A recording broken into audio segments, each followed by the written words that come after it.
Thank you. It's nice to be wanted. I must tell you, for the people in the back, it's Dick Cavett up here. I can't believe that I'm here tonight. It's not Carnegie Hall that gets to me, but I can't believe that I know Groucho Marx and that he asked me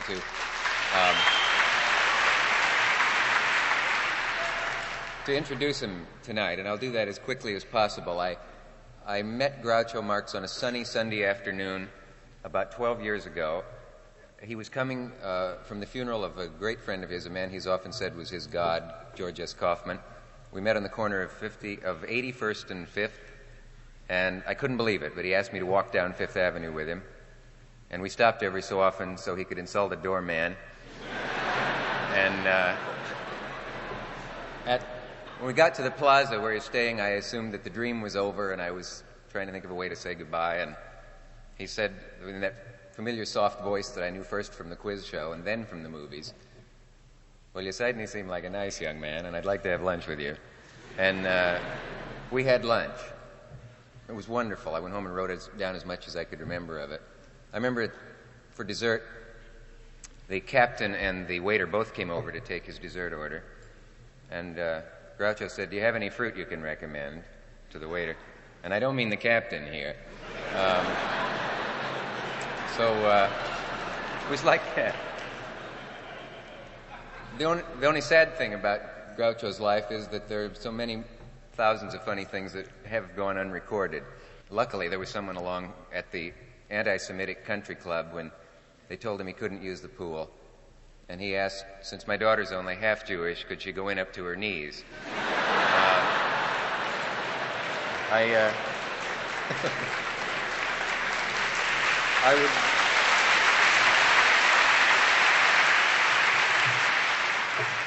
Thank you for him. There are a lot of profound things that should be said about Groucho, like the fact that his comedy achieves the level of great art, that he has all the gifts, I think, that a comedian can have. Some of them have a few of them, and he has them all. But that's for people to write about. I was asked to mention one thing. Please don't take any flash pictures. It makes Groucho dizzy, and he could, it's true, he could fall.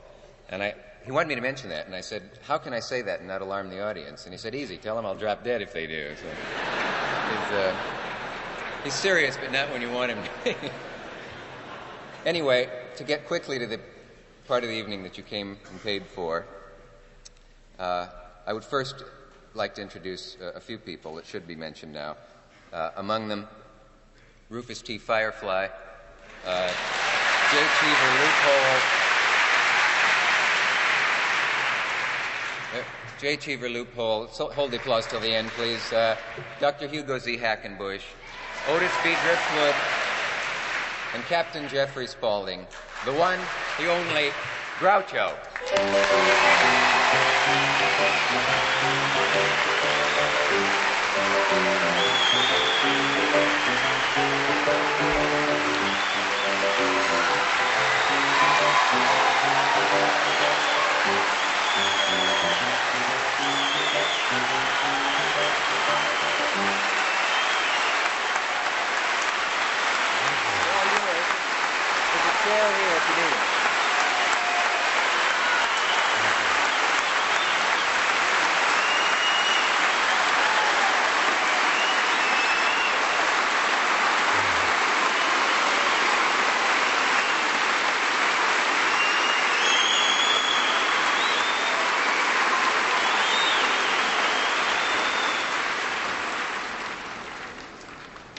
First, I would like to take a bow for Harpo and Chico.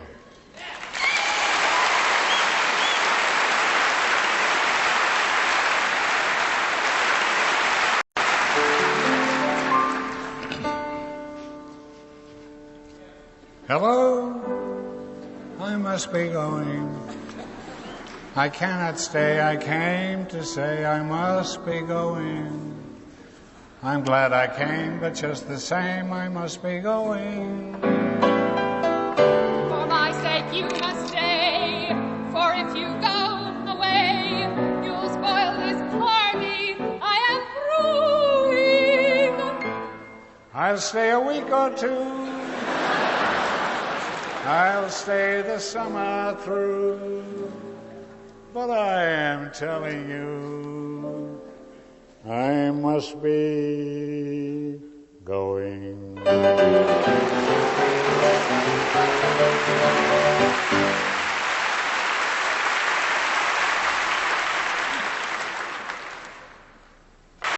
I understand that some time ago Jack Benny played the violin here at Carnegie Hall.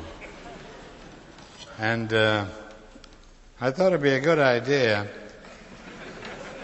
to take this and break it over my knee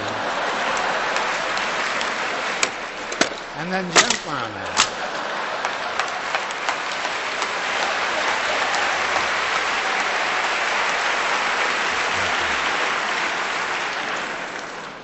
I've had quite enough of Jack Benny.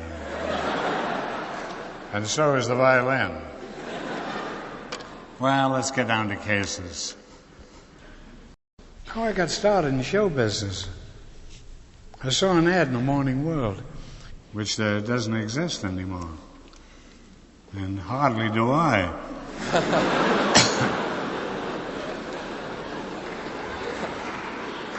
The ad said boy wanted to sing. I ran all the way from 93rd Street, where I lived then, to 33rd Street, and ran up 5 flights of stairs. I knocked on the door, and a man came to the door wearing a woman's outfit. Not entirely, just lipstick.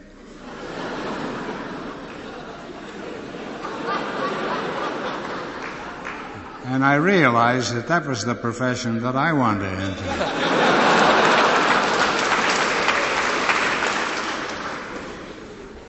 I better start talking about my family first, I guess. There's quite a group of them. Can you hear me out there?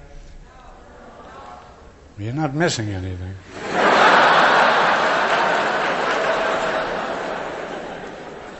Luckily, I can't hear it either. Well, I had a family. I had Harpo played the harp. That was pretty obvious. And Chico was what they used to call a chicken chaser.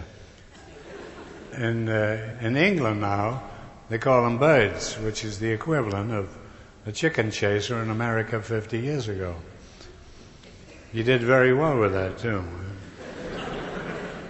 And Zeppo was born when the Zeppelin arrived in Lakehurst, New Jersey. He had nothing to do with the arrival. My other brother, Gummo, it's not his real name. His real name was Milton. It seemed like such a silly name. And we used to call him Gumshoes because somebody had given him a pair of rubbers. In a nice way, I mean.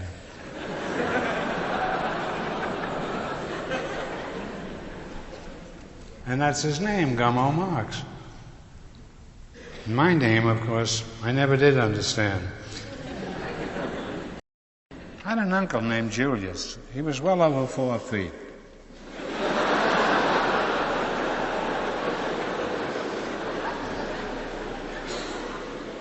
And I was named after him because we were under some peculiar impression that he had money.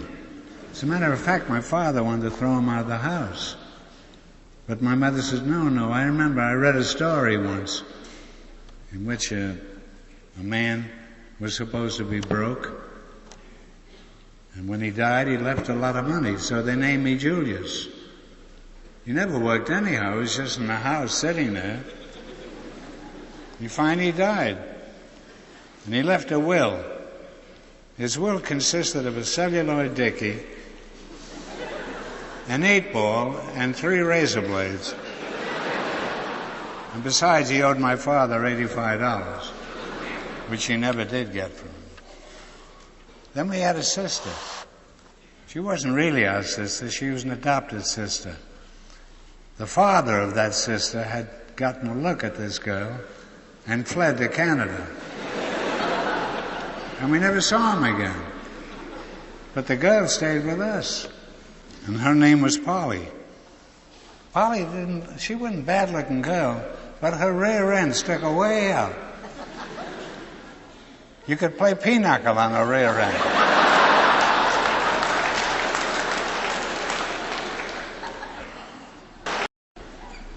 And Chico was the gambler of the family. He pawned everything. My father was a tailor, and a very bad one. And Chico was always short of money, and he used to hock my father's shares. So whenever my father made a suit, of course it didn't fit. And the shares would be hanging up in the pawn shop on 91st Street. Chico got a job at Klauber Horn and Company. They used to manufacture paper, different kinds of paper. And Chico never brought home a salary because he was always in the ballroom or he was someplace, and he never brought a salary. And my father told him, he says, next week, if you come home without your salary, I'll kill you.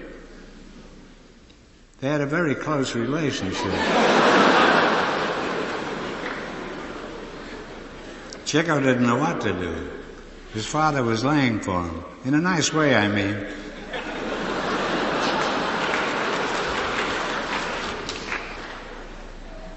And Chico entered apprehensively. And there was my father waiting for him. And Chico says, Dad, I got a great surprise for you. They had a sale today on paper. And I took the $3 that I was supposed to bring home, and I bought this paper. And my father opened it, and it was toilet paper. It was the first time we had ever seen toilet paper in Ireland. We had always used either the Morning World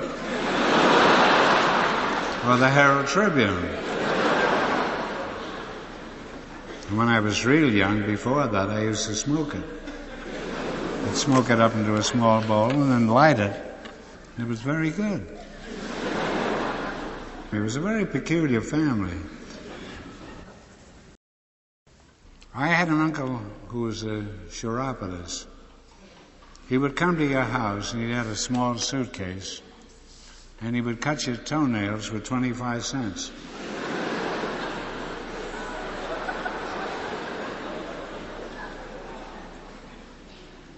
Then he got a job.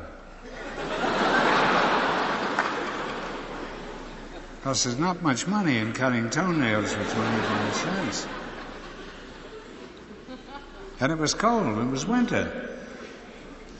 So he got a job setting fire to hotels in the Catskills.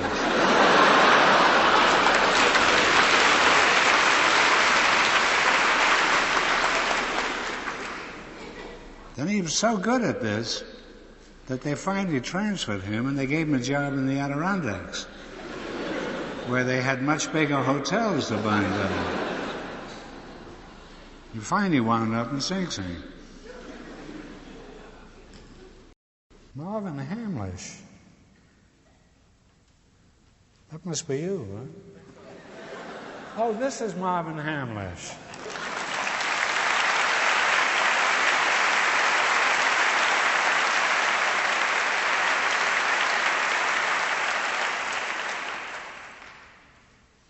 I'm going to sing you a song written by my good friend, Harry Ruby. It's called Timbuktu. Are you ready to play this? Always ready.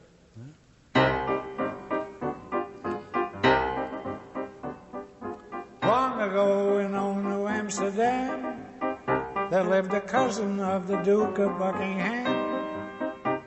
His friends knew Buckingham to be a sport, so they cut their hand and called him Buck for short. One day Buck met a little cluck and he whispered, Ducky dear, in accents loud and clear, please marry me, my dear. She replied, I will be your bride, but there must be no delay. So they were buckled up that day. Soon they had a little bucks to know how fast they grew. There was 1 buck, 2 bucks, 3 bucks, 4 bucks, no one knows how many more bucks. Mrs. Buck would play the ukulele every morning till 2. And while old man Buck was singing, all the little bucks were bucking, ringing. When they had eggs for breakfast, Buck was out of luck. Each buck would eat a dozen eggs, and a dozen cost a buck. The landlord came to raise Buck's rent, but he couldn't raise a sou. So he backed up and mowed the truck, and he said goodbye, said good luck, and he said good luck, he said goodbye, and he's to Timbuktu.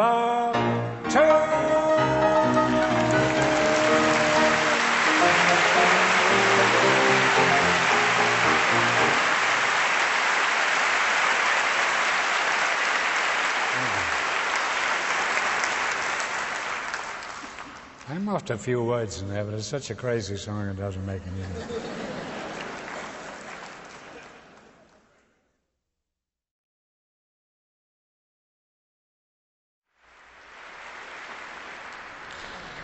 I used to live in a street called 93rd Street, and there was a girl there that I was stuck on. She was almost 15 years old. And I used to go out every morning and buy bread from my mother. And I used to get the stale bread because it was 4 cents, and the regular bread was 5 cents. So in no time at all, about 4 months, I had saved 70 cents. And I was stuck on Annie Berger. She had a great pair of legs, and I used to watch her walk upstairs. She lived on the floor above us. So one day, after I had the 70 cents, I said, why don't I take you to the theater? I had it all figured out. 10-cent car fare for two, 10 cents for car fare coming back, and 50 cents for 2 seats in the third gallery. Now, when we got to the theater, there was Hammerstein's Victoria Theater, there was a fellow selling sauerkraut candy in front of the theater, and it was a nickel bag. And she said, gee, I'd love to have some of that sauerkraut candy. Well, I only had 10 cents left by this time. So I bought her a bag of this candy. Now, we're sitting in the gallery so high, you couldn't even see the actors. And she starts eating the sauerkraut candy. And I can hear her, and I can't hear the actors on the stage.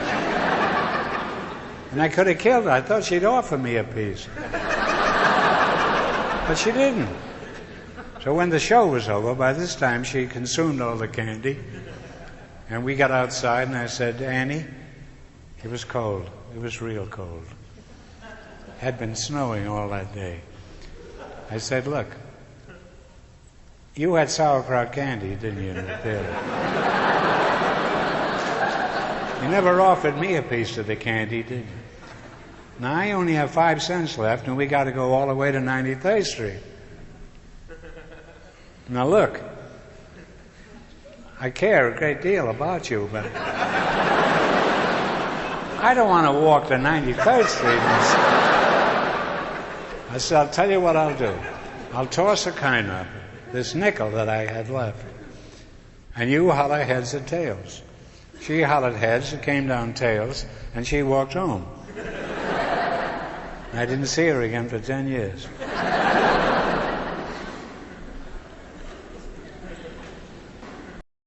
Soon we were in Vaudeville, and I was a German comedian with a spade beard. I was dressed like my uncle Al Sheen, with Gallagher and Sheen in those days. That was my mother's brother. I don't know if you remember him, but he used to sing, oh, Mr. Gallagher, oh, Mr. Gallagher, what's on your mind this morning, Mr. Sheen? So I became a German comedian. And we were playing in Shays, Toronto, when the Lusitania was sunk in the First World War. I was supposed to sing a song, a German song. I was afraid if I did, they were going to kill me, that audience. I'm going to sing the song for you now.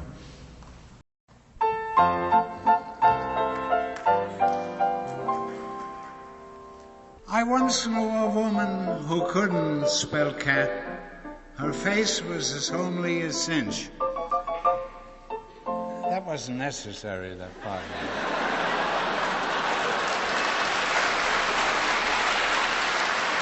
Can I try it again? Let's keep it on a high basis. Oh. Can I try again?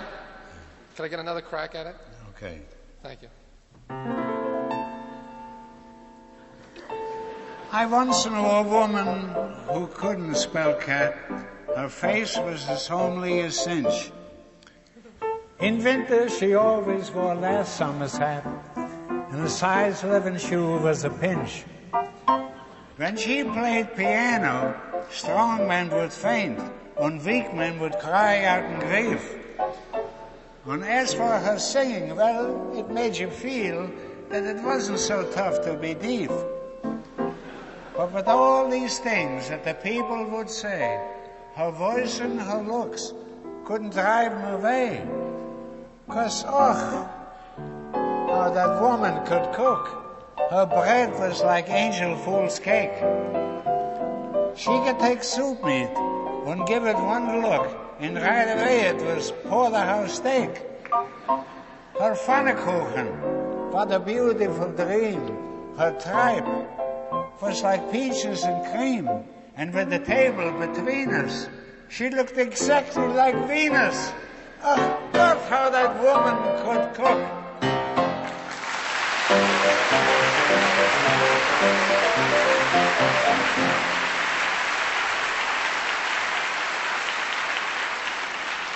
Well, obviously, with the Lusitania laying at the bottom of the Atlantic Ocean, I'd have got killed if I sang that song in Canada. So I put some makeup on here, and I made myself a Jew comedian, which I'd never been. I'd never been a Jew comedian. And I sang this song. Mr. and Mrs. Klein, they lived a life so fine until the relatives came. Uncle and Tante Wolf brought all the little wolves. Like wolves, they lived up to their name. 1 week went by, Klein started to cry. It looks like the wolves mean to stay.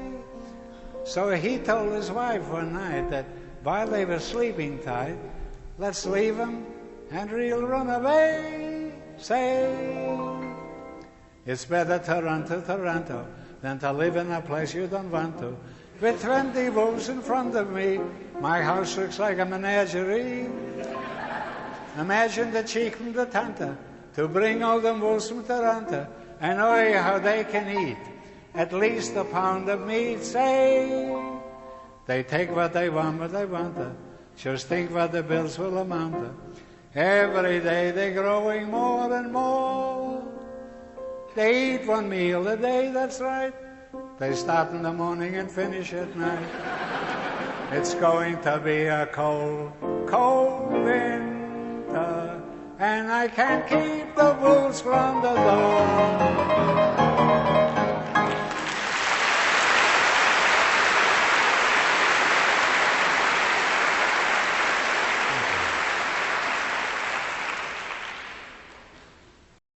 When I was over in London some years ago, I did a quiz show over there for a while. It wasn't too successful, but the American ambassador, he liked me because I used to be funny and crack jokes. And Jackie Onassis' sister, Razawell, you may have seen her. She's been on TV a few times. She's a very pretty girl. And she had a husband who was Polish. He was well over 4 feet. And I told him a story. This is the story. It's about a hooker. You all know what that is, I guess. I'm sure sometime in your life somebody has seen one. It was a story about a girl who picks up a Pole and takes him home and feeds him, gives him dinner. They go to bed that night, have a great time. Next morning, she helps him get dressed, puts on his uniform with his big epaulets hanging on, and he starts to leave. And she says, just a moment, what about money? And he says, a Polish officer doesn't accept money.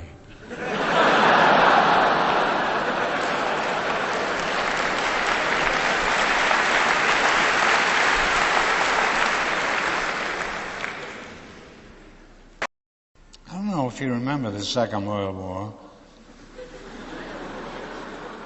because there's so many now, it's hard to keep track of them. Well, during the Second World War,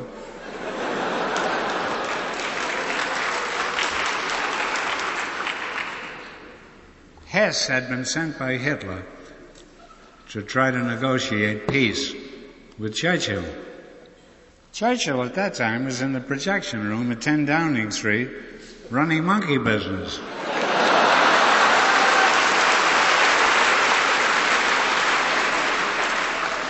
He sent an orderly to the door and says, tell him to come back after I sing monkey business and we'll discuss business.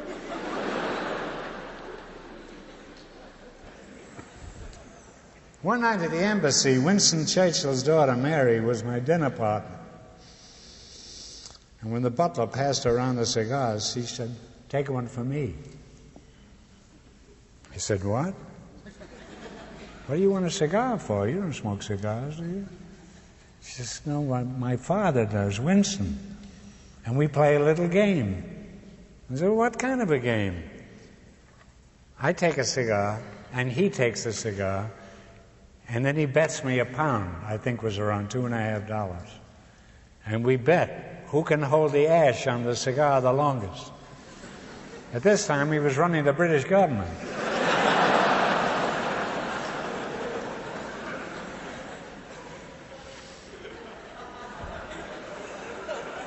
No, you never think of a man like that. Trying to win $2 from his daughter.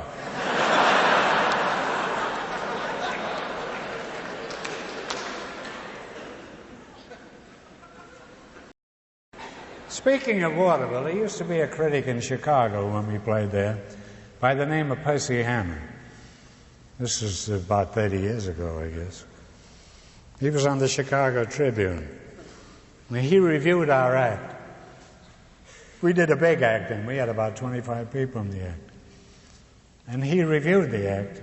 And the next morning, this was the review.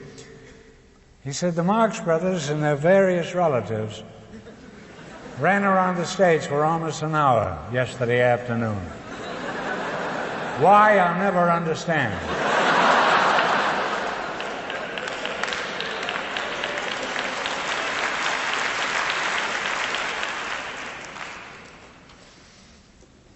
He was a tough guy.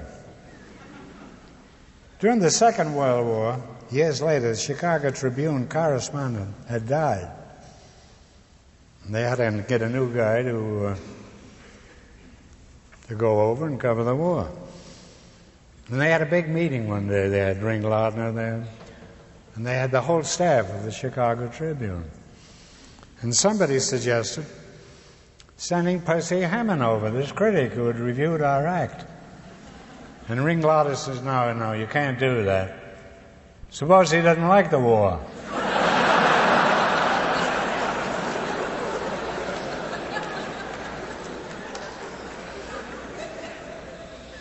How many of you have read the George Kaufman book? Nobody, huh?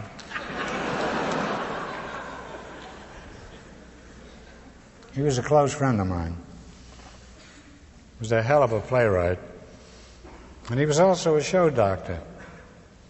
And I remember one of the Bloomingdale department store family was producing a show and opening it in Philadelphia. And they invited George Kaufman to come down there and see the show because it needed a little help. And Kaufman went down and sat in the second or third row.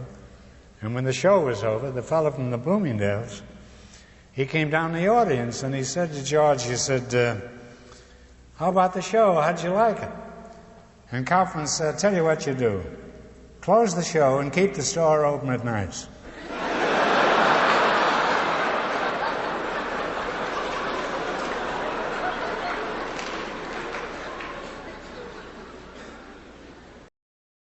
I was playing the Palace Theater once, and Sarah Bernhardt was on the bill. She was one of the first great stars to play the Palace. She insisted on getting $1,000 in cash before she appeared. She was old at this time, but they wanted her at the Palace just the same. She used to do some scene where she used to lie in a coffin and play a dramatic scene. Oh, she was alive.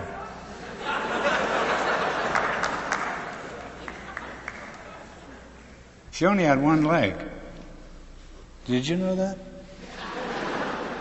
She was getting $1,000 before each performance. I had two legs, and I was getting $50 a week.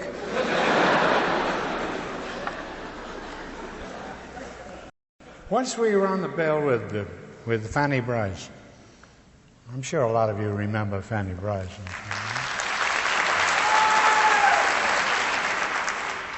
She was quite a performer. And on the bill, too, there was an act called Swains, Rats, and Cats. Now, you wouldn't believe that, but that was the name of the act. And they had a miniature racetrack on the stage. And the rats were dressed as jockeys, and the cats were horses. It was an incredible act, imagine it. Teaching these cats and rats to learn all this. And they wore the uniforms, too. And one day, while they were doing the act, there was a scream came from Fanny's dressing room. And Swain ran in there. And he had a Turkish towel with him. He didn't know what he was going to... Fanny Bryce is standing on a chair, frightened to death, got her clothes away up. Swain grabs this rat. It wasn't one of the rats from his act. This was a sewer rat that had got into the theater. Well, Swain captured this sewer rat. And the next year, we played on a bill with Swain again, and this rat was now the star of the show.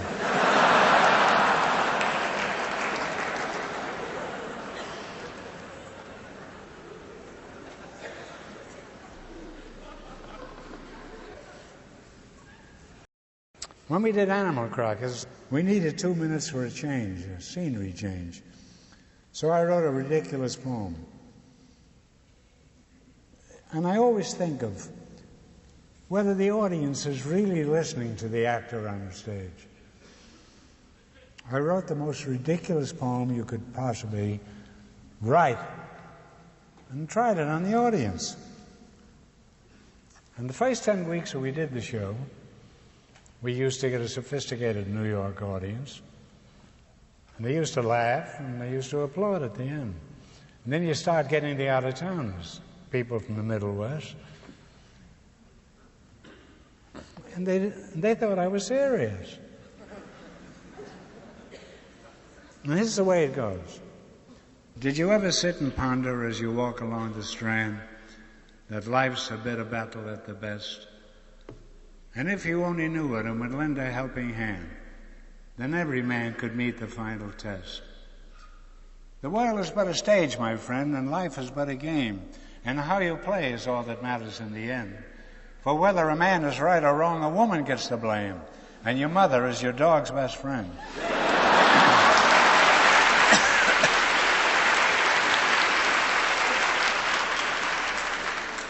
Then up came Mighty Casey and strode up to the bat. And Sheridan was 50 miles away.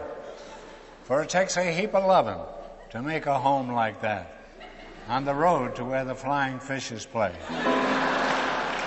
Then I used to take a chair, which the vaudeville actors used to do in those days, and I would start walking off the stage.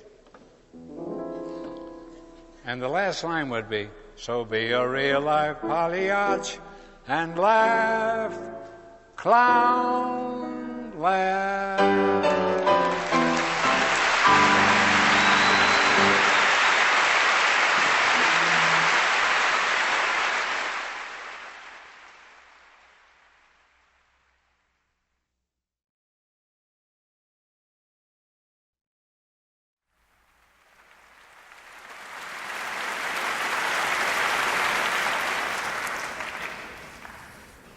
I had a great friend in England. His name was T.S. Eliot, the poet.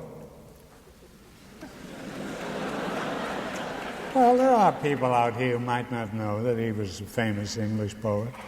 As a matter of fact, he was born in St. Louis and moved to England.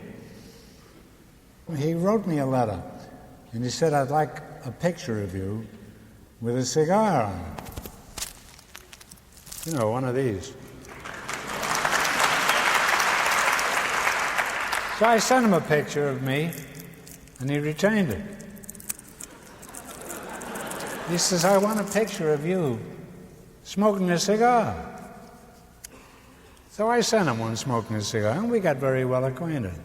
And I had read up on T.S. Eliot, Murder in the Cathedral, and a few things like that. And I thought I'd impress him. And all he wanted to talk about was the Marx Brothers. That's what happens when you come from St. Louis.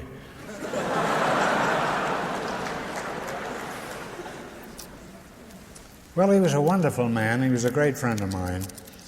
But eventually, he died. They had a great memorial, and Mrs. Elliot had asked me to go on the stage and say a few words about her late husband.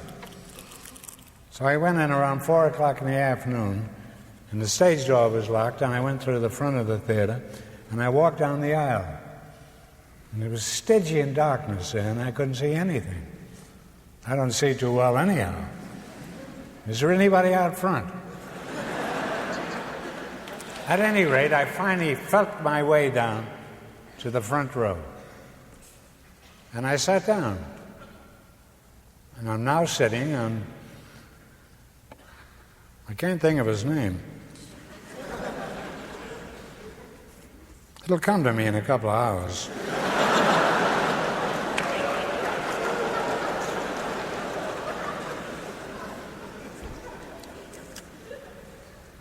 Did I sing, "Oh, How That Woman Could Cook"?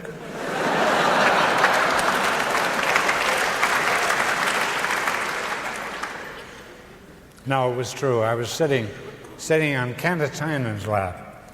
It was dark. So he says, "Take the next seat." So I took the next seat, and I'm now sitting on Laurence Olivier's lap.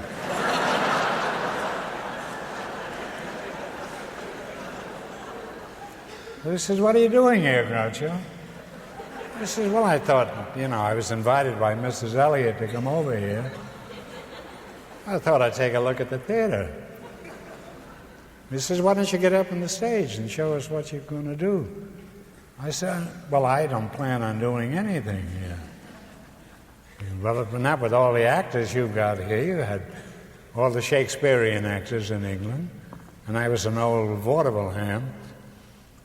So he says, "Well, get up and say something. You've got to do something for Mrs. Elliot." So I went up on the stage, and this came to me while I was standing on the stage with Olivia down front and Cantatina. It's a tough audience for an old vaudeville actor. It was a story about a man who was condemned to be hanged. And the priest had said to him, "Have you any last words to say before we spring the trap?" And the man says, "Yes." He says, "I don't think this damn thing is safe."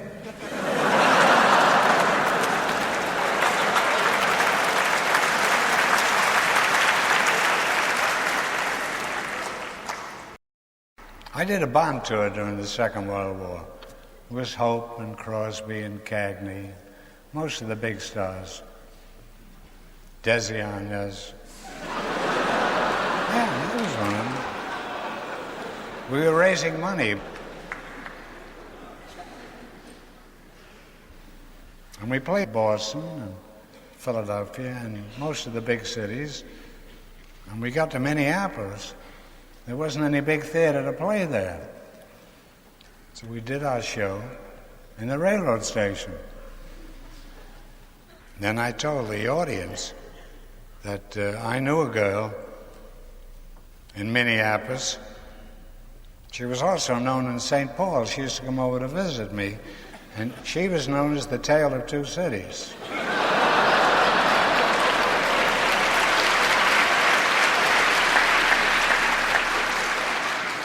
I didn't sell any more bonds, but they didn't allow me to appear anymore.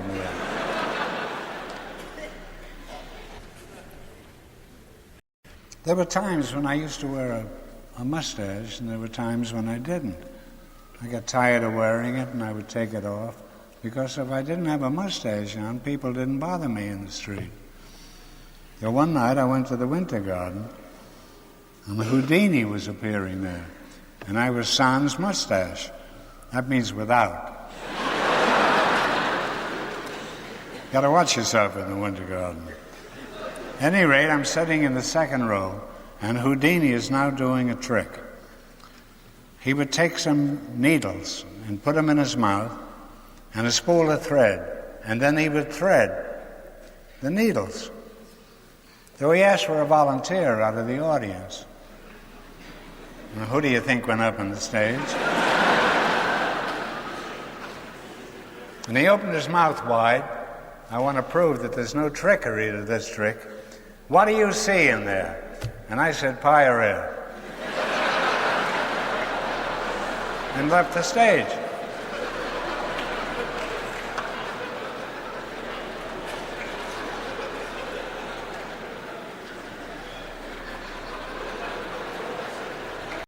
You know, Berlin wrote our first real Broadway play. It was Cocoanuts.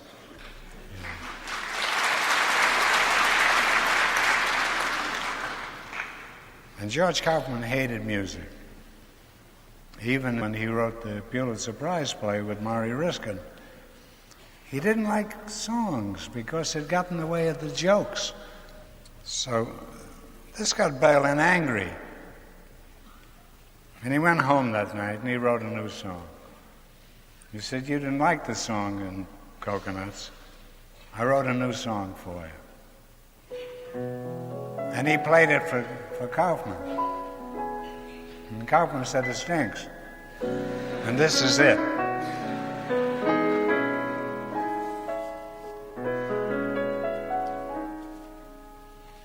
Sing it, you fool. Let's hear it.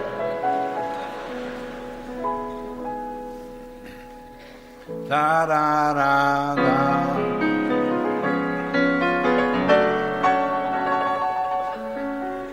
Not for just a day, not for just a year, not for just a week or something, but always.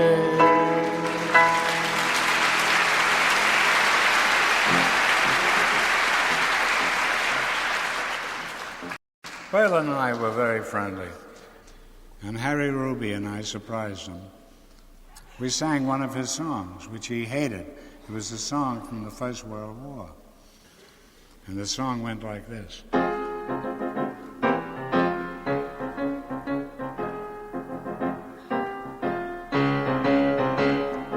Down below,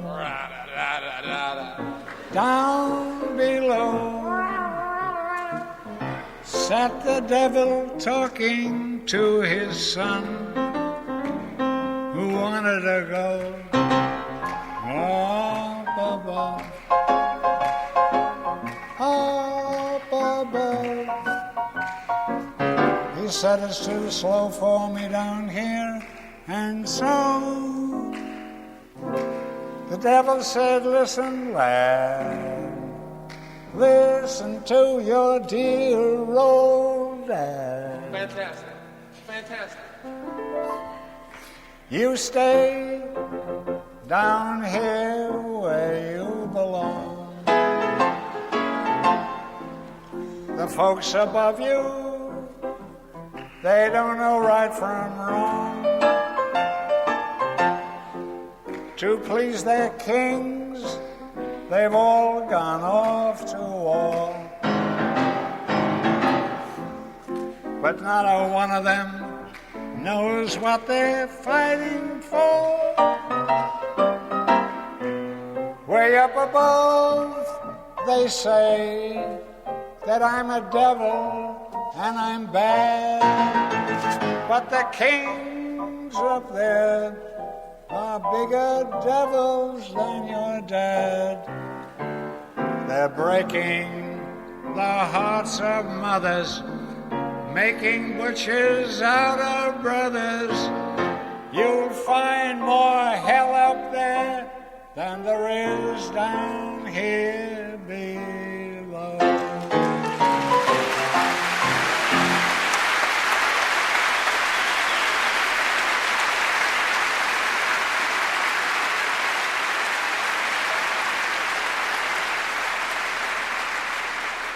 We were sitting at a table, and Ruby was at the piano, and Berlin called me over.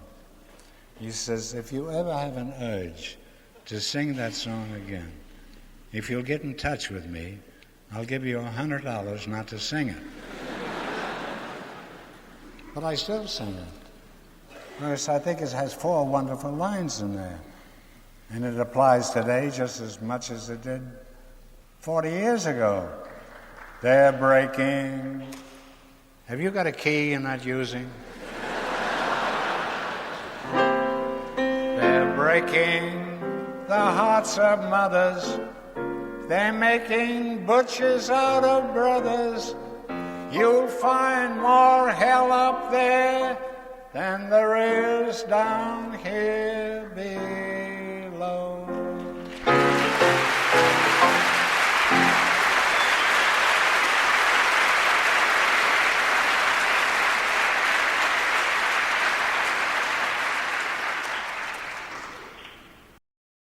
I knew a fellow named Otto Kahn.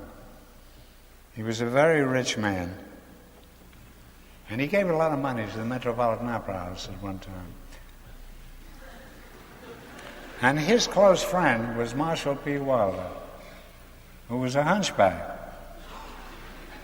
And they were walking down Fifth Avenue, and they came to a synagogue. And Kahn turned to Wilder, and he said, Marshall, you know, I used to be a Jew. Marshall said, really? I used to be a hunchback.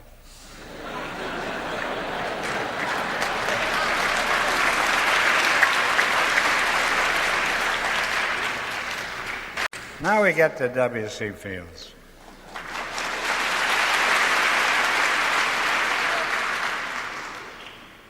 He was a friend of mine.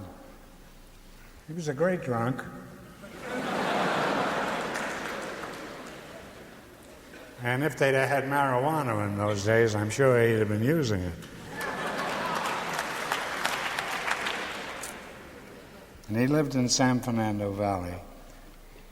And he always carried a BB gun. And he sat in the bushes, and when the tourists would go past, he would shoot at them. One day he allowed me in his house. And he had a ladder there, and it led up to an attic. And in this attic, he had $50,000 worth of whiskey, unopened cases of whiskey. And I said to him, Bill, what do you get that booze there for? We haven't had prohibition in 25 years. He says, it may come back.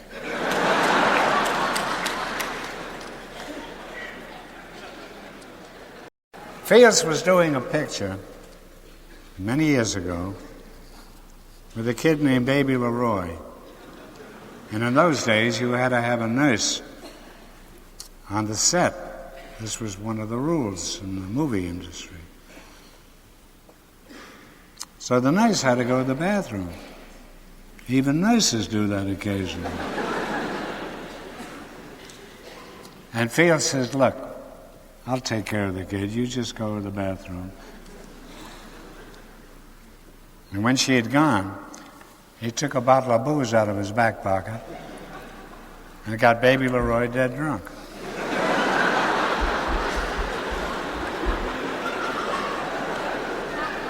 And they had to close the show for the movie for 3 days until he sobered up.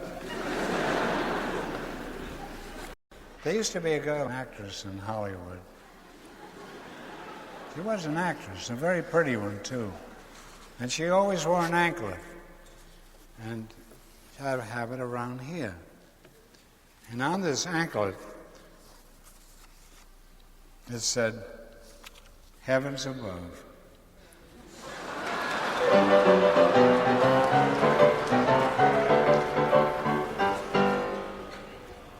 She did quite some business with that anklet. Well, you want me to leave the stage? I think we'll both go, yeah. Well, I'll go off.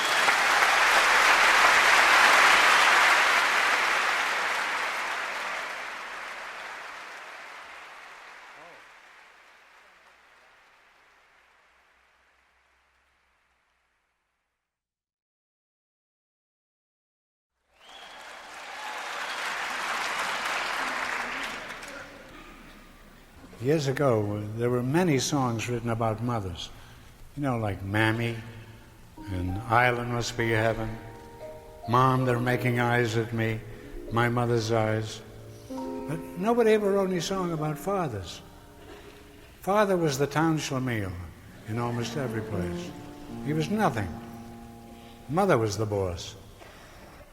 I think there were 2 songs that I remember. Pop goes the weasel.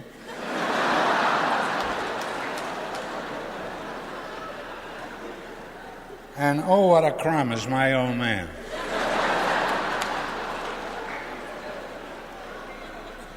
And I remember one more song. It was called Everybody Works But Father.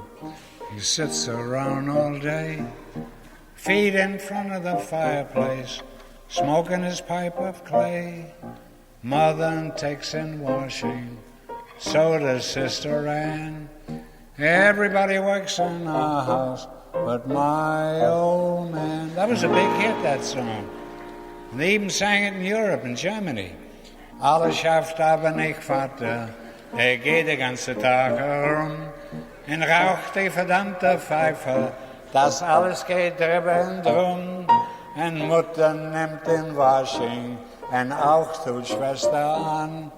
Alle arbeiten in unser Platz, aber nicht der alte Mann.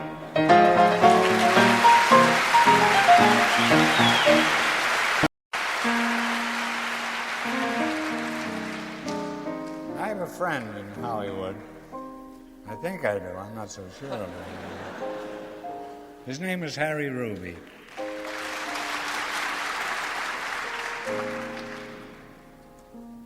And he wrote a lot of songs that I've sung over the years. Today, Father, is Father's Day, and we're giving you a tie.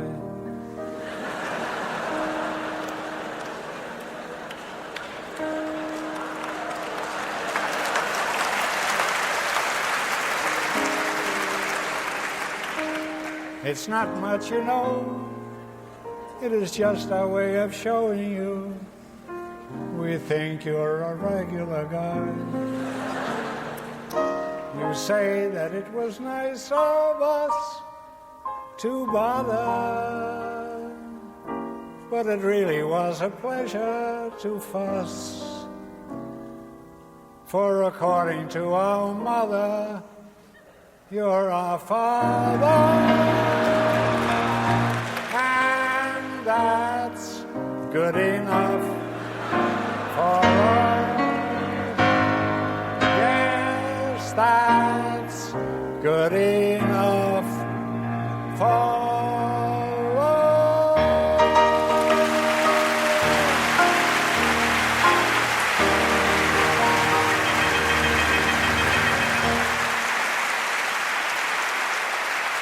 Okay.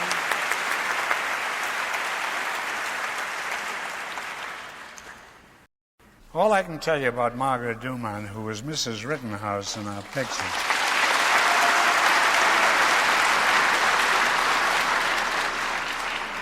We did a picture, it was a war picture.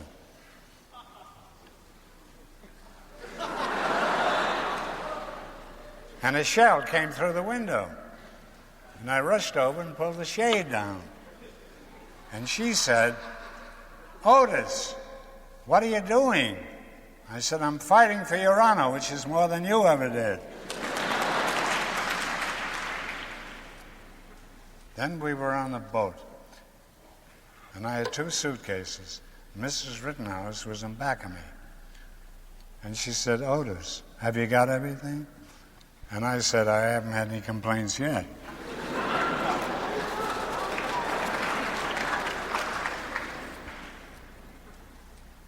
I was in a building called the Thalberg Building.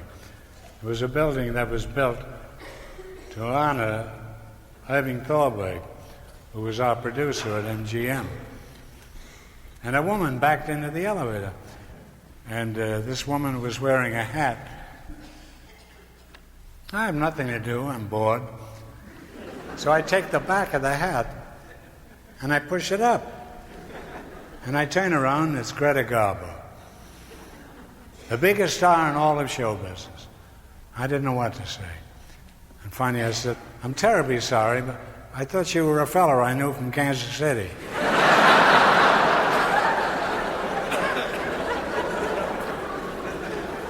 I was once invited to Cecil DeMille's projection room, and they were running Samson and Delilah with Hedy Lamarr and Victor Mature.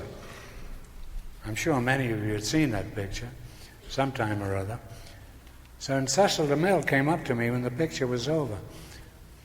And he said, how did you like the picture? I said, it'll be a failure. And he said, why? Why will it be a failure? Well, because he got the characters wrong. Victor Mature has much bigger knockers than Hedy Lamarr. And they never asked me at the Paramount again.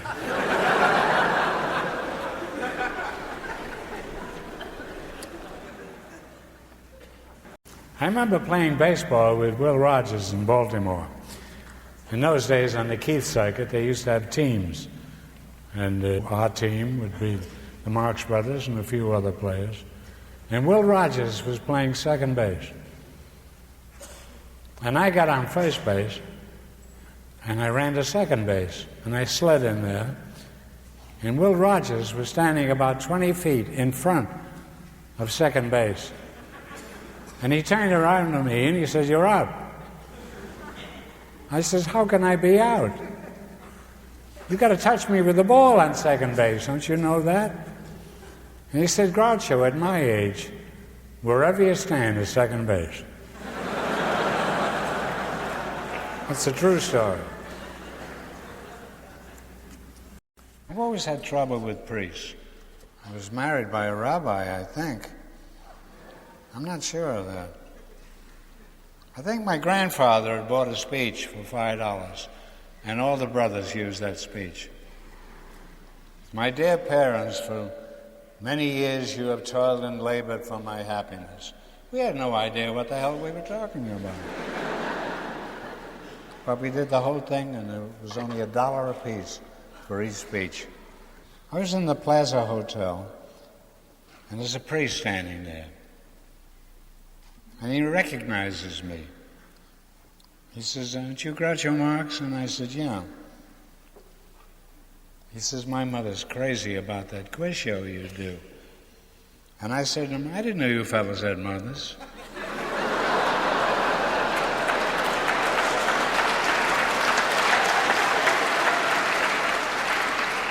And I continued, I said, I always thought it was Immaculate Conception. Then I was in Montreal. I made a quick exit out of the elevator. I was in Montreal, and a priest comes up to me, puts out his hand. He says, I want to thank you for all the joy you've put into this world. And I shook his hand, and I said, and I want to thank you for all the joy you've taken out of this world.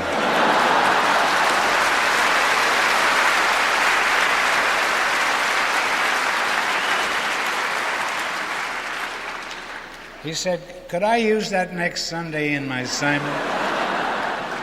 I said, yes, you can, but you'll have to pay the William Morris office 10%.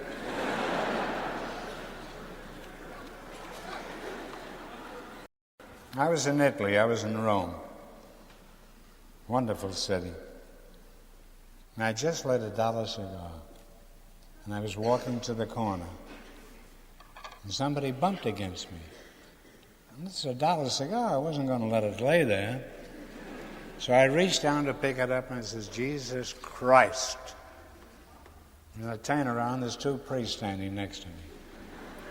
And one of them had bumped against me.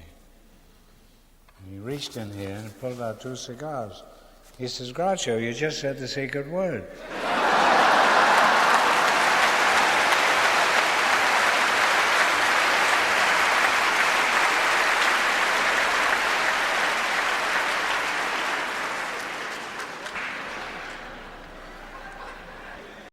I think we ought to sing Show Me a Rose.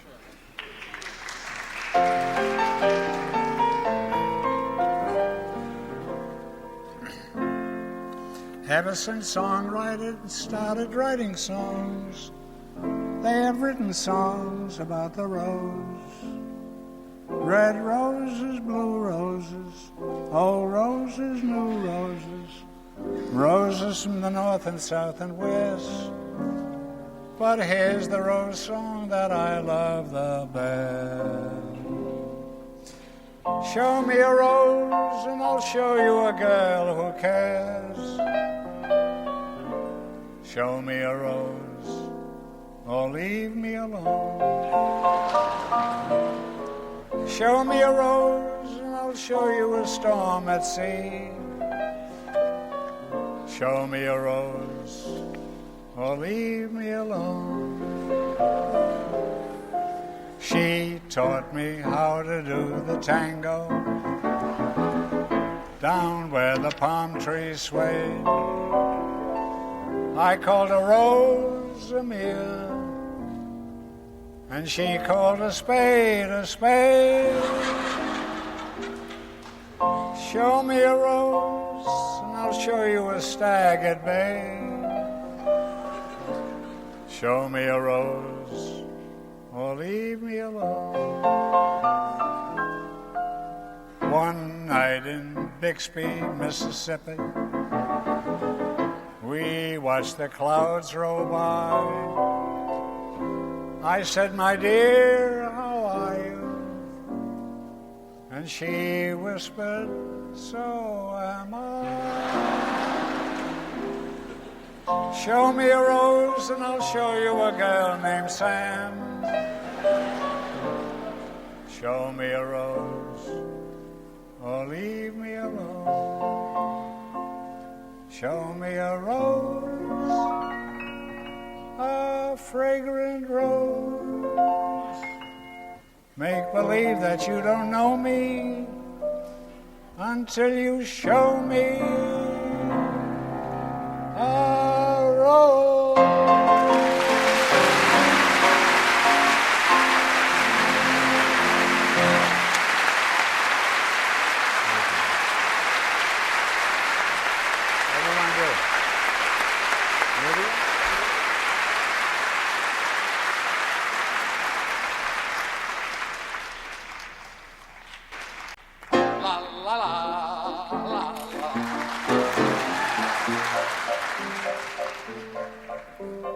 Lydia, oh Lydia, say have you met Lydia? She has eyes that men adore so, and a torso even more so. Lydia, oh Lydia, that encyclopedia. Lydia, the queen of tattoo. On her back is the Battle of Waterloo. Beside it, the wreck of the Hesperus, too. And proudly above waves the red, white, and blue. You can learn a lot from Lydia. La, la, la, la, la, la, la, la, la. When a robe is unfurled, she will show you the world. If you'll step up and tell her where. For a dime you can see Kankakee or Paris or Washington crossing the Delaware.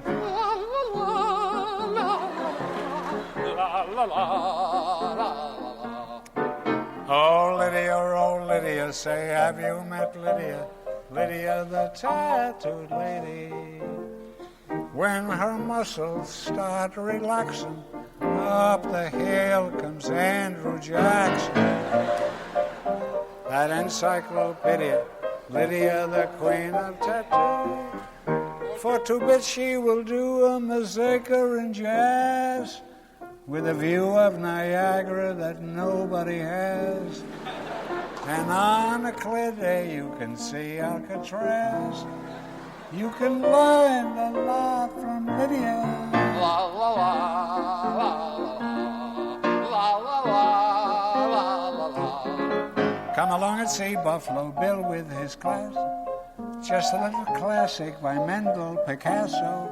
His Captain Spaulding exploring the Amazon.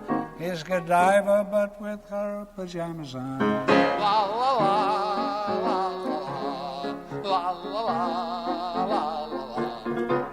Oh Lydia, say have you met Lydia? Lydia, the queen of them all. She once swept an admiral clear off his feet. The ships on her hips made his heart skip a beat. And now the old boy's in command of the fleet. For he went and married Lydia I said Lydia. He said Lydia. I said Lydia. He said Lydia. Ole!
Excellency, I must speak to you. I'll see you at the theater tonight. I'll hold your seat till you get there. After you get there, you're on your own. Hello? Hello, yes? No, he's not in yet. All right, so goodbye. That was for you again.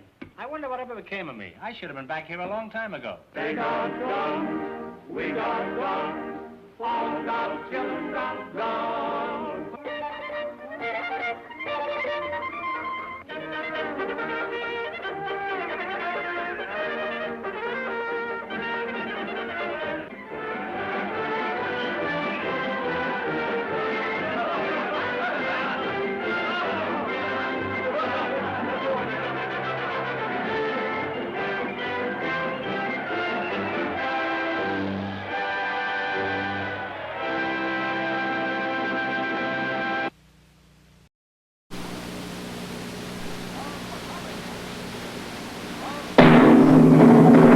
From Hollywood,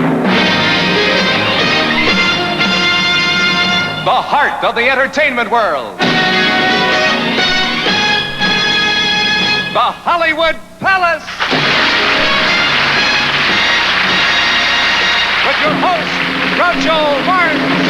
Tonight, Margaret, Dumont, the Four Kents, Jackie Green, Gordon and Sheila McRae, Miriam Makeba, the Linda Marks, Don Saunders, the Lydia Torrea Spanish Ballet, Vigilaires and the Hollywood Palace Orchestra.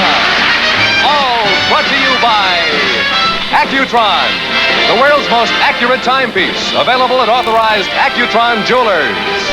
And now, according to my Accutron, it's time to see why your watch is wrong. This is a balance wheel. You'll find one in every watch in the world. Every watch. Wind, self-wind, and electric. For the past 300 years, the balance wheel has made every watch in the world either too fast or too slow. This is a tuning fork. It runs on an electronic circuit and keeps time by vibrations. It divides every second into 360 equal parts. The Accutron timepiece uses this tuning fork instead of the balance wheel that a watch uses. And its time is so precise. We guarantee monthly accuracy within 60 seconds. 2 seconds a day. And your jeweler will regulate this accuracy free.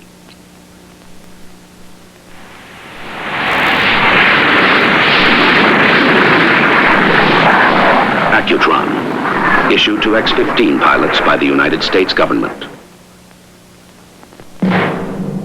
And now, from the Hollywood Palace, here is your host, one of the all-time great names in entertainment, Groucho Marx!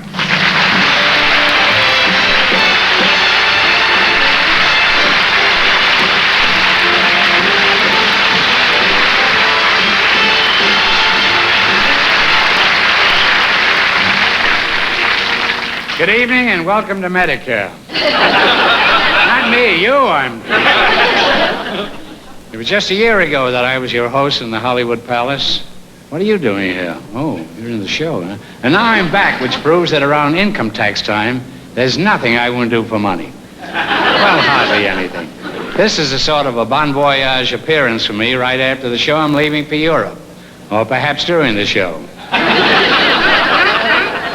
Look, if I'm boring you, I can leave now. And if you're willing to pay my fare, I'll take you with me. At any rate, I'm spending a week with General de Gaulle, and I'm having lunch with Brigitte Bardot. I wish it was the other way around. I don't know why.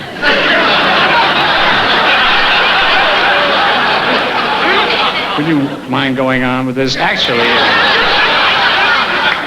this guy gives me cards and spades all the time. Actually, I'm going to do a television show in London for 4 months. 4 months in London. That's a Chinese expression for one long fog. That's why all those boys in England have long hair. So foggy, they can't find the beauty parlor. I remember when they used to go to a barber shop. Thank you.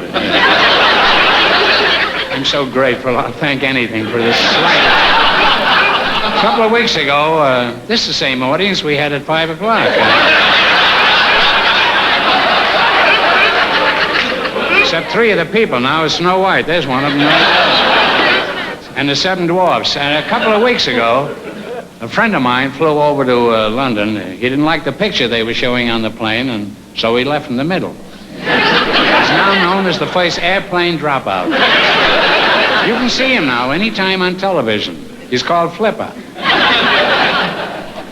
Could have left that out. We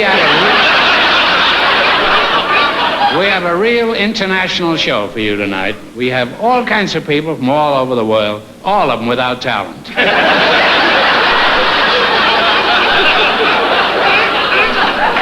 A comedian from Scotland, a singer from South Africa, dancers from Spain, and right now, a bicycle from Denmark with 4 people on it. It's quite a trick. Here they are, the 4 Kents.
You know, I have an 18-year-old daughter named Melinda. And just like any average teenage American girl, she made a rock and roll record.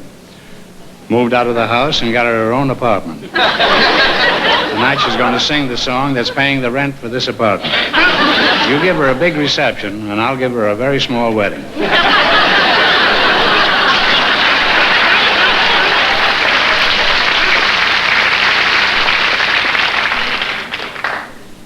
My daughter, the singer, Melinda Marx.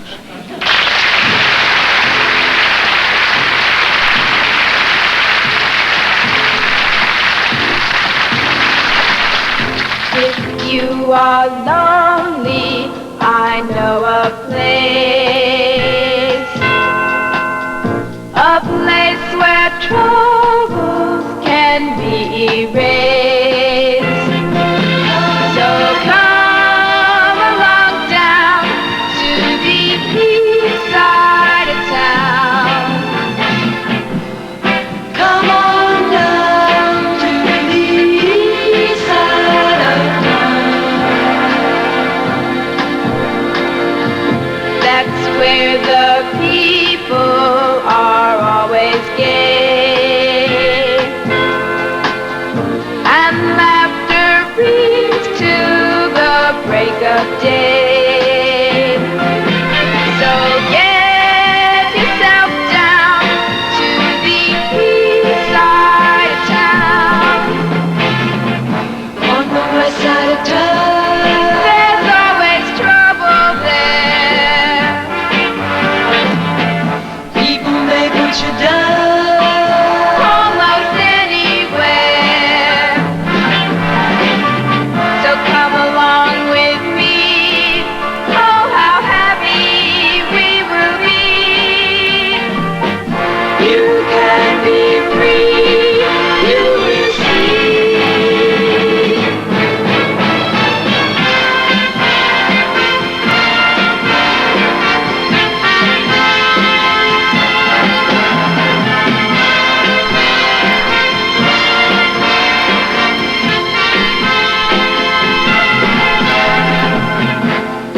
Maybe we can lose our troubles there and find true love and some to spare. So follow me down to the east side of town. So follow me down to the east side of town. The east side of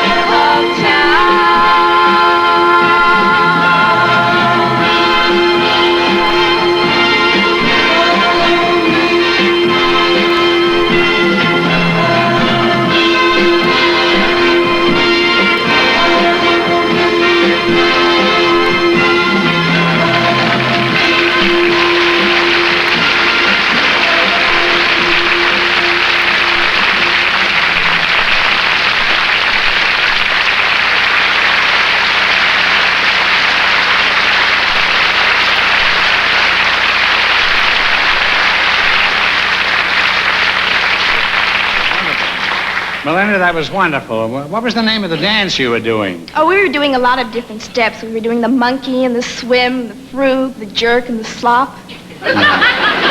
Is there anything personal in that? And they say parents don't communicate with children. Tell you what, Melinda, let's sing one of the songs we used to do together when you were a little girl and I was the king of Babylon. Daddy, I don't understand that. I don't understand it either, but it sounds so literate. How about the good ship Lollipop? Oh, the good ship I Lollipop. don't sing those lollipop songs anymore.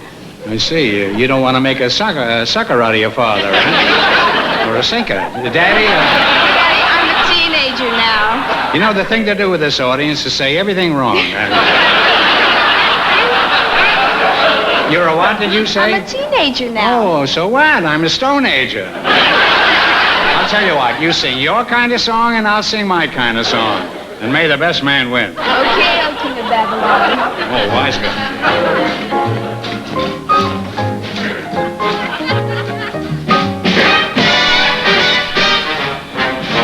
musical demon, set your honey a dreaming. Won't you play me some rag? Just change that classical nag to some sweet beautiful rag. If you would play from a copy of a tune that is choppy, you get all my applause. And that is simply because I want to listen to rag. Set your honey a dream, won't you play me some rag?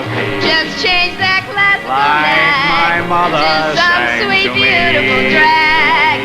If you will play from a copy of a tune that is choppy, you'll get all my applause. And that is simply because I want to listen to, I want to listen to, I want to listen to rag.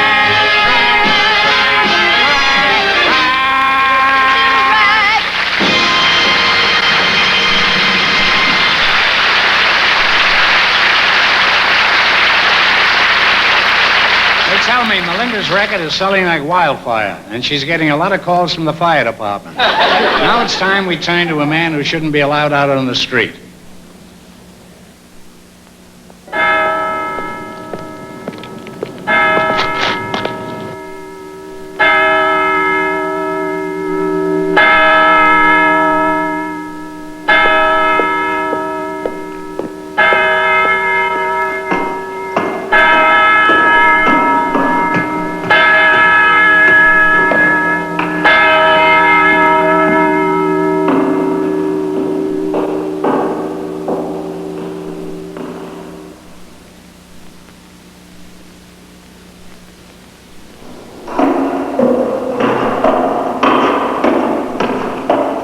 A strange feeling of certainty seems to come over Accutron owners.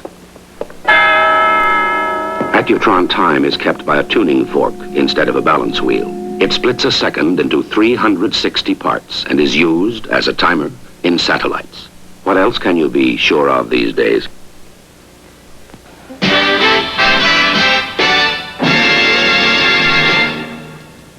I regret to say I'm now obliged to present a very talented comedian.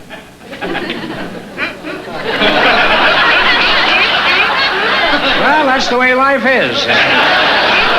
Later, I intend to talk to him about that. My wife is crazy about him. And later, I intend to talk to both of them about that.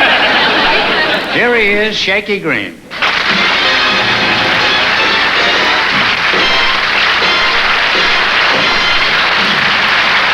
Thank you, Groucho.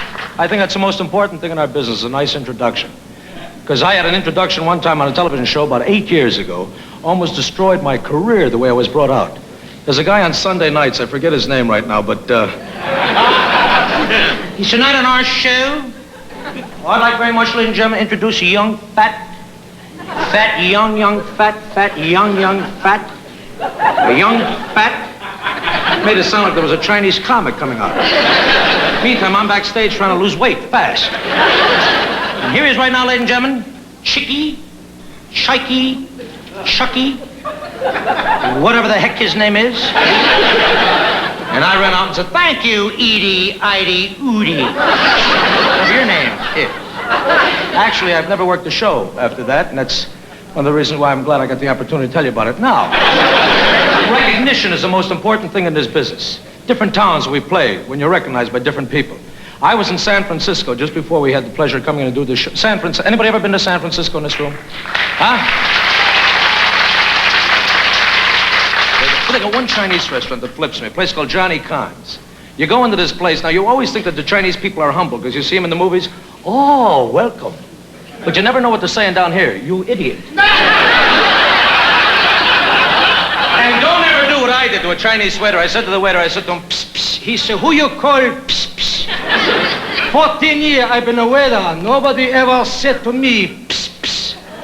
You want me, you call me by my right name. Psst, psst was the chef.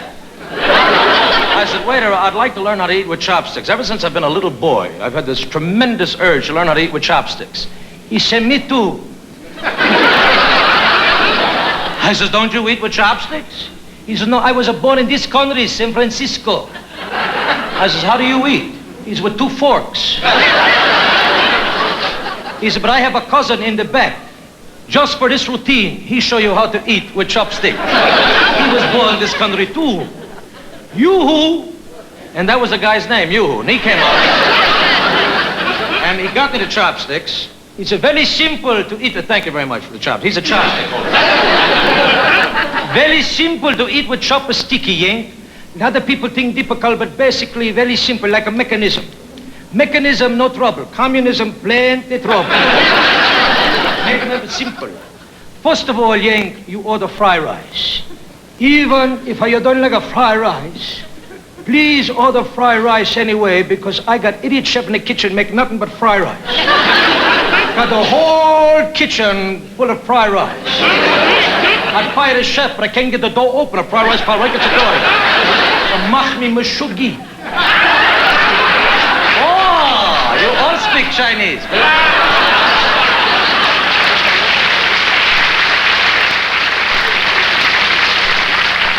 Very simple to eat. Fried rice there, you pick up with stick, put right in your mouth.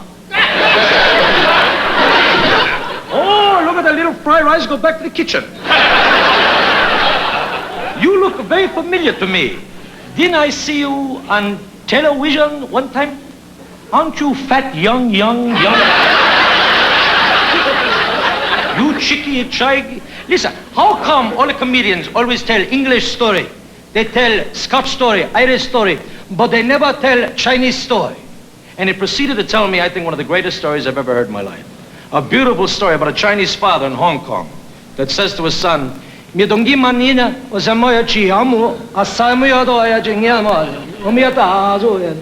kid said, and the father said, that was my reaction, too, when I... But the most important thing is to be recognized. Now, this man recognized me as fat, young, because in this business, in order to become a star, you must have some individual quality that people see. Like Frankie Lane, one of my dearest friends, I said to, unless he was here tonight, and I wouldn't mention his name because I don't know him personally, but Frankie Lane, I said to Frankie Lane one day, which was his whole name at that time, I said, Frankie Lane, how'd you develop that style that made you a star? He said, well, let me tell you, and I ran out of his dressing room. He's a nut. But think about the great stars in our business. Jolson. What made Jolson great? Was it the unusual songs that Jolson used to sing? Heavens to Betsy, no, because I actually met Betsy Heavens one day. She's no, I really don't.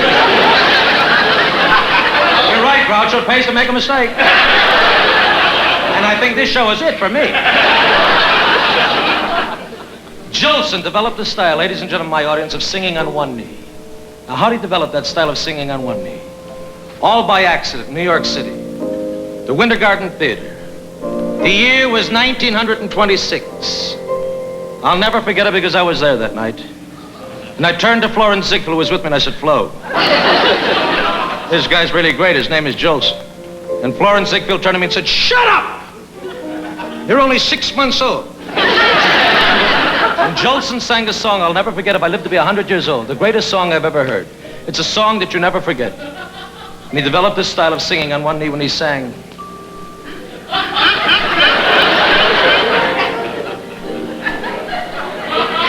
He sang another beautiful song I'll never forget.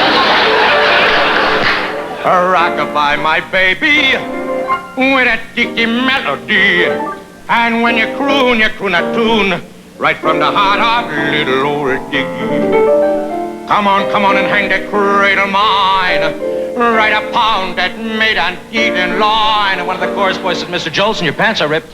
It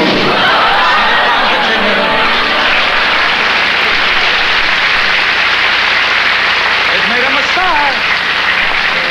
To Tennessee, with all the heart that's in ya, I weep no more, my lady, and sing that song for me. Soft and low, just as though you had me on your knee. A million baby kisses I'm gonna deliver if I can only eat my granny's chopped liver. Rock-a-bye, my rock-a-bye baby, with a dicky with a dick-dee, with a dick-dee, with a dick-dee, melody.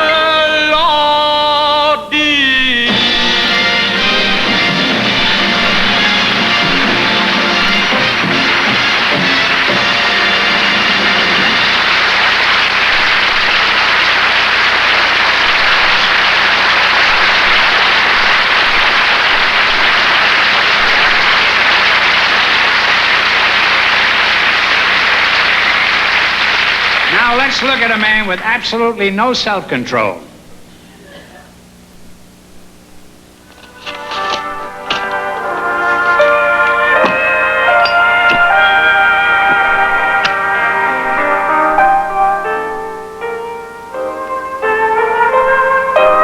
More music in a moment. But first, for those of you who want to set your watches, the time is exactly 13 minutes after midnight. That's 12:13. Now, back to more music.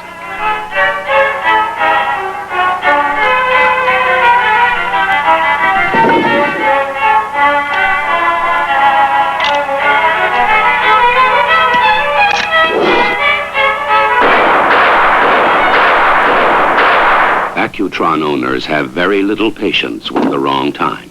Accutron time is kept by a tuning fork instead of a balance wheel. It splits a second into 360 parts and is used as a timer in satellites. What else can you be sure of these days? This portion of the Hollywood Palace has been brought to you by Accutron, the world's most accurate timepiece. Available at authorized Accutron jewelers. You know what flamenco dancing is? It's a military dance, where you stand at attention and you bring up the rear. One of it's hardly worth it. One of its loveliest and foremost exponents is with us tonight. She used to be Joseph Greco's dancing partner, and now she has her own ballet company. And here she is, Lydia Torria and her fiery Spanish ballet.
different for a change. Turn to Salem Filter Cigarettes for a taste that's springtime fresh.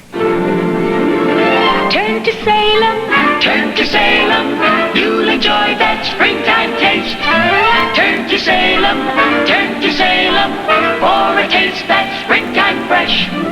Discover Salem, the largest selling menthol cigarette in America. Salem brings you rich tobacco taste, menthol soft flavor. Salem flavor refreshes your taste. Try something different for a change. Turn to Salem, you'll enjoy that springtime taste. Turn to Salem, for a taste that's springtime fresh. For the next few moments, we'll have the privilege of hearing a fine and authentic artist. Not long ago, this young singer was a tribeswoman in South Africa, and now she brings the exotic music of her people to the whole world. Now, this is really true. Picture a little native girl as she sings about a pretty red dress that her father bought for her.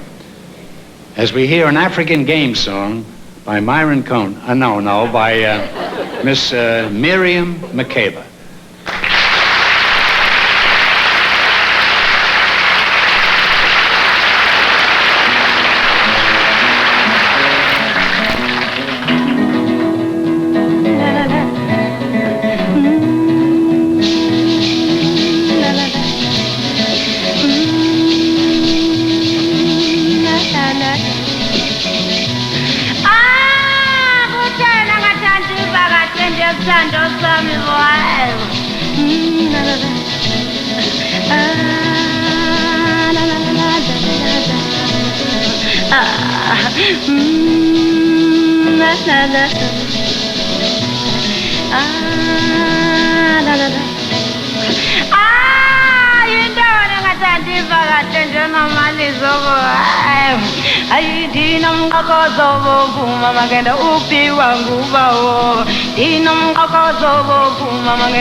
Bonny lad from Scotland. I think we can all use a little scotch right now. Particularly the producer of this show. So you take the higher road and I'll take the lower road and let's meet down Sanders, shall we?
funny man. We'll be back in a moment with a number called Captain Spaulding, which Melinda will tell you all about.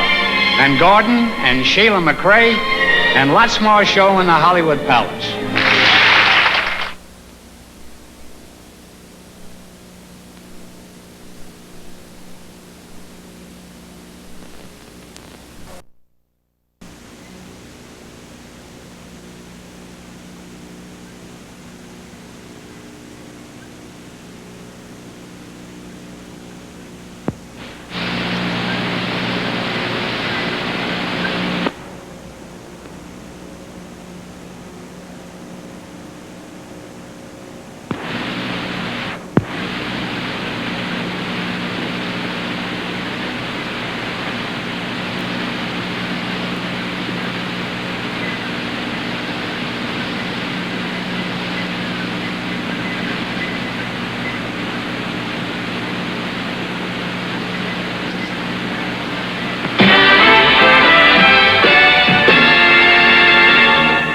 There's a couple on the show tonight that I feel very sentimental about.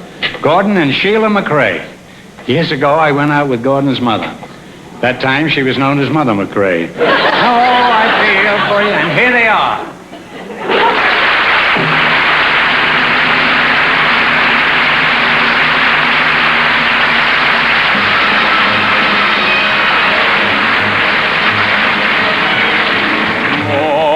Than the greatest love the world has known. This is the love I give to you alone. More than the simple words I try to say, I only live to love you more each day. More than you'll ever know, my arms long to hold you, so my life will be keeping, waking, sleeping, laughing, weeping, longer than always is a long, far beyond forever, you'll be mine. I know I never lived before, and my heart is very sure no one else could love you more, love you more.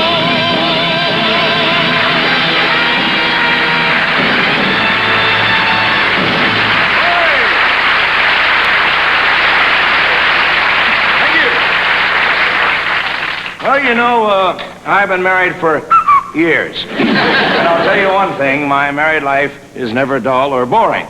You know, it's constantly exciting because, well, Sheila is so many different people. And when I come home, I never know what glamour girl is going to meet me at the door.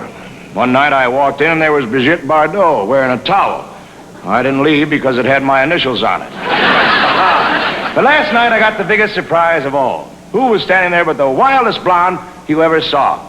The star of Hello, Dolly. The one, the only, Carol Channing.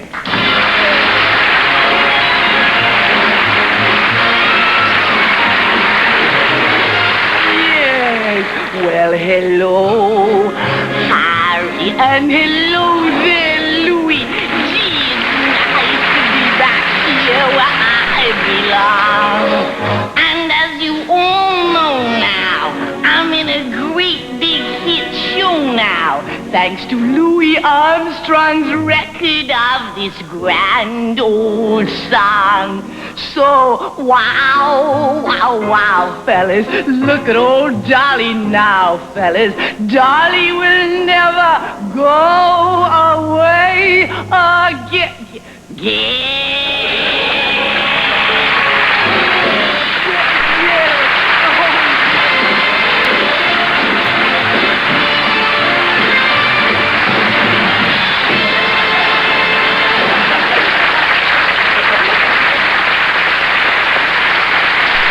Well, another time I came home and found a very unusual girl. She's funny, she sings great, and her name is Barbara Streisand.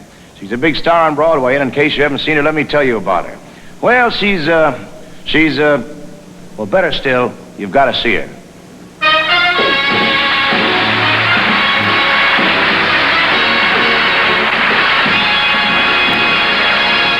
Hi, my name is Barbara Streisand, and I'm a star. Oh, I haven't been a star for too long, and I kind of get nervous. Is this dress okay? Oh, I think you're a marvelous audience, and if you're real nice, I'll let you see the rest of my face. Oh, I was terribly excited because before I came on, they told me I was voted the best dressed woman of the year by the editor of Popular Mechanics. Oh, could I have a chord, please? Oh, that's very classy. Happy days are here, my friends. It's the funny girls who set the trend. So I've got a nose with a case of the Benz. But happy days are here, my friends. It was really worth the toil. Would you believe that I'm from Brooklyn soil? I'm a high-class, first-rate glamour girl. Happy days! Happy days! Happy days! Ha! Here! Again!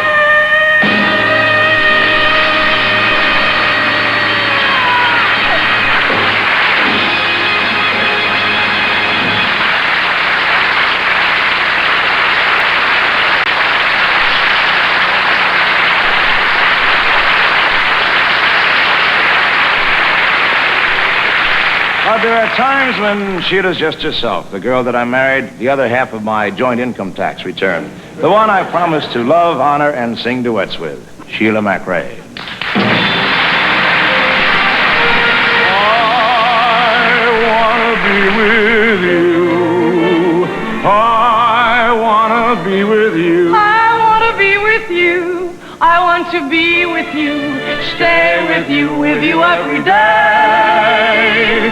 With you right or wrong, with you I will stay. With you I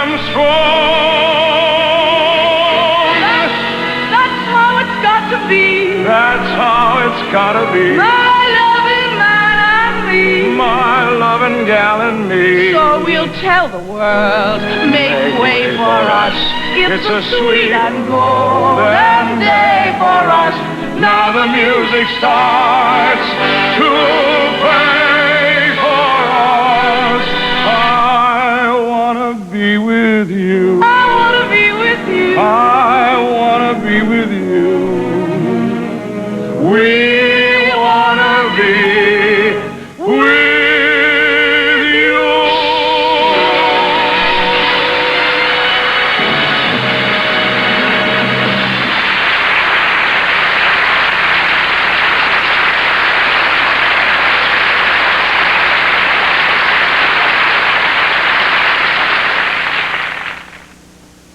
Like true stories with a happy ending? Watch this. Not long ago, Geraldine Mason had trouble hearing her college professors. Mrs. Dorothy Harris, an office worker, was making so many mistakes she was afraid she'd lose her job. Elliot Johnson, a sales executive, was losing customers and losing confidence in himself.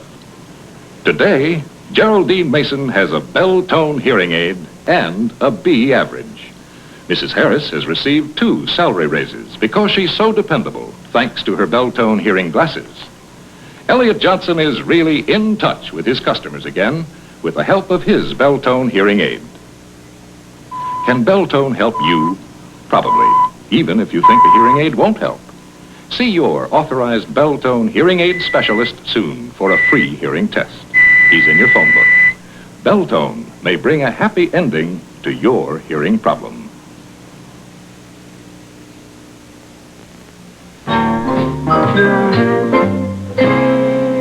Many years ago, in fact, long before I was born, my father did a musical number in a Broadway show called Animal Crackers. It became very famous, and tonight, for the first time on TV, he's going to do it in the Hollywood Palace. Margaret Dumont, who was in the original cast, is here tonight, too. And here they are, Groucho Marx and Margaret Dumont, in Hooray for Captain Spaulding.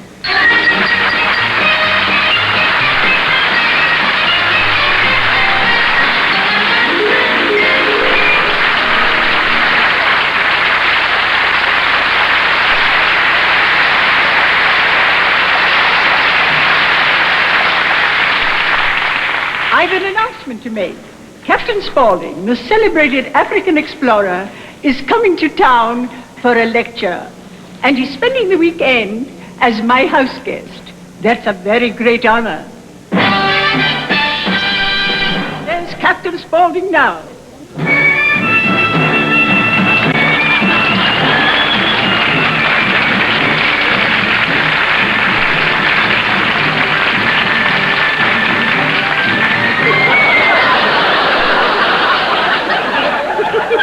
What do I owe you? What, from Africa to here, $1.35? Let me see your driving license. I told you not to go through Peyton Place. Here you are. You can keep the change. That's $1 bill. And have your shoes resoled, will you? Your brakes were slipping. All my pants, I think. Captain Spaulding. So are yours. Oh, what? Captain Spaulding. How do you do? I'm highly honored. Really? For a moment, I thought you were a Haile Selassie. That's the kind of African jokes we have. Well, a Rittenhouse Manor is at your disposal. Well, I hope your disposal is working. Because I brought a lot of garbage with me from Africa. And I've been saying it all evening out here. I may have to do this over again in a minute. Meanwhile, I'd like to say a few words. Hello, I must be going. I cannot stay. I came to say I must be going. I'm glad I came, but just the same, I must be going. Say you must stay if you should go away. Just what this garden she is growing. I'll stay a week or two. In fact, I'll stay the summer through.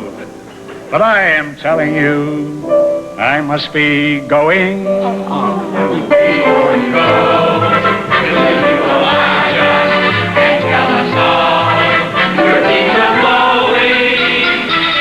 I'll do anything you say. In fact, I'll even stay. Good. But I must be going. Captain, you must tell us about the African wildlife. Oh, yes. Yes. Well, the first morning we were up at 6. We had a good breakfast and we're back in bed at 7 o'clock. The principal animals inhabiting the African jungle are moose, elks, and Nitsipithias. Of course, you all know what a moose is. That's big game. First day, I shot 2 bucks. That was the biggest game we had. Don't step on those few lamps I have. Captain, tell me. Where are you? Oh, you're Did still you here? meet any wild boar? Not until I saw you. Tell me this. Do you hunt bear? Are you kidding? I always wear a bikini. One morning, I shot an elephant in my pajamas. How he got in my pajamas, I'll never know. Then we try to remove the tusks. Try to say that, tusks. It's not easy with 4 teeth. We tried to remove the tusks, but they were embedded so firmly we couldn't budge them. Of course, in Alabama, the Tuscaloosa. No groaning, please.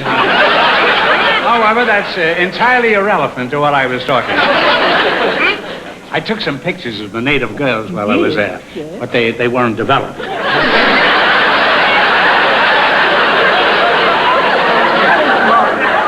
I'd be delighted. I am a very moral man. Sometimes I find it trying. This fact I'll emphasize with stress. I never take a drink unless somebody's buying. The captain is a very moral man.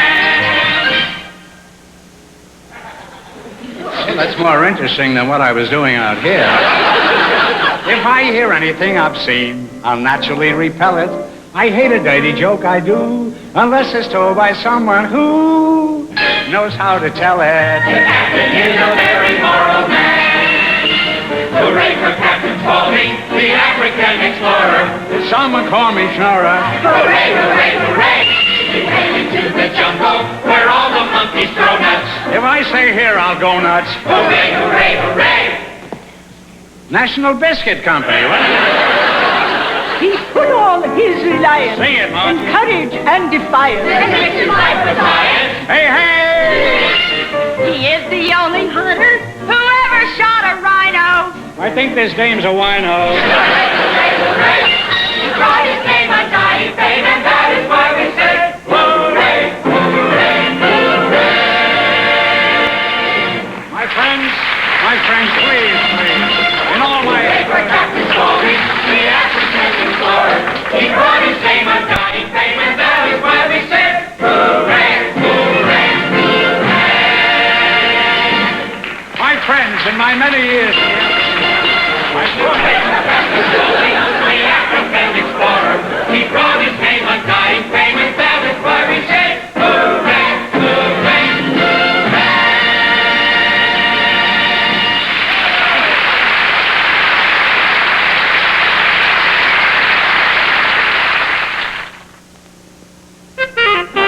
Here's Edie Adams with Stan Getz for Muriel Cigars.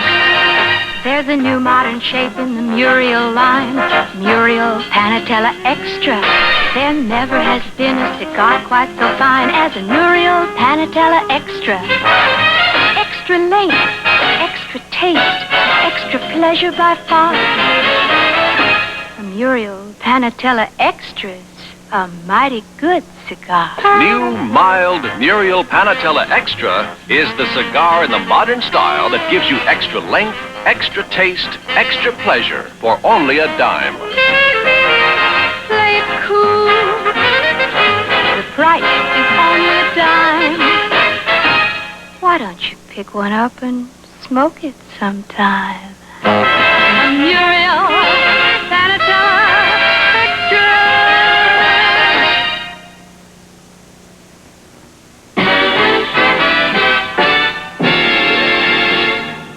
I want to say that Hertz didn't put me in the driver's seat. I did it all by myself, Mother. Let's all go to Vegas. You've been a wonderful audience tonight, and why don't you come along with me? I've got a double room, and, well, good night.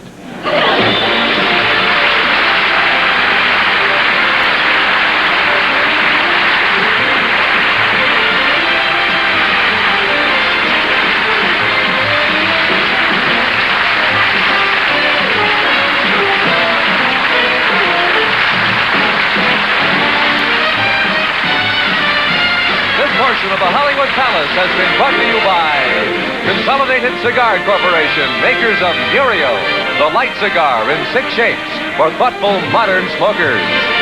And by the makers of Beltone hearing aids. If hearing is your problem, Beltone is your answer.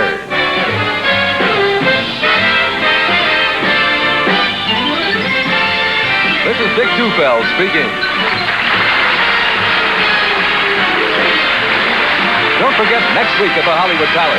Ben Blue, the Cherokees, Dorothy Collins, Lola Dobrich, Frank Gorshin, Jackie Leonard, Lillian Montevecchi, and your host, Pat Boone.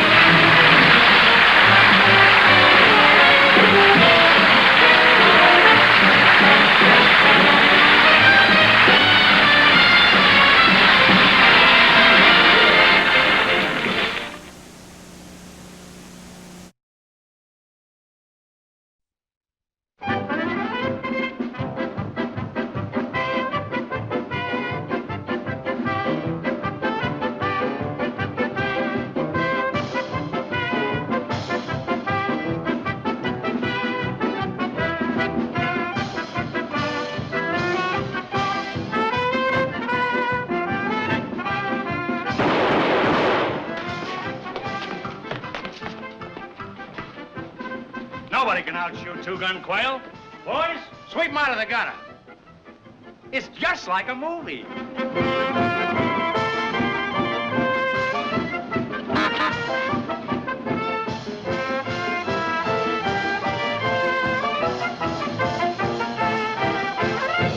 Riding the range together. Oh, we ride and ride, we don't know where, but the horses do the work, so we don't care. It's clippity-clop, just clippity-clop. Don't be afraid. If any trouble starts, we'll telephone for help. Telephone? This is 1870. Don Amici hasn't invented a telephone yet.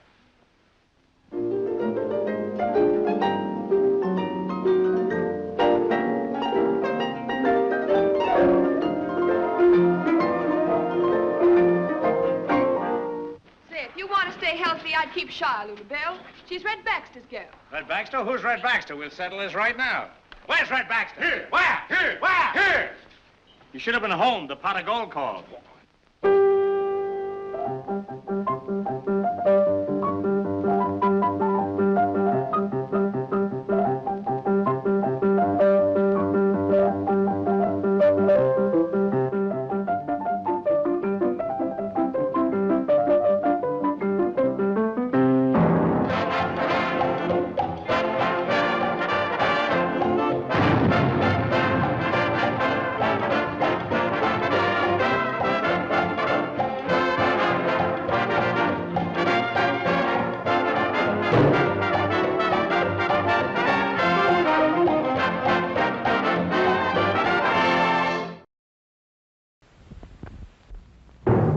DeSoto and the DeSoto Plymouth dealers from coast to coast present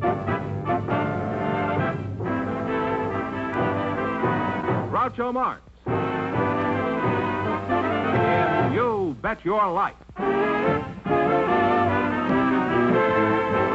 And here he is, the one, the only... What a bounder. Oh, that's me.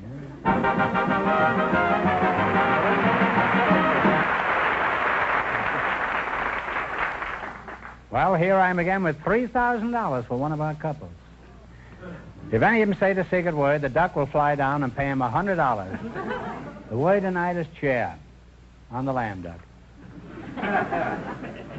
Mr. Fenneman, proceed with the inquisition. All right, Groucho, first tonight we have Mr. Bert Stewart, who has some interesting experiences he'd like to tell you about. He does. His partner is a special guest, Mrs. Edgar R. Hill. And here they are. Folks, would you come in, please, and meet Groucho Marx.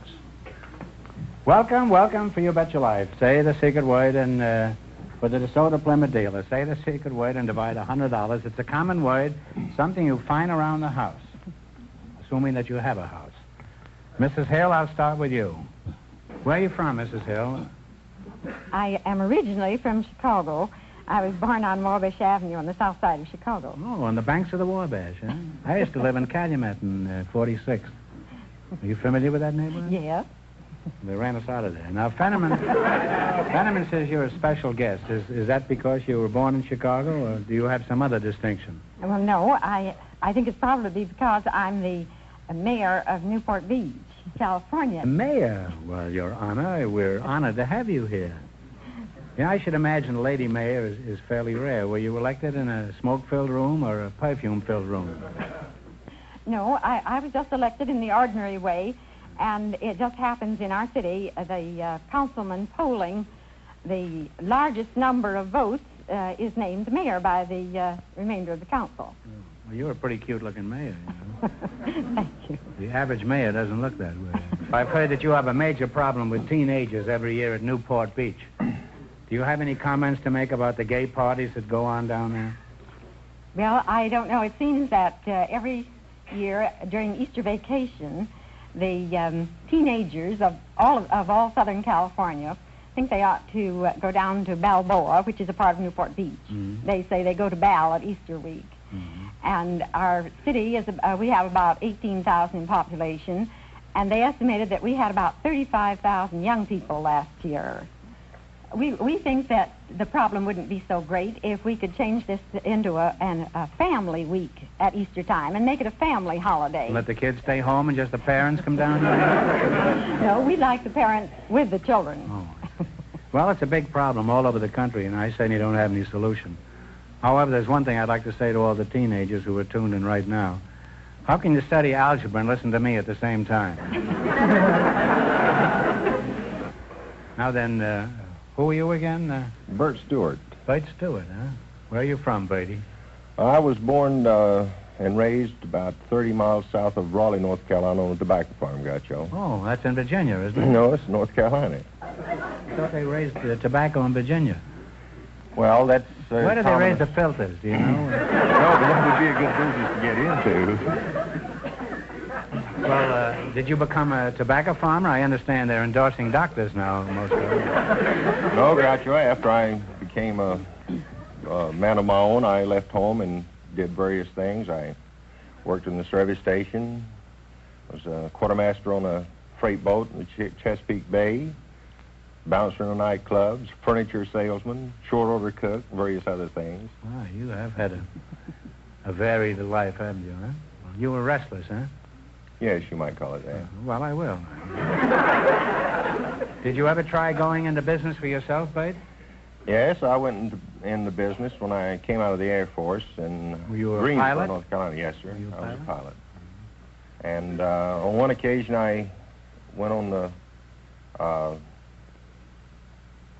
tangent trying to sell chicken box lunches to a football audience in the University of North Carolina, and Georgia was playing up there, and they had about 40,000 people, and I figured I could sell chicken box lunches to all of them, and I... What happened? Fixed up 2,000 chicken box lunches and arrived at the football game just 2 hours too late, so I was stuck with 2,000 chicken box lunches. What'd you do with these 2,000 surplus chickens? Did you sell them to an Army and Navy store? No, I'm afraid that they were spoiled and we had to get rid of them. Well, what was your next business venture, Bert? If this keeps up, I may burst into tears. I'm making sink reamers, Groucho. Sink reamers? Well, that's more like it. What's a sink reamer? A sink reamer is a device for adapting an old cast enamel sink so that a lady can have a garbage disposal installed in the sink without having to take the sink out and replace it with a new one. Well, how did you happen to get into this kind of business? Well, I saw the operation being performed, and I was interested in it. It looked like it would be something to get into. And it's a nice, messy thought, isn't it? I did a bit of research on it, and found that 40% of all the garbage disposals were being sold, and that was sold in the nation, was being sold here in California. I'm glad we have so much garbage here. And, you know, New York and may have the Catskills, and Minnesota may have the lakes, but we've got more garbage than any other state. No other state can make that statement. Well, this has indeed been an experience talking to you two. Now let's see how much money you can make. You're going to play You Bet Your Life. Remember, we start you off with $100. If you miss a question, you lose half your bankroll, no matter what it amounts to at the time. Is that clear? Yeah. Okay. Now you selected biblical quiz. And remember, the more the question is worth, the harder it is. What do you want to start with? And remember your partners and talk it over. One answer between you. Let's start with $100. $100? Well, $100? $100 will be all right then. Okay. In the Genesis account of the creation, on what day was the land made?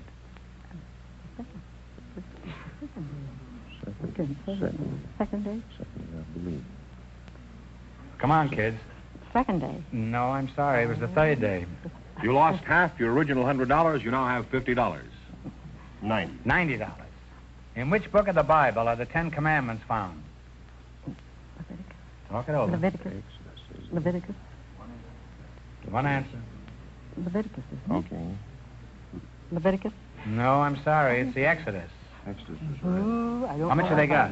You now have half of $50 or $25. All right, now you've got $25. What are you going to try? Who was the father of Ham, Shem, and Japheth? It's the two brothers. The one who went away. Cain killed Abel. And Come on, time's up, kids. Cain. Cain. Abel. No, Cain was killed. It was Abel. Abel. No, it was Noah. All right, You lost half your 25, you now have $12.50. Well, they're gamesters. You're going to take the 70? What is referred to as the Decalogue? Talk it over. The Decalogue? Is that the first 10 books of the... no. First 10 books? Oh, heaven. You got me in TD. No answer. No comment? Well, it's the Ten Commandments. You wind up with $6.25. I'm going to give you one question to get it right, and we bring your winnings up to 25. What time is it when both hands point to 12? 12 o'clock. 12 o'clock is right. I'm sorry. Thank you.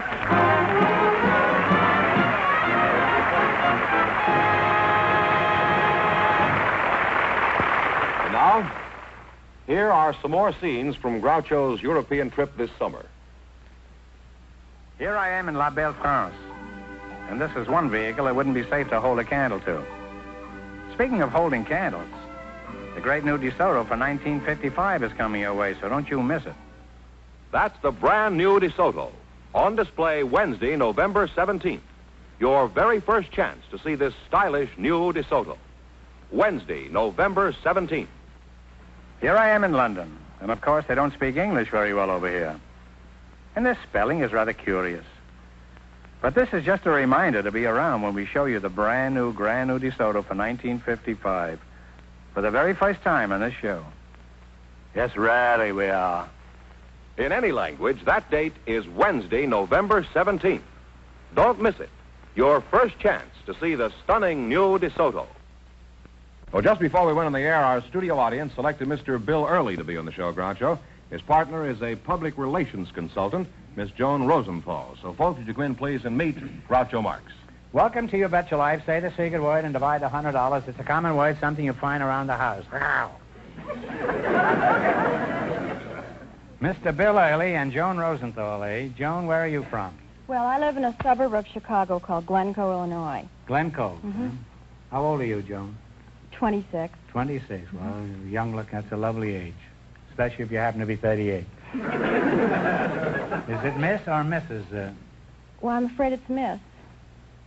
Well, if you're afraid, I'm not surprised it's Miss. Huh? You're very attractive now. What is the reason you're single, Joan? Nice-looking girl, young girl, pretty hair, teeth? I don't really know. Slim. I keep asking myself, why am I still single? Well, stop asking yourself and ask somebody else. You'll get better results that way. Would you like to get married? Yes, I'd like to. Mm-hmm. Why? Any particular reason? Well, I'd like to have a family. Mm-hmm. Have you looked for a husband? Yes, I've been looking. Well, you're honest about it. Most girls, when they're not married, even if they're attractive, they say, no, I don't want to get married. Where have you looked specifically for a husband? Well, I've looked in Chicago and New York, Los Angeles, Baltimore, Kansas City, St. Louis. You've got a bigger dragnet out than Jack Webb.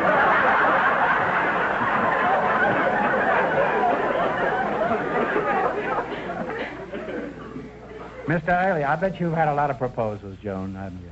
Well, You've had a number of them, haven't you? You Yeah. just haven't found anybody that you like yet. And I admire you for that. Because most girls at 26 are so panicky. They're afraid they're not going to get a fellow, that they grab the first yokel that comes along. And I admire you for having high standards. well, thank you. And I bet you'll wind up with just the boy you want. Well, thank you very much. Mr. Early, you look like a fellow gets around. I don't know what you get around, but you look like a fellow gets around. Maybe you could help Joan find a spouse. What sort of work do you do? Well, I buy cattle for Armory Company. Well, I doubt if you can do Joan any good. Where do you buy your cattle? Oh, I buy 'em most anywhere I can find them. We go out looking for them. Our On the highway? Oh no, our main buying office is at the stockyards, Union Stockyards. What do you do with these cows after you buy them? Well, we Take them home? No, we slaughter them, dress them, and sell them. Hope to get our money back. You've got to get your money back. You can't miss them too far. The tolerance is supposed to be about 0.5% What do you mean by that? Well, if, for instance, the cattle have some water in that you don't detect, they can drink quite a lot of water. You mean watered stock, this? Yeah, it'd be watered stock. Say 40 pounds. I had some watered stock in Wall Street once. Is it anything like that? It's about the same, in the same category. Well, 40 you can pounds of water that you don't see at 20 cents a pound is $8. That's more than we hope to make when we buy them, you see, and we don't want to make that mistake. Well, how do you know if the cow is waterlogged or not? Well, you follow them around all night to see they're not drinking? It'd be all right if you could, but you don't Well, how do always you do know. You shake them, see if they make a noise? They can conceal it pretty well. How? They have 4 stomachs, you know. Well, can't you shake them? No, they're a little big for that. Let's get back to you, Joan. What sort of work do you do? Well, I travel around and talk to women about their hair and advise them on what kind of permanents to use and how to groom their hair. Home permanence, huh? Yes. You know how to avoid falling hair, huh? Well, no, not You step nimbly to one side. That's no avoidance.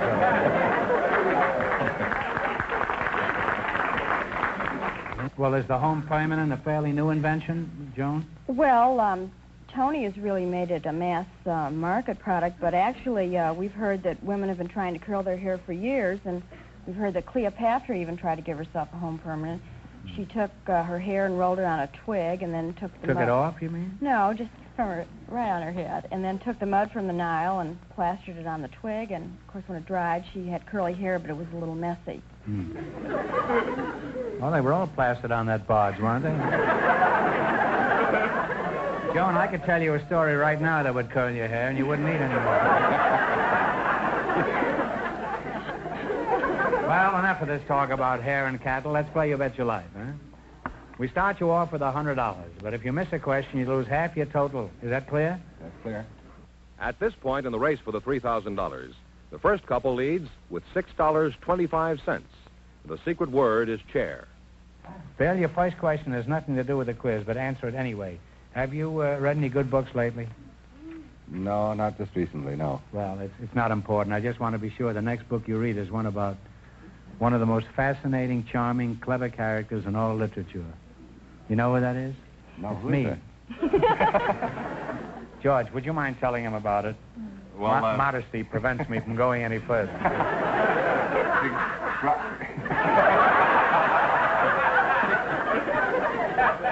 A skeptic over there that's going to get fired.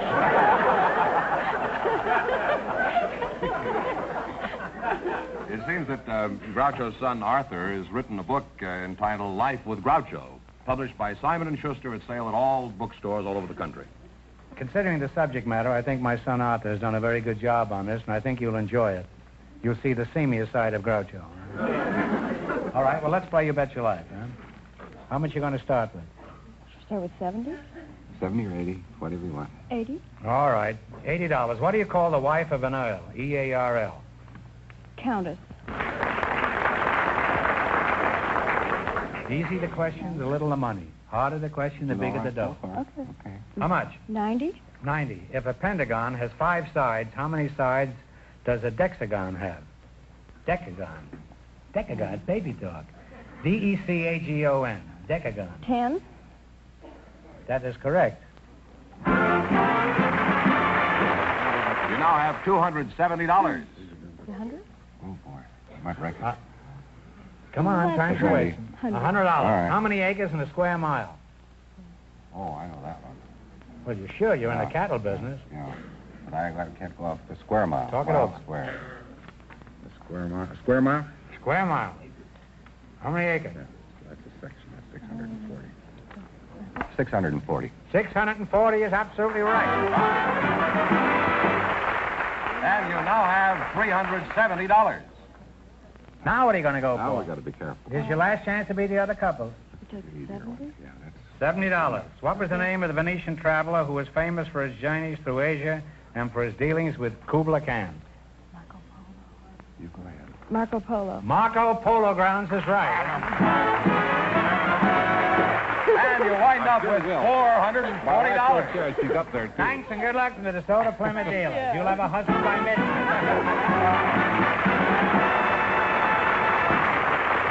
Before we go ahead, I want to show you another scene from our European trip. This is an old Roman tradition that was started by the boys who clean these fountains. But don't you throw your money away. Don't even look at another car until you see the great new DeSoto for 1955.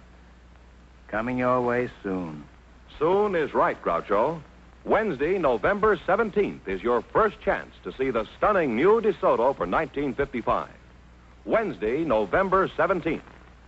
Well, Groucho, George, who's next? I was just going to tell you, we invited Now, some... what was the name of that book again? Which book? The book of my son. Which book? You Benedict Arnold, you. Life with Groucho. Wow. You've been badly trained, George. Yeah. I was going to say, Groucho, we invited some high school boys from a special school to our show tonight. Just before we went on the air, our studio audience selected Carol Hall to be on the show. His partner is a special guest, Miss Indra Davy. So, folks, would you come in, please, and meet Groucho Marx. Welcome, welcome for the DeSoto Plymouth dealers. Say the secret word and divide $100. It's a common word, something you find around the house. Indra Davy, is that right? Davy. Davy, and Carol Hall. Yes, sir. That's a very unusual outfit you have on, Indra. Is it a smock or a kimono, or what do you call it? Neither. It is a sari. A sari? Well, you don't have to be sari. You can wear anything you like in this show. Why are you sari, Indra? I'm not sorry, No.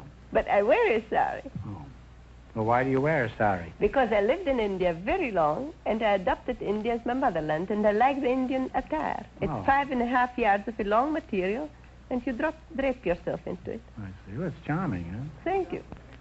Which part of India were you born in? Well, I was born in Riga, Latvia. In Latvia, isn't that? That's in Europe, isn't it? Yes, nothing to do with India. No, well, I am confused. I thought you were born in India. No, On the Burma Road. no. On the Burma Shave or something. Now, what is your name? Carol Hall. Carol Hall, huh? Sounds like an apartment house.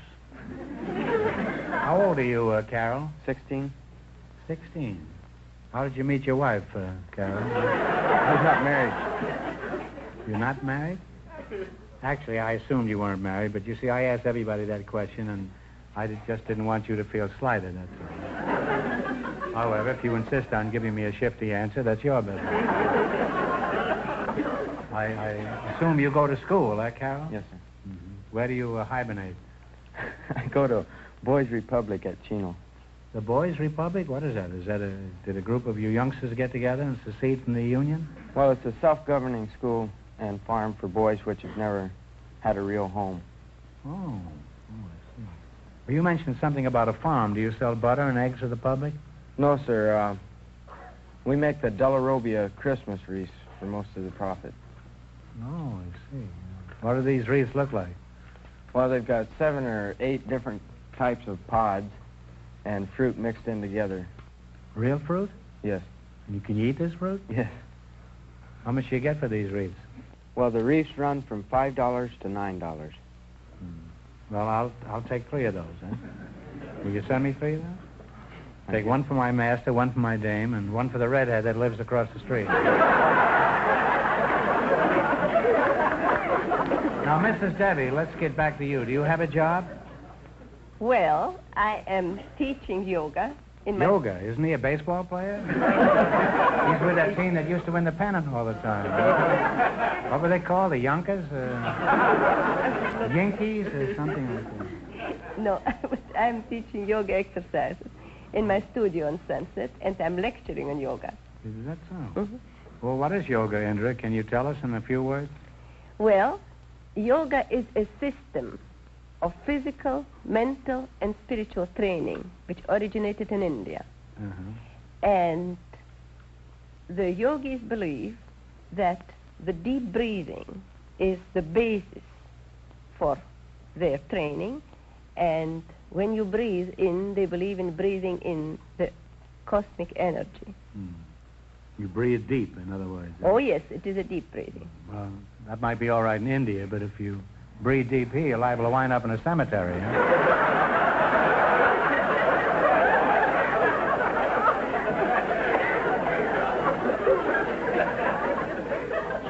I got up last week and went to the window and took 10 deep breaths and went back to bed for 3 days.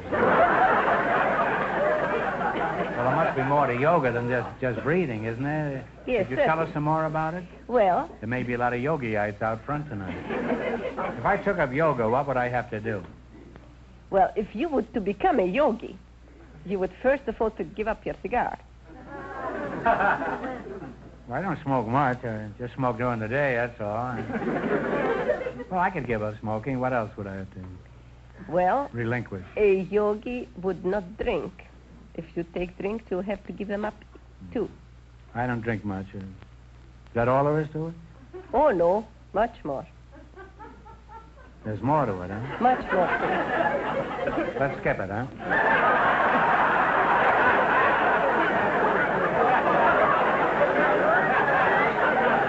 Well, you give up fried food for it.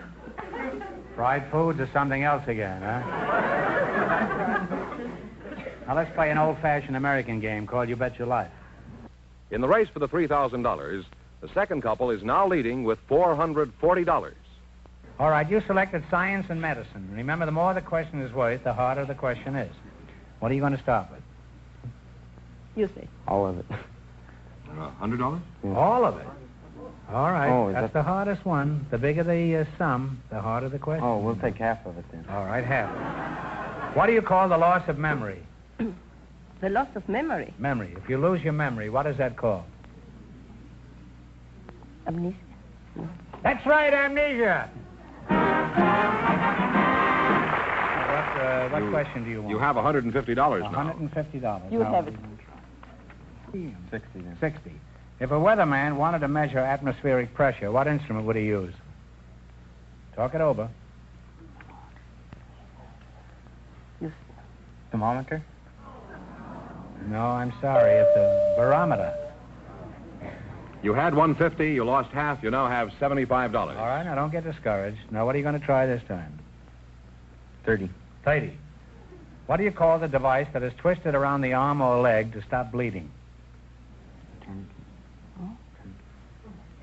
Tourniquet. Tourniquet is right. You now have $105. Now, what are you going to try? 40, I guess. The green coloring matter in plants is called what? Chlorophyll. Chlorophyll is right. You wind up with $145. Thanks and good luck from the DeSoto Plymouth dealers. Well, thank you. Thank you.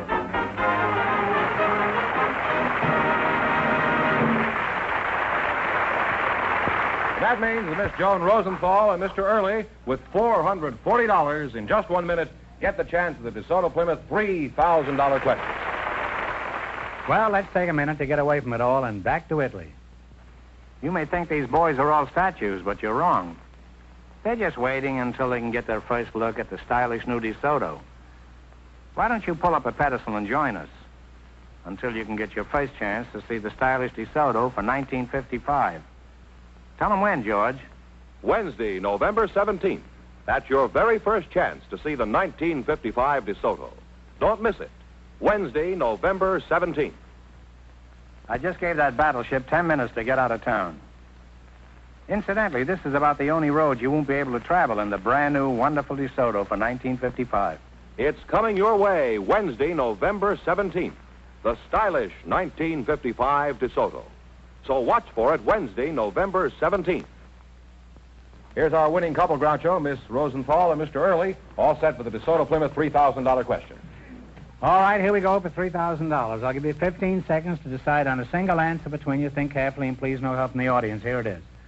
One of the most famous buildings in the world was the Temple of Athena, built around 400 years B.C. on the Acropolis of Athens. For $3,000, by what name do we know this famous temple, parts of which still remain?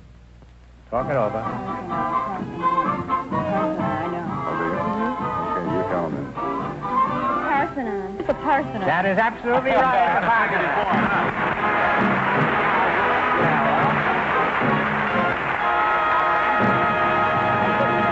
Don't worry, Jane. You win $3,000 between you. Don't worry. You want to get married pretty soon, Jane. What's how much in the quiz, George? $440 in the quiz. Now, how much do they each have now, George? Well, altogether they have $3,440, and you split that right down the middle. middle. Split that in half, and what is it, George? I have no idea. Well, it's $1,720 apiece, George. You see? Well, thanks. What are you going to do with all that money? I don't know. I have no idea. And you? What are you going to do? I think I'll give it to my favorite charity. That's my wife. Well, congratulations from the DeSoto Plymouth Dealers of America. You bet your life.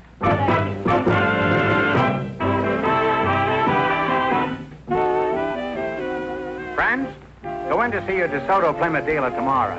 And when you do, tell them Groucho sent you.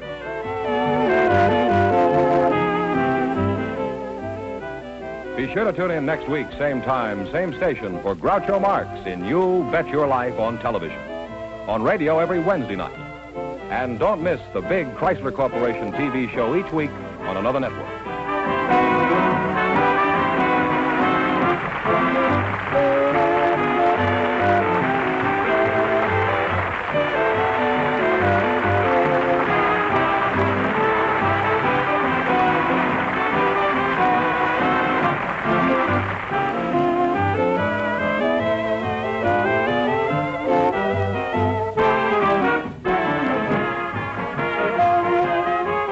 This is George Fenneman signing off with a message from the National Safety Council. Don't be a wacky walker. Remember to walk safely. Your life depends on it.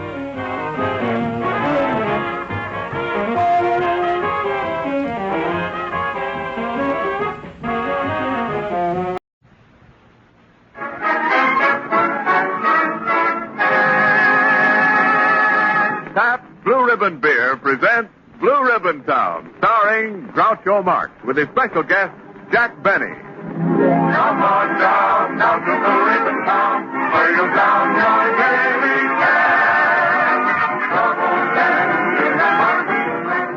With Jack Benny visiting us, there's plenty of excitement in Blue Ribbon Town tonight. Ready and eager to greet their famous guests are Fay McKenzie, Bill Days, Leo Gorsey, Robert R. Brewster and his Blue Ribbon Blenders, yours truly, Ken Niles, and the leading citizen of Blue Ribbon Town, our happy host of hilarious hijinks, Groucho Marx.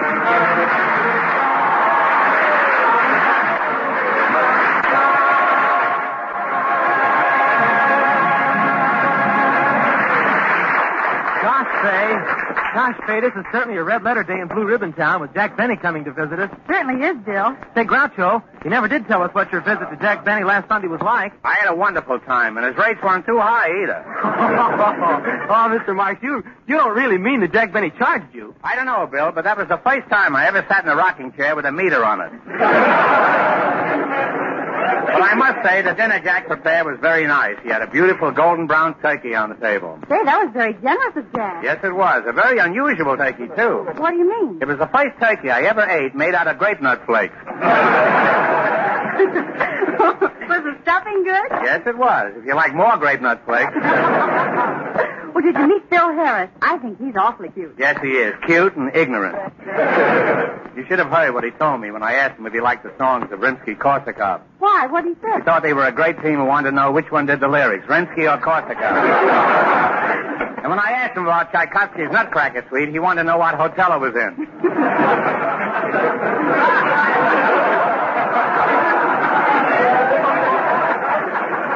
I everybody knows it's the ambassador.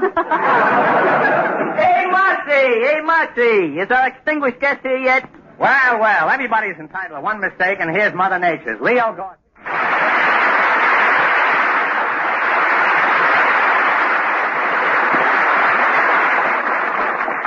Hey, Marcy, I just heard you talking about Phil Harris. You know, he's an old schoolmate of mine. Gee, I ain't seen Phil since we was in the 5th grade together. You ain't? No, just think. 2 whole years has fled by. Say, Marcy, did you enjoy yourself at Jack Benny's house last Sunday? Yes, I did, Gorsey, but I'm always glad to be back here in Blue Ribbon Town with my own happy little family. You're right, Groucho. We are one happy little family. I like you so much, Groucho. And I like you, Faye. And I like you too, Mr. Marx. And I like you, Bill. And Marcy, I like you likewise. And Gorsey, I like you lengthwise. But really, kids, I am fond of you. Ah, my happy little family. I feel like taking you all in my arms. You, Bill, and you, Gorsey, and you, Faye. Hey, Bill, why don't you and Gorsey get out and make more room for Faye? Jack Benny's main reason for coming up here is to get a complete vacation. He's mentally worn out from doing his radio show for so long. I can understand that. Jack Benny's certainly been on the air a long time, hasn't he? He certainly has. Why, Benny's been on the air so long, he can remember when John wasn't even married to his first wife.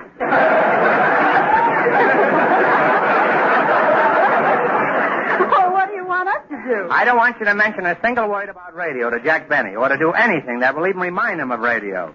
You see, Benny has radioitis. Oh, I get it. You mean he's allergic, huh? Gorsey, I bet you don't even know what allergic means. Hey, certainly I do. Then he's allergic to radio like I'm allergic to jail. Allergic to jail? I don't quite see the connection. Well, every time I'm in jail, I break out. See you later, Marcy.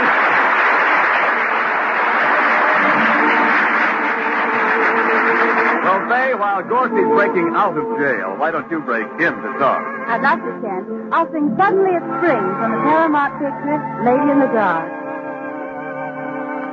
Why is my heart dancing, imagine dancing? You look at me and suddenly it's spring. Why do I keep sighing, not sad, just sighing? I'm young and free and suddenly it's spring. High on a hilltop, love is calling. Someone should wish me happy falling. No more being lonely, can I be lonely? You look at me, and suddenly it's spring. High on the hilltop, my true love is calling. Someone should wish me happy falling. No more being lonely, can I be lonely? You look at me and suddenly it's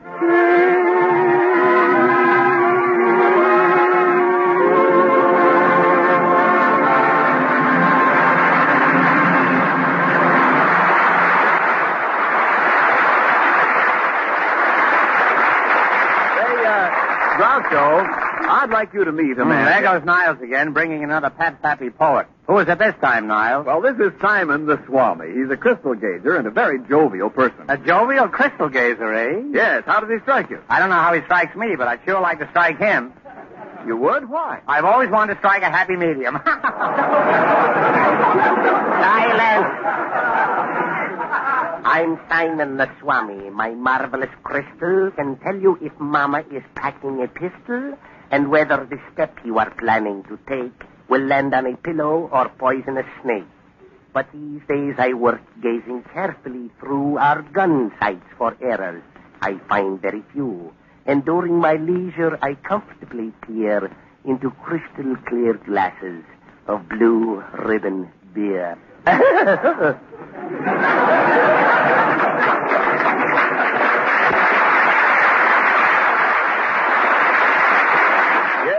All over America, when people sit down for an hour or two of comfortable leisure, they always seem to call for a glass of mellow, delicious Pabst Blue Ribbon beer. Since 1844, we've brewed and sold some of the world's finest beers. And today, Pabst Blue Ribbon is the finest of all. Pabst, you know, is full flavor blended from 33 fine brews. And there's a whole century of brewing skill and knowledge in every delicious drop.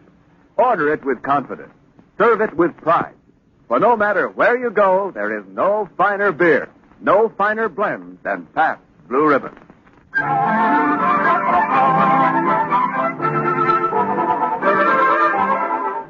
Well, I'm glad the kids all left. I want Jack Benny to feel like he's really going to get a rest from radio. Oh, there's Benny now, pulling out in a taxi cab. I'll open the door for him.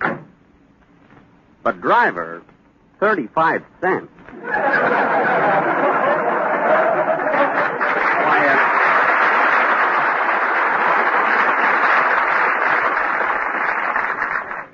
Can't be over 7 miles from here to the station. Well, all right. Oh, hello, Groucho. Well, if it isn't Jack Benny, the last of the Waukegans.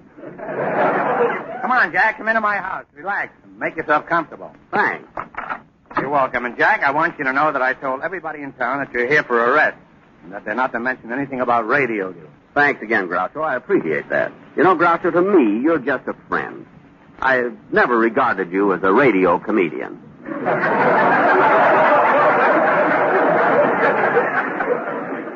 Don't look now, Jack, but you just lost a friend. Well, now that you're here, you may as well start relaxing. Just sit back in that easy chair there, and I'll get you a little snack I've prepared over there on the table. Oh, good. I could eat a little something. Here you are, a bowl of your favorite grape nut flakes. Well, gee, thanks, Groucho. Wait a minute. You're supposed to pour cream over them, not Pabst Blue Ribbon beer. You take care of your sponsor, and I'll take care of mine. Hey, Groucho, this is swell. It's the first time in years I've been able to have 2 minutes to myself without someone talking shop. Jack, the word radio isn't ever going to be mentioned around here. Say, how about some music? I'll turn on the, yes? How'd you like to listen to the vacuum cleaner? Maybe I can pick up Stardust. No, I'd rather just sit here and take it easy and talk about other things than, you know what. Suits me. Well, what would you like to talk about, Groucho? Oh, anything you'd like to talk about, Jack. Well, I'd like to talk about anything you'd like to talk about, Groucho. Well, that settles it. We'll talk about women. Say, how are you and Gladys Zabisco? Are you still that way about each other? Gladys? Yeah. No, we've, shall we say, fit? Pardon me, I didn't mean to serve it. Well, that's too bad, Jack. Oh, by the way, Gladys was a waitress, wasn't she? Yeah. Guys, I'm really broken up about it. You really liked her, eh, Jack? Yeah, I loved her. Gee, she was cute. Used to get a lot of tips, too.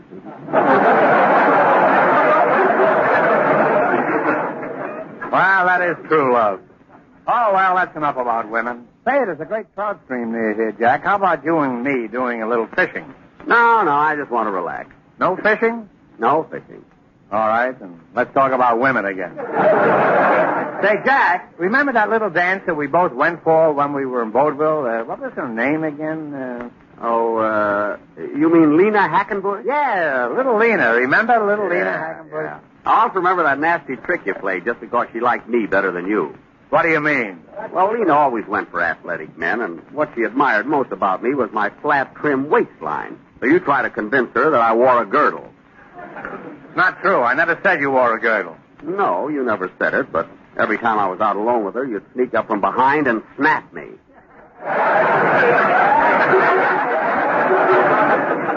Well, enough of reminiscing, Jack. How about going for a little walk and really seeing Blue Ribbon Town? No, Groucho. I just want to sit here and relax. No walking? No walking. Well, back to women again. Say, by the way, Jack, I have a picture of you and Lena Hackenbush upstairs that was taken 20 years ago. Gosh, Groucho, 20 years ago. Would you get it for me? Gladly, Jack. Say, is that the one where Lena's running her fingers through my hair? That's the one. Gee, I'd love to see Lena again. And I'll bet you'd love to see your hair again. Well, I'll get the picture and be right back. Well, Mr. Benny. Yes, young man. Mr. Benny, I'm Bill Days, one of Mr. Marx's happy Blue Ribbon Town family. Glad to know you, kid. What's on your mind? I sing. Well, that's nice. When Groucho comes down, you can sing for him. But I don't want to sing for Groucho. I want to sing for you, Mr. Benny. Sing for me? What for? Well, gosh, after you hearing me, I know you're going to want me on your program. Look, kid, I came here to forget radio. Didn't Mr. Marx tell you not to bother me? Yes, but gee, I couldn't help it. Being on your show gives a person so much prestige. Look, kid, You really think it does? Yes, I do. Gosh, Mr. Benny, you're just about the best there is in your field. Am I? Would you mind saying that a little louder, Bud? Louder? Why?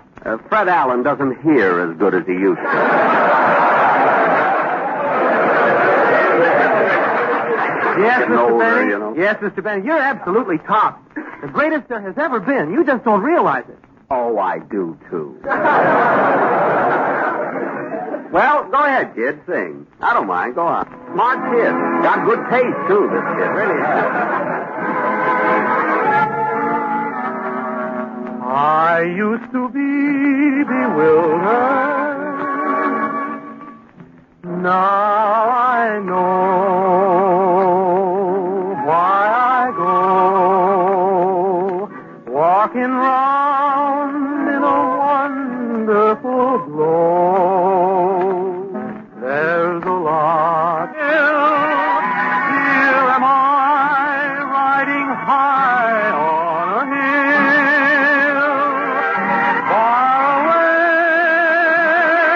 from the usual road, with a world of my own at my feet. All because fate was heavenly sweet.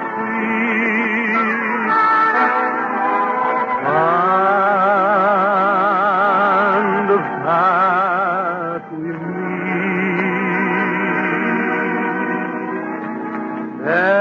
Never dreamed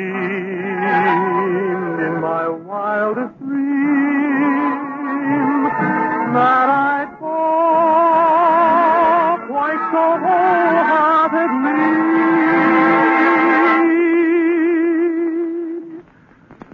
Now I know love is all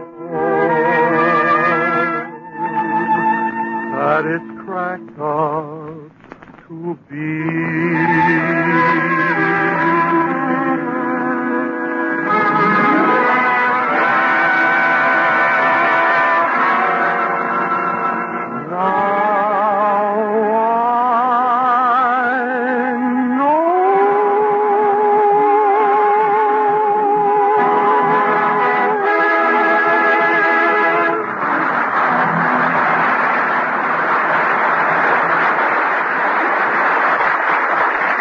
Well, do I get to be on your show, Mr. Benny?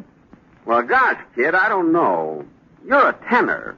What's wrong with that? Don't you always have tenors?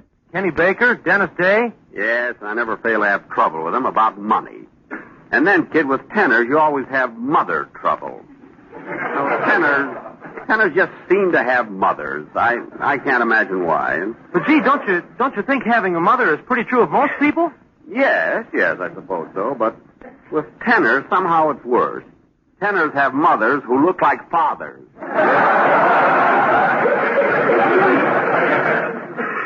Besides, I already have a contract with Dennis Day, an extremely fine tenor, so you can see nothing, absolutely nothing, could make me change my mind. But for such an opportunity, Mr. Benny, I'd even be willing to work for nothing. Please, kid, I'm not... I wonder if Dennis's mother would slug me if I broke his contract. Kid, you say you'd be willing to work for nothing? Well, practically, I'd be willing to accept $40 a week. $40 a week? Who do you think you are, Lawrence Tibbett? Why, Dennis only gets 35 now. He thinks he gets 186,000, you know. On the other hand, if you'd be willing to work for... Hold on there, Benny. A fine thing. A guest to my house trying to steal my tenor. There's nothing lower than a man who'd steal a tenor. Unless it's a man who'd steal a bass. I wouldn't have said that, Benny, except that the baseball season is just about to start. And have to give me that line about not talking shop. But Groucho, I didn't approach him. He approached me. That's right, Mr. Marx.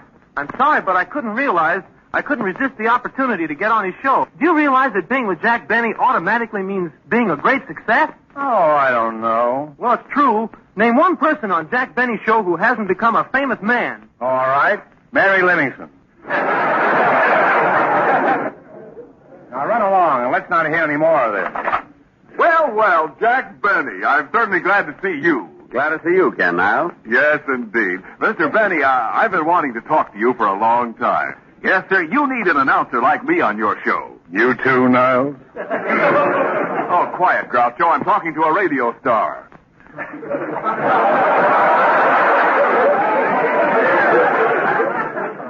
You know, Jack, Don Wilson's not laughing like he used to. That booming quality, that wonderful chuckle, those real honest-to-goodness guffaws, he just doesn't have it anymore. He doesn't? No. Now, just try me out. I'll throw you a feed line for an old joke. Any old joke. The way he throws himself at the man is degrading. Let's see. Say, Jack, who was that lady I saw you with last night? Oh, well, all right. That was no lady, Ken. That was my wife. Isn't that wonderful? That's marvelous, isn't it? Isn't it revolting?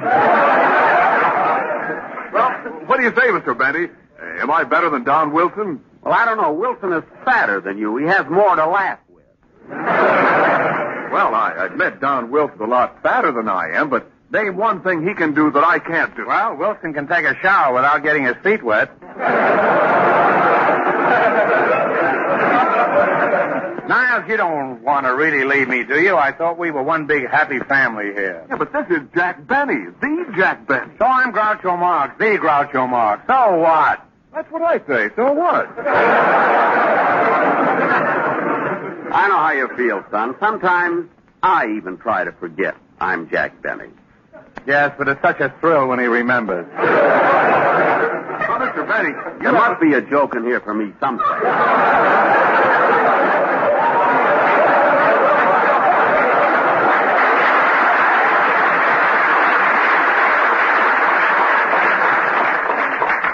You want me to help you look, Jack? Well, Mr. Benny, you haven't given me a chance. You haven't heard me do a commercial. Just listen. Niles, will you get out of here and let Benny and me go back to what we were discussing? Oh, women. Well, while you're on the subject of beautiful women, Groucho, I defy you to make a commercial out of that one. Don't be too sure. Did you ever stop to think that a beautiful woman is a perfect blend of lovely attributes? Her smile, her grace, her lovely face, and so forth. There he goes with that magic word, blend. It is a magic word, Groucho, especially when it comes to beer. You see, skillful blending of a number of different brews brings a smoothness and mellowness to beer that you just can't get any other way. Pabst, you know, is full flavor blended from no fewer than 33 fine brews. That's why a glass of Pabst is like an old friend. Its welcoming flavor is always the same, always delightful. Remember, there's a century of brewing skill in every delicious drop of Pabst Blue Ribbon. A 100-year tradition of hospitality in every sparkling glass. So, order it with confidence. Serve it with pride. For no matter where you go, there is no finer beer, no finer blend than Pabst Blue Ribbon. Well, there it is, Mr. Benny. Think it over. I'll be waiting for your answer. Toodle-doo. Shall we dance? Fine, happy family I've got. That's the second trader who wants to desert me. Isn't a fine rest I'm having away from radio. I had to come back for that line, you know. Hello, Groucho. Hello, Fay. I'd like to... you don't have to introduce him. Anybody'd know this is Jack Benny. Oh, I guess I am rather easy to recognize. Oh, yes, I've seen you in pictures, and I could tell it was you by your kind eyes, your strong, manly jaw, your big, brawny arms rippling with muscles.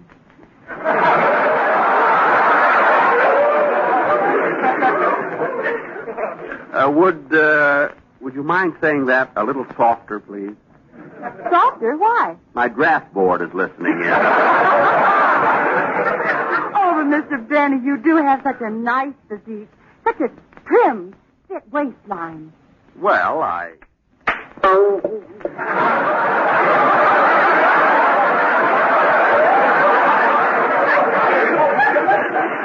Groucho Marx, you snapped me again. There's never a shortage of rubber around Benny. You know, you're quite attractive, Miss Mackenzie. Oh, thanks, but don't call me Miss Mackenzie. You can call me Daisy. I can? Mm-hmm. Well, then, you can call me Jaxie Poo.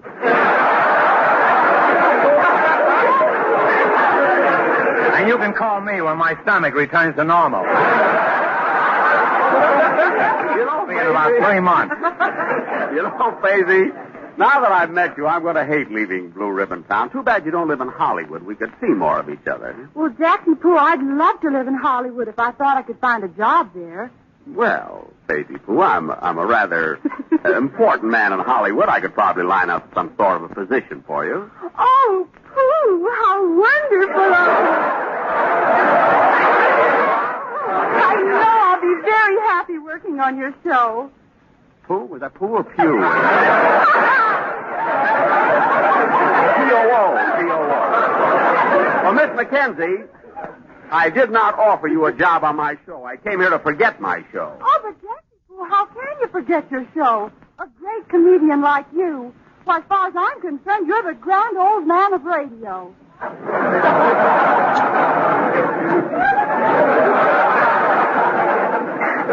Don't let my gray hair fool you. I'm just breaking it in for a silver fox. Say,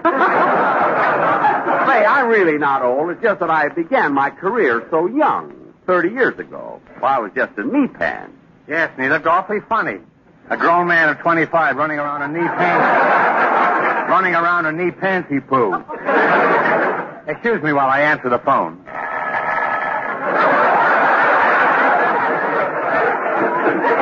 Jack, excuse me while I answer the phone. That never happens on my show.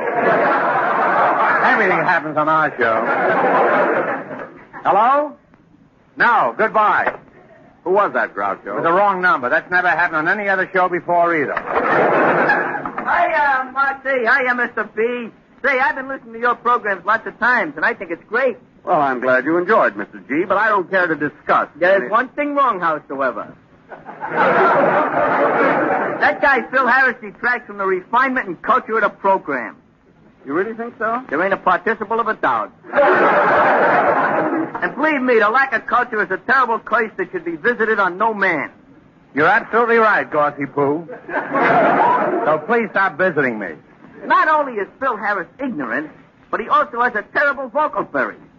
The guy knows nothing about nothing, especially grammar. Not only can't he conjugate conjugation, but he can't even subjunct subjunction. Boy, what a soliloquy. See, what you should do, Benny, is get someone to take Harris's place. Someone who's got class, refinement, and education. In other words, me. That's more than I had on the whole program.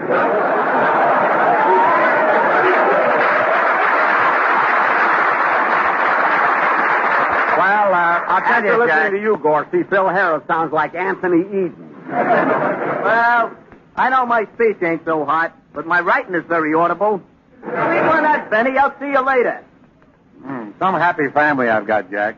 Everybody has tried to leave me for your radio show. Yes, in fact, Rochester was the only job that nobody wanted. Yeah, some happy family, all right. What loyalty? They don't even know the meaning of the word.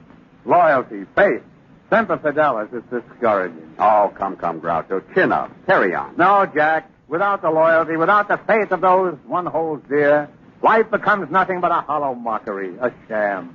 A mere existence, hardly worth continuing.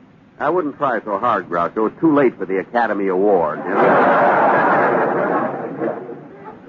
He jests at scars that never felt a wound. Oh, I know you're hurt, Groucho, but after all... You're a good friend, Jack, but don't try to soften the blow. I'm disappointed in my so-called friend. Wanted to leave me to go with your show. It hurts, Jack. It hurts here. Now it hurts there, too. There, Groucho. Don't take it so hard. I can't help it, Jack. There's only one thing left for me to do now. What's that? Mr. Benny, how about you all letting me take Rochester's place?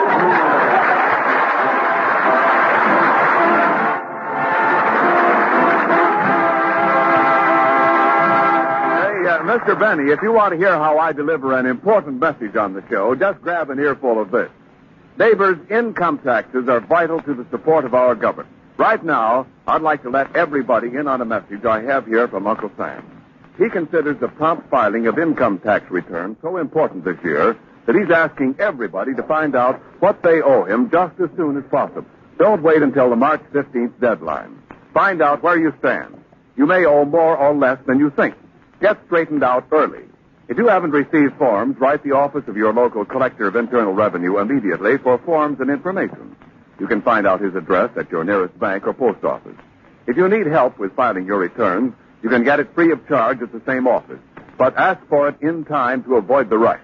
Remember, file early. It's more important this year than ever before. Well, Groucho, it's time for me to leave. I want to thank you for your hospitality. It was nice having you, Jack. Thanks for coming down. You must visit me again sometime. I'll be glad to. By the way, who's your guest next week? Everett Horton. He's having trouble with his income tax, and he wants me to help him figure it out. Groucho, I didn't know you were good at that sort of thing. Do you really know how to fill out those income tax forms? Oh, yes. In fact, I helped Dorothy Lamour with her income tax last year, and you know how well her form is filled out. Well, good night, Groucho. Now, wait a minute, fellas. Get this very clever line they gave me to end the program with. Oh, this will be a scream. Wait till you hear this. Good night, Groucho. I'll be listening next week.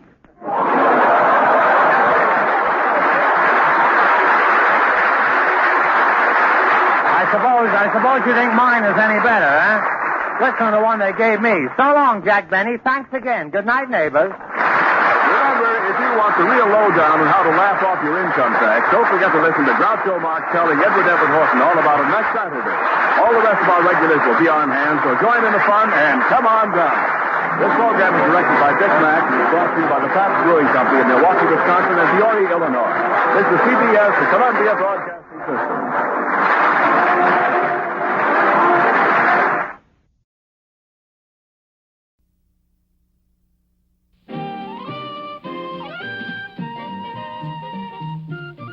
From all over America, we're bringing people to Hollywood, people who have something to say.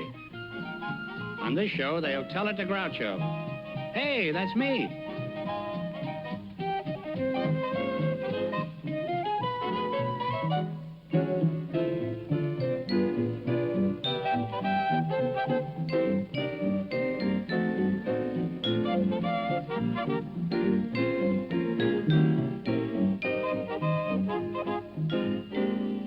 And now, here's Groucho.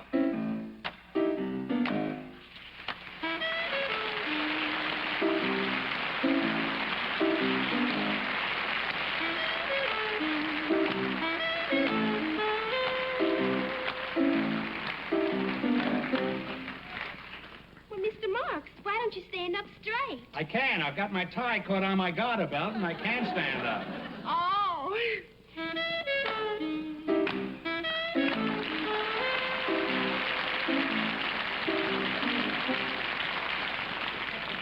That was my new assistant, Jackson Wheeler. And this is my other assistant, Patty Harmon.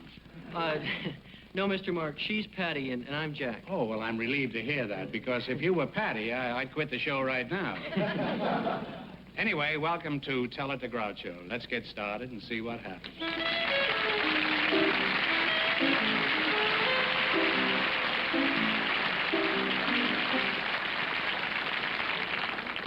Well, Groucho, Mr. Marks, Beth and Betty Lawrence are here now. Now, what are you going to call me, Groucho or Mr. Marx? Mr. Marks, that's better. You can call me Groucho if you want. It sounds more dignified. And I'll call you if I had 3 aces and a pair of jacks. Well, Mr. Marks, Beth and Betty Lawrence are here now. And they're ready I don't to see them. And they're ready, well, they're right out there. Oh. And they're ready to tell it to Groucho.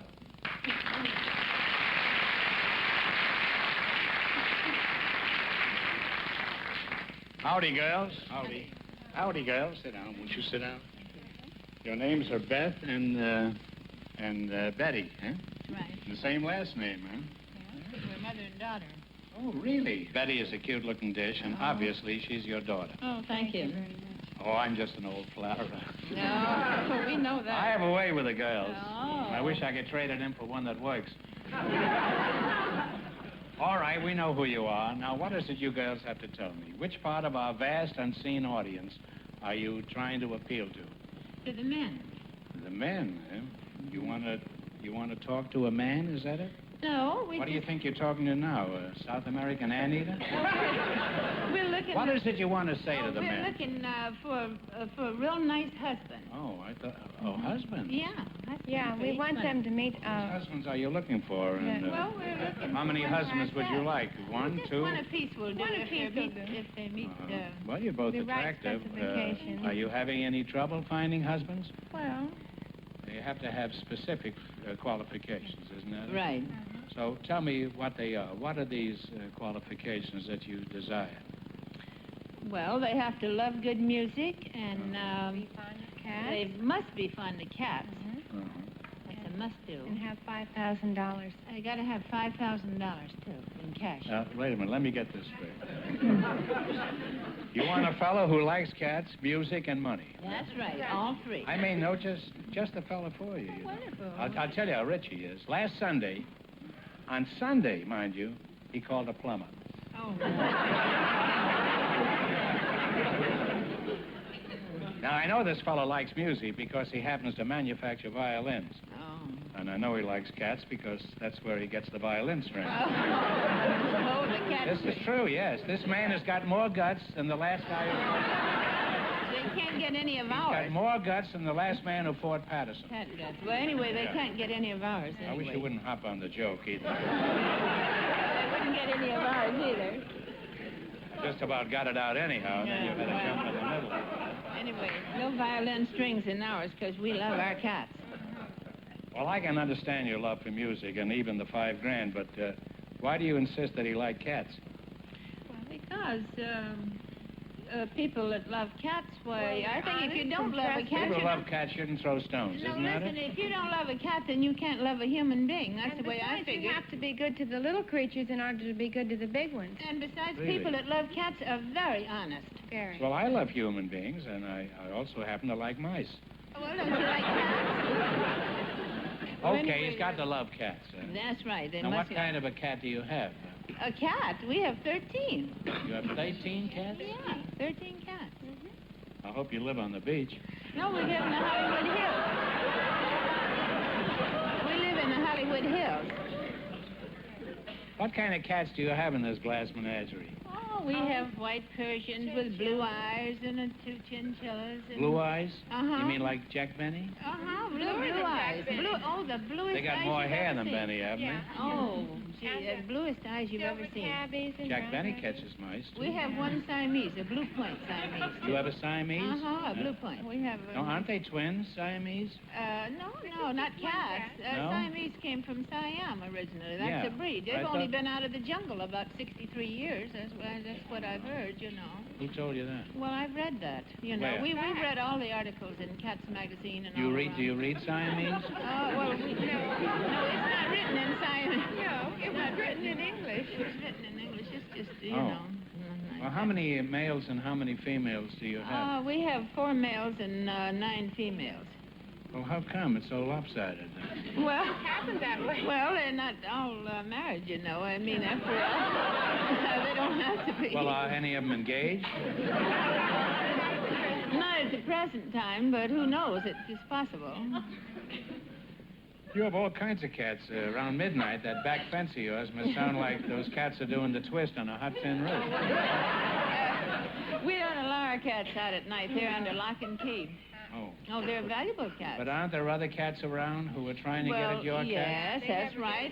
They don't though. They come around and meow, pretty cat, come out. You know, they'll do Now, it. is this your cat doing it? No, or that's another cat. That's an alley cat. These are alley cats? Yeah, but believe Alley me. cats. Wasn't he the head of the Arabian government or something? I don't know, but I tell you one thing. We won't let our cats out to meet them.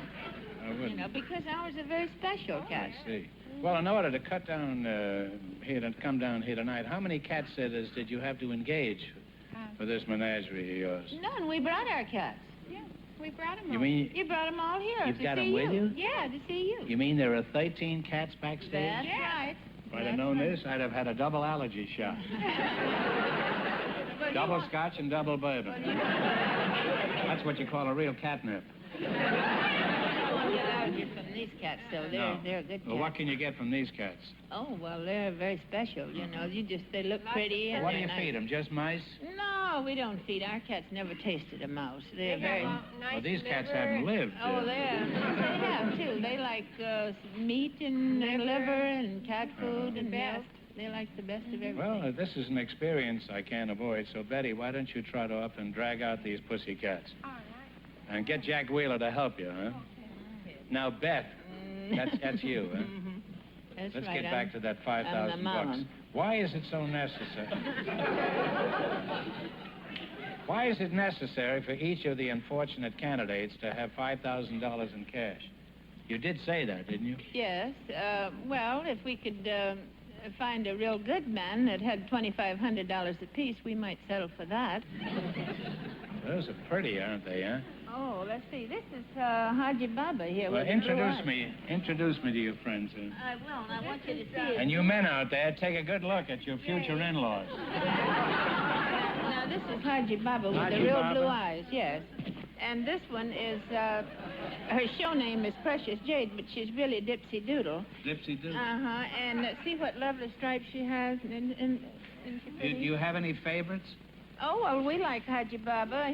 Well, do the other cats know that you favor Haji Baba? Well, we don't want them to feel bad. We just don't tell them about it, you know, but... Couldn't you tell them in Siamese? Well, no, he doesn't like Siamese, you know. He likes the Persian. Now, which is this one over there? Tell me about him. What's his specialty? That's Tiger Jr. Has he ever seen... Give me Barbette and Sally. Oh, you're Betty. Oh, here comes a lot of them. Come on, baby. Now, this one here is, this is Mischief right here. This is Mischief. Yeah. Oh, are these related, these two? Say, where is her Hannah? Are these two related? No, they're no relation, even How though would they you have know? blue eyes. Huh? Well, this one is Mischief. I know because I know where this one came from, and I know where this one came from. I know where they all came from, but how do you know?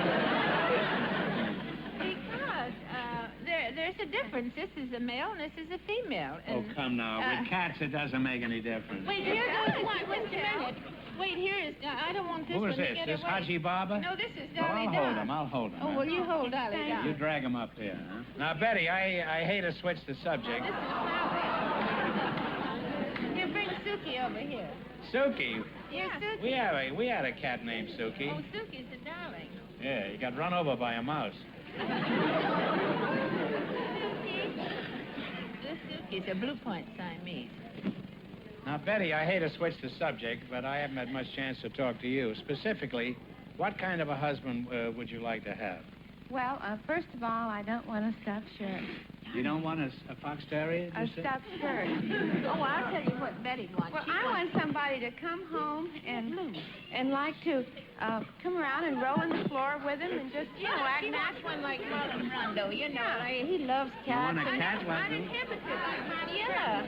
See, he You loves want a cat that looks like Marlon Brando? No. Now, how do you know Marlon Brando likes cats? Because we've seen it many times over. And I have many Put it pictures down at home here. of him with cats. And besides, the nicest people love cats. Yeah, after The all. nicest ones. You know, a person can hate cats and still be a wonderful person. Look at Mrs. Katz. Now, Bet, why don't you put an ad in the newspaper? Oh, we don't have time to read the newspaper. Well, I'm surprised to hear that. I'm sure you have plenty of papers laying all over the floors in here. We don't either. You don't? No, got away. There You goes just Hazel. magazines? Hazel got away. Hazel. Wait. That's all right. If he gets out, that'll be more where he came from. Huh? No, we don't want Hazel to get away. Hazel, she broke the leash. Now, Hazel Beth. broke her leash. Yeah. Yeah. Somebody better hold Hazel. No, huh? So Hazel Jack, broke hold her leash. Hazel. I think you better hold Hazel. I think Hazel's going nuts. Hazelnut. Well, there is a hazelnut. Hey, that's pretty good. Now, Beth. Now, if one of you got married and you had to separate, how would you divide the cats? Well, we'd split them. You split the whole 13 cats? Well, we wouldn't split 13, she'd take half. You mean you'd be sitting home with 6.5 cats on your I'd take 7. I'll take 7 and she'd take 6. Well, that's not fair. You'd have more cats than Well, she we have had. to get another one then to Well, it specify. wouldn't be difficult. Just talk to Haji Baba. He'll take care of In it. fact, I love my cat so much, I probably want to take him on the honeymoon with me. I should think so. You mean instead of your husband? huh? No, the husband and the cat. You would take the cat on your husband? Your husband would be crazy about that. He'd have to love him. Yeah, Can now, you put Jack- Redbird up here? The hackles are beginning to rise on the back of my neck. Would you mind removing... Would you mind removing Tiger from here? Oh, leave this one here. He's cute. Just leave this one. Dolly Don there. Huh? You want Dolly Don I like cute. this one. I like the respect he shows to the audience. Can you imagine when Betty gets married and she tells her husband to lock the door and put the cat out? He'd be out there until 3 in the morning. You have to be a nice person. Well, man, you can't find a bargain like this all over. You can't find it in the mail order catalog. That's Baba John there, the big cat there. Yeah, That's and Red- girls, Redbird. girls, listen to me for a second. Will you stop mumbling just for a minute? When these thousands of proposals start pouring in for you two girls, we'll turn them over to you, and you can work it out between yourself and your 13 cats, huh? Oh, And now we're wonderful. going to give you a chance to win some money. Well, okay. Now, we have a screen up here. Well, we'd like to leave a few here Well- that are acting nice, you know, a few You of want to these leave a cats. few? Uh-huh, that would act nice, you Leave know. this one here because Did they take Hazel back? I admire this cat's judgment. I think Haji Baba's acting nicely now. What's this one's name? That's Oh, can Dolly you Don. tell from the rear end? The Dolly Don. Let's Huh? see, some of them are under here now. That's Yeah. Sally. That's Sunshine Sally there. Oh, well, put her away, and later I'll sing I Wonder What Became of Well, Sally. you see what becomes of Sally. Listen, Betty, that's Mischief there. Why don't you leave Mischief? She acts so nice. Maybe we could just put Mischief there. She looks so pretty. Oh, Cindy Lou wants to stay, too. She likes you. It's fine. Can we proceed now with this game we're going to play and give you a chance did you to win see some this money? cat? She's born on the sign of Leo. Isn't Well, that that's nice? good. That makes me very happy. I'm glad you told me that. This cat here, she has her emblem, too. She's on the sign of the fishes. They're all beautiful. She loves fish. She's on the sign of the fishes. One of the most interesting conversations I've never had. What are you doing, basket weaving out there? Look what a nice cat you've got there. She acts so I'll take him home, this one, and then you'll only have 12 even in case one of you get married. Well, now that's a nice one. Well, Hop in there, Haji Baba. now I'll keep this one because these two fight. And the rest of them are minding real well. Okay. We'll just leave this them one like and that. We all set now? Yes. Now we're going to play a game. You understand how we play this game? No. No. No, well, I don't either. I want to ask you, have you understood anything that I've said here tonight? Because if you have, you were way ahead of me. Oh. Now we're going to flash a little confusing, of Yes, course. I know.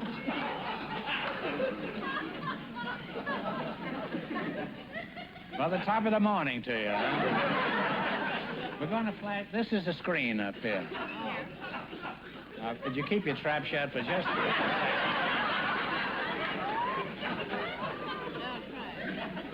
We're going to flash a picture on here. And if you identify this picture in 1/8 of a second, you're going to split $1,000 between you. That's a mighty short time, though. Well, that's true, but it's mighty big money. You can buy an awful lot of liver and onions for these pussycats. Well, how about cat food and everything? Cat food and everything. 13 cats very expensive, you know, Yes. to keep Well, up. it's 15 cats in a dead man's chest, isn't that it? Yo-ho and a bottle of rum, huh? Yeah, but it takes more than a bottle of rum for Will the you cat. keep just quiet for a second?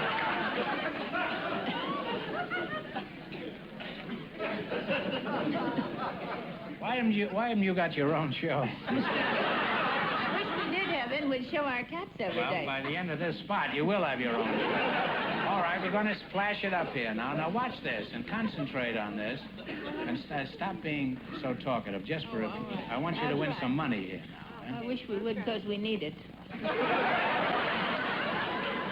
Okay, are you ready? We're going to put it on for 1/8 of a second, and if you get it right, you'll split $1,000 or 13 cuts. Are you ready? Go. Who was it? You can talk it over, you know. Your father and son. But that was such a short flash. That's true. Well, obviously, you don't know who it is. I'll try it again. This time, I'm going to give you half a second. You ready? Go.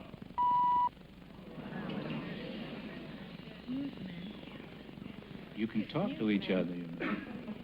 Maybe Haji Baba knows. What is he? Well, we probably won't get him. All right, now I'm going to put it up. This time I'm going to put it up for a whole second, and if you get it this time, you'll win $250. Are you ready? Go. Oh, I've seen him, but I don't know who it was.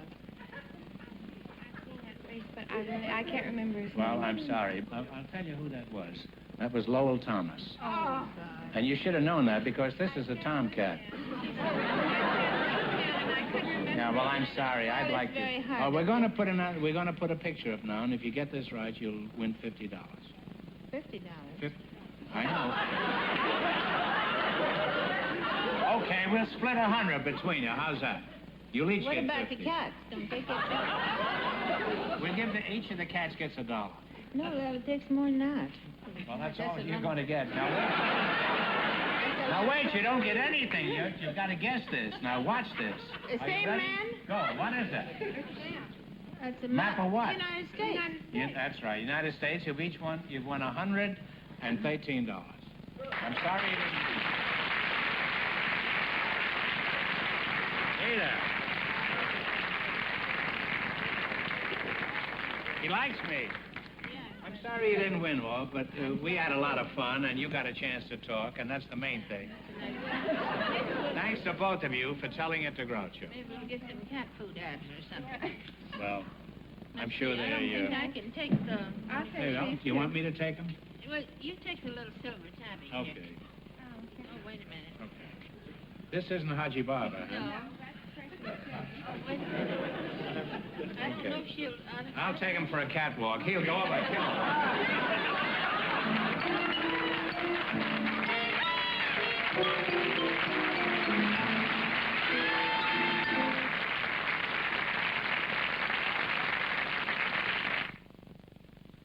Mr. Marx, Mr. George Chatterton is here now. Who? Mr. George Chatterton. Chatterton? Yes, sir.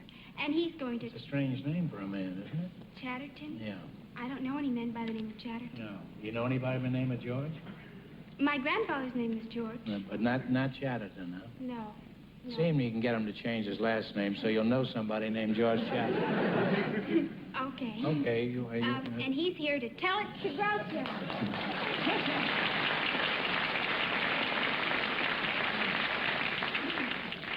Sit down. Your name is George Chatterton, huh? That's right, Groucho. Now, what's on your mind? What do you want to tell me? Well, I was born in Where New York. are you from, George? Well, I was born on the east side, raised on the west side, New York City. East side of what? New York City. Oh. And I've been I thought you traveling. were describing 2 bottles of beer. And I've been traveling ever since. Uh-huh. Why? Was there someone chasing you? Well, not quite, but I think, Groucho, that America's not smiling, not laughing enough. Uh-huh. They You mean walk around- you're referring to tonight? No, not tonight. No. That's one thing. You're a doctor of medicine. Uh-huh. Well, thank you. You give the country what they need, a laugh. That's right. Of course, this won't help you when we get to the quiz, but it can't do you any harm. Now, what's the matter with people? Well, everybody Problem. seems depressed. They walk around. Nobody smiles enough. I Well, think that's America silly. should dress up and smile. Grin, you mean? Grin, go around, look like they're happy, and not feel like they're depressed. They're in the greatest country in the world. I think it's true. I think laugh and the world laughs with you. Cry and you go on Queen for a day. Oh, what do you expect to do about it? Well, Bottle laughs and sell them like vitamin pills? No, if I may, I'd like to ask you a favor. Uh-huh. Shoot, go right ahead. May I borrow your orchestra? Borrow them. You can have them. I'll give it to you. But go ahead. What do you want them to play? When you're smiling. Megan, have you got When You're Smiling? Sure. All right, give it to him. Say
certainly fixed me good, all right. I think you got something there. Thank you, Groucho. Well, we should keep it there. No, I think that's a very good philosophy you've got there, and people should laugh more. Now, you were so happy. We're going to give you a chance to win some money, and I hope you win some money here, so you'll be even happier. Thank you. That doesn't mean you have to sing that song again. Now, we're going to flash something on here, and we're going to show it to you. And we're going to leave it on for an eighth of a second. And if you guess it correctly, you're going to win $500. And I hope you do. Are you ready? Yes. All right. Fire away. You get it? I think so. What is it? That's playing not a saxophone, but it's a long deal in the sax section. What is it? It's a tuba. Tuba. You were close. You were close. It's a bassoon. Bassoon. I shouldn't have told you. All right, we'll start all over.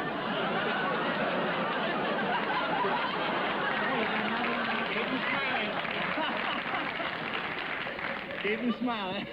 We're giving you another chance. It's even better this time. Look, I took a chance there, too, you know.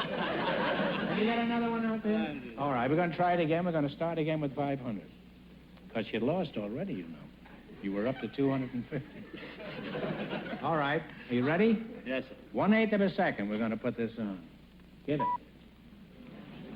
That's the Washington Monument. Is that right? Well, you just won $500.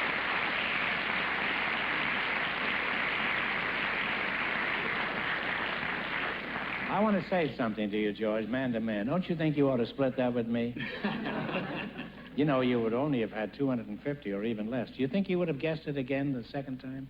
Well, I don't think so. No, I don't think so either. Well, send me $250. Congratulations, George. Thank you, guys. Thanks for being on the show. I'm glad you won the $500.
Play now one of my own compositions by Victor Herbert.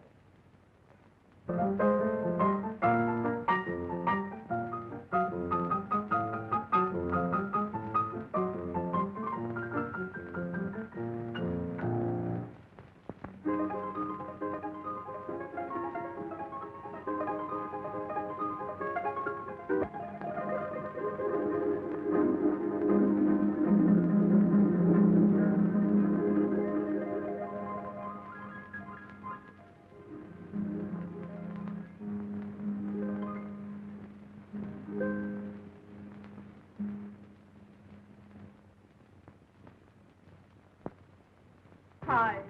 Take the professor's hat and coat. And send for the fumigators.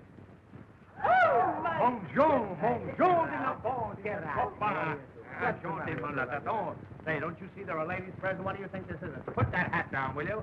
What do you do there? Get out of here. Oh, just a minute.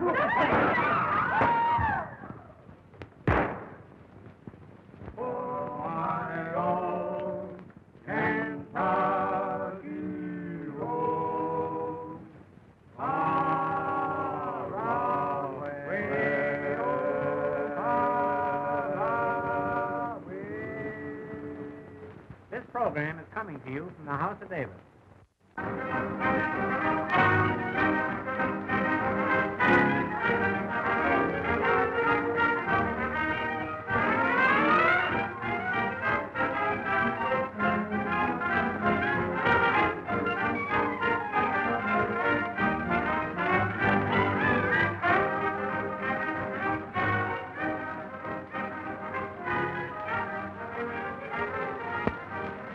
Ladies and gentlemen, the secret word tonight is street.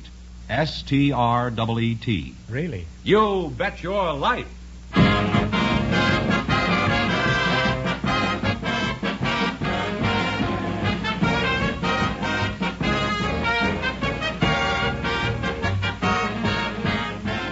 It's Groucho Marx in You Bet Your Life, the comedy quiz series produced and transcribed from Hollywood and brought to you by the more than 3,000 DeSoto Plymouth dealers. The dealers who have on display the outstanding DeSoto Automatic with fully automatic power flight transmission and the all-new Plymouth, your best buy in the low-priced field. And now, here he is, the one, the only... That's me, Teddy Roosevelt. Delighted.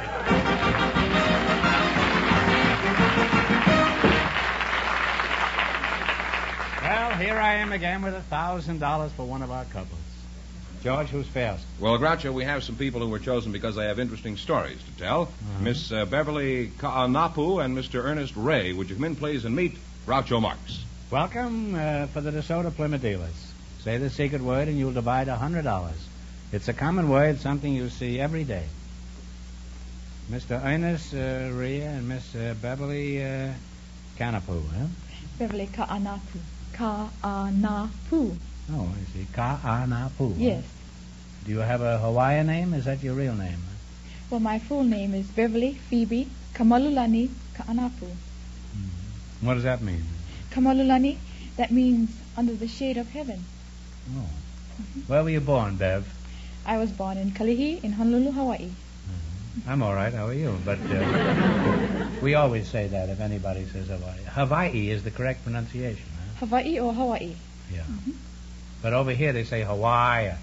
Don't they? Well, that's the easiest way. Yes, it is. And it also there's no joke. I mean, to say I'm all right, how are you? Just to say Hawaii, you're dead. Aren't the real, genuine, blown-in-the-bottle Hawaiians pretty scarce now? I've heard there aren't too many of you left. Is this true? Yes, that's very true. As for myself, I'm part Hawaiian and part German. Really? Yes. Is that so? Well, whoever assembled the pod certainly knew what he was doing.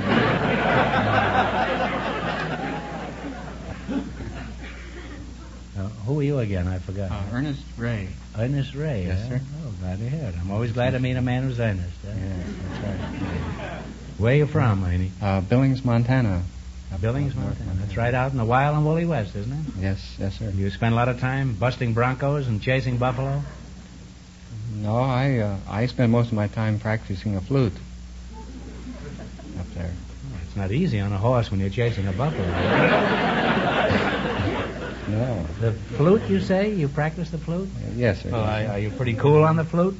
Well, I was the best flautist in the state. The best flautist in the state? Best flautist. Flautist? Flautist. I thought you said you played the flute. What's a flout? A flout is a flute. Is a flute? Yes. A flout flute? Is it? Flout flute. Flute is a flout is a flute. It's the same as a flute. It's the same thing. It's the same. Well, I've learned a word tonight, flautist, huh? Yes, sir. And you were the best flute player in Montana? Yes, I was the best flute player in Montana. Mm-hmm. Well, that's an easy claim to make. Can you substantiate this claim? Well, Groucho, while I was still in high school, I entered a Montana, the flute contest in Montana to see who was the best flute player. And I won first chair. And then, after that, I You won the chair, you say? Yeah. I won the first chair. I won the first position. I was the first flutist in the contest. They rated me first. Well, suppose in that contest you'd have hit a sour note, Ernie, would you have taken your flute and blown your head off? No, I had third chair there, but I had probably been denoted to about the fifth chair, I figure, if I hadn't done a good job. The fifth chair? I had third chair in the second flute section. Did you ever have the second flute in the fifth chair section? No. I'm supposed to get you confused.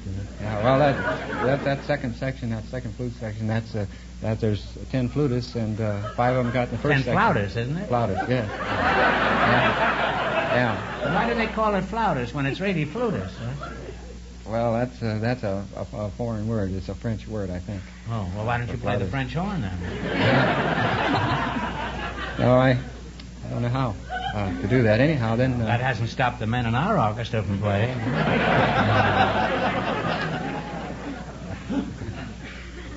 Well, I've enjoyed this little chat with you two, but the time has come for some more serious endeavors, like winning some moolah. Is that a Hawaiian word, yes, moolah? Moolah. Moolah. Okala. Okala. Huh?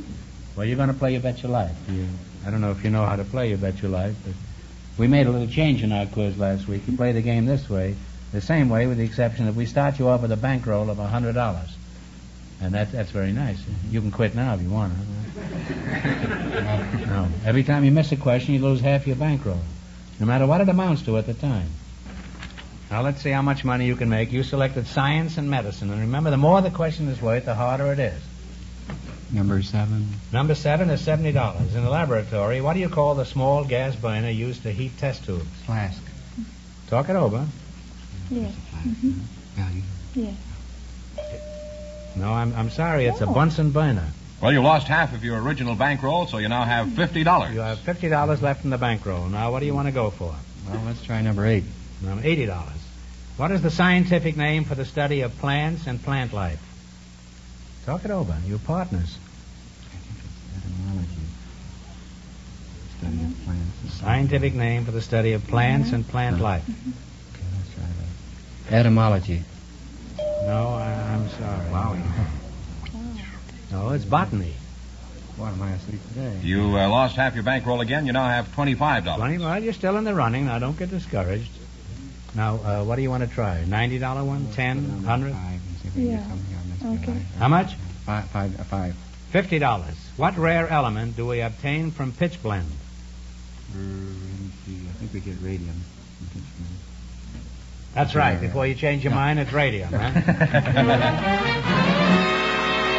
Well, you now have $75. It's your last chance to beat the other couples now. Things are looking up a little, aren't they? Now, which one do you want to try now? Oh, I'm going to try number 9. $90. Scientifically speaking, animals with backbones are called what? Talk it over. What are they called? Mammals? Vertebrae? Take a stab if you don't know. Mammals. Oh, vertebrae probably. Yes, it was vertebrae. I wish I could have helped you, but I couldn't. Oh. Well, you lost half your bankroll, and you wind up with $37.50. Well, I'm sorry you didn't win more. Thanks and good luck from the DeSoto Plymouth dealers.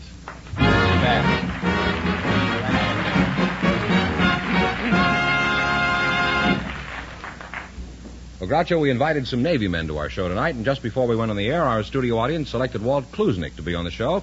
His partner is Miss Pat Madgwick. So, folks, would you come in, please, and meet Groucho Marx. Welcome, youngsters, for the DeSoto Plymouth dealers. Say the secret word and divide $100. It's a common word. It's something you see every day. Walt Kluznik, huh? You're a sailor, huh? You are a sailor, aren't you? Yes, sir. You don't have to say sir to me, you know. I'm just an apprentice comedian, 3rd class. Let's see. You're Miss Pat Madgwick? I'd prefer to be called Patricia Madgwick. You would? Well, certainly there's no problem for me to call you Patricia. Where are you from, Pat? Patricia? I'm from England. England, eh? Mm-hmm. Oh. Sorry. Sorry? You don't have to be sorry. We all have to be born someplace. Now then, what part of England were you born in? I was born in Surrey. Oh, this is like Hawaii. I'm all right. How are you? You speak very, very good English for an Englishwoman. We knew that's Of course, after you've been here a while, we'll take care of that. Walt, what is your hometown? Bay of Biscay or something, I suppose. No, I'm from Butchertown in San Francisco. Butchtown? What's in Butchtown? Is that a slaughterhouse? It's the exclusive section of the slaughterhouses. What made you decide to join the Navy, Walt? Did you want to see the world? I want to stay out of the Army.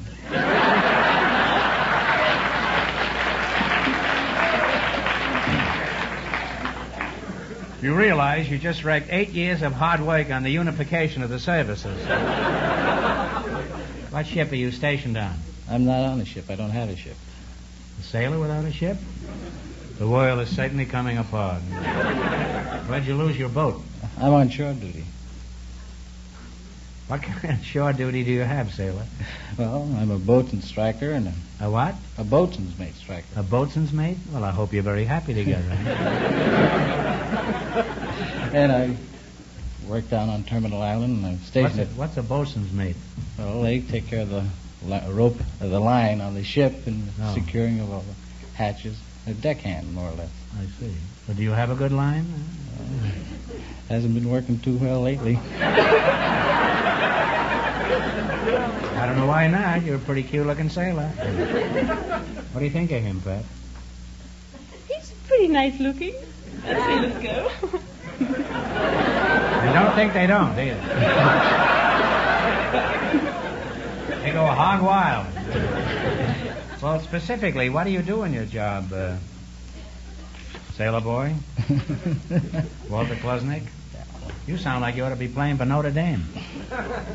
Not me.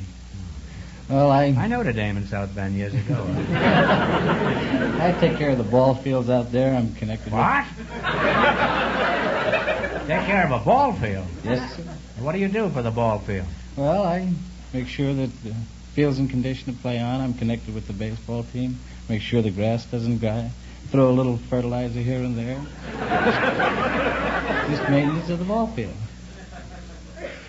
You never think of a sailor throwing fertilizer around.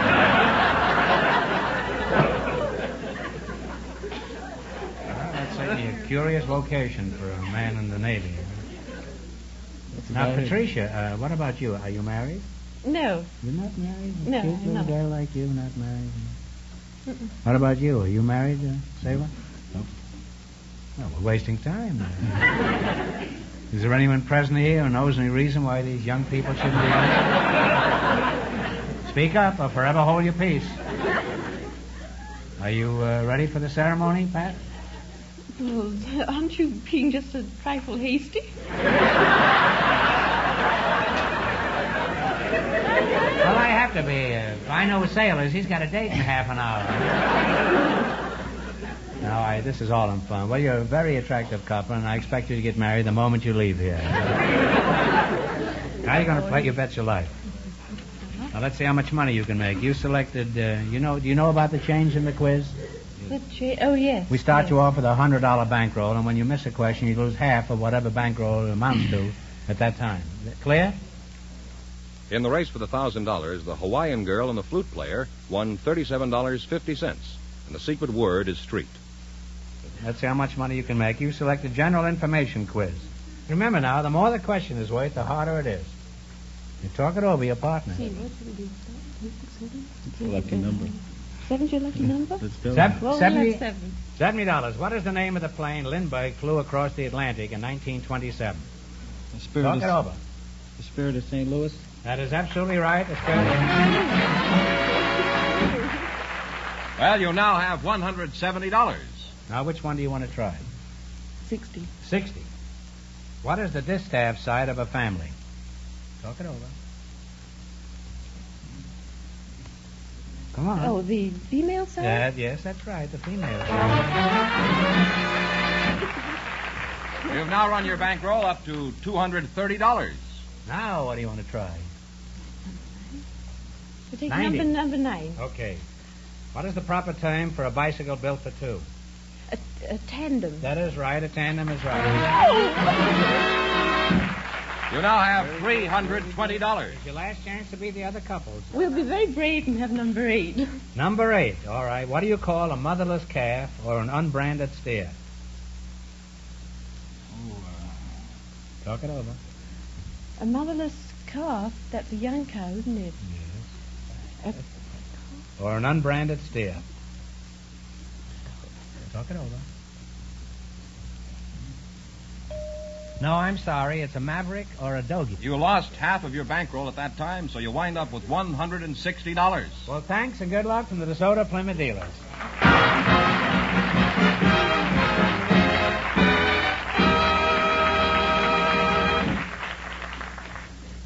But before we proceed, I have a note here to remind me of something. Last week, the owner of the Ocean Aquarium at Hermosa Beach, Art McBride, offered to give $500 toward the bus fund for the McKinley Home for Boys. Well, he gave us the money, and I have a further report to make. Mr. Slotkin, president of Abbey Rents, contributed another $500, and those of us on the show put in another $1,000. On top of this, some other contributors, who asked to be anonymous, came through with another $2,500, making a total of $4,500. So that's enough for a brand new bus, and now the 112 boys of the McKinley Home have transportation to take them to Sunday school, the mountains, and the beach.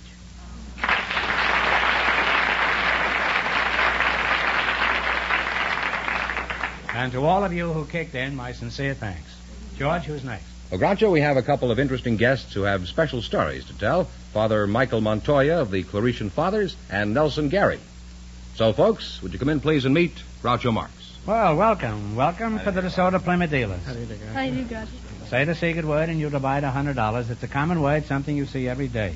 Okay. Nelson Gary and Father Michael Montoya, eh? Father right. Montoya? What should I call you? Well, you can call me Father Michael. That'll be perfectly all right. Father Michael, that's okay. Yeah, you know, I'm no authority on religion. Will you correct me if I make a mistake here tonight? I'd certainly be very happy to correct you. You make mistakes. Well, actually, you'd have to start back about 40 years. Well, you're Nelson Gary, eh? Yeah, that's me. How old are you, Nelson? I'm 12. 12 years old, huh? Yeah. Where do you live, Nelson? I'm in San Fernando Valley. San Fernando Valley? 13008 Dickens Street, West Hollywood. The Dickens Street.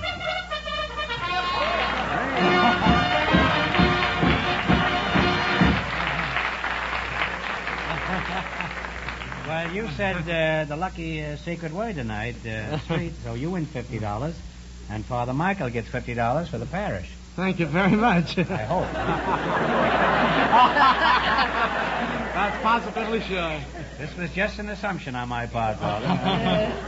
Nelson, I realize I'm not being polite, but I think our listeners would be interested in knowing about your arm. Could you tell us about it? I lost an electric mangle when I was 2 years old. You lost it in what? Electric mangle when I was 2. An electric mangle? Mm-hmm. Ironing machine? Mm-hmm. Oh, that's too bad. That's a shame. Do you find it much of a handicap? No, I can do anything anybody else can do just about. Yeah. Well, I guess if you got that spirit.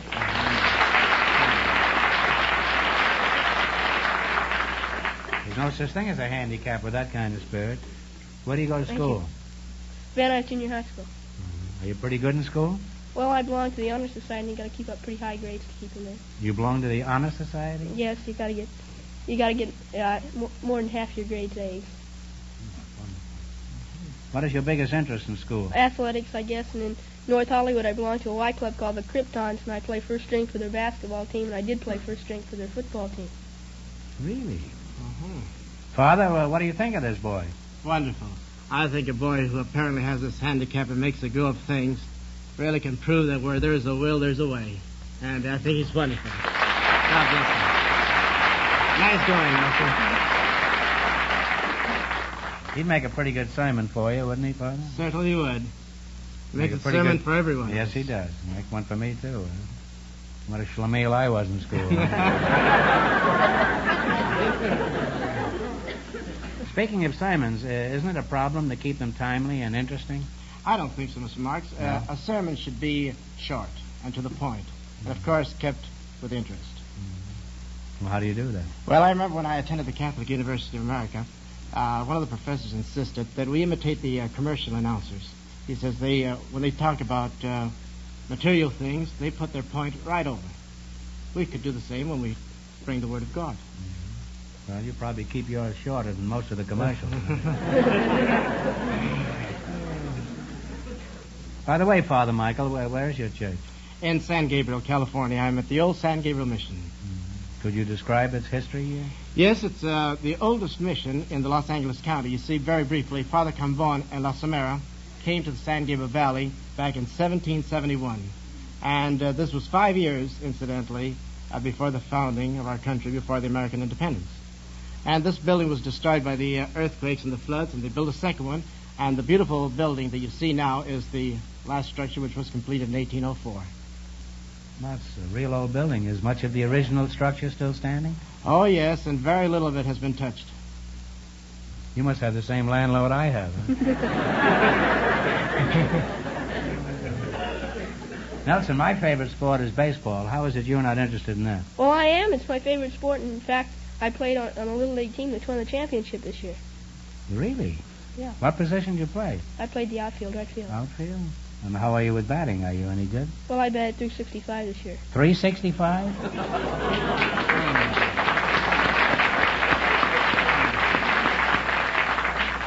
Is that your best record? No, last year I batted 437. Well, you're slipping, huh? Yeah. League got older, the pitchers got better.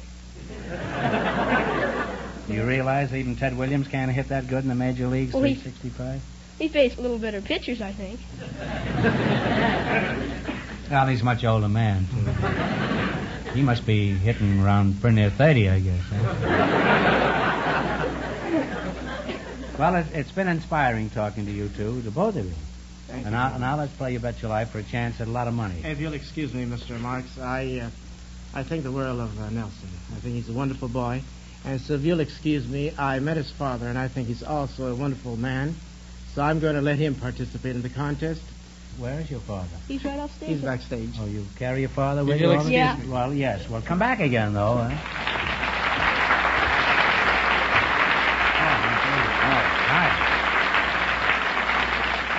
Well, you said you got a boy to be proud of there. Thanks, sir. You think Nelson can count on you to come up with the right answers? I doubt that. Why is that? Well, I got tangled up in one of these men in the street programs one time, and I forgot my own name. Nelson, I hope you have better substitutes on the ball club than your father is going to be up there. All right, well, let's go. Now, Mr. Nelson, do you know how we play the game? Yes, I do, sir. You do, huh? And you too, Nelson? Yeah. Well, okay, well, let's go, and we'll see how you make out here. In the race for the $1,000, Miss Madgwick and the sailor are leading with $160. Let's see how much money you can make. You select the sports. And remember, the more the question is worth, the harder the question is. $70. $70. The world's record is 26 feet, 8 1/4 inches. What is the event? What event would this be? Broad jump. That's right, the broad jump is... Well, you've run your bankroll into $170. Your bankroll is $170. Now, what question do you want to go for? We'll go for the 80. $80. Only one boxer has held 3 titles simultaneously. Who was it? Henry Armstrong. Henry Armstrong is right. You now have $250. Say, Nelson, your old man is no dope. I hope not. How much have they got? $250. All right, what one do you want to go for? We'll go for the 90. $90. It's the 3 big races. A horse must win in order to capture the Triple Crown. What is the third one? Oh, it's something to Florida. I know what it is. Saratoga? No. Hialeah? No, it's the Preakness. Oh. Well, you were up to $250. That was your bankroll. You lost half of it, so you now have $125. You have $125. Now, it's your last chance to beat the other couples. We'll shoot the worst. 100. You going $100? The Immortals of Baseball are honored in baseball's Hall of Fame. Where is it located? Cooperstown, New York. Cooperstown, New York is right. That's great. That was wonderful. Thanks and good luck to the Soda Plymouth Hill.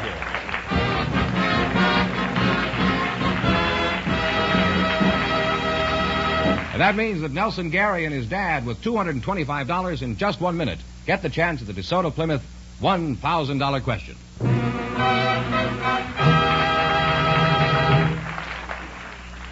And here comes our winning couple, Groucho, the 2 Mr. Garys.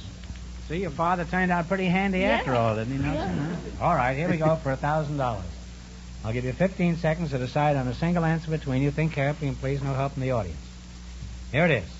40 years ago, an American minister wrote a novel called The Winning of Barbara Worth. It sold over 1.5 million copies.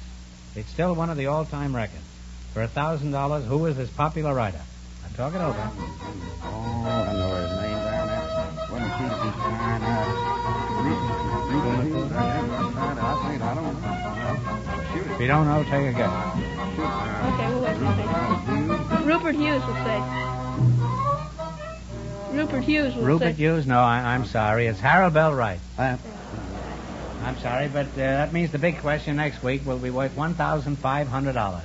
Well, they lost the big money, but how much did they win the quiz? $225 in the quiz. $225. Congratulations, and thanks to both of you and of all of our contestants on the show tonight. Thank you.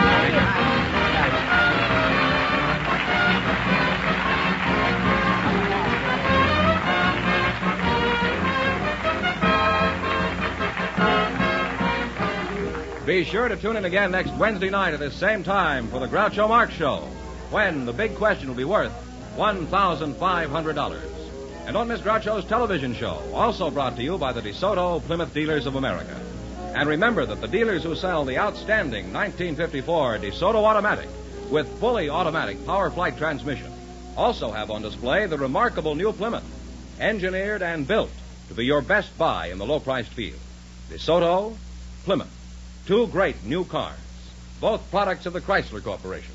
And when you drive in, tell them Groucho sent you. Good night, folks, and remember, just be sure to see the DeSoto Automatic. Folks, here's a reminder from the Red Cross. You help your neighbors in distress, wherever they may be, when you join the Red Cross. So answer the call. Join and serve. You Bet Your Life, transcribed from Hollywood, is produced by John Goodell. Directed by Robert Dwan and Bernie Smith.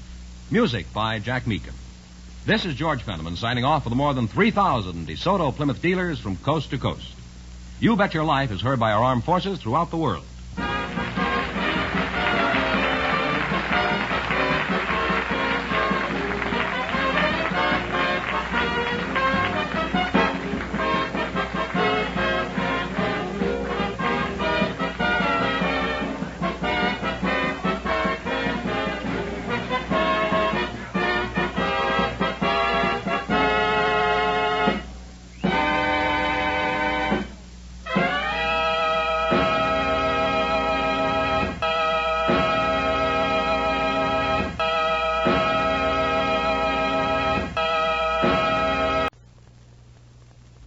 Ladies and gentlemen, the secret word tonight is people. P-E-O-P-L-E. Really? You bet your life.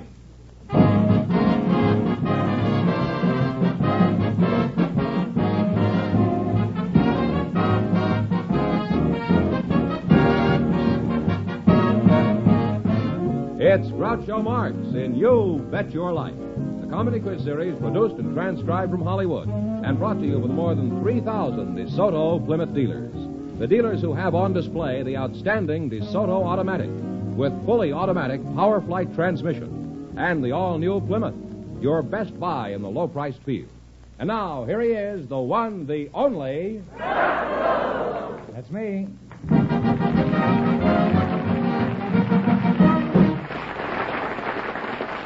Well, here I am again with $1,000 for one of our couples. We have some young single people for you tonight, Groucho. For me? Well, for you to talk to. Miss Virginia Harbin and Mr. Chuck Wallace. So, folks, would you come in, please, and meet Groucho Marx. Well, welcome, youngsters, for the DeSoto Plymouth dealer. Say the secret word and you'll divide $100. It's a common word, something you see every day, I presume. Virginia Harbin, that's you, huh? That's right. Are you married? No, I'm not, Groucho. Are you engaged? No, I'm not. Are you over 21? Yes, I am. Chuck Wallace? That's correct, sir. Oh, how old are you, Chucky boy? I'm 31, Groucho. 31? Well, say, you're a pretty young-looking kid for 31. How tall are you, Chuck? 5'6". Mm-hmm. That must be why they call you Chuck, eh? Because you're short for Charles? That's right. Well, Virginia, let's get back to you. What sort of work do you do? I'm an employment interviewer at the Bureau of Occupations at UCLA. Oh. What do you do at this place? I try to find work for college students. Uh-huh. We try to match the employer's requests with the students' requests as to the type of jobs that they're particularly interested in doing. That doesn't seem plausible. I does. Never heard of a college student that was interested in work. How about salary? I should imagine college students are pretty practical. What do they want to start with? $50,000 a year and free parking? No, I don't think so, Groucho. I think that they're really more interested in the job and the opportunities that the job has to offer, more so than the salary. Is that so? In other words, you don't think they're interested in money? And you expect an employer to hire a nitwit like that? No, I think that they really are interested in the money, but I think, too, that they're interested in the opportunities that the job To meet the had. boss and yes. And the other people who work in the office. The male ones, I mean. I think so. Where do you work, Chuck? I work at the Flamingo Hotel in Las Vegas. Oh, you work in Vegas? Yeah, that's right. No wonder you're short. I go up there occasionally. I've stayed at the Flamingo, and last time I was there, I stayed at the Desert Inn. They have a golf course. What is your job at the Flamingo? Are you the little fellow under the roulette wheel that makes it stop on the wrong number? No, I'm the masseur there. Groucho. Monsieur? Oh, you're a Frenchman. Well, good evening, monsieur. Monsieur, what do you do in this place, monsieur? Well, I give the steam bath, the rubs, and the oxygen there. You give the oxygen? Is That's this after they play or before? Well, have you always been a masseur up there? No, I was a lifeguard before that, Groucho. That's kind of a strange job in Vegas, isn't it? When a man jumps in the pool up there, the last thing he wants to be is saved. Is it pretty hard work, Chuck? No, it's fun. The lifeguard? That's right. In fact... you dive after pennies like they do in Hawaii? Well, in a way, yes. There was a rumor going around the hotel that... There were a number of them when I was there. They finally threw me out of the hotel. Well, anyway, this rumor was that if anyone would throw a silver dollar into the pool before they'd go into the tables, well, they'd have good luck that night. And how does a rumor like that ever get started? I started it. Well, congratulations. Thank you. Finally found somebody who was crookeder than I was. Well, Vegas is certainly a fabulous place. Are there any more little traditions like that one about throwing the coins in the water? Well, there's a rumor going around the Flamingo now that if you come down to the health club and get a rub and give the boy a silver dollar to rub your arm, you'll have a... That's you, huh? Well, that's right. Well, Mr. Wallace, I hope you won't be offended by this, but my guess is you're about as straightforward and honest as a Las Vegas slot machine. Well, you make an interesting and attractive couple, and I'd like to go on talking to you, but now it's time to play You Bet Your Life. We start you off with a $100 bankroll. This is right up your alley, isn't it? Mm-hmm. Which you try to bill as high as possible. Each time you miss a question, you lose half of what you have. You can quit whenever you like. Is that clear? Yeah. Okay, let's see how much money you can make. You selected music. And remember, the more the question is worth, the harder it is. 50? 50. Okay, $50. What musical instrument does Vladimir Horowitz play? Okay. Talk it over. You're partners. And if you don't know, guess. Do you have any idea? Take a guess. Violin? No, you're close. It's a piano. That's pretty close. They're next to each other in the office. Well, you lost half your bankroll. You still have $50. Now, what do you want to try? 60, 80, 10? 40? Okay, whatever you say. $40. A few years ago, a famous clarinetist had such men in his band as Gene Krupa, Harry James, and Lionel Hampton. He was known as the King of Swing. Who is he? Benny Goodman. Mm-hmm. One answer. Benny Goodman. I guess you're right. Go ahead. I think it was Benny Goodman. Oh, you just nosed under the wire. That's right. Well, you now have $90. Chucky, maybe you better let her answer. Yeah, I think you're right there, Gal. This girl goes to UCLA. Now you have $90. Now what do you want to try? Should we try the 70? Well, okay. $70? 70? The orchestra will play a familiar song. You tell me the name of it. Play, Mr. Meekin.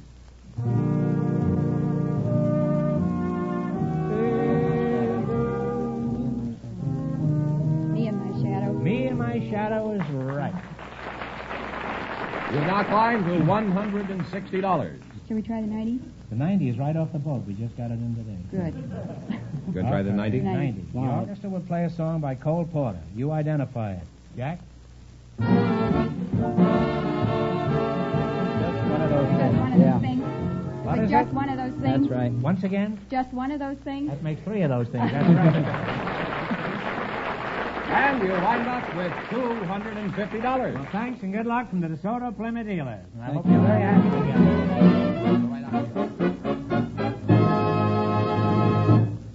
George, it's time for a commercial. Not just any commercial, but the one about that beautiful, tremendous new DeSoto Coronado. So say something. Well, I don't have to, Groucho, because this car speaks for itself. It's a real honey. Sleek, glamorous, and new. The DeSoto Coronado is a 170-horsepower beauty with a Sierra beige top and a Cadiz blue body that's just the greatest. And the Coronado's got a new chrome and stainless steel setup that makes it look even longer and lower, if that's possible. Yes, this Coronado is a real work of art. And to prove it, we've put the name on the rear fender in shiny chrome.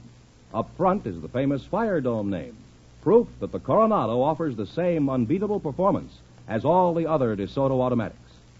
Inside, this car is like nothing you've ever seen. It's so beautiful. The cream seat bolsters are the finest top-grain leathers, a perfect blend with the pale blue of the weave-patterned corded nylon upholstery. George, that car is so lovely. I wonder if it's doing anything after the show. Well, Groucho, I hope it has a date. A date with a lot of those nice people out there. A date at their DeSoto Plymouth dealer showroom to see for themselves that the beautiful DeSoto Coronado is another proof that DeSoto puts you ahead automatically. Remember, the dealer who sells the stunning DeSoto Automatic also sells the high-style Plymouth.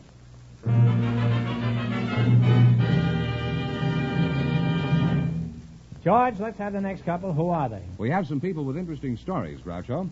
Mrs. Tommy Lewis and Mr. Peter George Stathis. Would you come in, please, and meet Groucho Marx? Welcome, folks, for the DeSoto Plymouth dealer. Say the secret word and divide $100. It's a common word, something you see every day. Mr. Peter George Stathis and Mrs. Tommy Lewis. Mrs. Lewis, you're a woman. I'll start with you. What's your first name? Tommy. Tommy. Okay. Is that a man's name? Nothing to start with I.E. Really? I didn't know that. Next time I see somebody with an I.E., I'll make sure and tip my hat. Where are you from, Tommy? I'm originally from Pasco, Washington. Where? Pasco, Washington. Pasco, Washington? That's in the apple country, isn't it? Near there, yes. I was up there once, but they threw me out. They figured one bad apple could wreck the entire industry. Are you married, Tommy? Yes, I'm married. Where did you meet your husband? I met my husband, Douglas Aircraft. Douglas Aircraft? That's right. What were you doing there? I was a riveter, and he was a tool crib attendant. You were Rosie the Riveter. No, I was Tommy the Riveter. Well, Rosie is I.E., isn't it? Yes, that's right. We're back to the I.E. again. What was he doing in the tool crib? Was he just a baby at the time? No, he was the attendant. He gave out the motors and guns and the equipment to work with. So the employees had to go to the tool cribs and get the equipment to work with. Well, we seldom have an opportunity to explore romance in the riveting section. And I always like to do research on any subject. How did your husband break the ice the first time he saw you? He did. I did. I went up to the tool crib and I asked him if he had a high-speed motor with a loose chuck. He said he had the motor. You're lucky he didn't call a policeman, huh? Yes, I think so. What is a high-speed motor with a loose chuck? Well, a high-speed motor is a 1,500 RPM motor. And it's revolutions per minute, huh? Yes. And it's... what they're having in Puerto Rico. Huh? And a loose chuck is one you can spin down to fit the drill with your fingers instead of taking your chuck and keep the key and keep turning it like this by hand and making your arm tired. So I wanted a high-speed motor with a loose chuck. And, well, is that how they make chuck steak? Do they shoot at it with a gun? No, I think that's a different subject. That ends with I.E. too, you know. Right? Oh? Chucky. Yes. I thought we were past that deal now. We may never get past that. Your name is Peter George Stathis? Yes, Groucho. Well, you're a very cute-looking George Stathis. Well, thank you. I didn't mean to ignore you for such a long... I was wondering.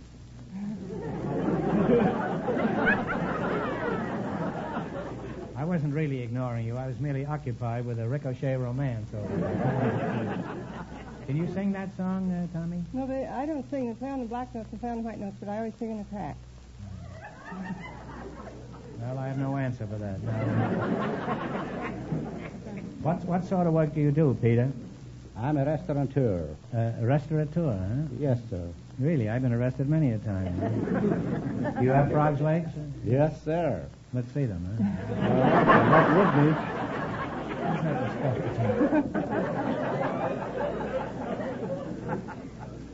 Well, Pete, you look like you're a pretty good advertisement for your place. What are your measurements, by the way? Well, I measure 5 feet 5 inches, and I weigh 210 pounds. Is that strip for Jim? Yes, sir. Well, you're a fine figure of a man, Pete.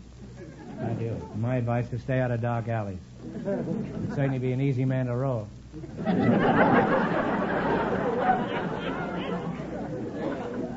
Where are you from, Peter? Originally, I mean. I was born in Greece, Oh. in the island of Kythera. Kythera, huh? How is it so many Greeks are good restaurant operators? Is it just a coincidence, or because they happen to be experts on Greece? Well, well, Groucho is like this. That's an old joke, you know. Every Greek boy is born with a spattle and a spoon on his hand. A spattle? What kind? A whiskey spattle? No, it's the one that you stir a stew or a soup or anything that you want to make in a deep casserole. Well, let's talk about your place, Pete. Where is it? Well, my place is located at 701 East Ocean Boulevard in Long Beach. No. The Seafood Grotto. And if you really want to enjoy the finest seafood, you better come down or call Long Beach 76748, and you'll have the finest seafood you ever had any place. Well, I'll give you a ring. Suppose a halibut answers. Do I hang up? How do you feel about seafood, Tommy? I don't like it. Fish tastes too much like fish. Fine partner I have. Why I choose you. Well, my advice is, after that, don't eat at Pete's place, huh? You're liable to get a Mickey in your mackerel. Well, you're a very entertaining couple, and it's been real nice talking to you two. And now let's play You Bet Your Life. In the race for the $1,000, the first couple won $250, and the secret word is people. Now let's see how much money you can make. You select the sports. And remember, the more the question is worth, the harder it is. What do you want to start with? Let's have $50. $50. That's a nice compromise. What do you call the last runner on a relay team? Talk That's it over. the anchor man. Yeah, you're right. It's the anchor man. But in the future, give me one anchor. But she may have a different version. Wonderful. Pete, and you're a pretty smart cookie there, huh? You now have $150. Now, what question do you want, Pete? Let me have it. Well, you can have an 80, a 10, a 100, 30, anything. 60. Let's advance it 10 more. Okay. Is that all right with you, Tom? Is that all right, Tommy? What do you call the area a football player aims for when he tries to kick the ball out of bounds near the goal line? One answer now. Oh, no. That's a coffin corner. That is right. It's the coffin corner. Your bankroll is now $210. Now, you can quit or you can go ahead. Let's take a chance. What do you want? What question? $70. $70. What do you call the basic rules and provisions of modern boxing? The rules of Logsbury rules is something of that type.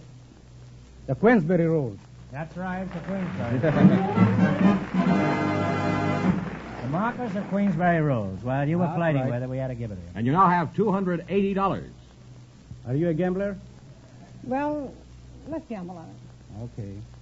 Big one or a little one? 80. Let's have $80. $80. How many players on an ice hockey team? On an ice hockey team? 5. No, 6. Too bad. Well, you've lost half your bankroll. You wind up with $140. Well, thanks and good luck from the DeSoto Plymouth dealer. Sorry you didn't win. Thank you.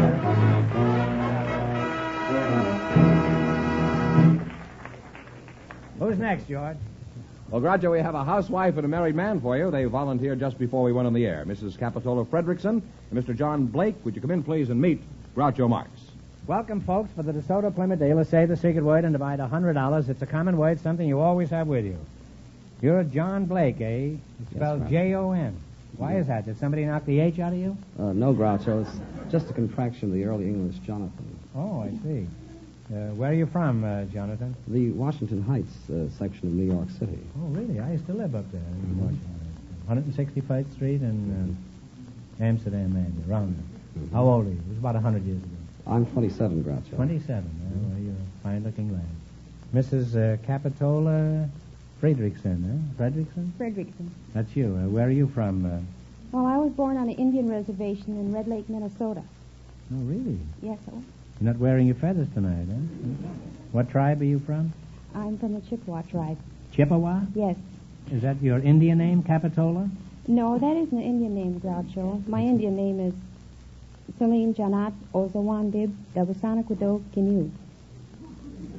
I don't know, but I'd be willing to try. Well, what does your name mean in English? You fish on your side, I fish on my side, nobody fish in the middle? No, it means a girl with the dark brown hair flowing outwards under low clouds with a little eagle. That's not easy either. What sort of work does your husband do, Capitola? Oh, he works in the post office, Groucho. Oh, does he ever play post office with you? Well, sometimes. What does he do in the post office? Well, he calls himself a postmaster? No, post office mortician. Because he works he works in the dead letter department. That's his little joke, huh? Yes. While he's clowning around the post office, the mail order electric belt I sent for to give me the strength of Hercules is rotting in the basement. Come to cut out those jokes. Where did you meet your husband? Well, he came up to Minnesota on a duck hunting trip one time, and he lost his hunting license. So he... You were a decoy? No.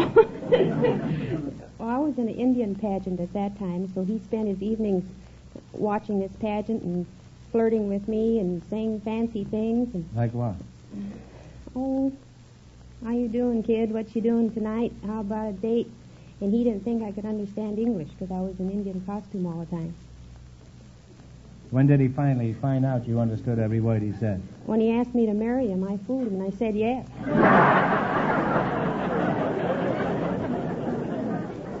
That's one question a woman can understand in 68 different languages. By the way, have you taught your husband how to speak Chippewa? Well, a short time after we were married, I told him, honey, I'll bet I can make you talk Indian. Talk in 2 minutes. And right after that, he declared war on them. He said, how? I said, see, I made you talk Indian already. You certainly have a variety of little jokes in your family. You know, I was up in Montana last summer, Blackfeet Reservation up there. I was up there. They were shooting a Western picture, some friends of mine. I went up to watch them. Had this big museum up there, this Indian museum, and I went in. Of course, I had my little girl with me, and I was interested, and she was. And we went there. There was a couple of dozen Indians in there looking at this exhibit, this Indian exhibit. They had moccasins there, and a canoe, and all kinds of blankets and things that they carry, the papooses, and these Indians were standing there, and they were fascinated by this stuff. Most of them had never seen any of these things. And I had been in a Western picture with a lot of Indians in one of our movies, and I was explaining to the Indians what all these things were for. It's really an incongruity to have me standing there from New York City explaining to the Indians about their own paraphernalia. There's no joke to this, but I thought it was a kind of an interesting piece of Americana. Now, John, occasionally I like to sound people out on their hobbies. Do you have any particular ones that we could discuss? Yes, I do, Groucho, but... What do you do? What is it? I paint with salt and pepper. You paint with... What do you mean you paint with salt? What do you paint, steaks? No, Groucho. I paint portraits of pretty girls, landscapes, and so forth. You know. Now, this is modern art. You have to take it with a grain of salt. Have you sold any of these salt and pepper pictures? Yes, quite a number, Groucho. As a matter of fact, a few of them are in some of the finest bars in Hollywood. Oh, so have I been, but I can't paint. Well, how much do you get for these? I asked $500 a picture, Groucho. No, you haven't answered my question, John. Oh, well... So how much do you get? I asked $500, but I got $30 for my last. Now we're getting down to basic facts here. Yeah. What kind of work do you do, John? I'm a window cleaner, Groucho. A window cleaner? Is that so? Oh, yes. What kind of windows do you clean? Dirty ones. That's a pretty good joke. I'm just surrounded by feeble jokes here tonight. Now, I'll bet $5 that I can teach you to talk Indian in less than 2 minutes, okay? I'll bet you can't. No, you weren't supposed to say that. You were supposed to say how. Okay, here's your $5. You're getting too sharp for the old quizmaster. Well, it's been fun talking to you two, but I'm sure you'd rather win some money. So let's play You Bet Your Life. In the race for the $1,000, our first couple, Chuck Wallace and his partner, are still leading with $250. Let's see how much money you can make. You selected movie quiz. And remember, the more the question is worth, the harder it is. What do you want to start with, and one answer between? 70. 70? 70? What is Henry King's job in the making of a movie? He's a director. That's right, he's a director. That's right. Your bankroll now contains $170. You want to quit? You want to go ahead? I want to go ahead. Okay. I do, too. All right. What do you want to try? Let's play 80. 80? 80, yes, fine. All right. Who won the Academy Award for her portrayal of the title role in Kitty Foyle? Ginger Rogers. Yes. Ginger Rogers is right. You now have $250. We'll try the 90. 90. Have you consulted this Yes. with Yes. John over here? Virginia Mayo's husband is also in pictures. What is his name? Michael O'Shea. Michael O'Shea is right. Your bankroll now contains $340. Here's your last chance to be the other couples. What do you want to go for? Well, 100. You're betting On 100. 100. Who won the Academy Award in 1946 as the best supporting actor in the picture Best Years of Our Lives? It was his only movie role. Oh, the anti. Yes. It was Harold. He's the amputee, the veteran, the veterans organization now, the disabled American veterans. Harold Kirby. Was it? No. I'm afraid I don't know the last. The name is Harold Russell. You didn't guess the name. I'm sorry. How much did they win? And you wind up with $170. Well, that's not too bad. Thanks, and good luck from the DeSoto Plymouth dealers. Sorry you didn't win it.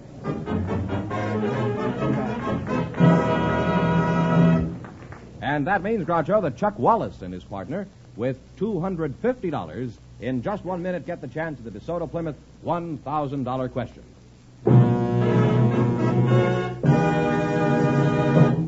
And here's the winning couple, Groucho, Chuck Wallace and his partner, all set for the DeSoto Plymouth $1,000 question. Here we go for $1,000. I'll give you 15 seconds to decide on a single answer between you. Think carefully and please no help from the audience.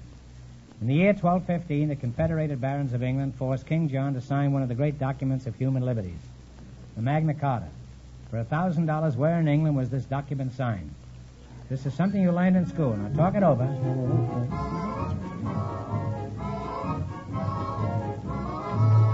Unless you can think of something else, I'll say the Charter Oak.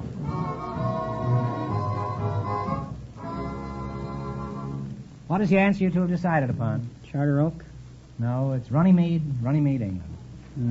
So that means the big question next week will be worth $1,500. Well, they lost the big money, but how much they win the quiz, George? They won $250 in the quiz. Well, congratulations, and thanks to both of you and to all of our contestants on the show tonight.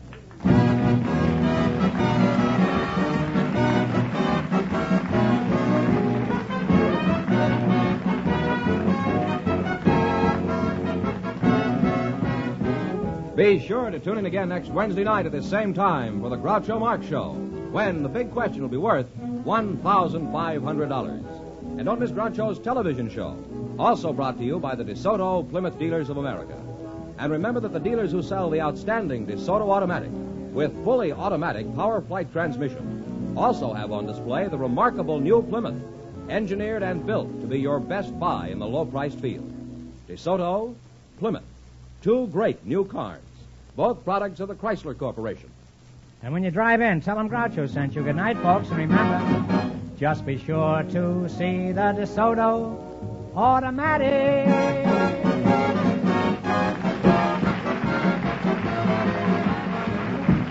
Folks, here's a reminder from the National Safety Council. Caution, control, and courtesy are the ingredients that add up to traffic safety. You Bet Your Life, transcribed from Hollywood, is produced by John Goodell, directed by Robert Dwan and Bernie Smith. Music by Jack Meekin. This is George Fenneman signing off for the more than 3,000 DeSoto Plymouth dealers from coast to coast. You Bet Your Life is heard by our armed forces throughout the world.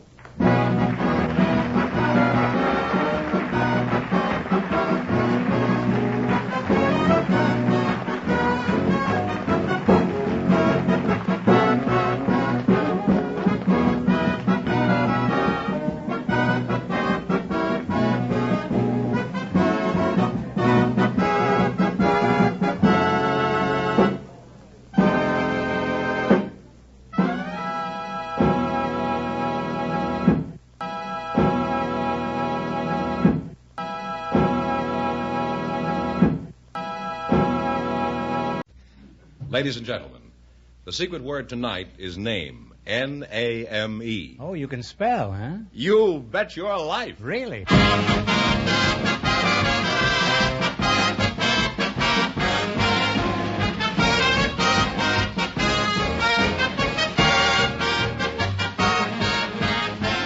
It's Groucho Marx in You Bet Your Life, the comedy quiz series produced and transcribed from Hollywood and brought to you by the more than 3,000 DeSoto Plymouth dealers.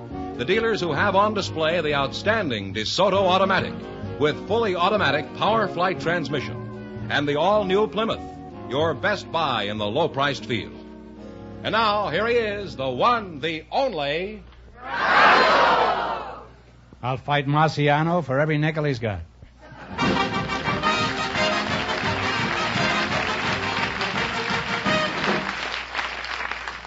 Well, here I am again with $1,000 for one of our couples. You know, we invited some girls from a fan club You did. to the Does show your wife tonight. know about this? Well, this is for you. For me. Yes, and we selected one. Now you're talking. We selected one to be on the show just before we went on the air, and her name is Miss Sheila Pugh, and her partner has a very interesting Give me story. that again? I'm not going to.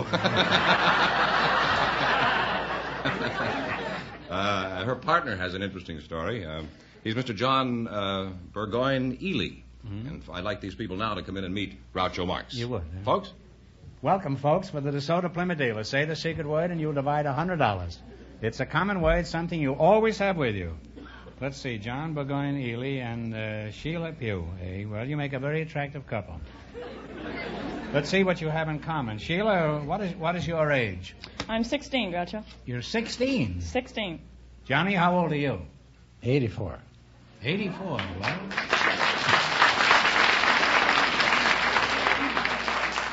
You make a very attractive couple. The man should be a little older, you know. Johnny, what was your full name again? John Burgoyne Ely. That's an English name, isn't it, John? Yes, sir. Yeah. Are you from England, John? Originally, I came from Normandy. Normandy? That's in France, isn't it? Well, I believe so. This was in 1066. Tell us something about your ancestors. They sound illustrious. Are they? Well, when William the Conqueror conquered England, he took the first John Hiley of record with him as his treasurer of the household. And John Hiley's son was treasurer of the realm.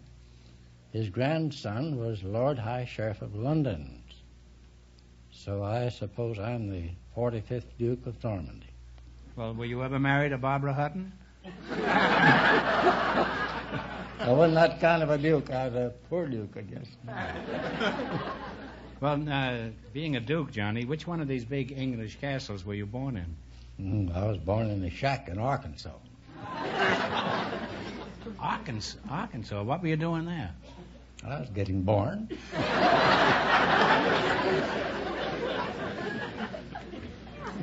Well, it's like Shack and the Beanstalk, huh? Sheila, what was it Fenneman said you were besides a girl? I am the International Vice President of the official Gordon McRae fan club. That's one of the largest in the world, Groucho. Gordon McRae? Oh, I know him very well. He's a great performer. I admire him a great deal, too. Isn't he the fellow that makes his living getting shot out of a cannon? Groucho, you know as well as I do that he's one of the greatest singers in the country. What about the city? Well, he's one of my favorite singers. He's on the Railroad Hour or something, isn't he? Right, Monday nights on NBC. Now, Mr. Ely, would you like to belong to her fan club? Well, yes. I like singing. I'm a musician. You are, huh? Well, who was your favorite star? Theda Barry? Oh, no, Jack Benny. Jack Benny, huh?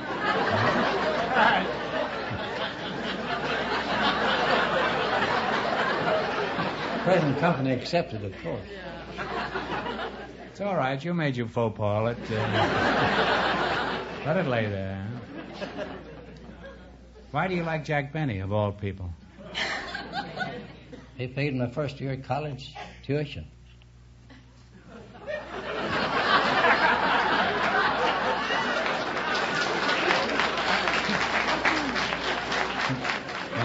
I thought he was 39 years old. Yeah. Well, all this nonsense about Benny being stingy is just part of his act, then, huh? Oh, actually, he's one of the most generous men in show business. I think so. Sure. When did Benny pay your college tuition, John? In the days of William the Conqueror? No, that is 2 years ago when I got through with John Muir. What college did you attend? Do you attend now? UCLA. Oh, UCLA. I saw you play in the Rose Bowl against Michigan State. No, I was on the pep squad. I used to write poetry for them. What are you studying now, John? Music and drama. Mm-hmm. What kind of music are you interested in? Classical, semi-classical music. Like Gordon McRae kind of stuff, huh? He sings real He-Man songs. You know. Well, I like about He-Man. The wind in your face and everything, you know. I like He-Man on that. She-women.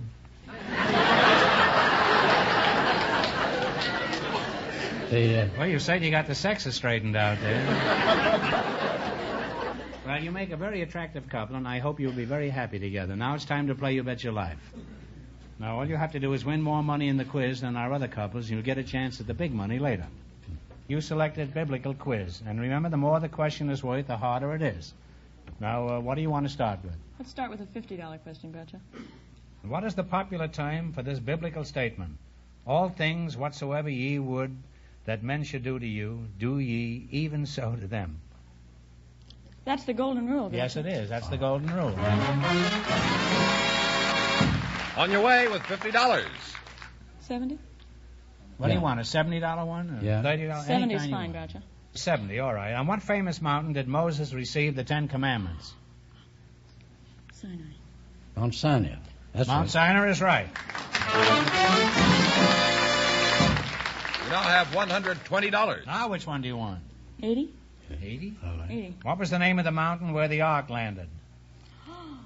Oh, golly. Mount Ararat. Mount Ararat is right. You now have $200. And it's your last chance to be the other couples. What are you going to go for? 90 or 100? You want to try it? Yeah. Pretty sure you can get it. All right. I'm not sure I can. Come on, kids. Okay, 100. 100. What is the shortest book of the Old Testament? Do you know that? I know the shortest verse. No, the shortest book. Gone. No. Obadiah. Oh, dear. Never went That's a tough one. But you took a $100 question. That's a tough one. And you wound up with $200. Well, thanks and good luck from the DeSoto Plymouth dealers.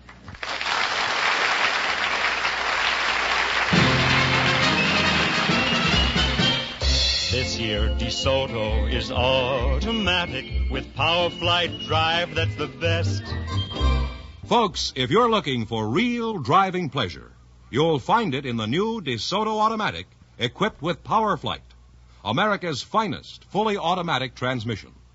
Power Flight gives you the smoothest, quietest, fastest acceleration you've ever experienced. You see, DeSoto fully automatic Power Flight transmission was designed and built to carry out your sudden orders quickly, quietly, smoothly. It's truly no clutch, no shift driving at its best. No wavering, no fluttering.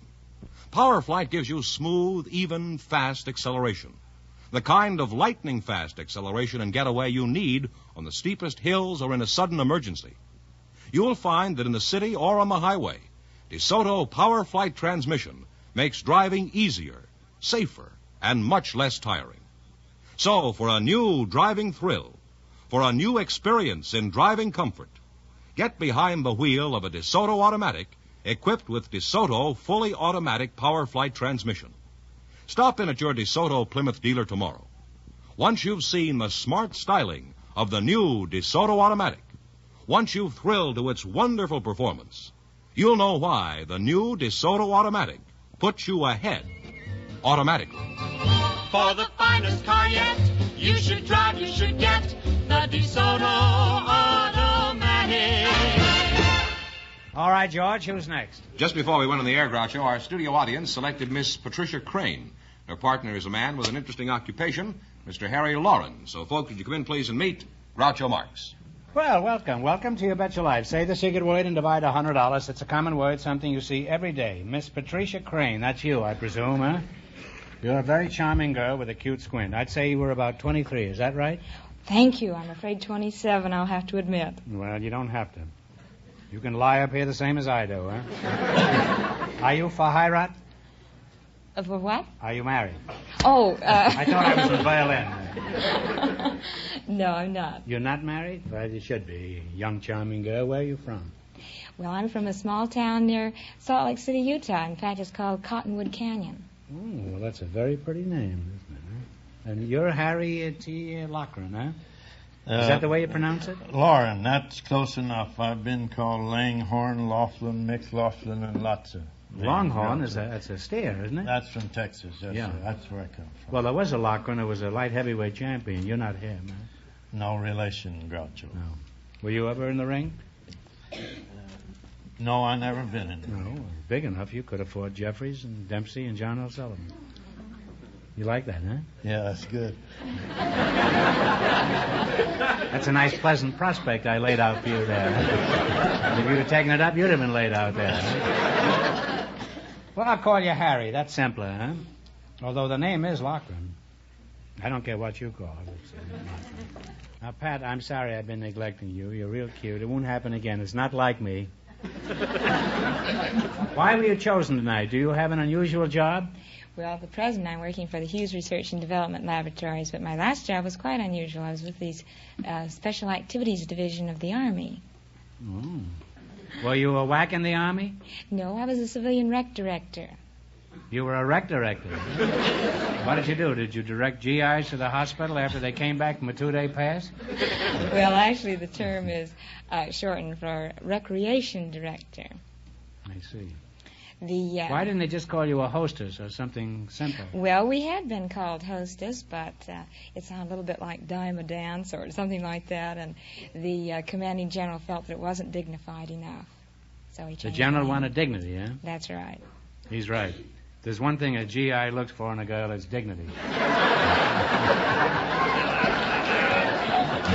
I'll bet when the general dictated that order, his secretary was probably sitting on his lap at attention.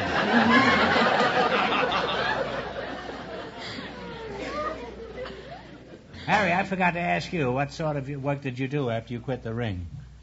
Well, Groucho, I'm a field deputy for Supervisor Burton W. Chase. I formerly was out at Compton in politics. I had the first position there in the Planning Commission. Then I was on the Housing Authority. Then I stepped over to the school board. I was president of that, postmaster, then elected mayor. And I found out that it only paid $40 a month, so I resigned and come to Los Angeles with the supervisor. But if somebody offered you a big purse, would you fight again, Harry? I believe so. Well, I wish you lots of luck the next time you enter the ring. Well, you're certainly a nice twosome. Particularly you, Pat, and you too, Harry. And me. And I'd like to pursue this conversation, but it's time to play You Bet Your Life. You win more money than our other couples, and you'll get a chance at the big money later. In the race for the $1,000, the first couple, John Burgoyne Ely and his partner, won $200. And the secret word is name. Now, let's see how much you can make. You selected food quiz. And remember, the more the question is worth, the harder it is. Now, what one do you want? A $10 one? 50, 100, 90? Well, we'll try a 30. A 30? Okay. What kind of a fruit is a green gauge? All right, plum. Plum? You're plumb right, huh? You now have $30. What is it, kids? Well, let's take a $50 and see what he's 50. got there. What is the correct name for the small bulbs of garlic used in seasoning? What is the correct name for the small bulbs of garlic used in seasoning? Button. It is cloves. You still have $30, however. That's a new one on me. Now what do you want to try? You say. Let's try another one. Let's take 60. 60? If sauerkraut was cabbage before it was sauerkraut, what was hominy before it was hominy? Corn. That's right. Corn is right. You now have $90. And it's your last chance to beat the other couples. What question do you want to go for? Let's try the 100. Oh. 100? We'll try. What do you call the plants, similar to mushrooms, that grow a few inches below the surface of the ground? They are especially popular in France. T-R-U... Oh, truffles. F-F-E-L-S. That's right. Truffles is right. And you wind up with $190. Thanks and good luck from the DeSoto Plymouth dealers. Thank you.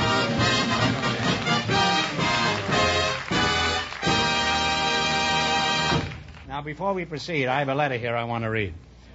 The Groucho Marx, NBC Hollywood. Dear Groucho, last week you made a point of heckling Mr. Fenneman because he didn't know what encomium meant. I looked it up in the dictionary, and there is no such word.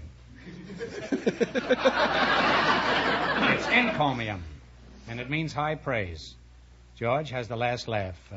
Signed, Bruce Final. Abject applause. I knew it was encomium. I just left out the N, that's all. Say, it's an achievement to even know encomium, isn't it? All right, George, forget the encomiums and tell us who's next. Well, Groucho, we have some people with interesting stories, and I think they're ready to come out. Mrs. Elizabeth Burrow and Professor Lou Girdler, would you come in, please, and meet Groucho Marx? Welcome for the DeSoto Plymouth dealer. Say the secret word and divide $100. It's a common word, something you always have with you. Elizabeth Burrow and Professor Lou Girdler, eh? Mrs. Burrow, I'll start with you. Where are you from, Shorty? Mrs. Glasgow, Scotland. Glasgow, Scotland, eh? Yeah. Near Clyde Bank. Clyde Bank, yeah. That's where they build the ships, isn't it? Yes, sir. How long ago was this? Well, it was 62 years ago. 62 years, eh? Oh. How long since you left Scotland? About 44 years. Mm-hmm.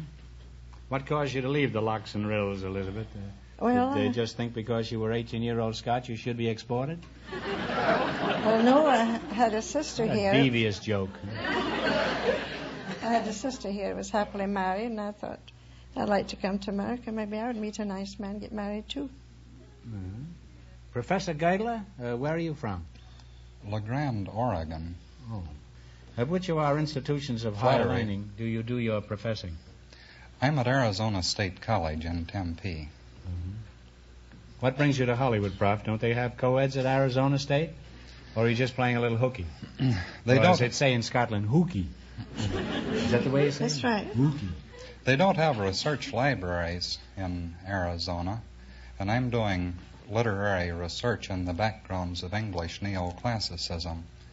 I'm studying the Greek and Latin classics like Livy and Sallust and Ovid and people like that, particularly Latin neoclassicism, and in philosophy, in the continental rationalists like Descartes and Spinoza, and the... You touch Racine at all? I don't mean Wisconsin.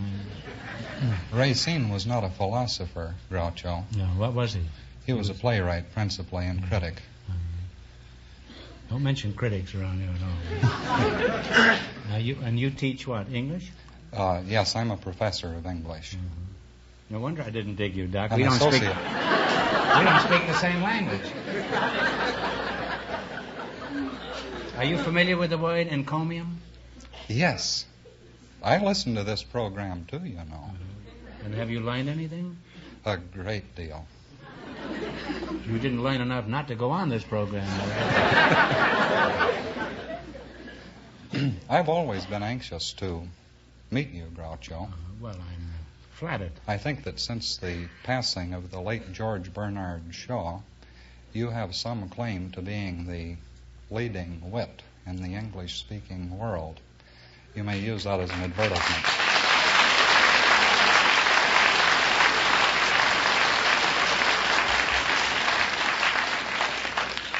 If you don't win any money here tonight, it won't be my fault.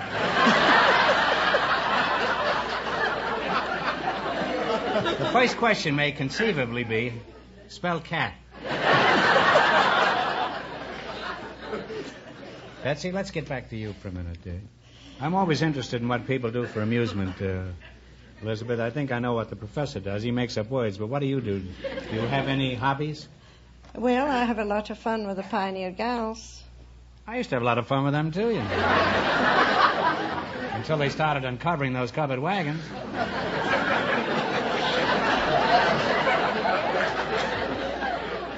What are the Pioneer Girls, Elizabeth? Well, they're a small band of middle-aged women, and we have different instruments and have a lot of fun. We entertain the veterans in the hospitals mostly. We never made any money, but the boys made them happy, and that was the main thing. Well, what instrument do you play, Betsy? The washboard. You must be on the scrub team, huh? Yeah. Does this outfit have any other strange instruments in it, like a violin or a piano?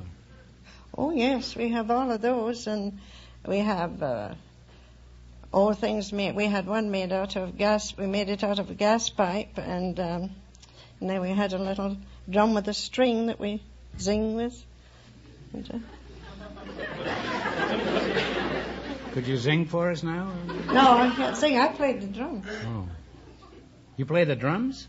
Well, I did. I haven't been practicing for a while. Well, unfortunately, we do have drums in our band. Would you knock out something for us on the drums? If the audience can take it, I'll try.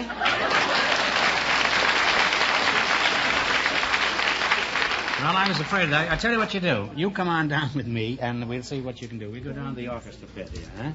And look, while we're going down there, could you entertain the audience with the soliloquy from Hamlet or something like that? A few stanzas of Lovelace?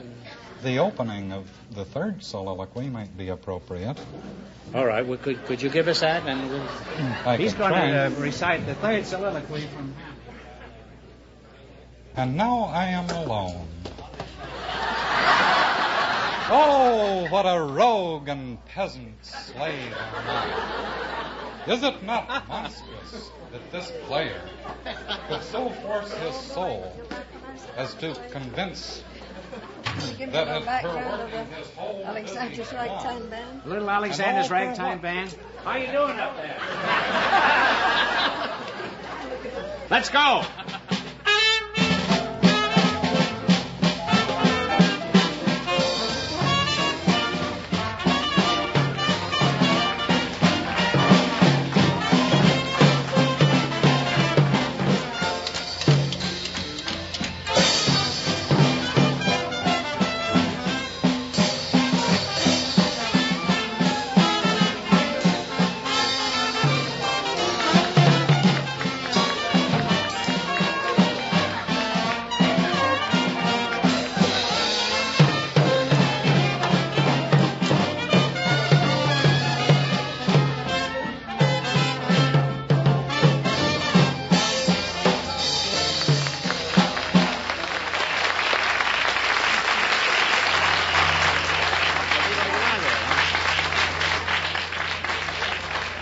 Betsy, that was beautiful. I'm sure CBS will be happy to learn there's nothing left of NBC except a few tangled wires. Well, I'd like to get... How'd you make out? Did you finish the whole thing? To myself. Oh. I was going to say to your sorrow. Well, I'd like to continue this conversation, but now it's time to win some money.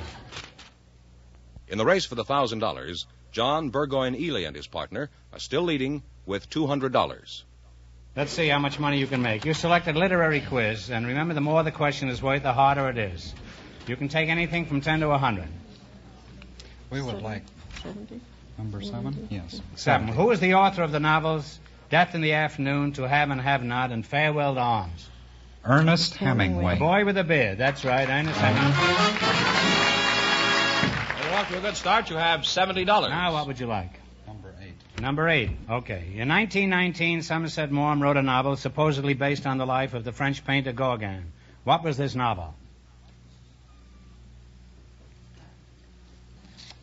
South Sea Setting. I've forgotten.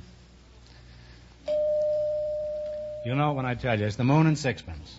Indeed. Well, we still have $70. All right. Now, what do you want? Let's try the next one. Number 90? 90. Mm-hmm. Ben-Hur was a bestseller as a novel and a big hit as a movie. Who wrote Ben-Hur? Wallace. General Lew Wallace is right. You now have $160. And here's your last chance to beat the other couples. What are you going to try for? 100. 100. 100. One of the great novels at the turn of the century was Lord Jim, the story of a man's struggle to atone for cowardice. Who wrote it? Joseph Conrad. Joseph Conrad, also a man of the beard. Thanks, and good luck from the DeSoto Plymouth deal. And you wind up with $260.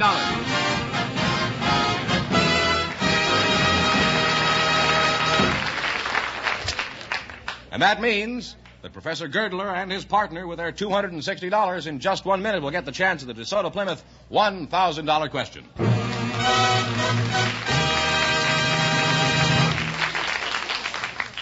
George, would you give us the latest report on how the DeSoto Plymouth dealers' used car campaign is going? I'll be glad to. The best bargains have my picture on them, you know. I sure do. Folks, the Groucho Special campaign is a tremendous success. So many people have gone to their DeSoto Plymouth dealer for a good used car and said, Groucho sent me, that your DeSoto Plymouth dealer is doing something extra for Groucho's fans. He's taken the best used car bargains he has and put a special sticker on the windshield, marking the car a Groucho Special. Now, these Groucho Specials are unusually good cars, especially priced to make them the hottest values in town. You see, the overwhelming popularity of the 1954 DeSoto means that your DeSoto Plymouth dealer has obtained some really great used cars in trade. Many of them are late-model, one-owner cars. The very best will be the ones he selects as Groucho Specials. So don't miss out on this great opportunity. Tomorrow, first thing, go to your DeSoto Plymouth dealers and look for the used cars with the Groucho Special sticker. Sign of a used car that's a really outstanding buy. There may be one that's just the car you've been looking for. Yes, folks, the Groucho Special sticker is your dealer's way of showing you a real used car value. And when you drive in, tell them Groucho sent you.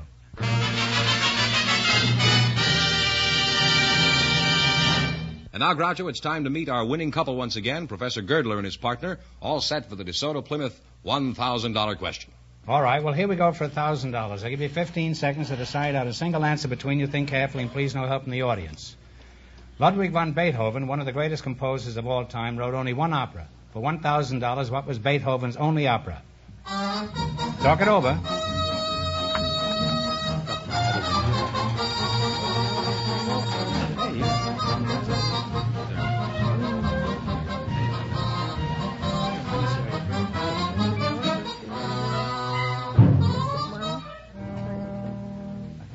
What is the answer you two have decided upon? We think it may be Parzival.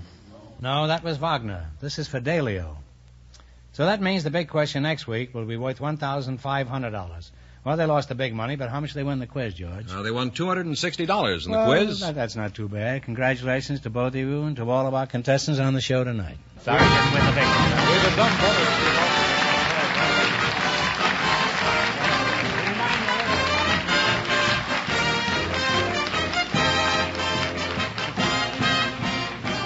Be sure to tune in again next Wednesday night at this same time for the Groucho Marx Show, when the big question will be worth $1,500. And don't miss Groucho's television show, also brought to you by the DeSoto Plymouth Dealers of America. And remember that the dealers who sell the outstanding 1954 DeSoto Automatic with fully automatic power flight transmission also have on display the remarkable new Plymouth, engineered and built to be your best buy in the low-priced field. DeSoto, Plymouth, two great new cars, both products of the Chrysler Corporation. And when you drive in, tell them Groucho sent you. Good night, folks, and remember, just be sure to see the DeSoto Automatic.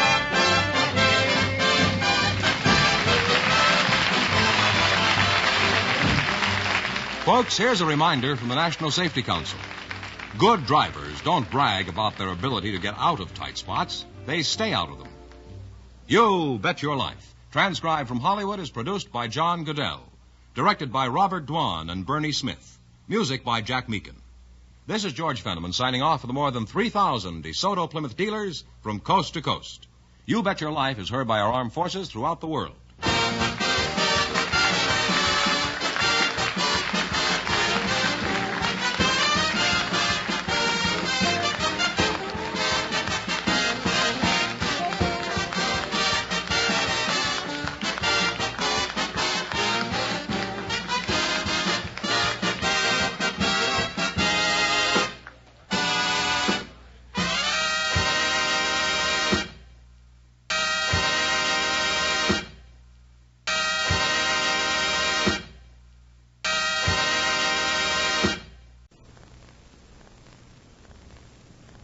Ladies and gentlemen, the secret word tonight is paper.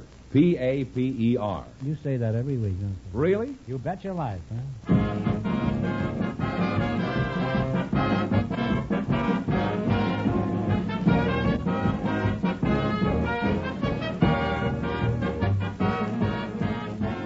It's Groucho Marx in You Bet Your Life, the comedy quiz series produced and transcribed from Hollywood and brought to you by the more than 3,000 DeSoto Plymouth dealers. The dealers who have on display the outstanding DeSoto Automatic with fully automatic power flight transmission and the all-new Plymouth, your best buy in the low-priced field. And now, here he is, the one, the only...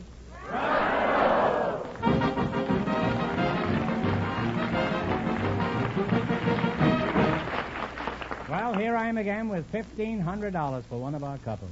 First, we have a housewife and a man with an interesting occupation, Groucho. Mrs. Helen Pfeiffer and Mr. Milt Whistler. Would you come in, please, and meet Groucho Marx? Welcome for the DeSoto Plymouth dealers. Say the secret word and you'll divide $100. It's a common word, something you find around the house. Helen Pfeiffer and Milt Whistler, huh? Well, so far we've got 2/3 of a bugle corps. Mrs. Pfeiffer, where are you from? Well, Mr. Marx, I was born in Bayou Sara, Louisiana. Where is that exactly, say, in relation to Baton Rouge? Bayou Sara used to be about 100 miles south of Baton Rouge, just across the Mississippi River. What do you mean it used to be? Did the alligator swallow it up? Almost. You see, the Mississippi River just washed it away. It flooded, and Bayou Sara went down to the bottom. That's so. Well, that's not very handy if you want to go to the post office, is it? You're Milt Whistler, is that right? That's correct. Mm-hmm. I suppose you've had all the jokes about Whistler's mother. I'm afraid so. That's been run into the ground. Been running the ground, you say? I'm afraid so, yes. Well, I'll get in a hole someplace and try it again. What is your hometown? I was born in Los Angeles, just below the Coliseum. Well, you must see the football games free then, huh? No, I didn't get a lifetime pass. What sort of work do you do now that you're out of the Coliseum? I'm a rose hybridist. Rose hybridist? I knew her very well, eh? You did? Good. She had a pair of the prettiest stems I ever saw. Now, just what is a hybridist?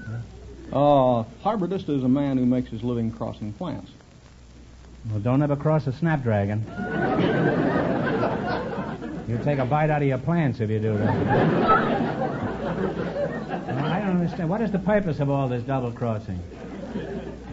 Well, the end result is a new variety or a new strain with improved characteristics such as longer bud form, better foliage, more vigor, more fragrance, better bloom habit. You mean every time you cross the flowers they improve?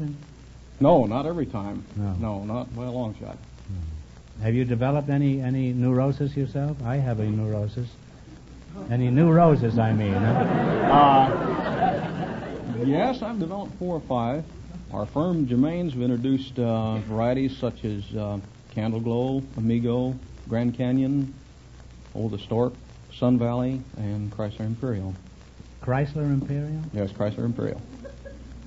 Very fine rose. What about calling one the Groucho Special? After all, I'm sort of the flower of American manhood. You got any varieties to suggest as parents? Well, that's what they mean when they call me a blooming idiot.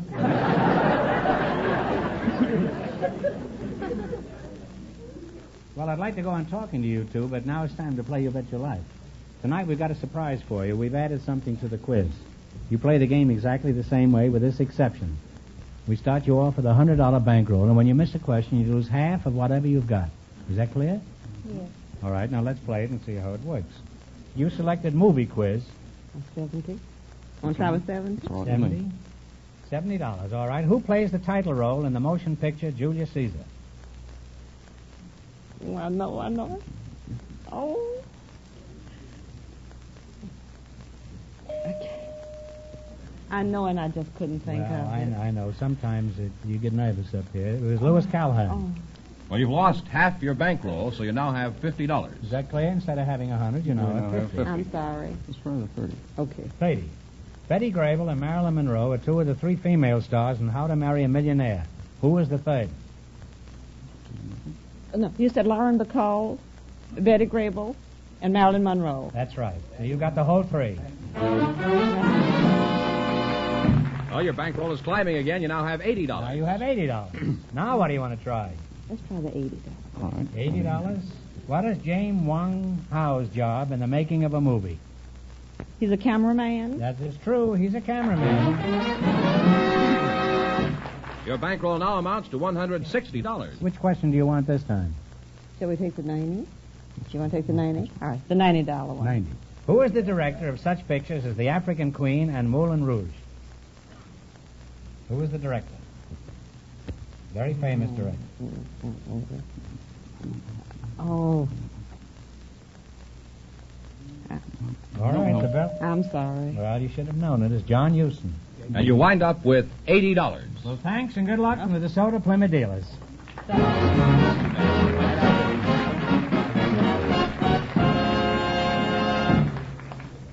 We have a man with an unusual occupation, Groucho. His name is Mr. Art McBride. His partner, Dr. Eleanor Fraser, was chosen by our studio audience just before we went on the air. So, folks, would you come in, please, and meet Groucho Marx. Welcome, welcome to You Bet Your Life. Say the secret word and divide $100. It's a common word, something you find around the house. Eleanor Fraser and Art McBride, huh? Dr. Eleanor Fraser, huh? And you're Art McBride, huh? Eleanor, you're a doctor? Yes, I am. Well, compared to my doctor, you're certainly a treat instead of a treatment. Where are you from, Doc? Well, I was born in Woodlake, California. That's a small town on the way to Sequoia National Park, but now I live in Laguna Beach.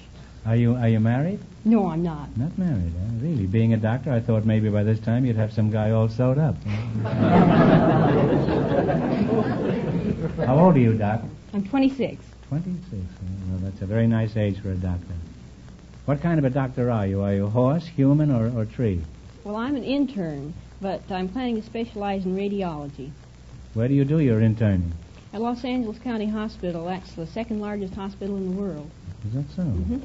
Does a doctor make pretty good money? I understand they're all loaded. Well, I'm not. I make $75 a week, and when taxes, a month. $75 a month? Yes, and after taxes I was going to propose to you. After taxes are taken out, it's $71.30.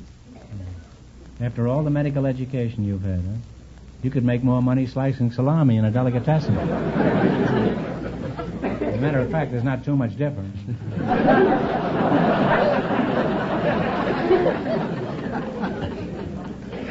Well, I admire you, Doctor. When a pretty girl devotes her life to helping other people, she deserves a lot of credit. You can operate on me anytime you want. And you're Art McBride? That's right, Groucho. Where are you from? Well, I was from Canada, from Vancouver, but I've been in the United States many years. Why did you leave Vancouver? Ran out of fish up there. Were you a fisherman? That's right. I was in the commercial fishing for about 25 years. And what sort of work do you do now? I have the Ocean Aquarium down at Hermosa Beach, Groucho. Oh. About 12 miles south of here. What kind of a place is that? It's a public aquarium with a display of all the different types of fish. There's sharks and seals and sea lions and bat rays, electric eels, piranhas, and big octopus. I could go on naming a lot of things. Octopus? That's right. What is the plural of octopus, do you know? Octopi or octopuses. Whichever you want. What is the most interesting exhibit you have to offer? We have a new one, Groucho. It's Winnie the Whale with the... Winnie the Whale? With the detachable tail. Oh. Is that anything like Minnie the Moocher? I beg you, it sounded like you said Winnie the Whale with a detachable tail. Would you give me that again? Yeah, that is correct. That is correct? Yes, sir, that is. What do you mean, a detachable tail? Well, it's about a year and a half ago that Winnie was a California gray whale swimming out in the ocean, quite happy. And the How do you know? Well, I'll take that back. She was swimming out in the ocean. And it's not easy to know when a whale is happy. I've hung around a lot of them, believe me. They're tough going. They won't say, They can have a headache and you won't get a peep out of them. They just sit there and spout. Well, tell us some more about this detachable tail. Well, the destroyer rammed the Winnie, and the tail was completely cut off by the propellers of the ship. Mm-hmm. The Coast Guard picked the whale up and brought her into shore at San Diego at Mission Bay. I went down with cranes, raised her out, and brought her up to the Ocean Aquarium, and I embalmed the animal. Well, Art, I think you're a genius. Not only that, but you're a great businessman. A smart operator and a whale of a fellow. Put it that way. I'm just humoring you. I don't take any chances with a screwball who embalms whales.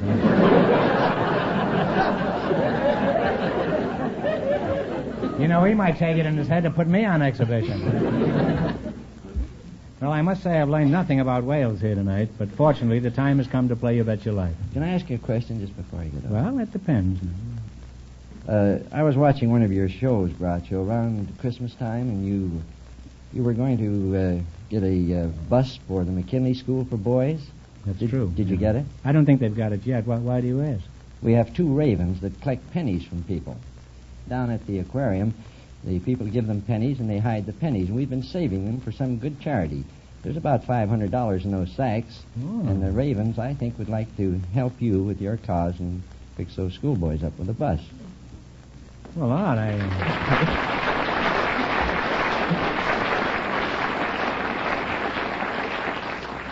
I think that's a wonderful idea, and I'm pretty sure your $500 should bring that total to just about what they need for a bus. That's fine. I'll throw $100 of my own money in there, too. I didn't get it from a raven, but I'll throw on that. Well, now we got $600, huh? Well, you know, we've had a lot of interest in this, and during the week I'll find out exactly how it stands and give you a complete report.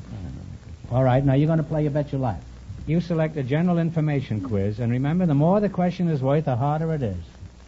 In the race for the $1,500, the first couple, Mrs. Pfeiffer and Mr. Whistler, won $80. And the secret word is paper. We start you off with a $100 bankroll, and when you miss a question, you lose half of whatever you've got. Now, which question do you want to try for? 10, 50, 70, 90, 100? 70. How much? 70. 70. Now, what do you call the special type of scissors used to cut cloth so it won't ravel? Pinking shears. Pinking shears is right. You now have $170. See how handy it is to have a girl on the show who does operations? It's probably pinked many a customer down there. 80. Have you ever had a doctor that looked as good as that? I'm going to get sick tonight. I've been sick for 15 minutes. You're going to try 80, eh? What do you call a Russian tea urn with a charcoal heating unit? I'm sure you've heard of it. Samovar. That's right, Samovar, best friend. Your bankroll now stands at $250. 90? 90, eh? $90. What is the one letter of the alphabet that does not appear on the standard dial phone? I. No, it's Q. You now have lost one half of your bankroll, so you have $125. Well, here's your last chance to beat the other couples. Now, what do you want to try? 100. 100. What do you call the swinging bar to which the traces of a horse's harness are fastened? The whipple tree? Oh, you're so cute. That is absolutely right. And you wind up with a grand total of $225. Well, thanks and good luck from the DeSoto Plymouth dealers. And, Doctor, I'm going to call on you real soon.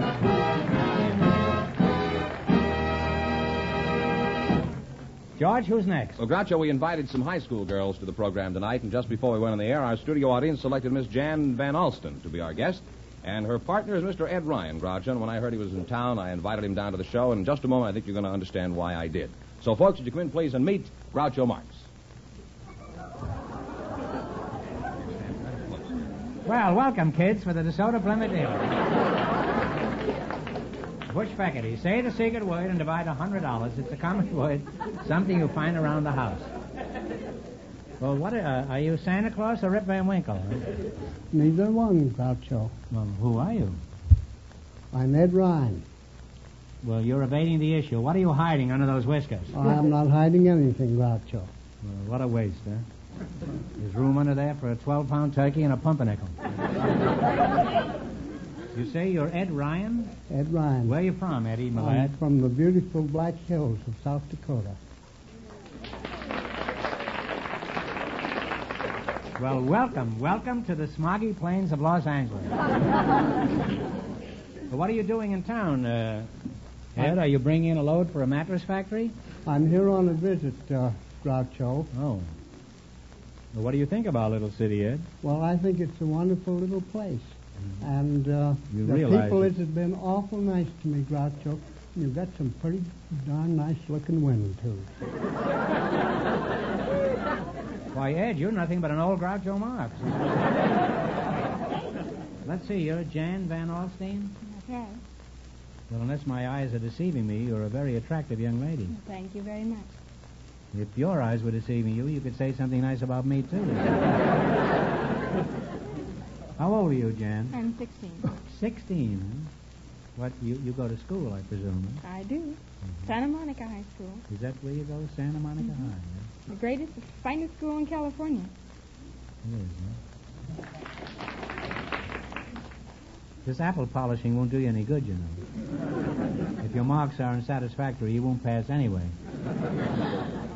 Mr. Ryan, let's get back to you. When did you start growing that schnitzel you've got there? Huh? When I joined the Army, Groucho. You were in the Army? Yes. Well, let me guess. You're certainly too old for the last war. Were you in World War I? No. Spanish-American War? No. Civil War? No, I was with General George Custer.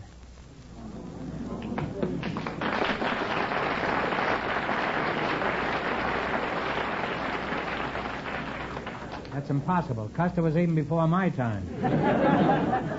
How old do you say you are, Ed? I'm 97.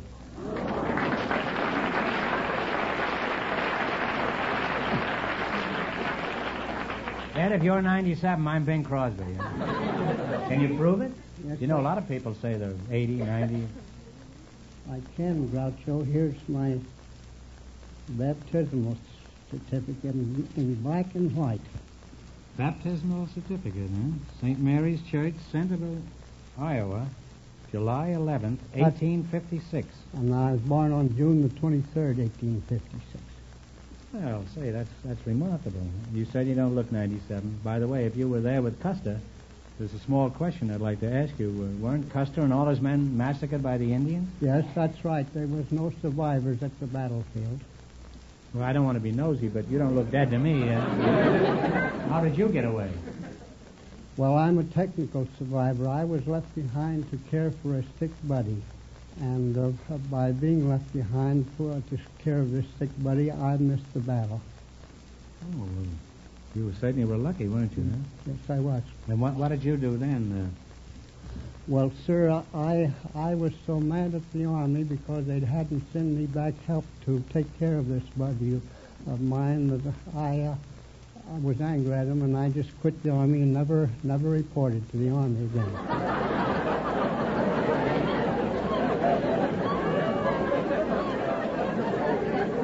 You never went back to the Army? You mean you went over the hill? You were AWOL? Well, yes, you could say I was AWOL for 75 years.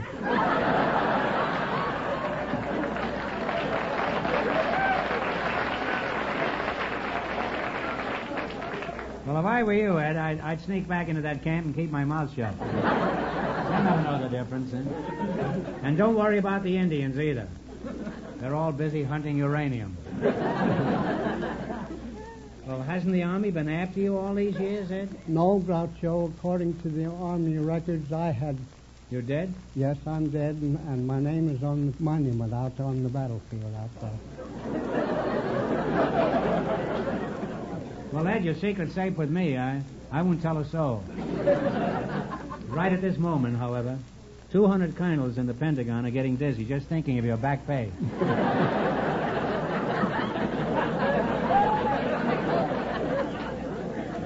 Well, it's been fun talking to you two, but the time has come to play You Bet Your Life. Just win more than the other couples, and you'll get a crack at the bonanza later on.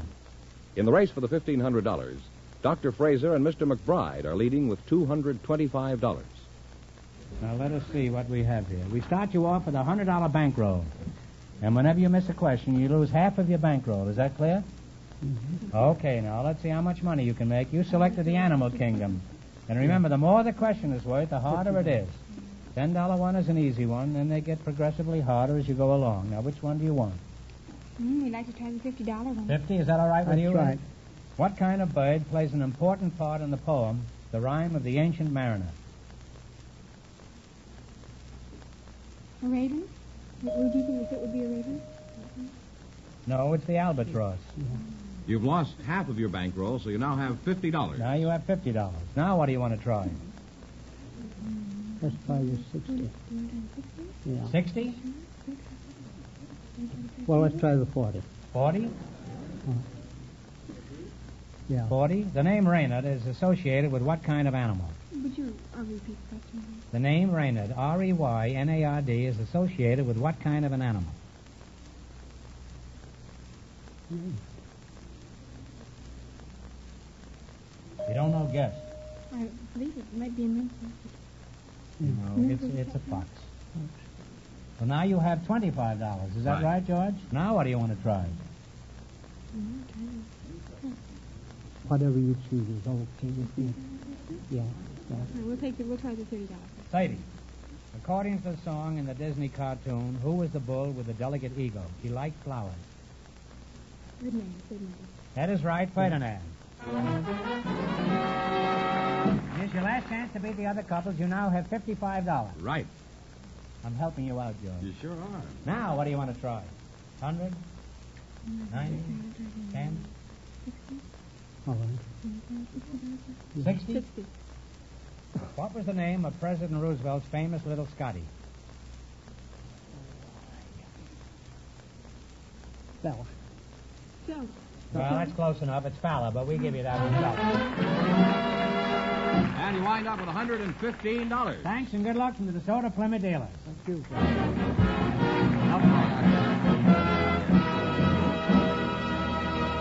And that means that Dr. Fraser and Mr. McBride, with $225, in just 1 minute get the chance at the DeSoto Plymouth $1,500 question.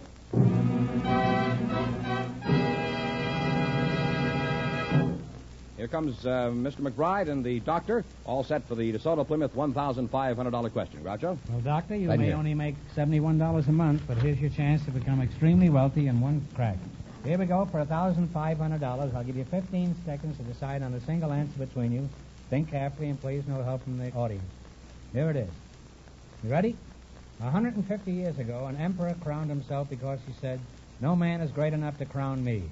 For $1,500, who was this emperor? Talk it over.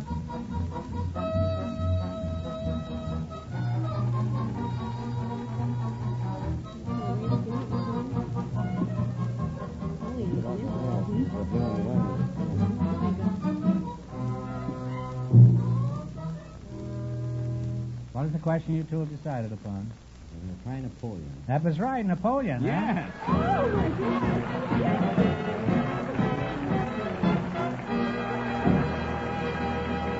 Wait a minute. How much else did they win, George? Well, they won $225 in the quiz, so that's $1,725 altogether. What are you going to do with all that swag? Well, You going to buy your own hospital? No, I'm not. I'm going to pay back some debts I incurred in medical school. Oh, and you? Are you going to get a new tail for the whale? Why didn't you get a new whale for the tail? Now, Groucho, I'm leaving in about a week for a trip through Asia. And I think I'll find some place to do something with that money that will help the goodwill of the United States and children or someone in the audience.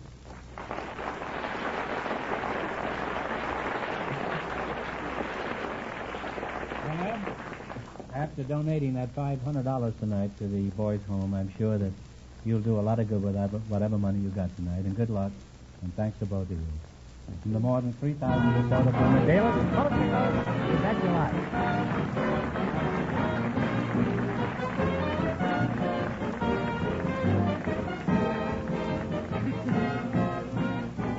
Be sure to tune in again next Wednesday night at the same time for the Groucho Marx Show, when the big question will be worth $1,000. And don't miss Groucho's television show, also brought to you by the DeSoto Plymouth Dealers of America. And remember that the dealers who sell the outstanding 1954 DeSoto Automatic with fully automatic power flight transmission. Also have on display the remarkable new Plymouth, engineered and built to be your best buy in the low-priced field. DeSoto, Plymouth, two great new cars, both products of the Chrysler Corporation. And when you drive in, tell them Groucho sent you. Good night, folks, and remember, just be sure to see the DeSoto Automatic.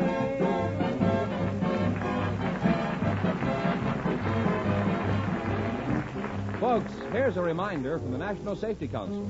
Don't be a wacky walker. Be safe, be seen. At night, wear white. You Bet Your Life, transcribed from Hollywood, is produced by John Goodell, directed by Robert Dwan and Bernie Smith. Music by Jack Meekin.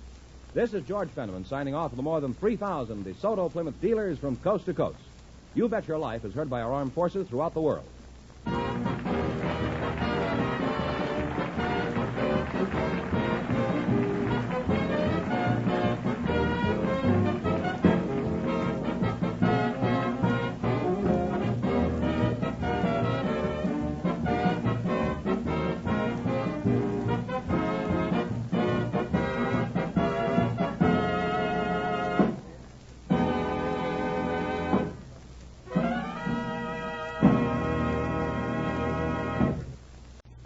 Ladies and gentlemen, the secret word tonight is hand. H-A-N-D. Really? You Bet Your Life.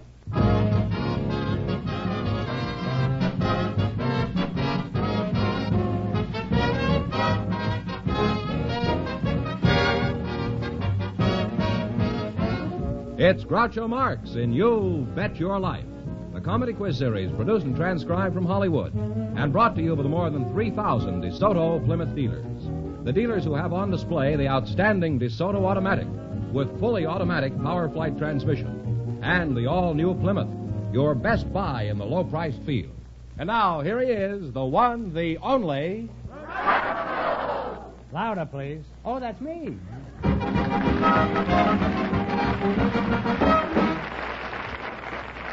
Well, here I am again with $1,500 for one of our couples.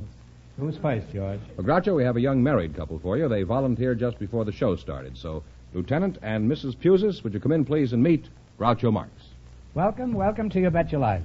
Say the secret word and you'll divide $100. It's a common word, something you always have with you. Lieutenant and Mrs. Irving Pusis, eh?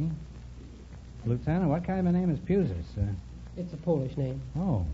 What part of Poland are you from? I was born in Portland, Oregon.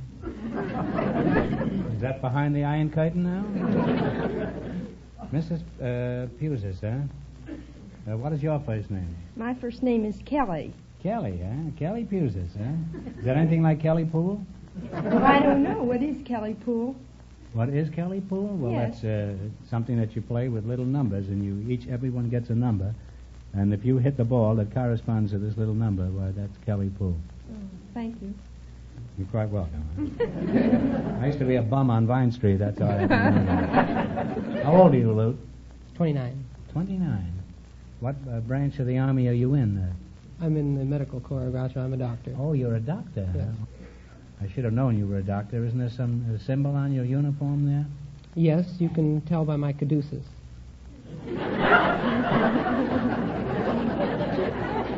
Well, if you keep your head tilted back, nobody will notice. Now, what is the caduceus? Well, the caduceus is a symbol that stands for physician. Oh, I see. I've seen that symbol. It's a picture of a man in a white coat endorsing cigarettes, isn't it?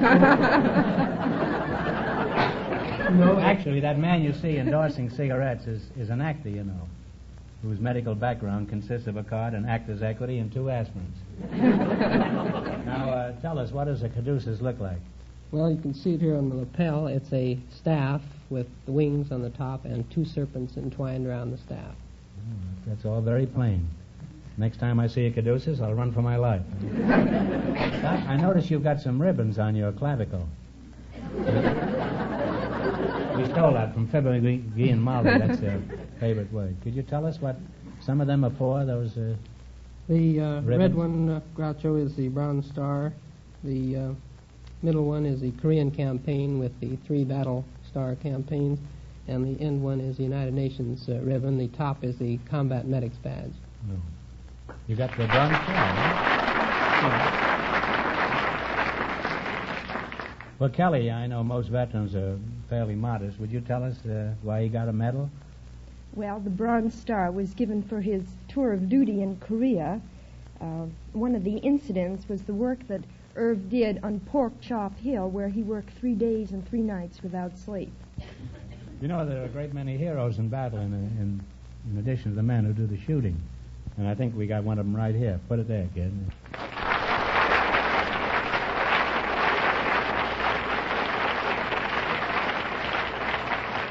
Well, you're a charming couple, and I wish you lots of happiness. And now let's play You Bet Your Life. Now, we've added an additional gimmick tonight. If at any time you feel that you have enough money or that you have more money than you feel the other couples are going to get, you can quit without jeopardizing what you have left. Is that clear? You selected sports. And remember, the more the question is worth, the harder it is. 50. 50. Who is called the Dean of American Sports Writers? That'd be Henry McLemore? No, he's a good one. But it's Grantland Rice. You lost half of your original bankroll, which was $100, so you now have $50. Now, which question do you want? 60. 60. What team won the 1952 and 1953 professional football championships? Detroit Lions. Detroit Lions is correct. You now have $110. Now, which question do you want? 70. 70. What do you call the man who calls the cadence on a rowing team? Coxswain. That's right. You now have $180. Now, you can quit now. You can go ahead. You take the 80. 80. All right. Who holds the world's pole vault record?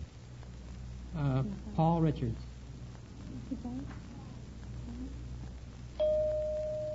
No, I'm sorry. It's Cornelius Warmadam. And you wind up with $90. Well, that's not too bad. Thanks and good luck from the DeSoto Plymouth.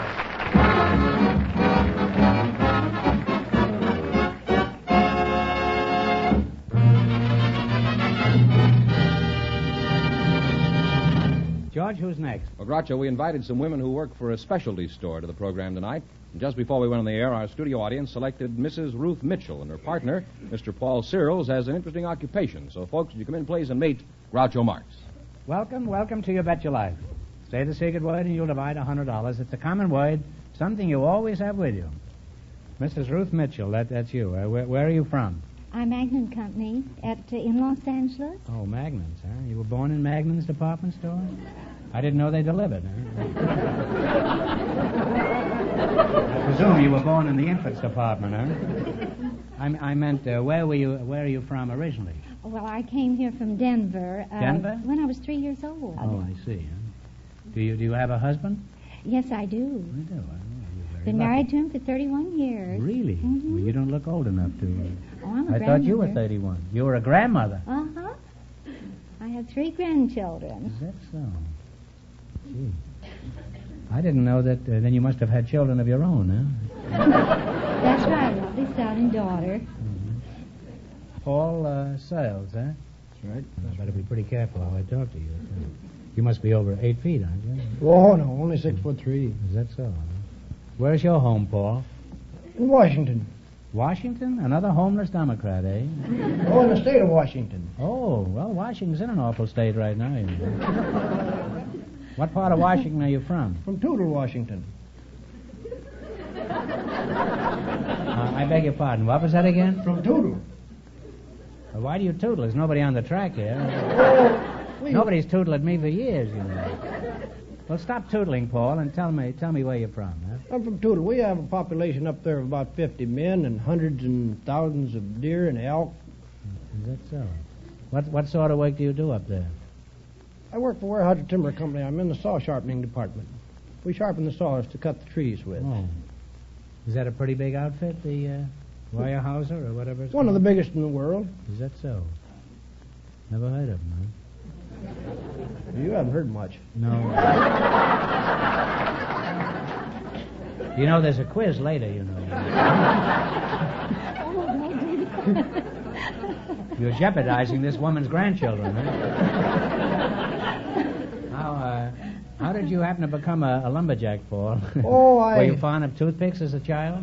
Oh, no, I am fond of saws. I started with a saw when I was just a boy. Are you pretty handy with a saw? Oh, I think so. I've held the world championship with a hand saw for the last 21 years. Wait a minute. You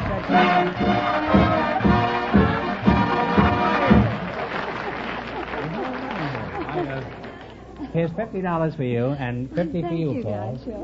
You said the secret word. I forgot. What was it?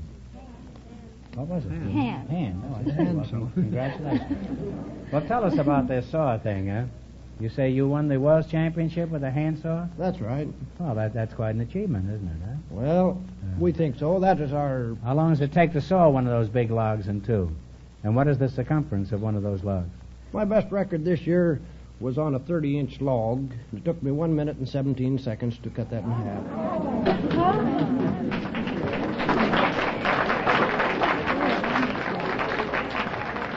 You sawed it in 1 minute and 15 seconds? 1 minute and 17 seconds. I sawed a putty cat the other day. Huh?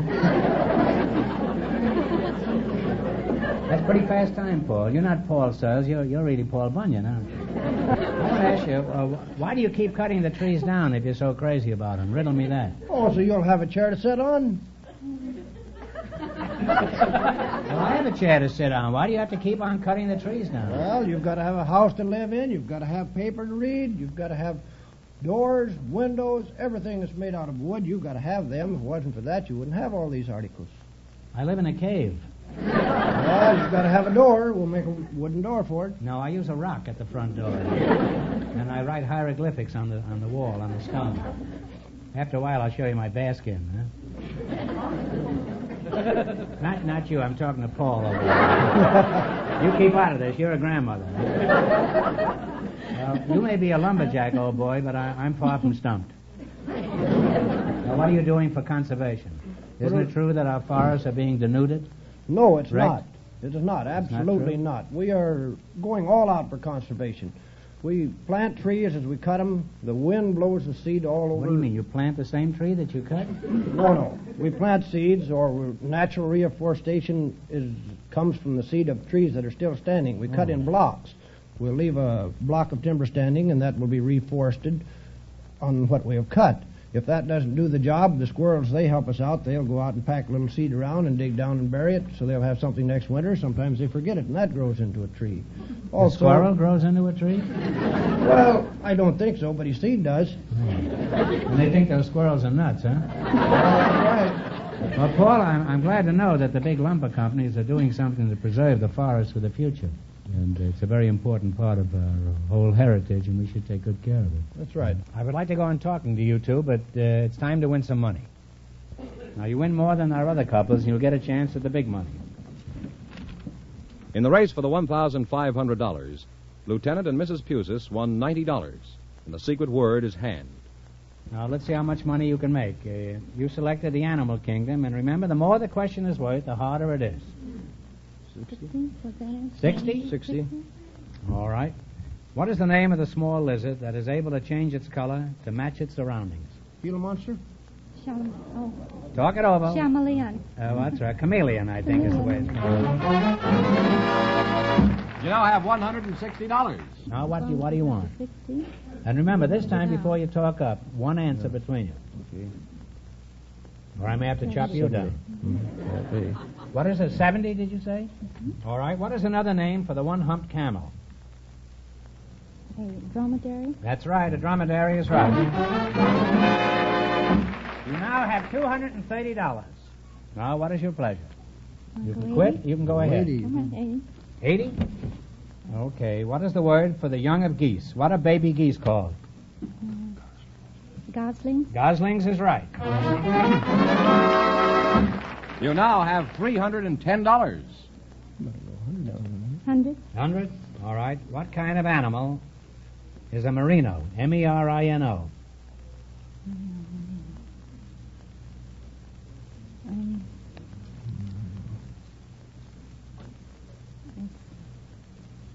Come on, time's a wasting. If you don't know, take a guess. It's a reptile rat. No, it's a sheep. See? Oh. Yes. Well, you lost half of your bankroll, so you wind up with $155. Well, that's not too bad. Thanks and good luck from the DeSoto Plymouth dealer. Thank you, Doctor.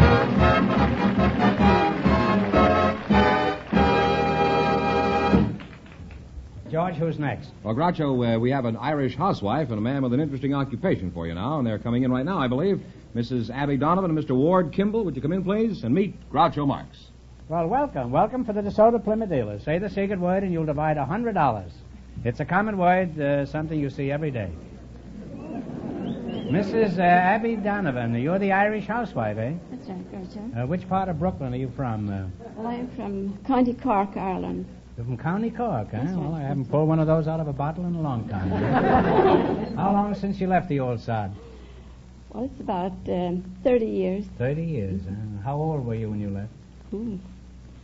I was a little girl, Groucho. Full of the old Irish blonde, yeah. I've got a little Irish in me myself, you know, huh? I had an Irish stew for lunch today. Let's see, who are you again? Ward Kimball. Ward Kimball. Where are you from, Ward? Originally from Minneapolis, Minnesota. Somebody out there from Jacksonville, huh? Why did you leave Minneapolis? Well, it got too cold for us, so we came to California. Well, I came to California because it got too hot for me. Who do you work for, Ward? Walt Disney. You work for Disney? Oh, I thought your face was familiar. Are you the duck or the mouse? No, I'm an animator and director out there. Oh, a director? Oh, real director. Keep my mouth shut. I may want a job out there. If you ever need a rat, why, give me a ring. What does a cartoonist do in his spare time? Do you have any hobbies, Mr. Kimball? Well, one of my hobbies, Groucho, is trains. Trains, huh? Electric or wind-up? No, I have 3 full-size Baldwin locomotives and 4 big coaches. In the house? In my backyard. You must have a pretty big backyard, huh? Well, not too big. It's about 3 acres. Well, you say you have steam engines out there? Yes. Well, can you go to Chicago? No, my railroad is only 650 feet long. Well, what's the idea of having a full-size railroad that won't go to Chicago? I don't understand that. Well, I tell you, one of the railroads was selling one of its passenger coaches, which was 40 feet long, for $50, and so I bought it. You see, I can't resist a bargain. You paid $50 for this coach? $50. You know what Notre Dame just paid for that coach? It's called the Irish Mail. They have a coach there, too. But tell us about some more about your railroad, Ward. Well, we call it the Grizzly Flats Railroad. My wife calls it the White Elephant Line, but she goes along with it. But you couldn't go to Chicago in this, huh? No, we couldn't go to Chicago. Wouldn't it be cheaper to just go on the train and go to Chicago than have all this stuff in the backyard? Well, how much money have you got tied up in this folly out there in the backyard, huh? Well, I paid $400 for the big locomotive. That's 40 feet long, and I paid... You know what? You can go to Chicago in the Santa Fe for about $70. You'd have saved $330 right there. And your wife would have had some respect for you, and you'd have been in Chicago. I just don't understand you at all. What do you do for excitement in the... Now, you have a full-size railroad. I play the trombone. I was only trying to be funny. Don't pay any attention to me. Do you play in a band, or do you play for the amusement of the neighbors? Well, I assume by this time I've fairly decided opinions about you. You play it on the train, or... No, I play with a jazz band. I'm the leader and first trombonist of the Firehouse 5+2.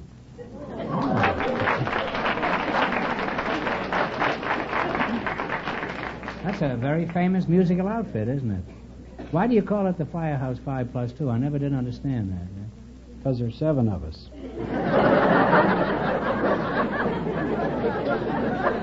You know, and everybody thought the Marx Brothers were crazy. Well, I must say you're an extraordinary young man, Ward, with a lot of talent. And since you play the trombone, could you whip out a little Dixieland for us here? Well, I don't know, Groucho. I could try. You don't I have didn't a bring my trombone horn. on you, huh? No. George, you think you could swipe a trombone from the orchestra out there? Don't wake any of them up. Be careful when you go out there, George. I'm surprised you only have one trombonist in your orchestra. I'm surprised any of them show up. Now, Abby, do you think you could contribute anything to this extravaganza we're getting up? Do you sing or dance? Well, I could dance a little Irish jig. An Irish jig? Maybe the Irish washerwoman. Have you ever played the Irish washerwoman? That's a tough one. That's like playing the bee or something. A trombone. Well, you see, if you'd have gone to Chicago, you'd have picked that up. Well, warm it up a little. That's enough. Could you give us a reasonably accurate facsimile of the Irish washerwoman? B flat, boys. If the boys played with you, huh? All right, downbeat, Mr. Kimbo, huh?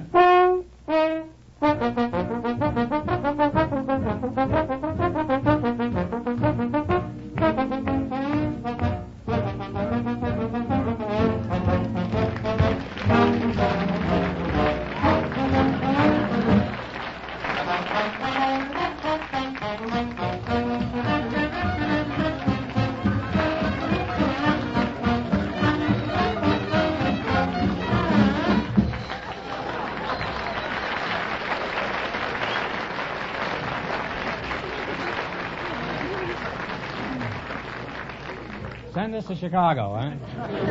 Boy, that was wonderful. And Abby, St. Patrick would be proud of you if he was here today. With that firehouse music and that Irish dance, we just chased all the snakes out of Los Angeles. Well, I'd like to pursue this conversation. The time has come to make some money. In the race for the $1,500, the lumberjack and his partner are leading with $155. Now, let's see how much money you can make. You selected a movie quiz. And remember, the more the question is worth, the harder it is. All you have to do is beat our other couples, and you'll get a chance at the big money. And you can quit any time you want to if you think you have more than the other couple. How about now? You can even quit now if you want. Don't forget, you have a starting with a bankroll of $100. I'll stay. That's your nest egg. All right, now, what question do you want? A $10 one, 60, 80, 100? Take your choice. Well, I think we ought to start about halfway, 50 bucks. All right, Olivia de Havilland has an equally famous sister. What is her name? Talk it over. Remember your partners. Well, let's see. Well, I know it. She's American. Yeah. Well, it's Joan Fontaine. Oh, yeah. And if you'd have got out of that backyard once in a while... You can't pick up things like Joan Fontaine riding around a fake engine in a backyard. I tried it. Now what do you want to go for? You've lost half your bankroll. You now have $50. Boy, my kids are going to sure laugh at me. I hope they laugh at me. They don't. I'm in a fine fix. $40. $40. Who played the monster in Frankenstein? Boris Karloff. That's right, Boris Karloff. You now have $90. You now have $90. And what do you wish to try? We'll take a crack at that 61. You take a crack at the 61? Yeah. It is very nice. Walter Disney... Oh, you dirty crook. That's all right. I won't know the answer. Walt Disney made a feature-length cartoon that included such characters as Jiminy Cricket, Figaro, and Stromboli. Figaro! What was the name of this picture? That's so easy, I hate to mention it. Pinocchio. Pinocchio is right. You now have $150. You have $150. Do you wish to continue or do you wish to cease? Let's try that $70. 70? Burt Lancaster made a picture that was filmed in the Fiji Islands. What is the name of it? Talk it over.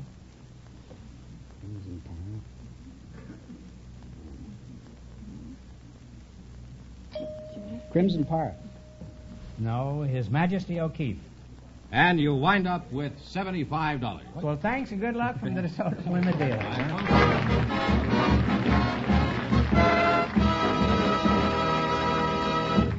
That means that the lumberjack and his partner with $155 in just 1 minute get the chance of the DeSoto Plymouth $1,500 question. Friends, most people like to do things the easy way. That's why you'll enjoy driving a new DeSoto automatic, equipped with DeSoto full-time power steering. When you turn the steering wheel of a car equipped with ordinary steering, it is actually your muscular strength hauling your wheels around. But DeSoto full-time power steering takes over to do literally all of the work for you, to make turning those wheels a lot easier. And I hope you've noticed I say DeSoto full-time power steering. That means it works for you all of the time, not just some of the time, as some other power steering units. But DeSoto full-time power steering goes to work for you as soon as you start your engine. Doesn't cut on and off, as do other types. Wait until you park with DeSoto full-time power steering. You'll find it actually makes parking a cinch. So visit your DeSoto Plymouth dealer tomorrow and try DeSoto full-time power steering for yourself. It's another one of the many reasons why we say DeSoto puts you ahead automatically. For the finest car yet, you should drive, you should get the DeSoto Automatic. Remember, the dealer who sells the stunning DeSoto Automatic also sells the high-style Plymouth.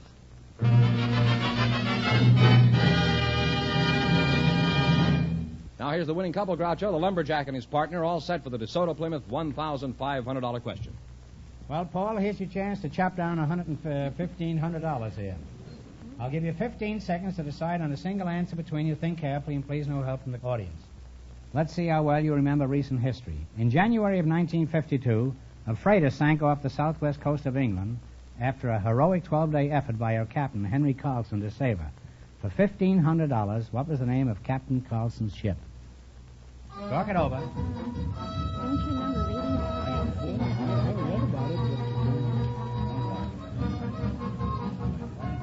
In England, off of the bay there, they tried to moor it and I remember all about it.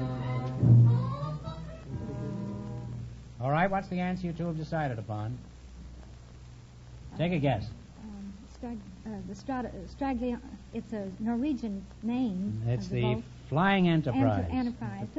Well, that means the big question next week will be worth $2,000. Well, you lost the big money, but how much did they win the quiz, George? Well, they won $155 in the quiz. Well, congratulations, and thanks to both of you and to all of our contestants on the show tonight.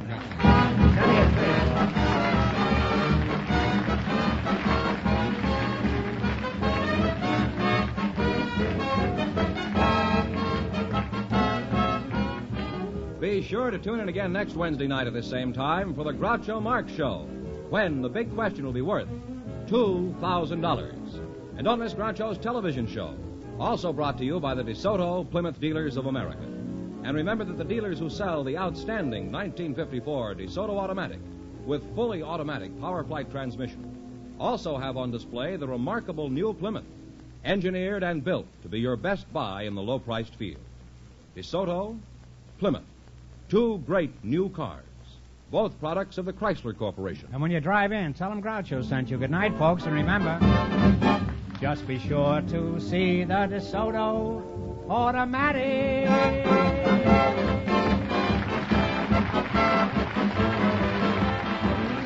Folks, here's a reminder from the National Safety Council. Traffic control begins at your wheel. You Bet Your Life, transcribed from Hollywood, is produced by John Goodell. Directed by Robert Dwan and Bernie Smith. Music by Jack Meakin. This is George Fenneman signing off for the more than 3,000 DeSoto Plymouth dealers from coast to coast. You Bet Your Life is heard by our armed forces throughout the world.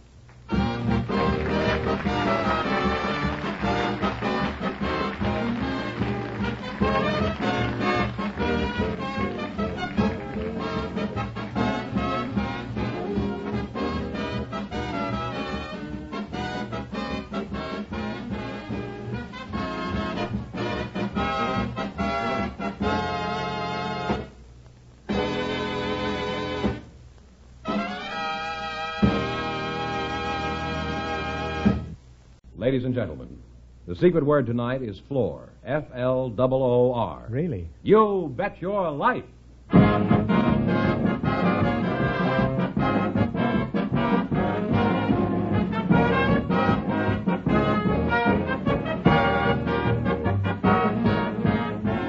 It's Groucho Marx in You Bet Your Life, the comedy quiz series produced and transcribed from Hollywood and brought to you by the more than 3,000 DeSoto Plymouth dealers. The dealers who have on display the outstanding DeSoto Automatic with fully automatic power flight transmission and the all-new Plymouth, your best buy in the low-priced field. And now, here he is, the one, the only... That's me, Horace Greeley.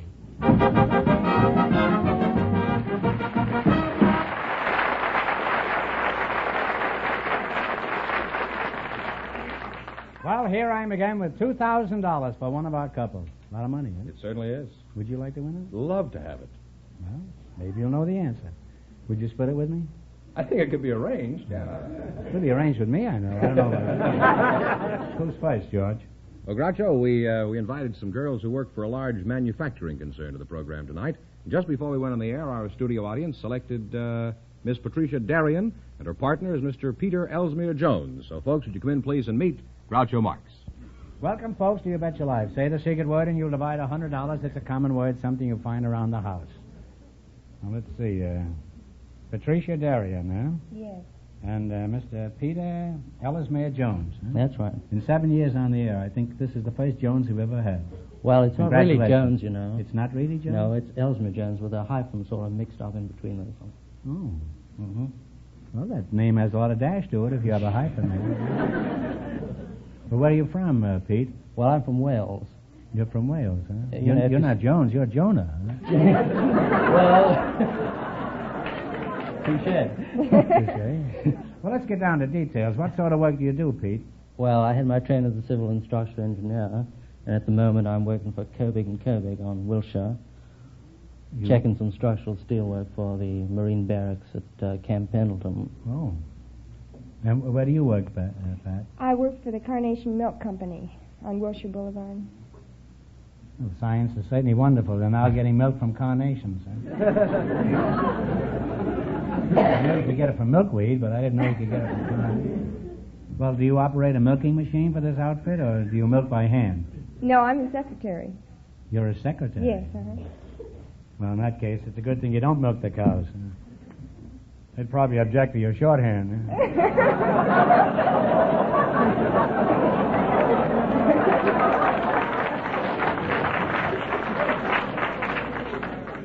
Well, I've heard of your company. It's a very famous company, but I know they produce an awful lot of milk. How many cows do they own, Pat? Groucho, we don't actually own any cows. Well, where do you get your milk from? Coconuts? The milk is sold to us by small local producers. Small cows? No, small producers. Oh. Where are you from, Pat? I was born in Peoria, Illinois. Peoria, huh? Yes. Oh, big... You know, there's an old line. It was a show called Lightning many years ago. It was a very famous play on Broadway. And I remember in this scene, the judge asked this girl, she said, why did you get married? And she said, well, I was in Peoria and it was raining. That's a very famous line out of the play Lightning. Frank Bacon was in it. Are you married? No, I'm single, Groucho. You're single, Groucho, huh? That's a funny name. Single Groucho, huh? Would you like to get married? Well, eventually, probably, yes. Eventually? Why not now?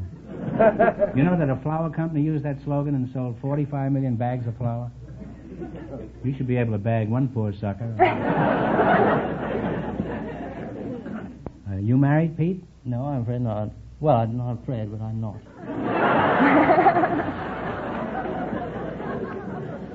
You're getting alarmed rather early, aren't you? Well, not really. No.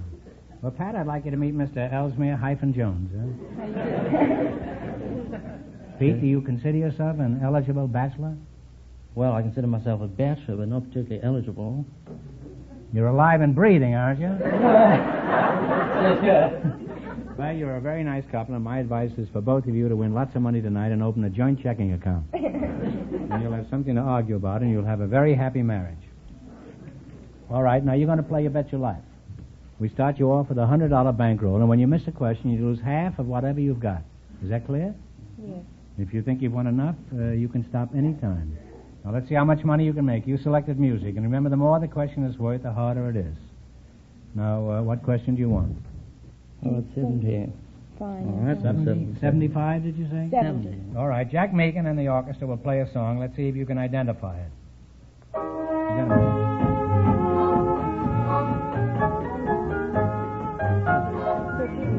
That's right.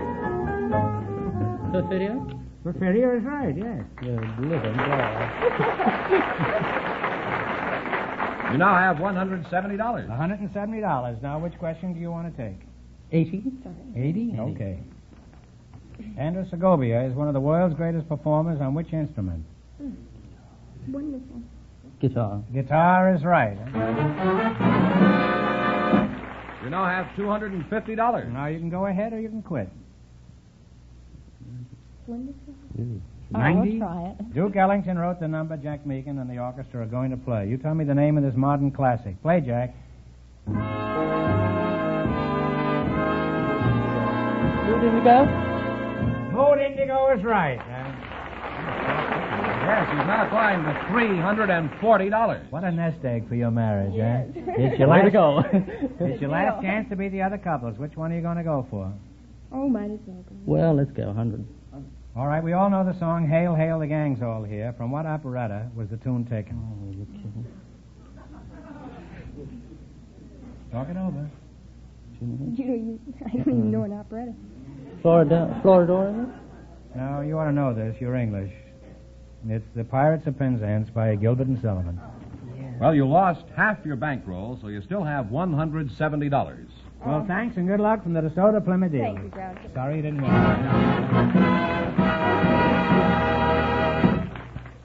Ladies and gentlemen, for a car with real power, real get up and go, try a DeSoto automatic with the mighty DeSoto 170 horsepower Fire Dome V8 engine.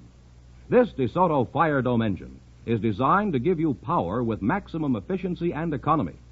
And the secret is in the design of the hemispherical combustion chambers. These dome-shaped chambers are the reason why the Fire Dome engine can squeeze every bit of power from your fuel. They enable you to drive your DeSoto automatic on regular gasoline and still get premium performance. Think of that. A 170 horsepower engine operating perfectly that lets you use regular gasoline. I'm sure that once you get behind the wheel of a DeSoto automatic and feel the smooth, powerful response of the mighty DeSoto 170 horsepower V8 engine, you'll say there's no other automobile engine can match it. Visit your DeSoto Plymouth dealer tomorrow. You'll see that the great DeSoto 170 horsepower Fire Dome engine is just one reason why DeSoto puts you ahead automatically. For the finest car yet, you should drive, you should get the DeSoto Automatic. Remember, the dealer who sells the stunning DeSoto Automatic also sells the high-style Plymouth.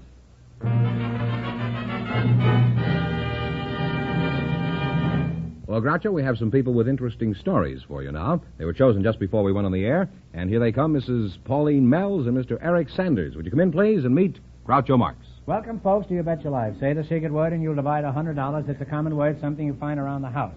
Mrs. Pauline Mells and Eric Sanders. Miss Mells, I'll start with you. What is your hometown? Crookston, Minnesota. What's that? Crookston, Crookston. Minnesota. Somebody out there from Venezuela.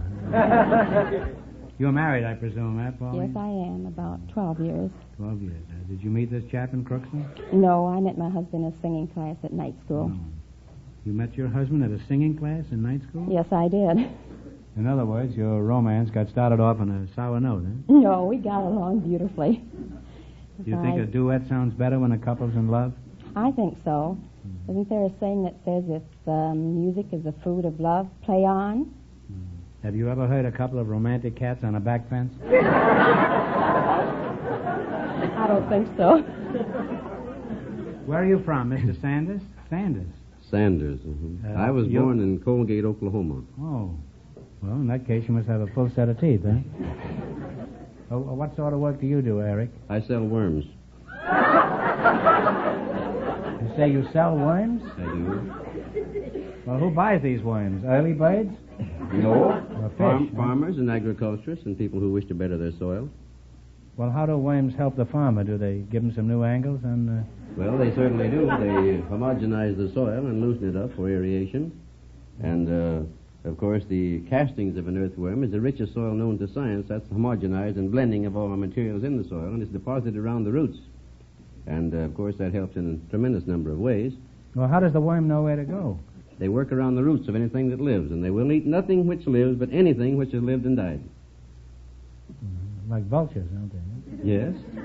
As a matter of fact, they're good at eating garbage, too. Dead animals, anything which has lived and died, either animal or vegetable. I wish I'd have met you some months ago. I wish you had, too. I really mean that.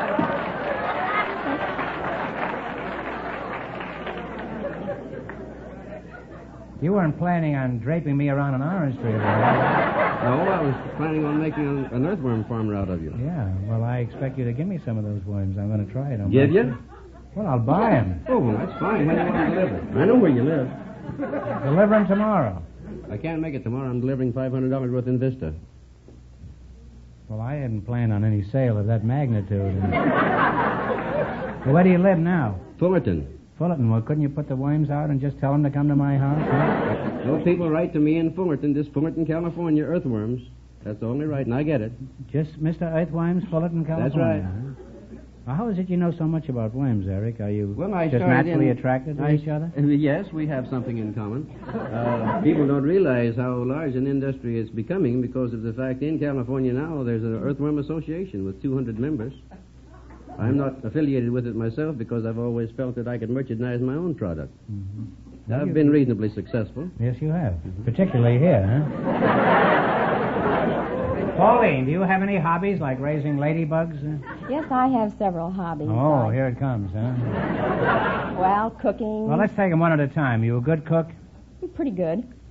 What's your husband's favorite dish? Well, he's fond of my prime ribs. I'm sure he is, but let's take the cooking. What does your husband do for a living? He's the Los Angeles police officer. Oh, a police officer. Mm-hmm. Oh, how do you like being married to a policeman? Well, I suppose it's all right in a pinch, but how... No groaning, please. Tell us about it. Well, it has its good points and its bad points. Of course, their hours are long, and you never know when they're going to come home, and everybody's always yelling at them. And well, they're yelling at everybody else, too. They're on call 24 hours a day, and the pay isn't very high. And well, as Gilbert and Sullivan put it, a policeman's lot is not a happy one, you know. That's very true. You happen to know that song, by the way? Well, isn't that from the Pirates of Penzance? Yeah, yes, it is. It's one of my favorites. I think I might know it. Should we try it, huh? I'll Just do a my chorus or best. so. I'll start, and if you can remember, you just chime in, huh? All right. Okay? It's been a long time since I've sung this. When a felon's not engaged in his employment, or maturing his felonious little plan, his capacity for innocent enjoyment, is just as great as any honest man. Our feelings we with difficulty smother, when constabulary duties to be done. Oh, take one consideration with another. A policeman's lot is not a happy one. When constabulary duties to be done.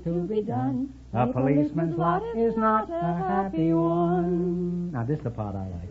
Your part I like. When the enterprising burglar's not a burgling, and the cutthroat is unoccupied in crime, oh, he loves to hear the little brook a gurgling, and listen to the merry village chime, when a cost is finished jumping on his mother, oh, he loves to lie a-basking in the sun, oh, take one consideration with another. A policeman's lot is not a happy one. When constabulary duties to be done. A policeman's lot is not a happy one. Oh, we did pretty good.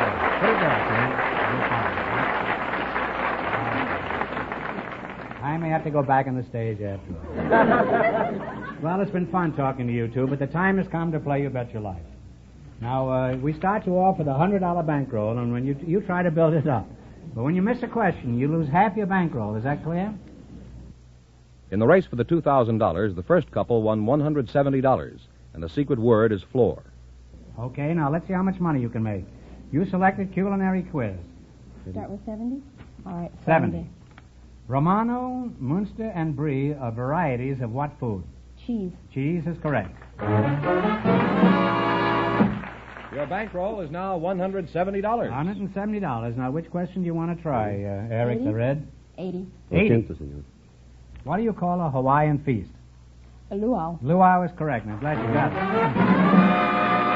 Well, you now have $250. $250. Now, what do you want to try? Shall we try for 90? 90? We'll try it. What food do we get from the root of the cassave? C-A-S-S-A-V-E. It's a plant grown in the South that is commonly made into a pudding. And if you don't know, guess. It's a breadfruit tree, and they pound it up and make a... Yeah, but what is the name of the pudding? Oh. C-A-S-S-A-V-E. Well, take a guess. Cassave? No, sorry, it's tapioca. Oh, sure. Oh, my heavens. Well, you've lost half your bankroll, so you still have $125. No, here's your last chance to be the other couple, so you can quit, whatever you want to do. Well, we'll try the 100. $100. All right. Gumbo is another word for what vegetable? It's, Okra. Okra? Okra, it's also my brother. And you wind up with a grand total of $225. Thanks, and good luck to the Soda Plymouth dealers. Give me a match.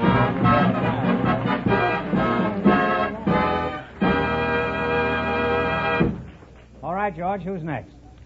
Well, Groucho, we have a married couple for you now. Dr. and Mrs. Jean Bordeaux. Would you come in, please, and meet Groucho Marx? Welcome for the DeSoto Plymouth dealers. Say the secret word, and you'll divide $100.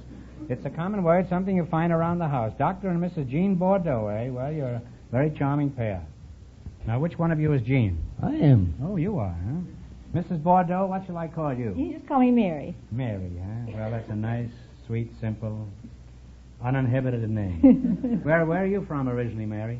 Well, I'm from Murray, Kentucky, Groucho. Where? Murray, Kentucky. Murray, Kentucky? Yes, it's really a very important town. It was really the birthplace of radio. Is that so? The man was Nathan B. Stubblefield. Is that so? Yes. I thought Amos and Andy invented radio.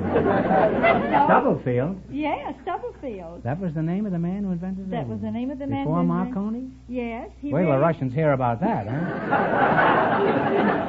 He really did invent You know what? They're going to claim that they invented Stubblefield. He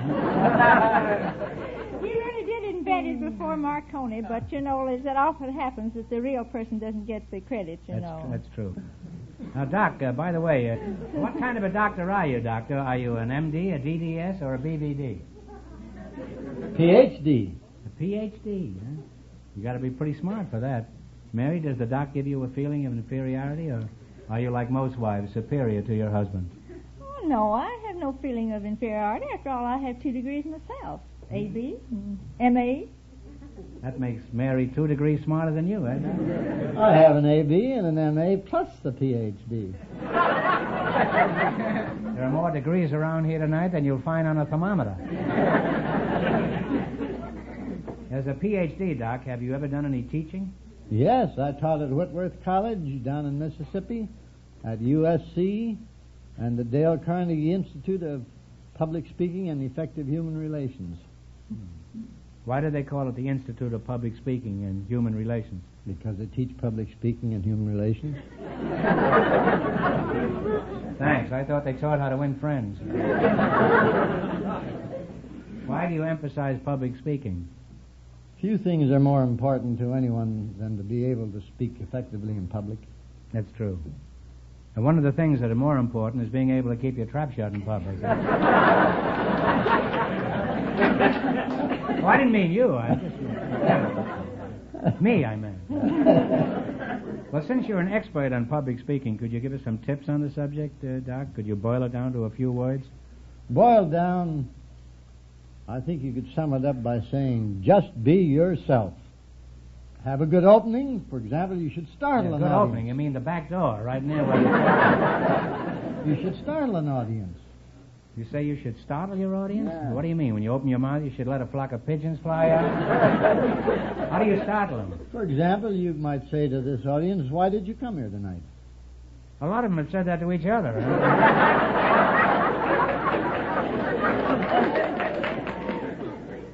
Or you could startle an audience by standing in front of them with your hand closed and say, I'm going to open my hand and show you something the world has never seen before. And after I open my hand, they will never see this again. Open your hand, take out a peanut, crack it, and eat it.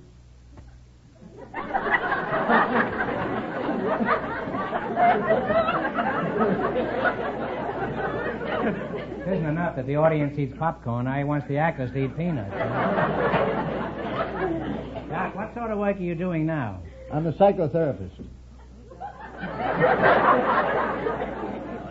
That means nothing to me. What are you doing, Doc? I help people who have become emotionally upset to get back on an even keel emotionally.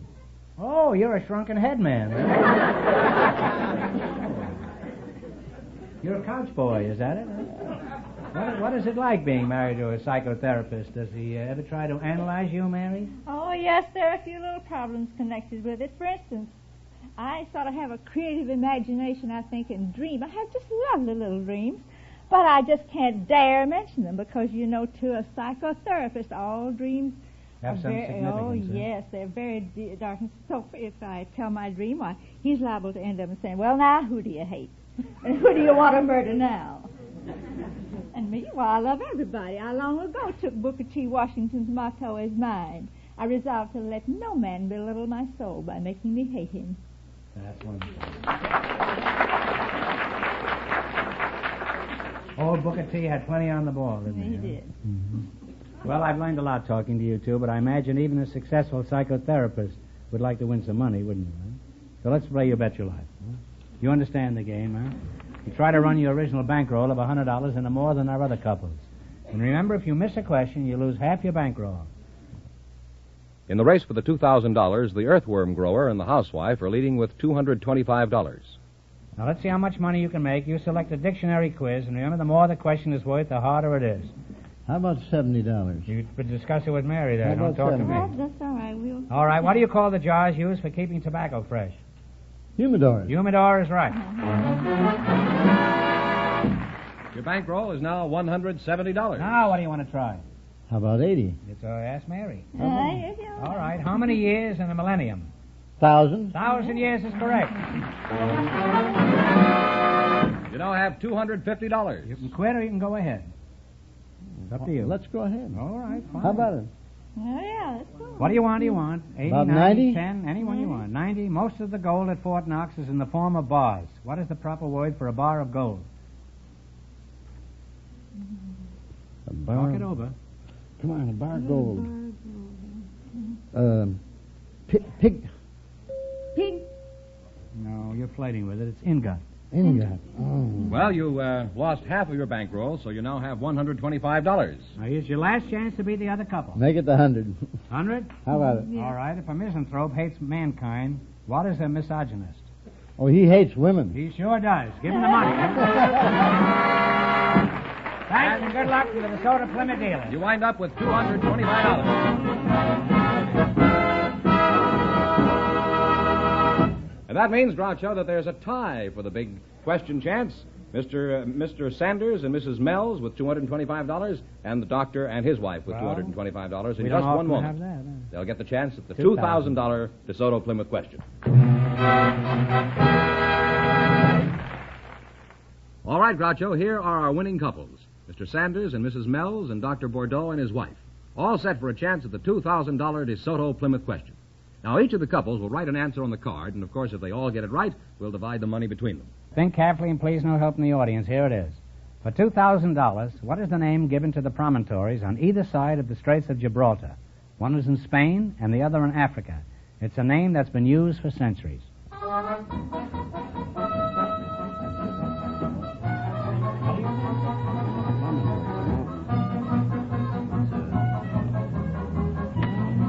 That's something I know. All right. Let me see your card. Sanders and Mrs. Mells, Malta? No, that's wrong. Dr. Bordeaux and his wife, Pillars of Hercules. Right. So you two win $2,000.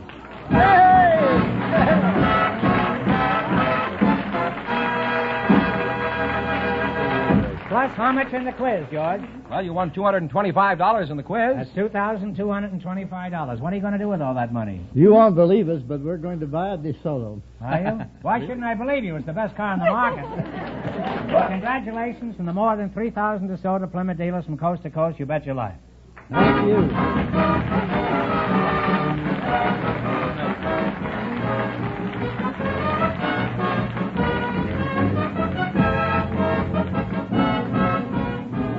Be sure to tune in again next Wednesday night at the same time for the Groucho Marx Show, when the big question will be worth $1,000. And don't miss Groucho's television show, also brought to you by the DeSoto Plymouth Dealers of America. And remember that the dealers who sell the outstanding DeSoto Automatic with fully automatic power flight transmission also have on display the remarkable new Plymouth, engineered and built to be your best buy in the low-priced field. DeSoto, Plymouth, two great new cars, both products of the Chrysler Corporation. And when you drive in, tell them Groucho sent you. Good night, folks, and remember, just be sure to see the DeSoto Automatic.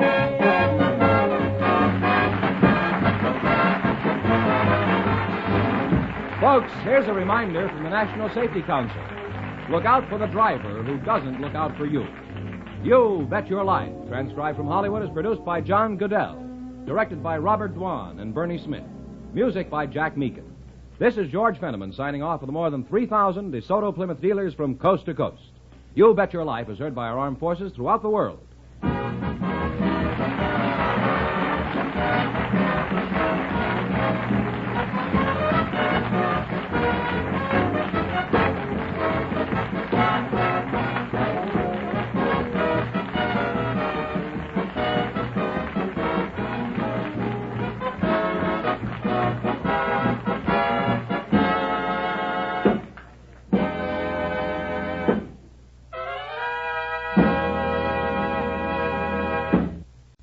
Ladies and gentlemen, the secret word tonight is house. H-O-U-S-E. Really? You bet your life.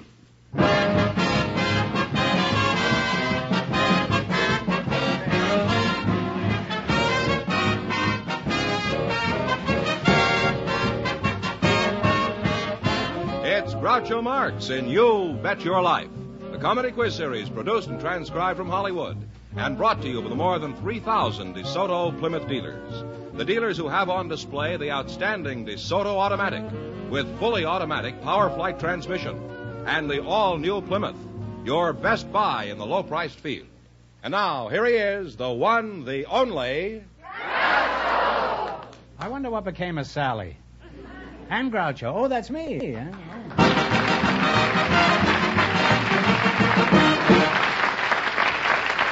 Well, here I am again with $2,500 for one of our couples. Mr. Fenneman, bring on the first couple. Oh, Groucho, we have some young single people for you. They were chosen by our studio audience just before we went on the air. Miss Ulla Anderson and Mr. Charles O'Brien Osborne. Would you come in, please, and meet Groucho Marx?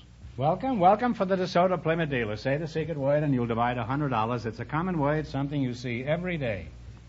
Ulla Anderson and Charles O'Brien Osborne. And you're both single? That's right. Yes. Ulla? Is that how you pronounce it? Ulla. Ulla. Yeah, Ulla. French have a word for it. Ooh la la. Yeah, I know. You're a Svenska? Yeah, I'm Swedish. Yeah. Do you What? speak Swedish? No, but I wish I did. After looking at you, I wish I could speak English. What part of Sweden are you from? Minneapolis? No, I'm from Örnsköldsvik. What was that? Örnsköldsvik. Could you spell that for the audience? Well, I can't spell it in English, but I can spell it in Swedish because you don't have those letters. Well, spell it in Swedish. Huh? E-R-N-S-K-E-L-D-S-V-I-K. Now spell it backwards. I can't. How long you been from Sweden? 1.5 years. Oh, I see. How old are you, Ulla? 18. Well, you're a very pretty Svenska, huh? It's certainly the best advertisement for smorgasbord I've seen in a long time. Wouldn't it be great if you could pick her instead of the herring on that small one? Charles O'Brien Osborne, eh? That's a pretty imposing name. Which one of these three names shall I call you? I'd rather you call me Chad, sir. Chad? That's right, sir. How old are you, Chad? I'm 20. 20? Well, we're both in the prime of life. The only difference is they have to prime me to get me started in the morning. What do you think of Ula? Oh, I think she's a very nice, pretty young lady. She has a very cute accent. Yes, she is. You ought to know. You've been looking at it ever since you've been up here.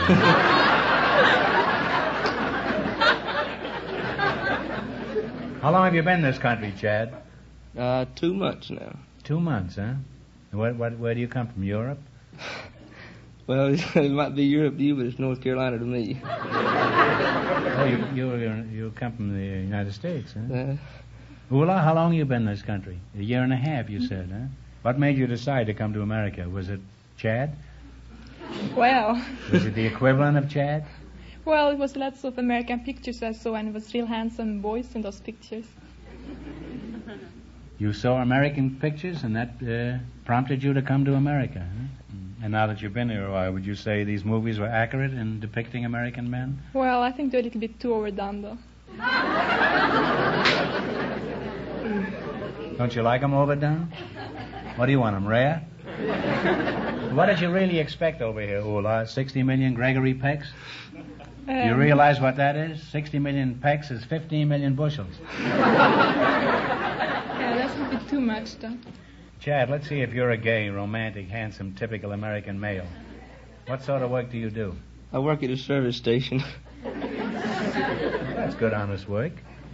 Is this your ambition, to someday own your own service station and service DeSoto's and Plymouths? No, Groucho, my ambition is to further my ability to be a stuntman. A stuntman? Right. At a service station? What do you do, hang upside down from a gas pump? That's certainly a curious way to give 10 gallons of gas to a car, isn't it? What kind of a stuntman are you? I'm an aero trapeze artist. In the circus? No, that comes under the heading of airplanes. I have my trapeze bar that I hook underneath the airplane and then go up a couple 1,000 feet and hang by my heels and my knees. Oh, that's not so exciting. I did that the last time I flew east. It's called tourist, third class.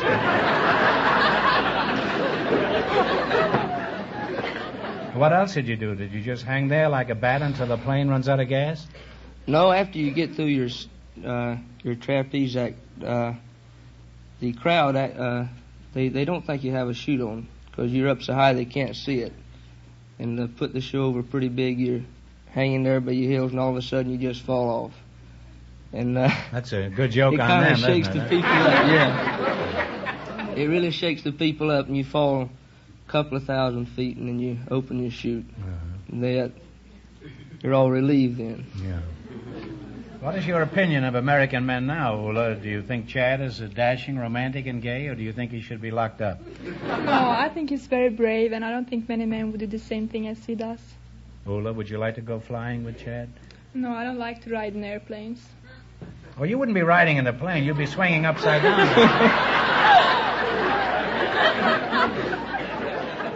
Well, you're a charming couple, and now you're going to play You Bet Your Life. And, Ula, this is one part of America you'll enjoy, because you have a chance to make a lot of money here. We start you off with $100. If you miss a question, you lose half of your bankroll, and you can quit any time you like. Now, let's see how much money you can make. You selected music, and remember, the more the question is worth, the harder it is. Now, what do you want to start with? 50. Don't kiss her. Just talk it over. $50? 50. All right, let's see if you can identify this well-known Gershwin tune. Play, Jack. Talk it over, and one answer to first.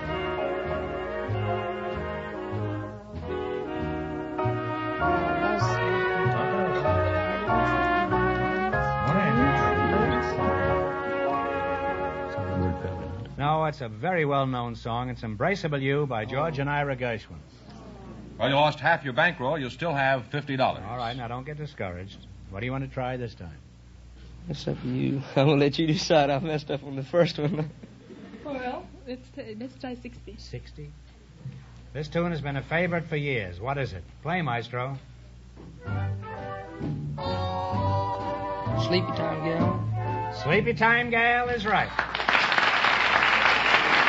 And your bankroll is growing again. You now have $110. Now, what do you want to try? You go ahead.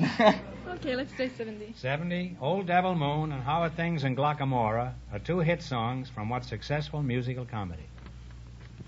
They're two song hits from what successful musical comedy? Played on Broadway for 2 years. You can talk it over, you know. Well, I'm sorry. It's Finian's Rainbow.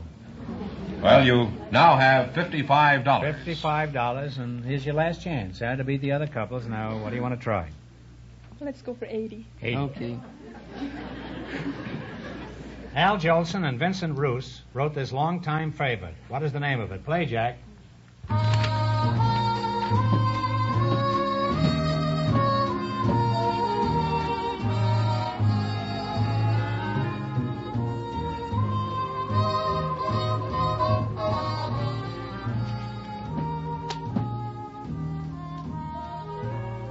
You stunt man. If you don't know, take a stab. Nothing?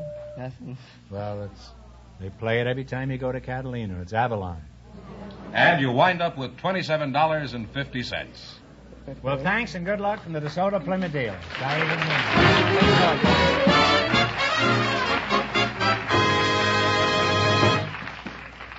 Well, Groucho, we have a high school student from Fairfax High in Los Angeles. He's Henry Aaron. His partner is a special guest. She's Mrs. Laura Asher. But I'll tell you what, let's see how long it takes you to find out her real identity. Folks, you come in, please, and meet Groucho Marx. Welcome, welcome for the DeSoto Plymouth dealer. Say the secret word and you'll divide $100. It's a common word, something you see every day. Mr. Henry Aaron and Mrs. Laura Asher, eh? Mrs. Asher, I gather there's something about you Fenneman thinks I should know. I've got a pretty good idea already, but I'll give our listeners a chance to guess. Weren't you in the movies? Yes, about 20 years ago. Well, that's the time I was in it. What are some of the pictures you were in? Oh, dear, I wonder if I can remember. Well, name 10. Well, King of Jazz. I'm talking Paul about Whiteman? old times. That's right. And Finders, Keepers, Cat and the Canary. Oh, dozens of others I don't remember. Henry, did you ever see Mrs. Asher in pictures? Well, if she made pictures 20 years ago, I don't think I could have seen her. I'm only 18. Well, don't you watch television?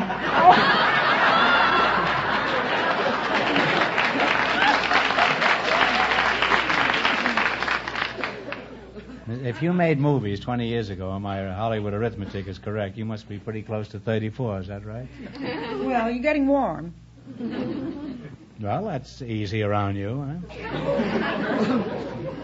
Well, you're just as lovely and charming as you were 20 years ago. Thank you. When the whole world knew you as Laura LaPlante.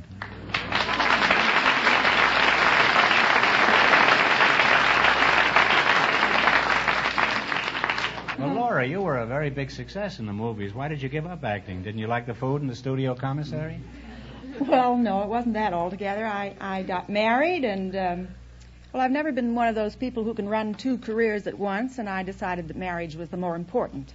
Well, that's a wonderful attitude. I'm sure many of our actresses in Hollywood feel the same way.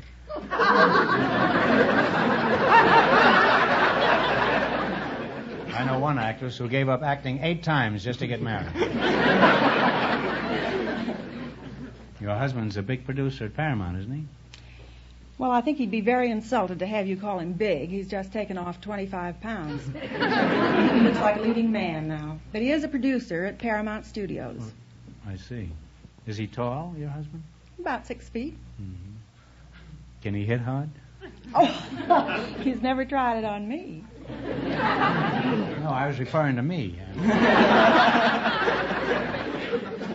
What picture is your husband producing now?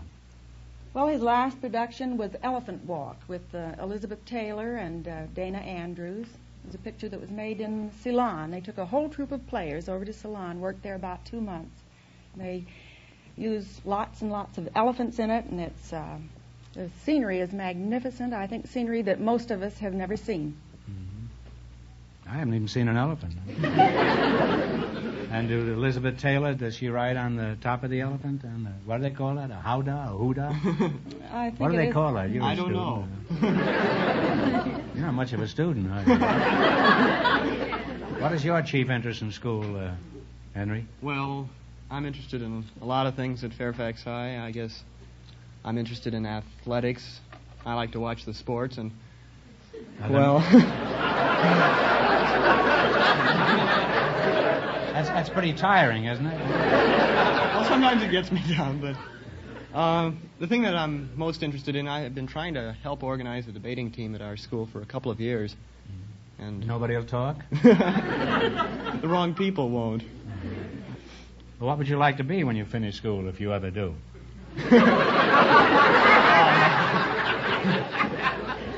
Well, I'd like to go into politics, as a matter of fact.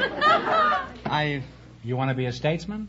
I think that would be a better name for it, probably. Well, there's quite a difference between a politician and a statesman. Yes, there is. A politician gets elected and a statesman gets defeated. I mean, what do you want to be? Congressman, alderman? Or? I'm very interested in being in the Congress because I feel that there's a real opportunity to do things, and there are certainly things that can be done. Oh, come now. Why, those boys are perfect. Well, You know they're only stuck with 200 million pounds of butter? Is that all? That was one of their big schemes a couple of years ago. Huh?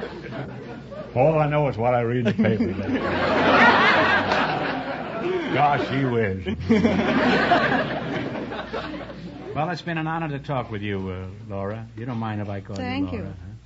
And you too, Henry. You don't mind if I call you Laura, too. I wish I could continue this conversation, but the time has come to play You Bet Your Life.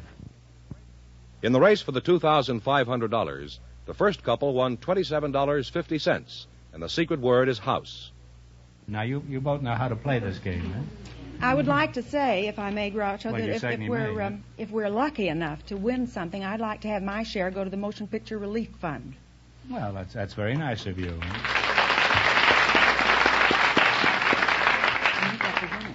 Unfortunately, this won't influence the quiz any. But, however, it's a commendable objective, Laura, and I'm proud of you.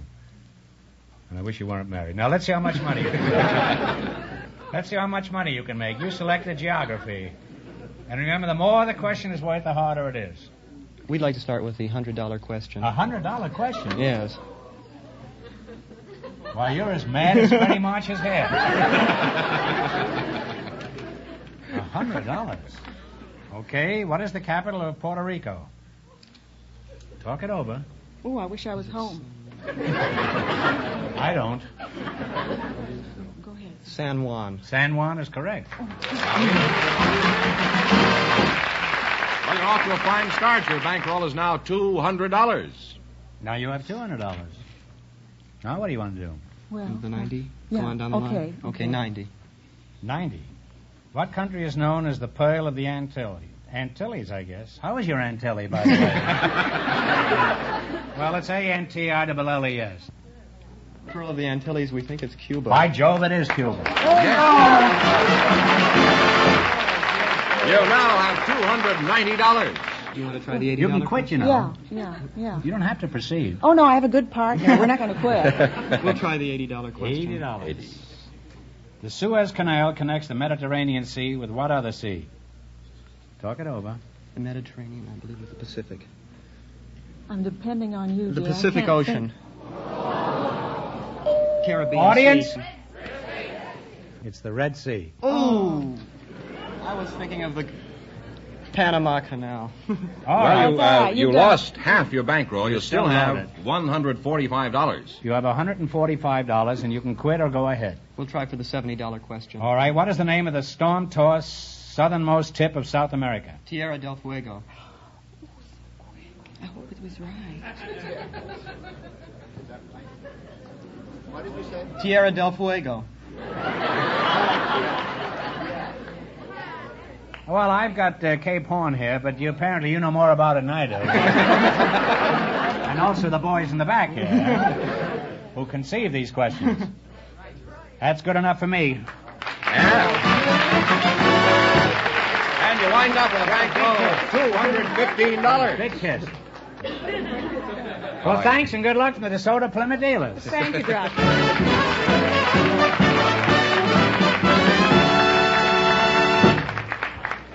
George, do your duty. Tell me who's next. All right, Groucho, just before we went on the air, our studio audience selected a fireman. His name is Cyril Bennett. And with him is a housewife, Mrs. Jacqueline Reinerson. So, folks, would you come in, please, and meet Groucho Marx. Welcome to You Bet Your Life. Say the secret word and divide $100. It's a common word, something you see every day. Mrs. Jacqueline Reinerson, eh? And Mr. Cyril Bennett. You're a fireman? That's right, sir. How's the pinochle game going? Jacqueline Reinerson, huh? That's you? You're a very attractive Jacqueline. May I call you Jackie Jacqueline? You may. Everyone does. Everyone does. Where are you from, Jack? Oh, I was born in Paris, France. In Paris, France? My mother was a war bride in the First World War. Is that so? Mm-hmm. Do you polyvool? Well, I do, but I'm a little rusty. Have you tried getting oiled once in a while? How'd you meet your husband? Would you say it was love at first sight? Well, that just depends on how you define love. Well, the definition for love is fairly simple. It's an itching that you can't scratch.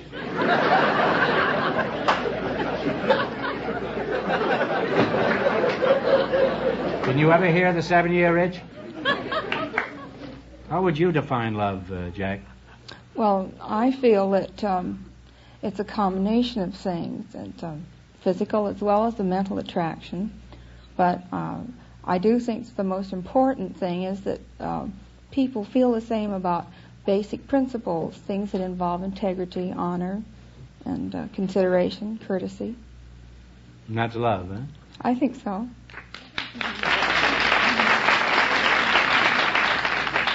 Well, I guess it is. I guess that's why so many people marry for money. Huh? I'm just an old cynic, that's all. So let's get down to some facts about your job as a fireman. For example, how many fires do you attend in a day? I don't go to any fires.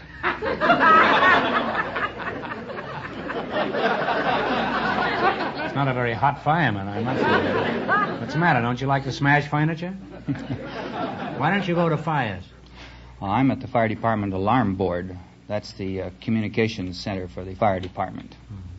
Well, were you formerly just a regular fireman? Yes, sir. I was a fireman for many years. Mm-hmm. Well, when you get a call, how long does it take for a fire truck to respond? Do they get there the same day? Well, when a fireman receives a alarm, he jumps out of bed, slides the pole, and is on the truck within 10 seconds. And 5 seconds later, he's back upstairs trying to find his trousers.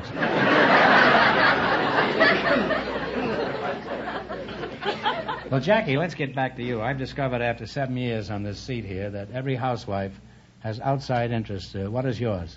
Well, for the past 18 months, I've been doing everything I can to help Lakewood become a city. Lakewood? You mean this local Lakewood out here? That's a pretty big job. How many children do you have so far? Huh?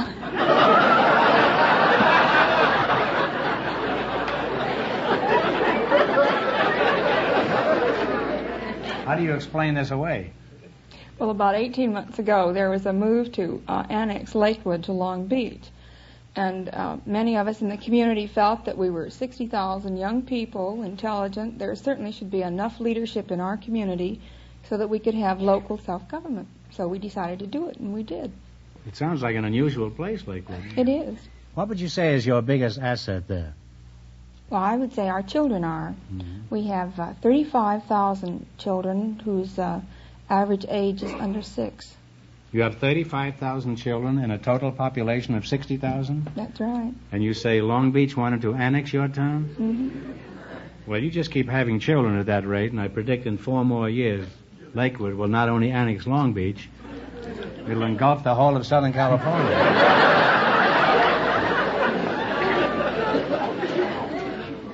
Well, it's been very interesting talking to you two, and I wish both of you the best of luck in the future. Now, let's play You Bet Your Life. In the race for the $2,500, The high school student and Laura LaPlante are leading with $215. Let's see how much money you can make. You select a general information quiz, and remember, the more the question is worth, the harder it is. All right, 70. In mathematics, what do you call the figure 3 decimal point 1416? 3 decimal point 1416. Pi. That's right. What kind, do you know? Well, pi is right. You now have $170 in your bankroll. What do you want to try? 60? What do you call a fertile spot in the desert? An oasis. That's true. Oasis. You now have $230. You can quit or proceed. 5. We'll go ahead. 50? What do you call the track left by a ship passing through the water? Wake. That's right. You now have $280. You can quit or go ahead. 40. 40. 40. What do you call the complete outfit for a newborn infant? You ought to know that. Layette. Layette is absolutely correct. And you wind up with $320. Thanks and good luck from the DeSoto Plymouth dealers.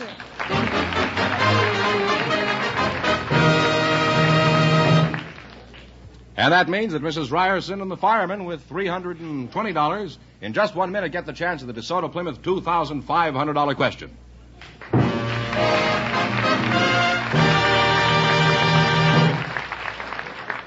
Friends, the time is now. Hold on there, Fenneman. What do you mean the time is now? Well, Groucho, now is the time to visit your DeSoto Plymouth dealer if you're interested in buying a good used car at the lowest price and on easy terms. Because this is the time of year your DeSoto Plymouth dealer can really offer you real savings on used cars. The reason is he now has a fine, full selection of all makes and models in a wide price range. Many are one-owner, low-mileage DeSotos and Plymouths that the dealer has serviced regularly from the day they were new. As long as you've gone that far, George, you might as well tell them about the TV sticker. All right. Look for the TV sticker on the windshields of your DeSoto Plymouth dealer's used cars. It stands for top value. Your DeSoto Plymouth dealer is the only place in town where you can get top value used cars. There's one other thing I want to point out. Your DeSoto Plymouth dealer plans to be in business in your community for a long, long time. He needs your goodwill and confidence. That's why you can be sure of an honest, fair deal. Remember? The time is now. First thing tomorrow, visit your DeSoto Plymouth dealer for the finest used cars at the lowest possible prices on the easiest terms available.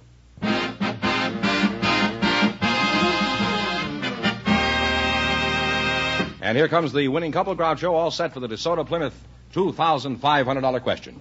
All right, here we go for $2,500. I'll give you 15 seconds to decide on a single answer between you. Think carefully, and please no help in the audience. Here it is. Only one denomination of United States currency has a picture of the White House on the back of it. For $2,500, which bill is it? Talk it over. You have 15 seconds.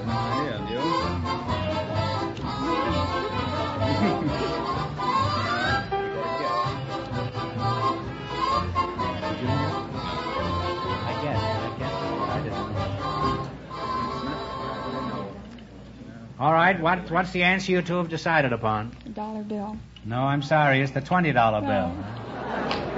So that means the big question next week will be worth $3,000. Well, you lost the big money, but how much they win the quiz? $320 in the That's quiz. not too bad. Congratulations, and thanks to both of you and to all of our contestants on the show tonight. Thank you very much.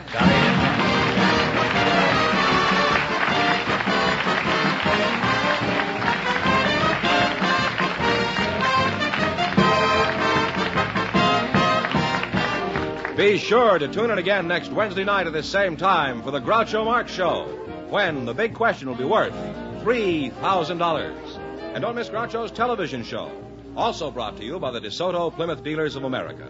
And remember that the dealers who sell the outstanding DeSoto Automatic with fully automatic power flight transmission also have on display the remarkable new Plymouth, engineered and built to be your best buy in the low-priced field. DeSoto, Plymouth, two great new cars. Both products of the Chrysler Corporation. And when you drive in, tell them Groucho sent you. Good night, folks, and remember, just be sure to see the DeSoto Automatic.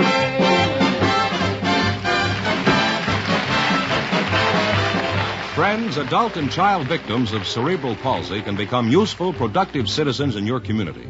Send your contribution to your nearest cerebral palsy chapter to help pay for the needed treatment and research.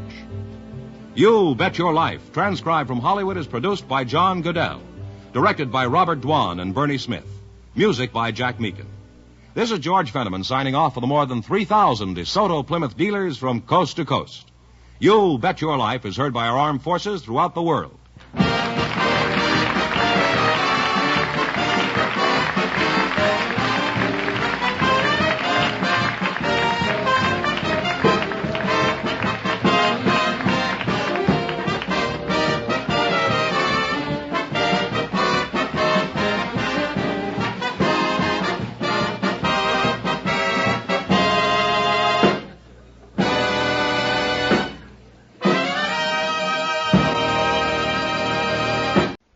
Good evening.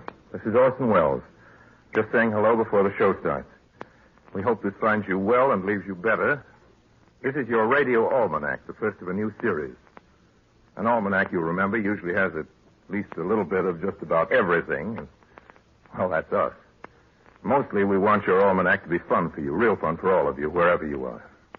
This is January 26th, St. Polycarp's Day and the eve of the feast of St. Chrysostom. There was a new moon yesterday morning at 8:33 at 4 degrees Aquarius. Our astrology department says for me to tell all you Aquarians who were born this week that you're in for a very active year. They want me to say that everything looks pretty good for you. 156 years ago today, the British settled Australia. I mention these things because they belong in an almanac. And here's another interesting item. 3 weeks ago today exactly, Dick Tracy was kidnapped by Flat Top. Homely philosophy and nuggets of wisdom come later, along with Groucho Marx. January 26th, our time, 1944, is the date Groucho Marx appears on this show. At the sign of the Flying Red Horse. I beg your pardon? I said, Very pretty, but what does it mean? Well, it means we just can't tolerate this sort of thing. You see, I'm from upstairs. My name is Mr. Trivers. Trivers? Oh, yes, the censor. The censor, better known as vice president in charge of... That's dirty. What's on your mind, Mr. Trivers? We've told you a dozen times, Mr. Wells, that there's some things you can't do in radio. Why? What have I done? What have you done? Last week in your love scenes, you were breathing heavy again. I was? Yes, sir. You embarrassed the whole Middle West. Oh, I'm sorry, Mr. Trivers. It won't happen again. Won't happen again?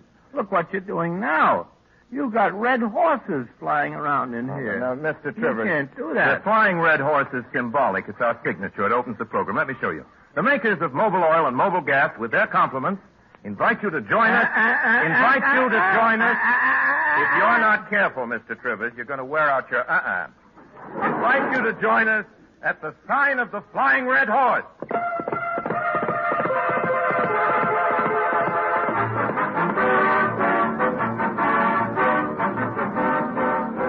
Tonight and every week at the same time over these same stations, the makers of Mobil Gas and Mobil Oil bring you Orson Welles.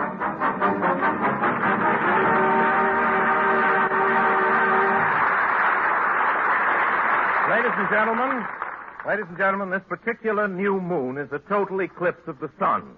But despite the conjunction with the moon's south node, and its opposition to Pluto, which give vent to the foregoing luminaries, behold some very good aspects. Mr. Wells, immediately after this broadcast, you're to proceed to the lobby of the Wilshire Fish Market, which is having its grand premiere. You will remove your shoes, and at 11:55, imprints of your feet will be preserved for posterity in the fresh cement. There's just one other matter. I have to fill out these forms for Social Security. Now, the name is Orson Welles, and what is your occupation? Well, I'm a dispenser of wit and humor. I bring smiles to people's faces. I make the whole world laugh. Mm-hmm. Unemployed? You can say that again. Might I inquire, miss, Might I inquire, miss, who you are and what you're doing here? Well, they sent me over. I'm Miss Grimmett, your new secretary. I don't need a secretary. Who sent you over? Your sponsor. Oh. Well, pull up a knee and sit down. I guess I could use just one more little secretary. Now, on with the show. Did you know, ladies and gentlemen, that the average family in the United States consists of 3.5 persons? Oh, isn't that kind of messy, having a half a person around the house? I'd rather you didn't interrupt, Miss Grimmett. This is a radio program. Well, you'd better look over your script first. I've made a few changes. You've made a few changes? Yes. You plan to introduce as your first guest star Cordell Hull? Yes, I thought I'd start with the Secretary of State and sort of build from there. Great idea, isn't it? No, I've canceled Cordell Hull. We can replace him with Frank Sinatra. I'm sorry, that's out of the question. That's out of the question. We couldn't possibly use Frank Sinatra on this program. These microphones have no handles. Got enough to do without picking him up. And now, ladies and gentlemen, the next item on your radio almanac is a little philosophical playlist, a drama. A censor again. What's on your mind this time, Mr. Trivers? Oh, we fellas upstairs. We've just been studying your script. Now, this drama you got on for tonight. You can't do that on the air. Why not? Oh, Mr. Wells. What is wrong with the love life of a gypsy moth? Why, the sound effects alone are censorable. What sound effects? Well, take this one you got indicated right here. Yes? See? Sound of two caterpillars necking. That's got to come out. But why? What a wonderful thing. I say, just imagine, if you will, two caterpillars necking. Listen to them. There's a pause, and we hear nothing. Now, see, caterpillars being so soft and silky, they don't make a sound when they're necking. That's what I mean. Much too suggestive. Well, now, what's suggestive about it? These caterpillars aren't making a sound. That's just it. They're being very sneaky about it. All right, we'll cut the caterpillars. We'll use sea lions. You have to have a fish in your pocket. Any other complaints? Yes, scene 3. The one about love at first sight. Love at first sight? Yeah, that's got to come out. Which scene is that? Well, it's this one here. See, where the moth flies into the closet and sees a sweater. Well, it's a charming scene. What's wrong with this? Oh, come now, Mr. Wells. Whose sweater did you really have in mind? What do you mean? You know very well, Mr. Wells, that when you put a sweater in this story, you were thinking of only one person. And I don't mean John's other wife. I'm afraid, Mr. Wells, I'll have to cut the whole script. Ladies and gentlemen, if you will send a stamped, self-addressed envelope together with 2 feathers from the wings of the flying red horse and 25 cents to cover handling and mailing, I will send you the censor.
That was Lud Gluskin's orchestra playing I Know That You Know. Well, ladies and gentlemen, that was what she said it was. Thank you, Miss Grimmett. I don't know about almanacs, but in every radio show long about this point, a charming fellow walks up to the microphone, beats you over the head with a commercial. You heard him, says, folks, have you tried Perkins pickles today? Why not? Don't you know that Perkins pickles are tangy? Haven't you heard that Perkins pickles are cram full of squishy goodness? Friends, Perkins Perkins pickles are scientifically grown to contain 108 warts per pickle. If Perkins finds a pickle with 107 warts, he throws it away. And remember, Perkins pickles, spelled backwards, reads Selkip Snickrip.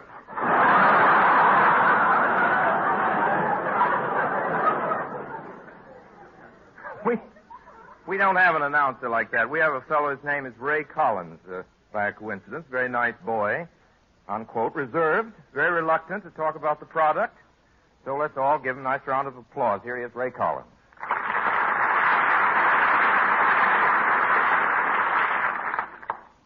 Hello? See what I mean. Ray, isn't there something you'd like to say to these lovely people? No. He wouldn't last long with Perkins pickles.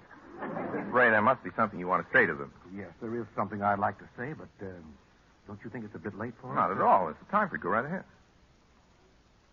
Happy New Year, everybody. Well, that's very sweet of you, Ray, but I was thinking of something else. Have you done any riding lately? Oh, sure. Well, tell the folks about it. Oh, they wouldn't be interested in my bicycle. Your bicycle is not what I'm talking about, Ray. You drive a car, don't you? Oh, sure. Well, how do you make it go? Why, I turn on the ignition. Well, just what are you getting at, Orson? I don't want to be obvious about this, Ray, but when you drive a car and you want to get plenty from your ration coupons, you just... Oh, you mean mobile gas? That's it. America's favorite gasoline. Right. Oh, well, sure, Orson. When it's miles that matter, people say mobile gas. Mobile gas is crammed full of miles. All the miles it's possible to give you under wartime measures. Oh, sure, other gasolines are good, but all I know is in wartime as in peacetime, mobile gas remains America's favorite. And 20 million drivers can't be crazy.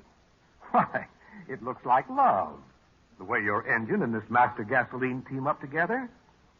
The qualities of mobile gas are outstanding with respect to mileage and power. The two things that count most today. On your speedometer, mark the miles you get from every gallon. And is there anything that you want more from gasoline today than mileage? I think I can say without fear of contradiction, Ray, that's what we want is mileage.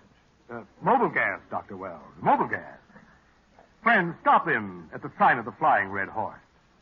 Get your miles worth from your gasoline coupons with mobile gas. Well, thank you very much, Ray. And ladies and gentlemen, there's just one thing I'd like to add. We don't make any exorbitant claims for our product. We're all adults. I don't think any of us are taken in by some types of advertising. However, mobile gas does contain vitamin A.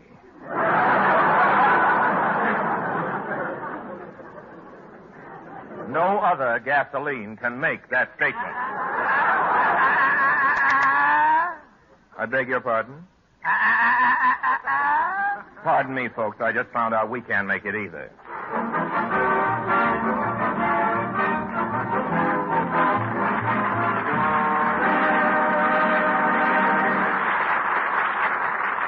We continue now, ladies and gentlemen, with old Dr. Wells' Almanac and Joke Book, Depressing Information Department. In the islands of Hawaii, and this is true, there is a law dating back to King Kamehameha which prohibits lovemaking on the public highways. Encouraging Information Department, powdered glass is not poisonous. Mystery writers, please note, powdered glass is not poisonous. Old Dr. Wells, however, doesn't recommend its use as a substitute for powdered sugar. We interrupt this program, ladies and gentlemen, to bring an interruption. Groucho Marx.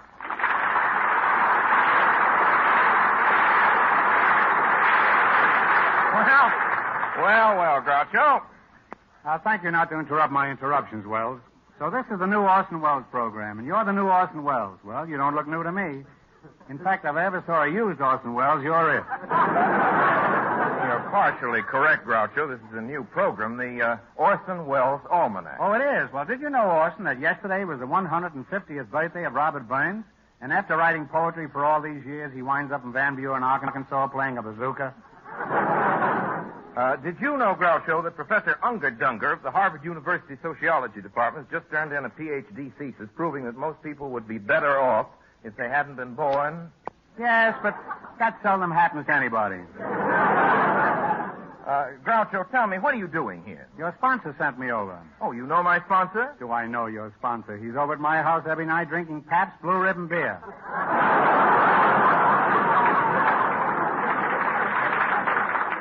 Gotta wait for the second page for that. How do you think you got hired?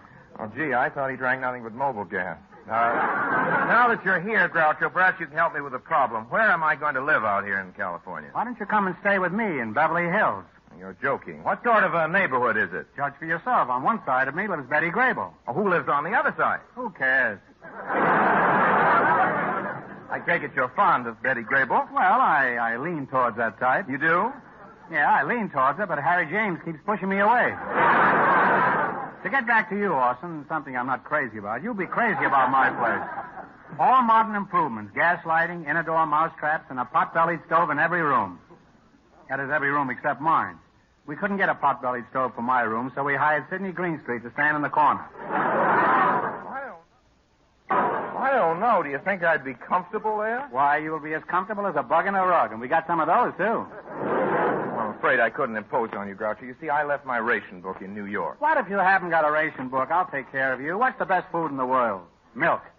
Where does milk come from? Cows. What do cows eat? Grass. You can eat grass, too. And who knows? No, it's impossible. So you see, you'll be... So you see, you'll be very happy at my place. I'm sorry, Groucho. I'm afraid it's out of the question, especially if I couldn't get anything to eat. Well, you can't have everything. Look at Solomon with 1,000 wives. Do you think he had everything? Well, maybe he did. My luck, I had to think of Solomon just now. Well, suppose I did move in, Groucho. What would you charge me? Money. You speak to me of filthy legal letters. Only a cad would take money from a friend. Oh, I'm glad to hear you say that, Groucho. Shake hands with a friend. Shake hands with a cad.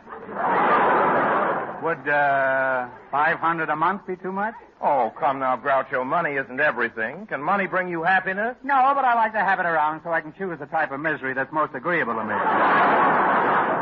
I beg your pardon, Mr. Wells. I have a message for a Mr. Marx. I'll take it. He's a friend of mine. In fact, we used to know each other. He was a great guy when I had it. What's the message? There's a milkman outside. He wants his horse back. Tell him he'll have it back the first thing Friday morning, as soon as I get back from my ranch. You, a rancher? Why, only this morning they sent me 600 head of cattle. Jerseys or Holstein? I don't know. They only sent the heads. I think they were the heads. Now, look here. Now, look here, Prairie Flower. Take your hands off me. Don't get excited. I'm just trying to trace my 600 sides of beef. Miss Grimmett, certainly you recognize Groucho Marx. Indeed. You know, Mr. Marx, I can hardly wait for your program to come on the air every Saturday night. So I usually don't. We're going to get along gloriously, Miss Grimmett. Couldn't we steal away somewhere together after the program, just you and me? Put me down. Quiet. Do you want to get into pictures? Oh, you can't fight it, Miss Grimmett. It's bigger than we are. Can't you see us sitting on a park bench, you and me? No moon, no stars. Just a beam from a policeman's flashlight. Well, did you ever? Fool me? Oh, once or twice. Orson, who is this woman? My secretary. Come, Orson, secretary indeed. You can fool me once and you can fool me twice. But you can't fool me all the time. Remember, I'm some of the people. Now, come clean, Wells. Do you or do you not want to get into pictures? Put me down. Oh, pardon me, Orson. I always wanted to pick you up. So you're a producer now? Certainly. Shall I draw up the contract? Oh, you're a lawyer, too? Yes, and you'll have a contract as soon as we can get hold of another lawyer. If you're a lawyer, Groucho, why don't you handle it yourself? I don't fool around with shysters. Now, the first thing we do is to give you a big publicity build-up. Monday, you get lost in the desert. Tuesday, we send Hetty Lamar out to look for you. Wednesday, I go out to look for Hetty Lamar. And Saturday... Wait a minute. What happened to Thursday and Friday? I found Hetty Lamar. And don't interrupt. Can't you see we want to be alone? All right, Orson, there's your contract. The party of the first part, hereinafter referred to as Orson Welles, agrees to appear in 7 pictures the first year, 12 pictures the second year, and 18 pictures the third year. Wells, you're fired. Fired? What for? You're making too many pictures. The public is sick of you. Miss Grimmett, my cloak. And Orson, put 2 pair of shoes on the Flying Red Horse. I'm getting out of here. Goodbye, everybody.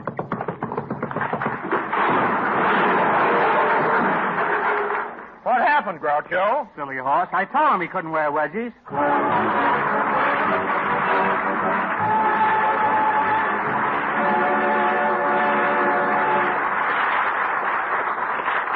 It says here I'm next. Go right ahead, Raymond. Thanks. That's all right. Well, sir, I like good round figures myself. Don't you, gentlemen? Oh, you old devil. Well, especially, I might say, when they're revealing. Well, these figures are 70% of all the cars on the road today Now it stops getting are funny. from 5 to 10 years old. 70%. New cars will be scarce for a long time after the war's end. Folks, you've got to take care of your car. That means frequent oil change, and that means Mobil oil. Perhaps you think because you're making shorter trips at lower speeds, you needn't change your oil so often. On the contrary, under these conditions, oil is apt to get dirty quicker. That encourages burned bearings, worn-out cylinder walls, and wasted gasoline. So change oil frequently and change for good. To good, fresh Mobil oil. It helps your car run better, longer. Drive in at the sign of the Flying Red Horse for Mobil oil. Department of Interesting Statistics. Mobil oil is the world's largest selling oil. Ladies and gentlemen, you're about to hear from one of old Dr. Wells's favorite songbirds. And one who looks just as good as she sounds. You're going to agree that that's quite something. The name is Martha Stewart. Miss Martha, tell the folks what you're going to sing for them. Besame mucho. That means kiss me a lot. Ladies and gentlemen, what you've just heard is the title of what you're going to hear. It does not constitute an endorsement of old Dr. Wells. Besame, besame mucho. Each time I cling to your kiss, I hear music divine.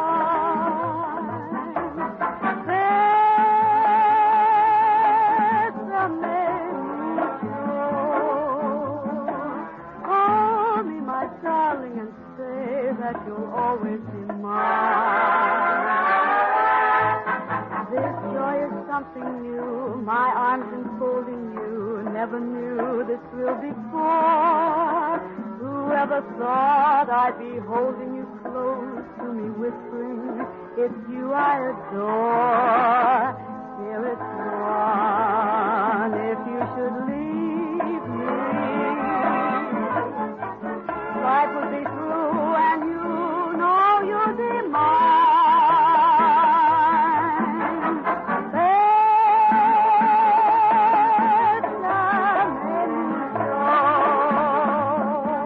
Love me forever and make all my dreams come true.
by the way, the President will be 62 years old Sunday.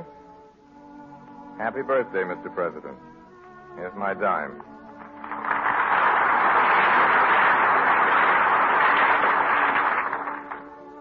Sunday is also the 7th anniversary of Hitler's repudiation of the Versailles Treaty. And 5 years ago today, the Loyalists surrendered Barcelona to Franco. You know, just about the longest, loudest argument in our United States history has to do with states' rights.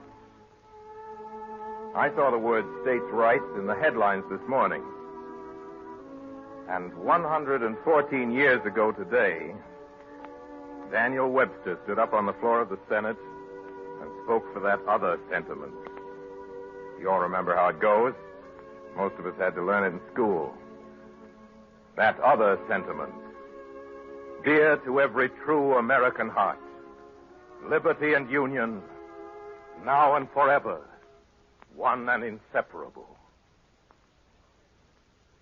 While we're on the subject of liberty, particularly eloquence on the subject of liberty, let's celebrate Thomas Paine's birthday 2 days early by reading a few lines of his, lines written in 1776. I call not upon a few, but upon all. Not on this state or that state, but on every state. Up and help us. Lay your shoulders to the wheel. Better have too much force than too little when so great an object is at stake. It matters not where you live or what rank of life you hold. The evil or the blessing will reach you all. The far and the near. The home countries and the back.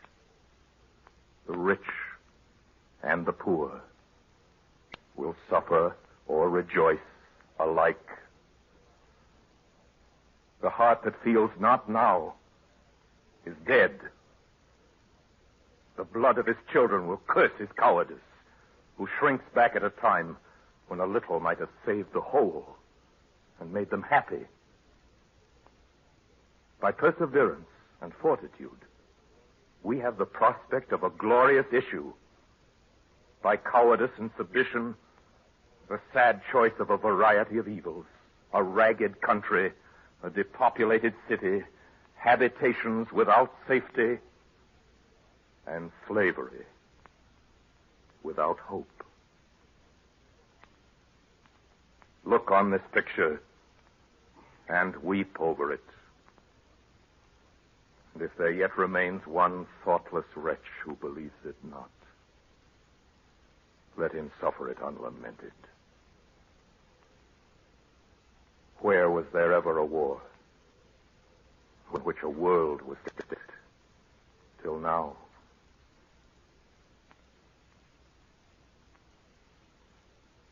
Thomas Paine wrote the words you've just heard. They apply very well to this year of grace, 1944. I think they apply very well to the fourth war loan drive. I leave it to you. Now it's time to say good night. And please, if you've enjoyed this program, let us know about it. And more important, if there's anything you like or you think you'd like changed, write us care of this station where your double will find us next week at this same place on your clock. The makers of Mobil Oil and Mobil Gas, Agnes Moorehead, Martha Stewart, Ray Collins, Bud Gluskin, all of us in the Mercury Theater, want this show to be exactly according to your specifications of a good time. Until then, ladies and gentlemen, I remain as always obediently yours.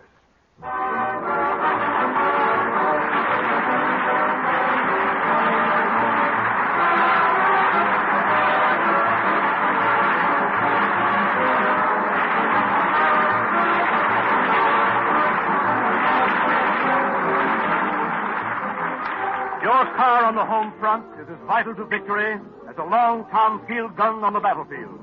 Keep it rolling with expert care. at the sign of the Flying Red Horse.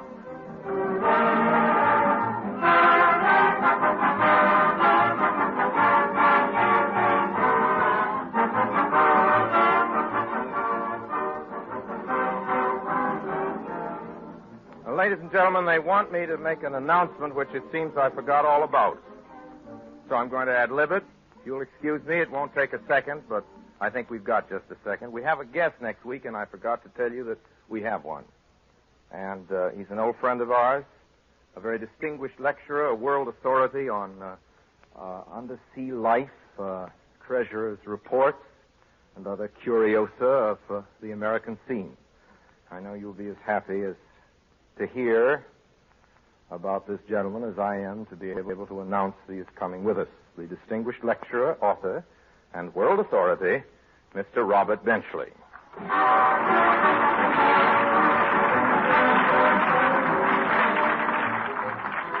Groucho Marx appeared through the courtesy of the Pabst Brewing Company. Martha Stewart and Ray Collins appeared through the courtesy of Metro-Goldwyn-Mayer Studios. Producers of the current hit, Madame Curie. This is the Columbia Broadcasting System.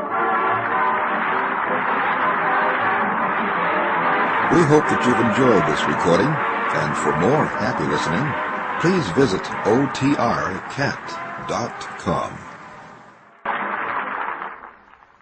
A presentation of the Naked Gourd program, nakedgourd.org. Mail call from the United States of America.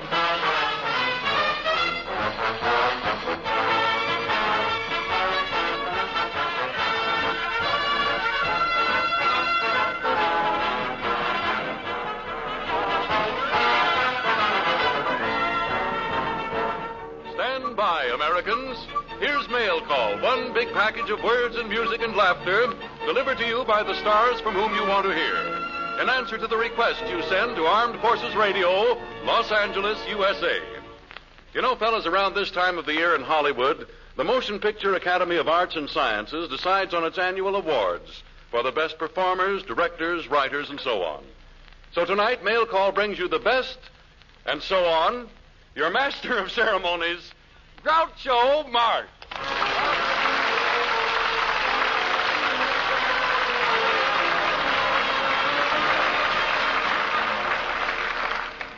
Thank you, Harry Van Zoforth, for that Zozo introduction. Harry's right about one thing, though. Everybody in Hollywood is thinking about the Academy Awards. I say everybody is thinking. Personally, I'm thinking about the blonde who moved in the next house to me. What a blonde, what a house, what a front porch, what a rear stoop. That girl's got to straighten herself out. And I might as well straighten myself out right now and get to the business at hand, which is to present our first mail call Oscar to that South American singing sensation who is rapidly becoming one of your radio favorites, a star of two continents, and the business section of Bakersfield. Here he is, Carlos Ramirez.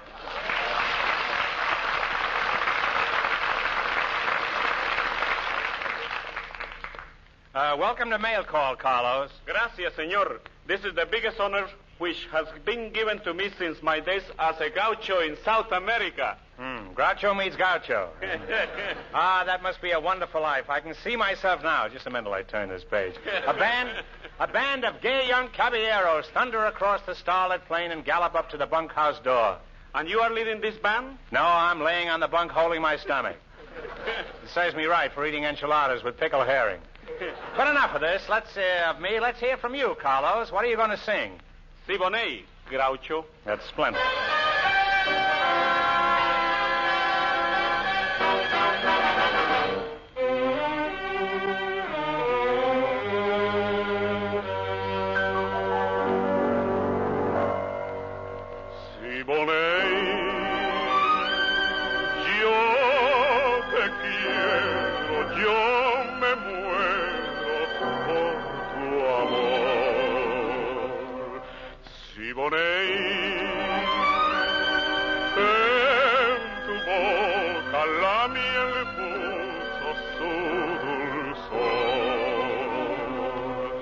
Ven aquí,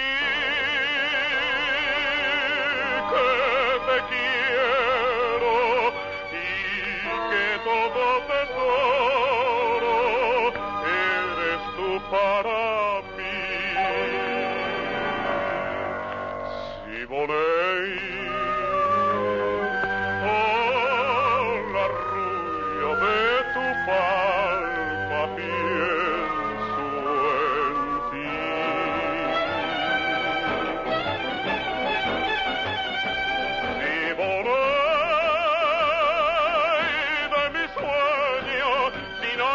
las quejas de mi voz. Si voy, si no vienes, me moriré de amor. Si voy,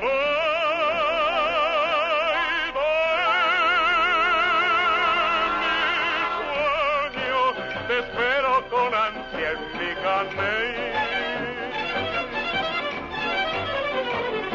Si voy,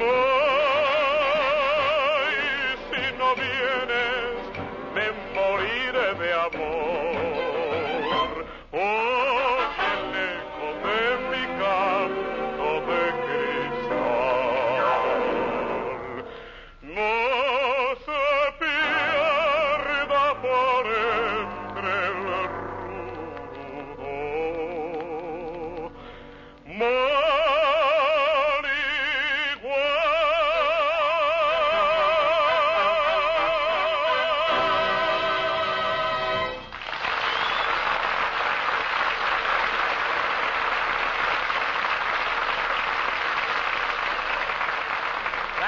Thank you, Carlos. That was very Ramirez. And now to continue the Mail Call Awards, we would like to present a man who has made the most amazing predictions of the past year. Those of you who have heard him on the radio know he is absolutely fearless, has no political affiliations, and tells the truth as he sees it. He is here with us now to give you his predictions about the course of the global war in the future. Here he is, that outstanding commentator, Leon Hita Belasco.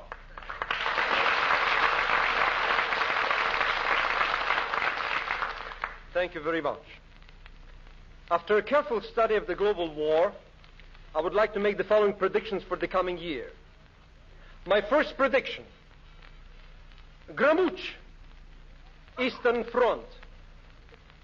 Играбольная грачна сихлих лавельная копечна сихлих румич гривич. To the left flank. А пробахольная крачна сихлих нумич ухнич Lower Hungary. Абральная грабечна сихлих нумич ахнич to the right flank. Ухлих нумич Upper Hungary. Игрольная грабечна сихлих нумич in the middle. Охрольная грабичность New Offensive. Крапутальная красна сихлих ромич ахнич Very Hungary. I predict Громуч, Paris, France. Играбульная грачна сихлих ромич ахнич in the coming year. Агральная грабачна сихлих ромич охнич New set of postcards. Громуч, Berlin, Germany. High-ranking Nazi general says he can win the war if храпильная грачность, а пропагальная громоцность и крикунич on one hand, а пропагальная красность и крикунич кровельная гречность on the other hand. И хрульная крачность и крикунич кропальная кропачность on the third hand, but he can't find a man with three hands.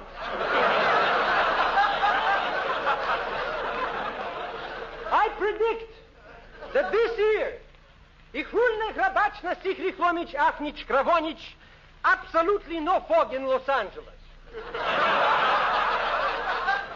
And I also predict Ихрульная грачность и крикунич the Dodgers will win.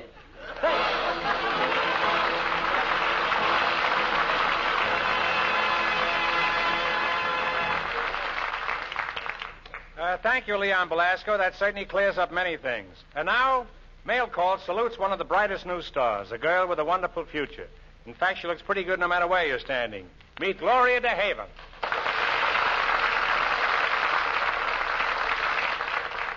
Hello, Gloria. It's a pleasure to present to you now this Mail Call Award. What Mail Call Award? Me. We ran out of Oscars, so you'll just have to take a Groucho.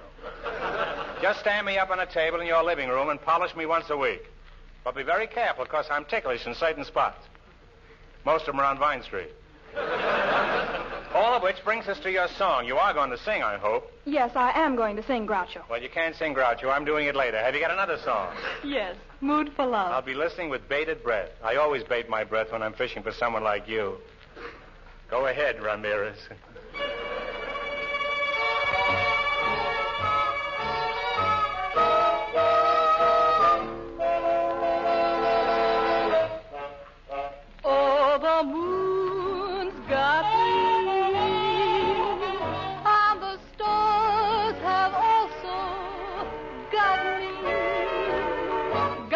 for good this time. No turning back, 'cause I'm in a mood for love. Simply because you're near me. Funny, but when you're near me, I'm in the mood for love. Heaven is in your eyes, bright as the stars we're under. So is it any wonder that I'm in the mood for love?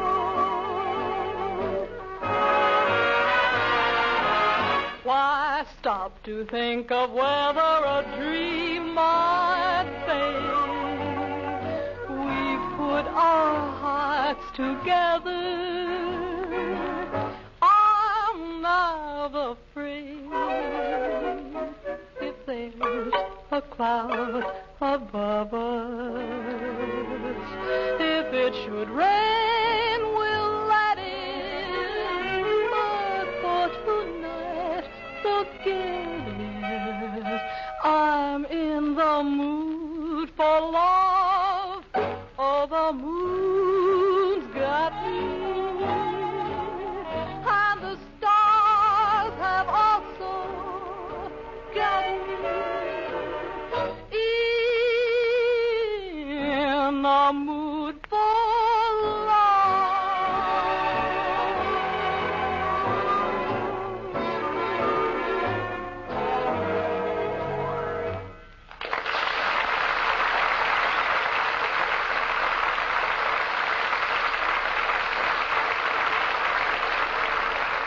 Laurie, and please stick around for the duet we're going to sing later. I'd feel pretty silly singing a duet by myself.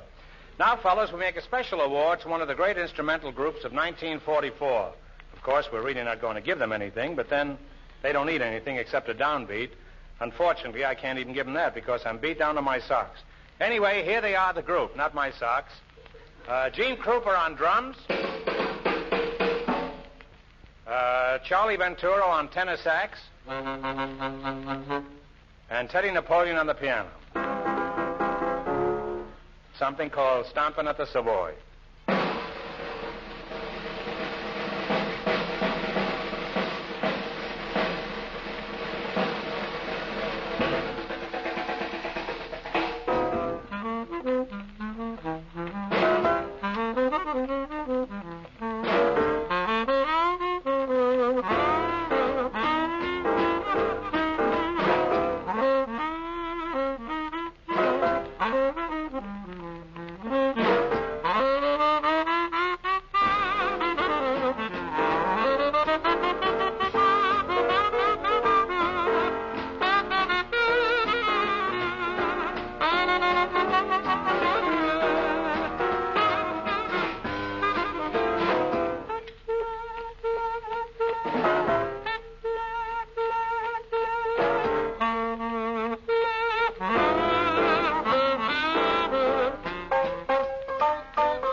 Thank you, Gene Kruper and your boys. If you're ever in my neighborhood, please drop in and help me get even with my landlord. And now, Mail Call honors one of the greatest pictures ever to come out of Hollywood. When we get through with it, it'll be sorry it ever came out. Presenting our own condensed and mutilated version of that exciting drama of Murder for Insurance.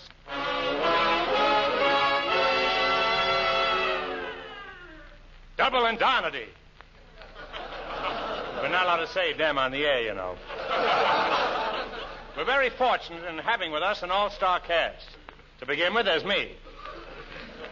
And as if that weren't enough, we will present that great emotional actress, Ida Lupino, through the courtesy of the Warner Brothers. Both of them. In addition, you will hear Robert Benchley through the courtesy of Barney's Bar and Grill. Both of them. And now, Harry Von Zell, please set the scene. Certainly. Double Indemnity. I've been setting it very badly lately.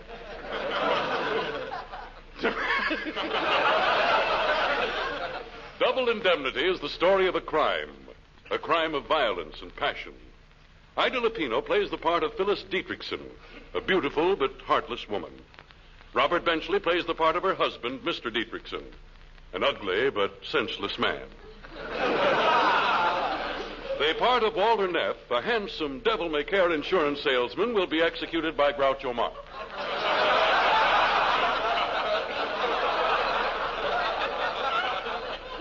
I don't see anything particularly funny about that.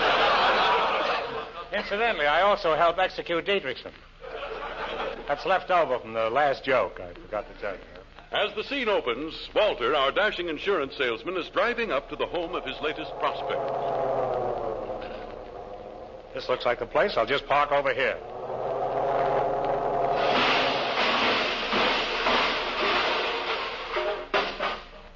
Curses. Too bad I haven't got any insurance. Oh, well, I'll swipe somebody else's policy. Let's see that address again. 487 Manslaughter Drive. That sounds lucky. I'll ring the bell. This is my fourth prospect today. I've written 3 policies so far. I hope I can sell this one a bill of goods. Oh, hello there, handsome. I hope I can sell this one a bill of goods. My name is Walter Neff. I represent the Prudopolitan Insurance Company. Won't you come in? You great big gorgeous hunk of man. What do you think I'm going to do? Stand out here and twiddle my briefcase? Of course I'll come in. You know, you're kind of cute. It's a pleasure to talk to you, but I'm here on business. How about a nice accident policy, sugar? What for? Nothing's going to happen to me. Want to bet? Say, this is a nice place you've got here. Let's put out the lights. Put out the lights? I thought you came here to sell me a policy. With a prospect like you, that's my policy. Oh, you're a pretty fast... You're a pretty fast worker, Walter. By the way, did any of your friends ever tell you you look like Fred McMurray? No. You run around with a pretty honest crowd.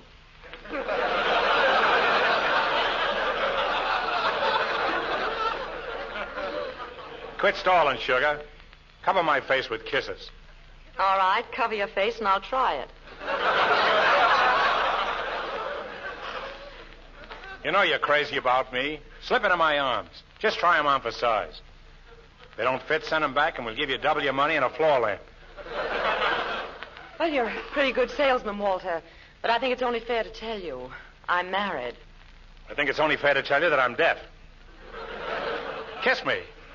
Walter, I said I'm married. And I said I'm deaf. What's the matter? Can't you hear? Listen, Walter. The reason I sent for you was to take out a life insurance policy on my husband. A big one. We'll insure him no matter how big he is. How old is this bird? Well, he's as old as he's ever going to get. Look, we can do this job together. You mean? Yes, if we can trick him into signing that policy, we'll split everything. Including him. Oh, he's so dull, Walter. He's so dull, Walter, so dull. He's driving me mad. Every night he eats crackers in bed. And what's so terrible about that? With veal cutlets? Walter, we've got to do away with him. But it'll take a lot of planning. And we've got to be very careful. You see, he's here right now. He's upstairs taking a bath. And why don't I run up, hold his head underwater, and we can all go home 4 pages earlier? Oh, darling. That's him. Now, quick, duck behind that divan. There's no duck behind that divan. You're quacking up the wrong couch. I'll stand right here and face him. Say, darling, why can't I find a bath towel? Oh, I didn't know we had company. I'm sorry. Say, didn't I meet you at the YMCA steam room? I'll just slip something on and come back. Fine husband. Is that his figure, or did the tub freeze around him? We've got to work fast, Walter. He'll be back in a minute. Don't worry, sugar. I'll take care of everything. Just let me do all the talking. Why should now be an exception? That's better. You were much pinker before. Darling, this gentleman is from the Prudepolitan. He's one of their Cracker Jack salesmen. Good. I'll take a box. Yeah, take a box. It makes a swell chaser for veal cutlets. Look, I'm Walter Neff. I'm an insurance salesman. I'm Mr. Didrikson. I'm very dull. Mr. Neff wants to talk to you, dear. Why don't you sit down? All right. I meant on the chair. Oh, that old thing. Well, what did you want to talk to me about, Mr. Neff? Insurance. How would you like to take out a nice, big, fat insurance policy? But I've got some life insurance. $2,000 worth. $2,000 worth. Don't be ridiculous. It'll cost us more than that to cement you in the cellar.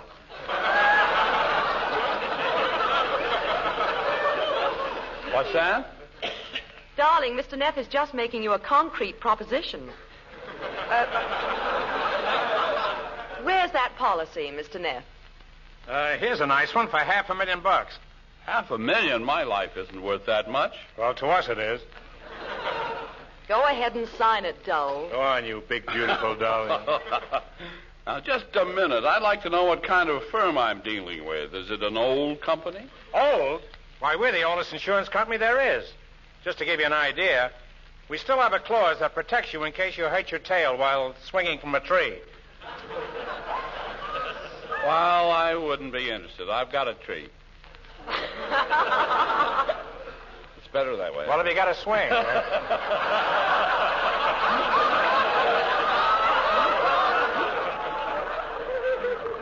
I think between us we arranged that pretty well, didn't we?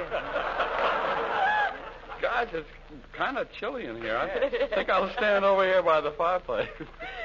Do that, dear. Stand nice and close. Yeah, preferably with your back to us. Oh, I almost forgot. First sign this policy. I don't want to sign it. Oh, you'll sign it all right. I won't. You will. Won't. Will. Won't.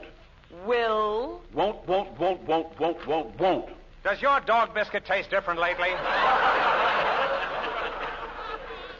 Look, Dietrichson, why won't you sign this policy? Because in addition to being dull, I'm also stubborn. Well, I'll tell you what I'll do. If you sign this policy, I'll give you a nice fresh veal cutlet. I just happen to have one in my briefcase. Breaded? No, it's pigskin. Here's a fountain pen and a cutlet. Now sign it. I can't. The crumbs are in the way. Don't sign the cutlet. Sign the policy, dummy. Oh, all right. I'll sign the old thing. There. Fine. Shall we dance? Love to. Da da da da da da da da. Quick, Walter. Waltz him over to the window. Da da da da da.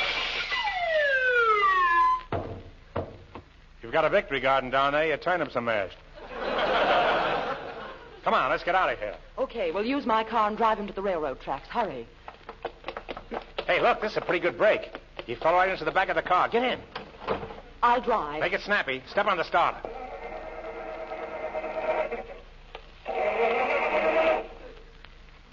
Nice battery. I've seen more juice in a baby's bib. Step on it harder.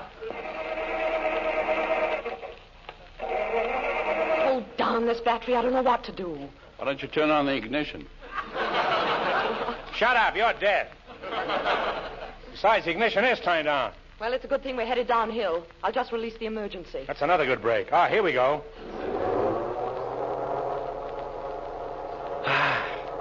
There's nothing I like better than a nice drive in the country. Isn't it romantic? Just you and I and that lucky stiff in the back. How can you talk of romance at a time like this? Why not? I'm hungry. Here's a drive-in. Let's get something to eat. Good evening. What can I do for you? I'll have a hamburger with anything. I'll have a roast beef sandwich. Okay, anything else? Make mine a veal cutlet. There's a busy little body if I ever heard one. It's the cops. They're after us. Somebody's reported a murder. Oh, this is awful. For heaven's sake, miss, hurry up with those sandwiches. Never mind the sandwiches. Step on the starter. Forget the sandwiches. Give us some plain bread. It's no use. The jig is up. What do you mean? Those guys in blue suits aren't sailors. Well, they won't take us alive. Come on, Walter. Let's shoot each other. It's a deal. I'll shoot you first. Now you shoot me. Well, come on, shoot me. That's a woman for you. They'll double-cross you every time.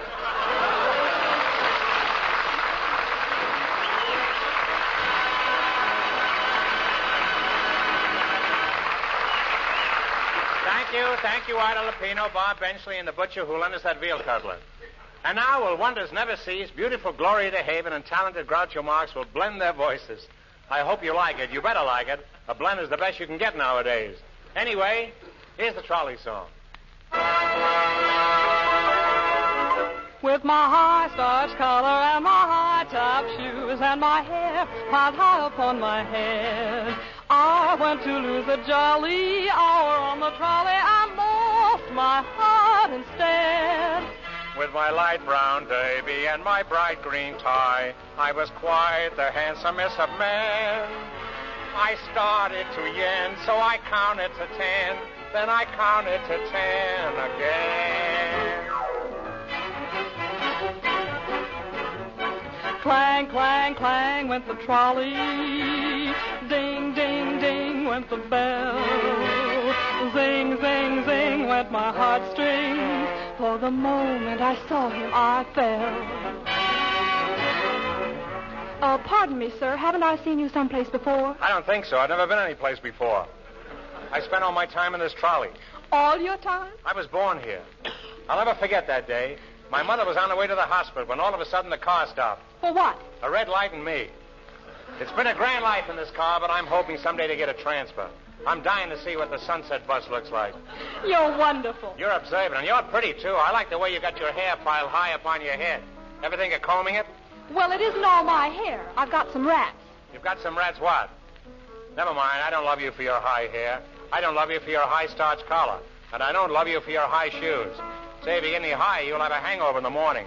And why should I hang around a girl who drinks? So long. Stop, stop, stop, went my heartstrings. As he started to leave, I took hold of his sleeve with my hand. And as though it were planned, he stayed on with me, and it was grand just to stand with his hand holding mine to the end of the line.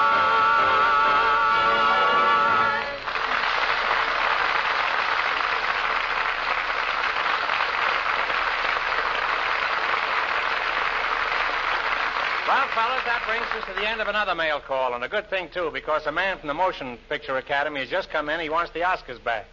So until next time, this is Groucho Marx saying good luck from all of us to all of you.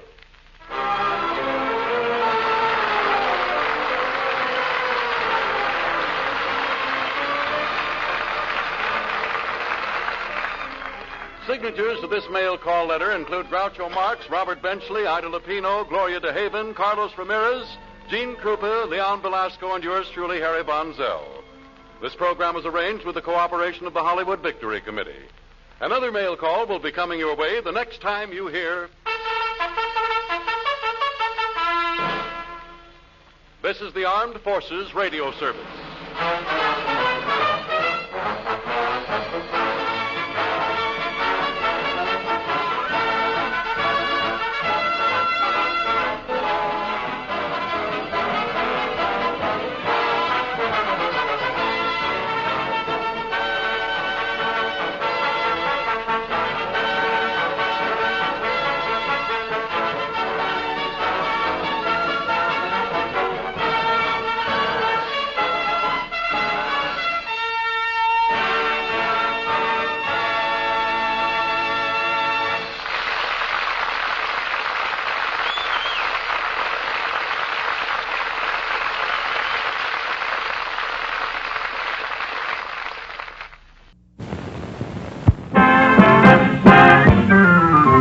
DeSoto and the DeSoto Plymouth Dealer, Coast to Coast, present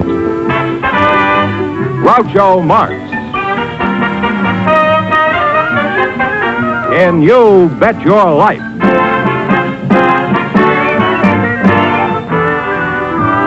Groucho sent me to see the new DeSoto. Groucho sent me, and I love to drive this car. It's long and low and roomier, so handsome you can see. It's powerful, and I'm so glad that Groucho sent me. Listen to him when you hear Groucho say, Go drive the new DeSoto at DeSoto Plymouth Dealers today. And now, here he is, the one, the only... I thought he went out with the old year. Oh, that's me. Well,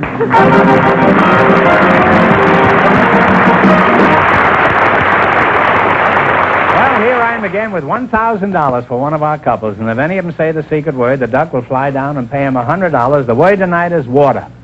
Okay, Donald, scram. Go ahead with this thing, George. All right, Groucho, we have a young married couple for you. Me?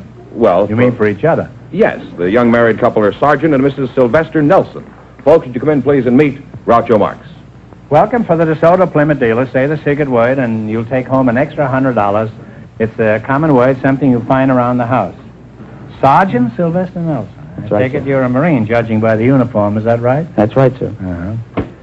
Sir, you don't have to say sir to me. Just call me Colonel, that's all. I'm kind of nutty anyhow. With a name like Sylvester, I'm sure you must be a fighting Marine, huh? Oh, I sure am. They call me Ski, though, Doctor. You do, huh? What do you do from the Marines? Play in the band? No, I'm a staff sergeant of machine gun platoon. Machine gun? In that case, sir, you can call me Groucho, huh? Mrs. Nelson, that's you, huh? What is your first name? My first name is Colette. Colette, oh, French, hein? Parlez-vous français? Oui! Oh! By the way, est-ce que vous avez vu de jolies filles à Paris pendant votre tour? I can. I'm going fishing in the morning. Whereabouts in France do you call home, Colette? Well, I was born in Angoulême, but brought up in Bordeaux. Born where? Angoulême. Angoulême? Oui. Oui. No, I mean just you. I don't know where he's born. I'll ask him later. Well, Colette, now that you're in America, what do you think of us and our ways? Did you find us confusing when you first came here? Oh, we, sometimes. But I think my worst experience was on a train ride from New York to Wisconsin, Green Bay, Wisconsin. Where'd you go, to Green Bay? Oui. I was expecting my first baby, and I was traveling with Fifi. Who's Fifi? My French poodle. Wasn't Fifi a comfort to you on the train? Pulito saying no, she was pregnant too.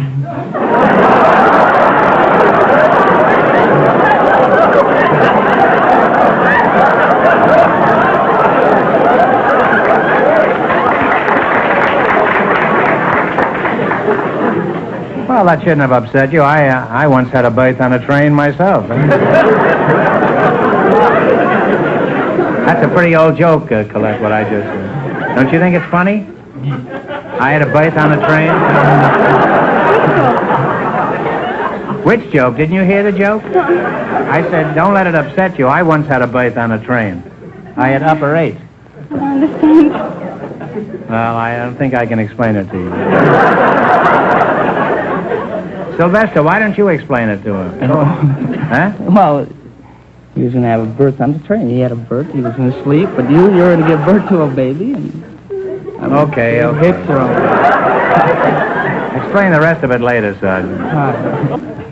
You know, in 40 years in show business, this is the lowest I've ever sunk. When one contestant has to explain my jokes to another. Well, it's been a real education talking to you two, and I wish both of you success, children, and happiness. And if you ever see Fifi again, give him my love. Oh, she has got 7 pups lately. Well, give the whole 8 of them my love. Now let's play You Bet Your Life. We start you off with $100. You try to increase that bankroll by answering any 4 questions in the category you picked yourselves. If you miss a question, you lose half of your bankroll. Is that clear, Colette? Oui. Oui, huh? Oui. You selected music, and remember, the more the question is worth, the harder it is. Now, you can start with a 10 or a 20 or 50, 80, all the way up to 100. 70, $70? 70. All right, in music, what is the mechanical device used to mark the exact tempo?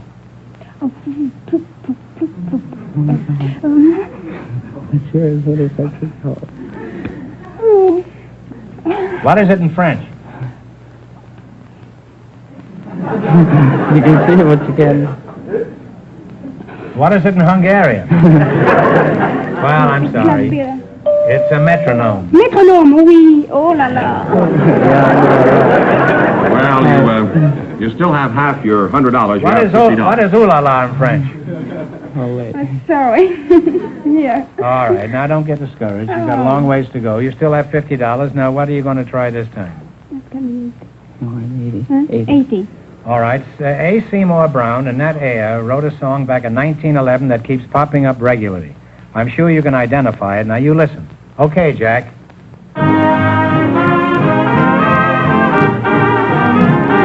Beautiful doll? Oh, you beautiful doll is right. That is right. Absolutely. Oh, yes. Oh, hi. You now have $130. Now, what do you want to try? How many francs? 90. According to the folk song, who wore sardine boxes minus topses in place of shoes? Oh la la. Oh, that's a hard one. According to the folk song, this is an old American song, and this is one of the lines in it.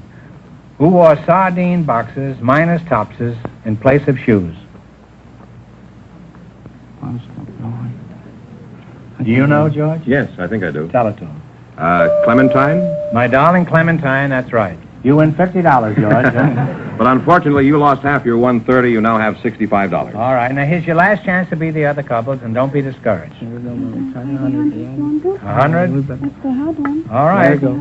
Huh? The bigger the money, the harder the question, you know. Well, we're not- I don't want to alarm you. 100, go ahead. 100. What was the first name of the great Austrian composer, Mozart? What was his first name? Oh, I should know it. I should know I should know that name. I'm stuck. Well, it's a ridiculous name. It's Wolfgang. Oh, I would have never guessed it. No. If you'd have thought of Errol Flynn, you'd have guessed it. Now, I'm sorry. You wind up with $32.50. Thanks and good luck from the DeSoto Plymouth dealers. Sorry you didn't win more.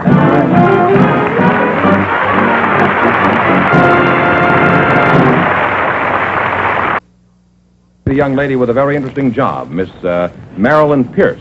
Her partner is a special guest, one of the best-known names in the world of golf, Mr. Jim Ferrier. Folks, would you come in, please, and meet Groucho Marx. Welcome to You Bet Your Life. Say the secret word and divide $100. It's a common word, something you find around the house. Jim Ferrier, eh? Put it there, Jim. Glad to meet you. I'll get around to you in a minute, Jim. You practice your backswing, and I'll practice my approach. Let's see, you're Marilyn Pierce? Where's your home originally, Marilyn? Newport, Rhode Island. Newport? Oh, that's a pretty swanky place. I was thrown out of a hotel there. Did you have a job back in Newport? No, not Newport. I moved to Boston at an early age. Oh, Boston. And I was a model there. A model? Mm-hmm. Well, are you still a model? No, not anymore. I found that it wasn't intellectually stimulating. Well, some of my best friends are models. You could still be a model and have intellectual satisfaction. You could be a cover girl for the National Geographic. Well, it wasn't much of a challenge. What sort of work do you do now, Marilyn? I'm a dog trainer. A dog trainer? Yes. And that gives you intellectual satisfaction? Oh, yes. Why is that? When a dog digs up a bone, does he tell you it comes from a dinosaur or something? No, but breaking the language barrier between a dog and a human being is really an accomplishment. Yes, it certainly is. After all, some human beings... I find it much simpler to kick them. Just four-legged dogs, are those the only ones you concentrate on? Yes. What about an old cocker spaniel? You wouldn't be... Let's talk about your work as a dog trainer. That sounds very interesting and most unusual for a young, attractive girl. Where do you train them? Well, I train dogs at their own homes. I go to the home and train the owner. You train the owner? Yes. What does he do? Get on his hands and knees and run around the room? No, not quite. I train the dog and show the owner how to manipulate the leash and the correct commands to give to the dog. Uh-huh. You been standing here all this time? I'm listening. Isn't that funny? I didn't even know you were here. Never underestimate the power of the Philadelphia Bulletin. Where are you from originally, Jim? I came from Australia. Oh, down under, huh? The Antipodes, huh? Yes, I've been here 15 years. I came from Sydney originally. Is that so? Played professional golf here for 15 years. Mm-hmm. What are some of the important golf tournaments that you've won? I know you've won many of them. Well, I won the National PGA Championship in 47. I won the Canadian Open twice. I've won 5 Australian championships and quite a few of the big money events around the country. I now at Lakeside Club here in Hollywood. Oh, I see. Huh? And hope to have you over one day. Yeah. Well, do you ever play at Hillcrest? Oh, yes. Matter of fact, playing there next week. Oh, tournament, huh? No, just a little friendly game. If you have a loose dollar or two. I have a loose dollar, but I haven't got a loose moment for them. I play golf, too, you know. What is your handicap, Jim? Well, as a pro, I don't have a handicap. Well, congratulations. How is it a tall, handsome man like you isn't married? Oh, I'm married. I have a wife. You just said you didn't have a handicap. Well, haven't you got the same handicap that 50 million other men have? Well, I don't consider my wife a handicap. No, you had a bad lie, Jim, but you recovered very nicely. Well, I'd like to go on talking to you two, but it's time to play You Bet Your Life. In the race for the $1,000, the first couple won $32.50, and the secret word is water. Now, you select the general information quiz, and remember, the more the question is worth, the harder it is. I think we better start a lead, you know, Steve. 80? Oh, that's kind of big. How about 50? 50? 50, be all right? Mm-hmm. Okay. 50. All right. What type of merchant indicates his trade by suspending 3 golden balls over his front door? Pawnbroker. Yeah, pawnbroker in the hock shop. That's right. You now have $150. What are you going to try this time? You have $150. $150. You want an 80 or 90 or 40 or 60? Oh, no, it's 100. 100? 100. Oh, gee, that's pretty high. You agree with that, Jim? Oh, I'm not very intellectual. 80, okay. 80. What is the monetary unit of Italy? Lira. Lira is right. You now have $230. What do you want now, a little one or a big one? Big ones are harder, the little ones are easy. Let's go to 60, back to 60. 60? No, pretty good. 60? 75. There is no 70. No? All right. There's a 70 or a 80. You've 70. Had the 80. 70? Okay. What is the complete membership of the United States Senate? And I want the precise number. 48. How many members in the United States Senate? I think it's more than No, wait a minute. 48. Let's see, no, 96, I believe it is. 96? 96 is right, huh? You now have $300. What are you going to go for? 60? What? 60? 60? 60, ma'am? Can we go up? Don't look at me with those big black eyes. Oh, I think 60 would be safe. I'm Scotch, you know. Well, I am, too, but I'm living dangerously. All right, 60? All right. How many justices are there on the Supreme Court? And I want the exact number. It must be 12. I believe. One answer. I don't know. I would say 12. 12. No, I'm sorry. It's 9, Jim. Well, you lost half your $300. You wind up with $150. Well, thanks and good luck from the DeSoto Plymouth dealers. Sorry you didn't win the last one.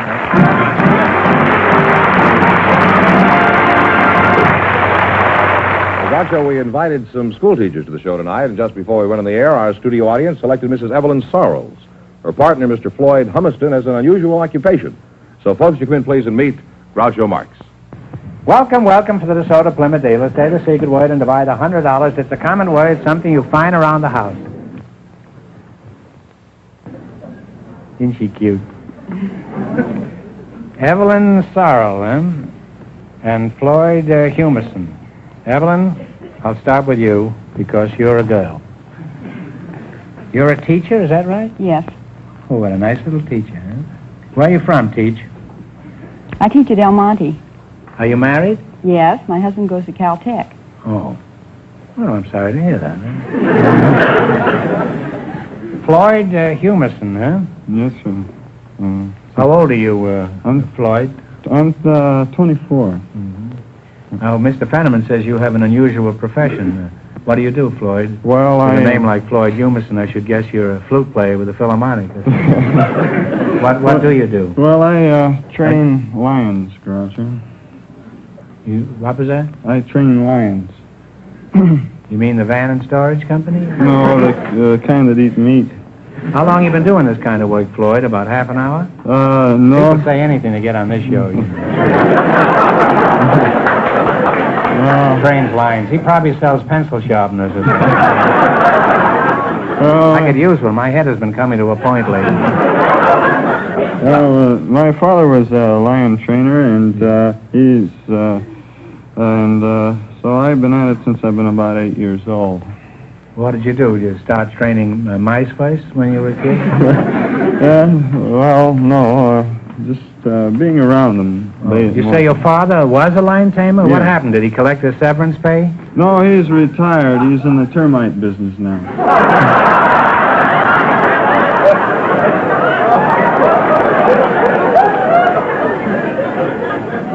Termites. He must cut quite a picture crawling under a house with a whip, a chair, and a loaded revolver.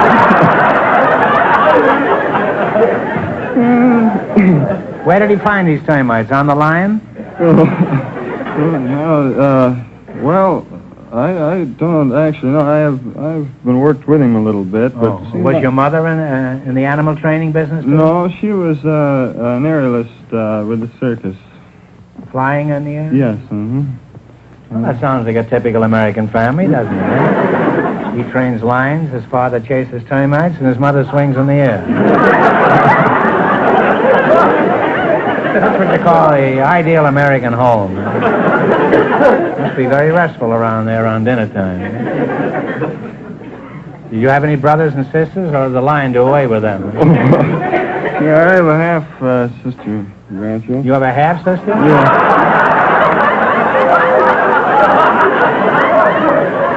You mean you keep the lion in the house? I used to, yeah. Well, a half a sister is better than none, I guess. Which half you got, do you remember? Well, Floyd, Floyd, you chew on a hunk of raw meat for a minute while I engage this beautiful teacher here in repartee. How old are you, Evelyn? 24. 24. How long have you been teaching school? I'm starting on my second year. Really? Huh? Well, aren't the children distracted when you walk in the schoolroom? No, I teach girls. Oh. What do you teach these girls? I teach homemaking. Homemaking? What's that, carpentry and things like that? No, among other things, it's cooking and sewing. You mean you're the one who teaches these modern girls how to cook, eh? You're a worse menace than smart. Floyd, let's get back to your lions. Do you own any yourself? Yes, I do, Groucho. I have a lion named Fearless Fagin. Fearless Fosdick? No, Fearless Fagin. Where's Fearless Fagin now? Well, he's at home. I see. Is he pretty friendly around the house? Oh, yes, he's very friendly. He lives in the house, and he used to sleep in bed with me. What happened? No, my wife didn't like it.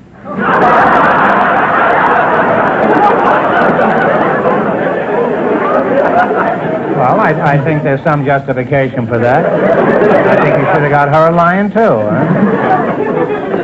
Now, where do you keep Fearless Fosdick now? Well, I keep him up in Thousand Oaks, and we have a lot of animal compounds and one thing and another up there. And You keep him in a tree, you say? No, in the house. You said in the Thousand Oaks. Oh, well, it has Thousand Oaks, supposedly.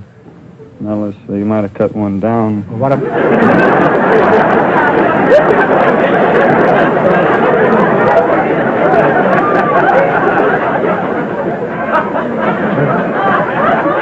that anything like 29 palms? Well, I guess about the same, yeah. Well, how do your neighbors feel about this? Don't they complain? No, they have elephants.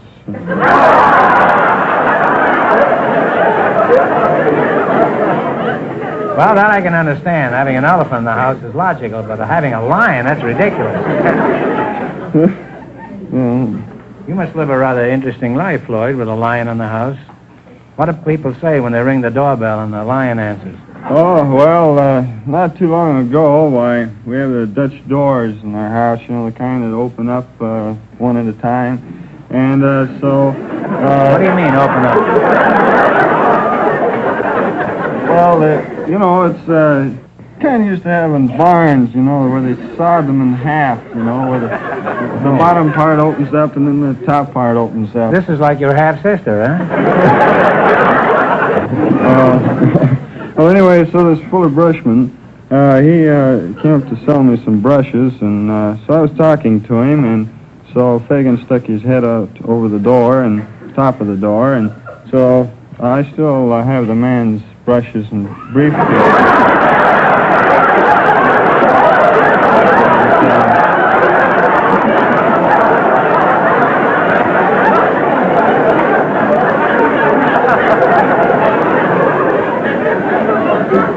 Well, you think this brush salesman thought the lion was your wife? Isn't your wife afraid of Fagin? Oh, no, she's not afraid of me or Fagin or anybody else. I guess you have your wife pretty well trained by this time, huh? Oh, no. Women are the hardest things in the world to train. They have the cunning of a tiger and the stupidity of a lion, and well... No, let it go. You know what I mean. Let it go. You're not going home tonight anyway. Well, I hate to break this conversation off. It's been very educational and extremely interesting. However, it is time to play You Bet Your Life. In the race for the $1,000, the second couple is leading with $150. Now, you selected the animal kingdom, and remember, the more the question is worth, the harder it is. Now, what do you want to start with? 10, 50, 60, all the way up to 100? 80. $80. What do you call a young or nestling pigeon? Let's say, I ate some on toast one time.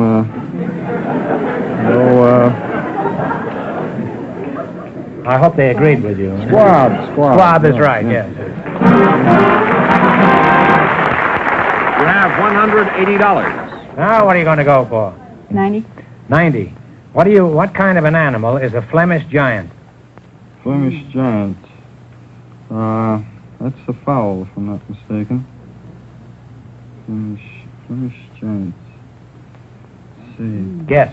If you don't know. Well, I'm sorry, it's a rabbit. Oh. Yeah, well, that's a shame. You lost half your 180, you have $90. All right, now what are you going to go for? 70. 70. What do you call the rodents that live in colonies on our American plains? They have a bark resembling that of a dog. That is a prairie dog. That's right, a prairie dog is right. You now have $160. And here's your last chance to beat the other couples. What are you going to go for? 60.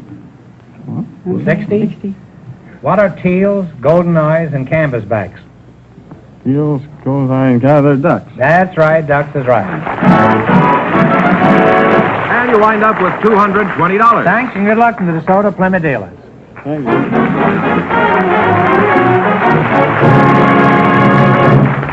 That means that Mrs. Sarles and Mr. Humiston, with $220 in just 1 minute, get the chance at the DeSoto Plymouth $1,000 question.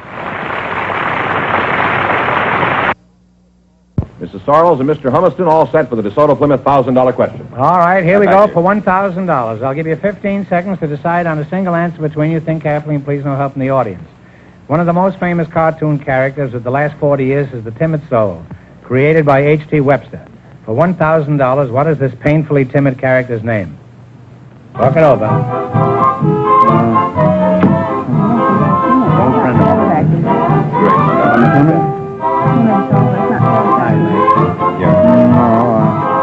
I don't think it's been gone 40 years.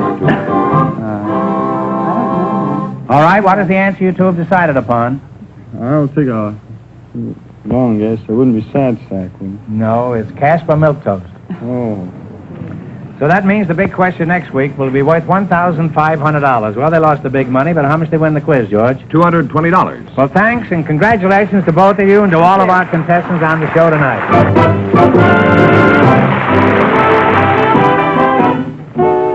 Friends, go in to see your DeSoto Plymouth dealer tomorrow. And when you do, tell them Groucho sent you.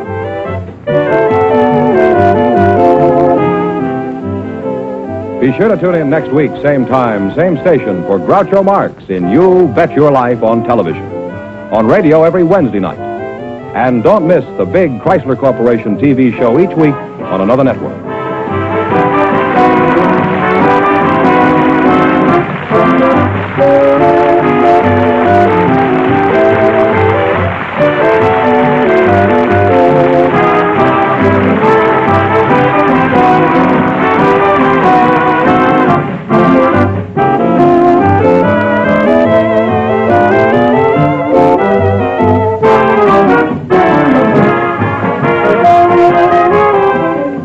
This is George Fenneman signing off with a message from the National Safety Council. You can't control the winter weather, but you can control your speed.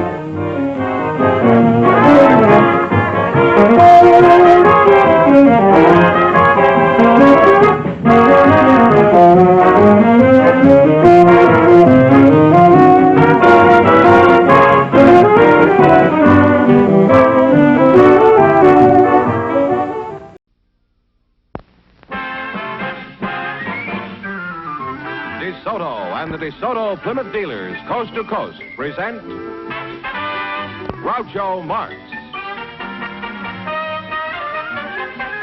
in You Bet Your Life.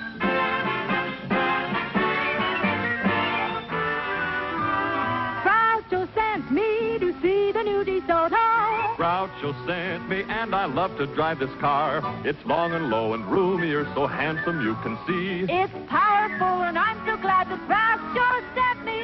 Listen to him when you hear Groucho say, Go drive the new DeSoto at DeSoto Plymouth dealers today.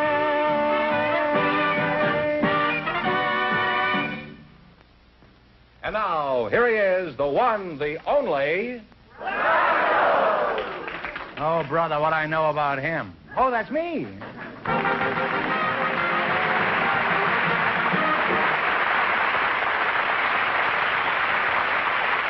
Hi, audience. Well, here I am again with $1,000 for one of our couples. And if any of them say the secret word, this duck we have up yonder will fly down and pay him $100. The word tonight is war. Okay, Duck, au revoir. He's a French duck. Mr. Fenneman, begin, huh? Groucho, we have a cab driver for you. He's Mr. Maury Simon. His partner is a special guest, one of the great track and field coaches of all time, Mr. Dean Cromwell. So, folks, you come in, please, and meet Groucho Marx. Well.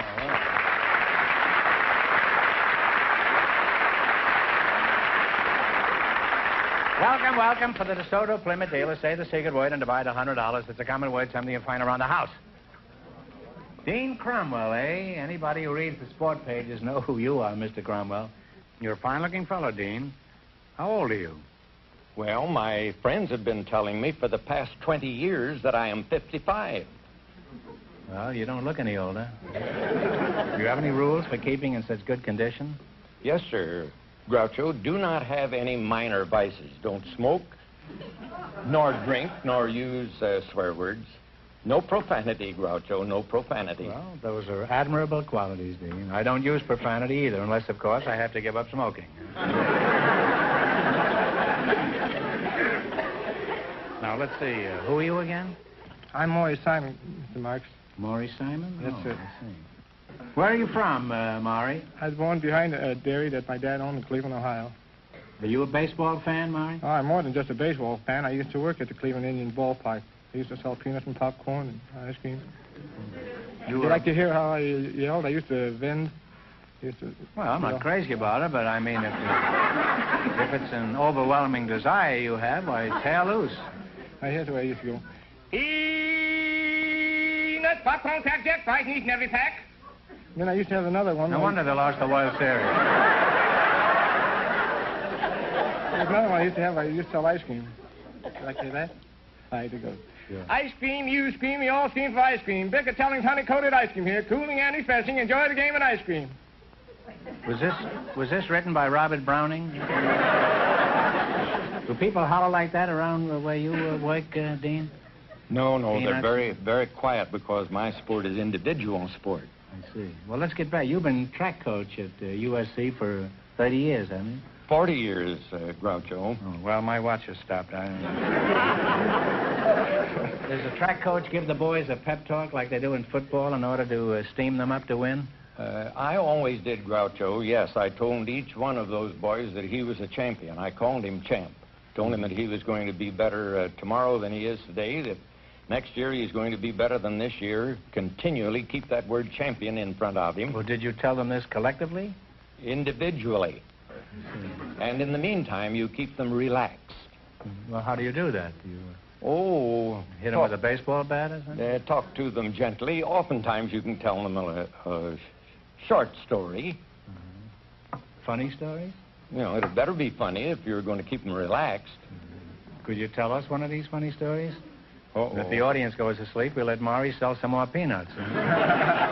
Well, two old gentlemen in bars sitting at a table in New York City. One gentleman says, I am 85 years old, and I've never used glasses.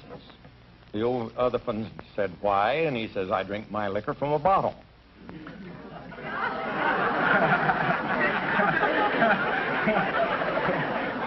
Let's have the peanut thing once more. Yeah. Huh?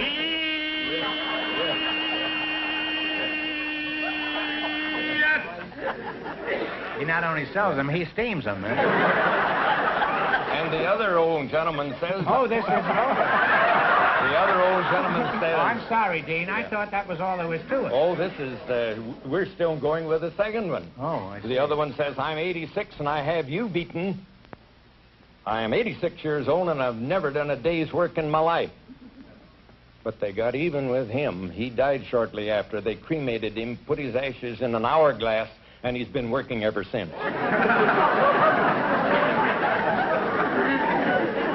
You told this joke right before a track meet?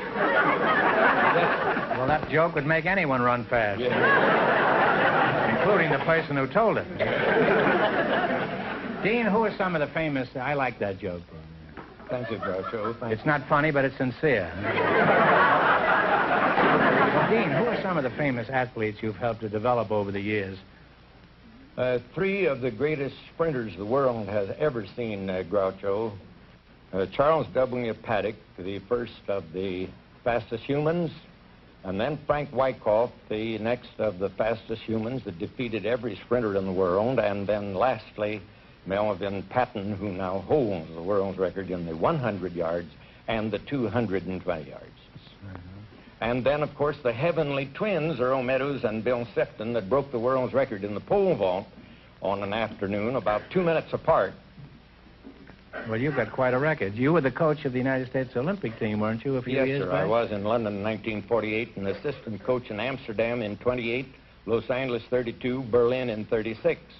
Well, that's quite a record, huh? Now, I'd like to continue this battle, but the time has come for both of you to win some money here. I know that Dean is interested in that. How about you, Maury? You like money? Oh, I loved it. Well, we're going to start you off with $100. You have to try to add to that by answering 4 questions. If you miss a question, you lose half of your bankroll. You ready? Ready as I'll ever Okay, be. you select the general information quiz. And remember, the more the question is worth, the harder it is. Now, what do you want to start with? 10, 20, 50, 80, 100? $50? That's fine. Okay. $50. One answer between you. What famous American do you associate with Poor Richard's Almanac? Talk it over. Benjamin Franklin. Benjamin Franklin. Oh, Ben Franklin is right. You now have $150.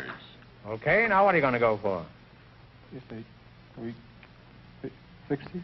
Okay. 60? By what means of transportation did the crew of the Kon-Tiki arrive at their destination? It had a raft. It was a raft. George Raft is right. You now have $210. Hey, you're getting a free ride here, Dean, huh? I'll try 70 or whatever you say. Whatever you think. Is that all right? Okay. 70?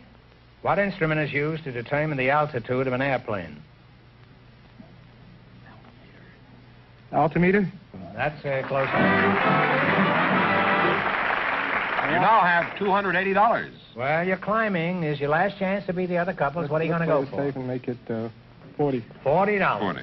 How many fiddlers did Old King Cole have? Old King Cole was Mary told it. Mary also told it to you.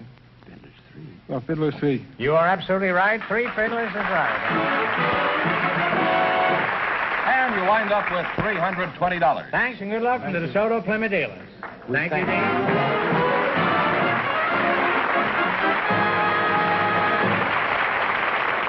George, let's take a break for a minute. I want to see that beautiful car again, and you know the car I mean. I certainly do. So let's go out to the Chelsea Proving Grounds and see the magnificent new 1955 DeSoto. Well, here we are, and there's the car. The key word this year, Groucho, is style. Sleek, taut, modern style. This new DeSoto is mighty fast-looking, eager and new and different. Designers talk about its taut, surging feel and look of power. But to you and me, it just looks like it wants to get out and travel. This is the smartest DeSoto we have ever built. Longer, lower, and comfortably wider. Added inches give the car a long, slim, modern style that's new and different on the American scene. Take a look at the new, smooth slope of the low hood. The big, graceful new grille, headlights, bumpers. Perfect examples of modern, smart style. Huge glass areas, front and rear. Of course, this year again, DeSoto offers you your choice of all full power assist features. And hang on. This year, for the first time, DeSoto offers you 2 great V8 models. The mighty Fire Dome V8, now raised to a full 185 horsepower and at a completely new low price. And the super-powered Fireflight V8, 200 horsepower worth of flashing automobile. Fire Dome or Fireflight, DeSoto's really got it this year. See the 1955 DeSoto tomorrow at your DeSoto Plymouth dealer. Mrs. Norma Ireland and Mr. Thomas Craddock have some things to discuss with you, Groucho, right now. And here they are. Folks, you come in, please, and meet Groucho Marx. Welcome to You Bet Your Life. Say the secret word and divide $100. It's a common word, something you see every day. Norma Ireland and Tom Craddock. Mrs. Ireland, where are you from? Wadsworth, Ohio. Wadsworth? I thought you'd be from Ireland, huh? Well, could you give us some idea of your age? Well, 40-ish. 40-ish? Well, that's a nice age. It's a nice age. You're young enough to have a future and old enough to have a past. What sort of work does your husband do? I assume you're married. Yes, he is an industrial engineer for California Institute of Technology, a Jet Propulsion Laboratory in Pasadena, California. Well, that's a very imposing list of titles. And let's see now, you're Thomas Craddock. Yes, sir. That's you, huh? Thomas Craddock. Where were you born, Tom? Mystic, Georgia. Mystic? Why did they name a town Mystic? Sir, it's a mystery to me. I don't know. Well, where is Mystic exactly? Oh, it's near Tifton. Well, that clears that up, all right. Now, where is Tifton? Near Mystic? Oh, it's about 30 miles from Valdosta. Are we getting near anything yet? Well, you're about 60 miles from Jacksonville. Jacksonville, huh? Yes. Well, now you're talking. Jacksonville, Florida, huh? Yes. Are you married, Tom? Yes, sir. Is she a Mystic girl? Most girls are, you know. No, sir, she's a Tifton. A Tifton, huh? Yes. What kind of work have you been doing since you left Mystic? Oh, I've been farming, a little bit of everything, and worked for Fred Rice Rug Service. Oh, must be cleaning up, huh? Yes, sir. You have any other job besides the rugs? Oh, I sell jewelry on the side. Which side do you sell it on? Well, it's pretty... On the outside? Yes, sir. It's... Well, how is the jewelry business? Well, it's pretty bad right now. Why is that? It's close to Christmas. There ought to be a lot of... Well, I've sold 3 watches and 1 ring. Since when? Oh, God, that's been a while. My wife bought the watch and... What's this? My wife bought one of the watches. Your wife bought the watch? And I bought the ring, but I still owe the man. I've been owing him for 2 months for the ring. Tom, I think if you work real hard inside of 6 months, you could build your jewelry business into a shoestring. Now, Mrs. Ireland, are you a housewife? Yes, I am. Do you do anything special for relaxation? Any hobbies? Well, I'm an amateur contestant. You mean you've been on a lot of shows? No, not shows. I enter other kinds of contests. What kind? Huh? Puzzle contests and limericks and statements and jingles and... Have you ever won any of these contests? Well, I've won over 100 prizes, I think, which isn't a large number at all. Well, you must be pretty smart. How much money have you won? Approximately. Between 3,000 and 4,000.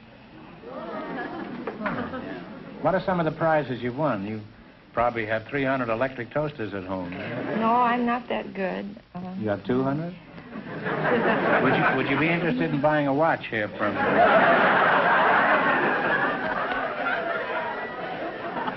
Well, you're a nice young couple, and I wish both of you lots of luck. Norma, you ought to be a whiz at the quiz here. I'm a little scared of you. Oh, no, don't give me such a disadvantage. Well, remember, we start you off with $100, and if you miss a question, you lose half of your bankroll, no matter what it amounts to at the time. Are you ready? In the race for the $1,000, the first couple won $320, and the secret word is wall. Okay, here we go. You select a dictionary quiz. Remember, the more the question is worth, the harder it is. Talk it over, and what do you want to start with? What do you want to start with? $100. You're going to start with $100? Yes, sir. Okay, what is a leotard? Leotard.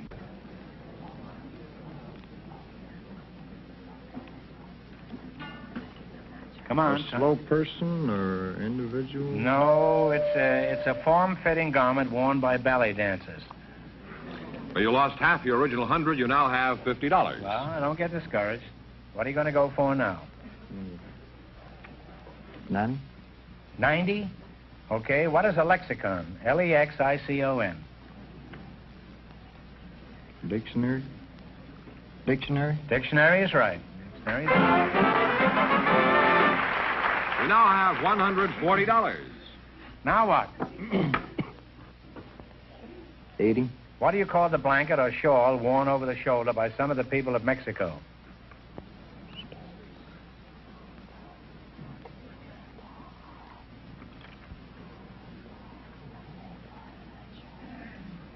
Time's up.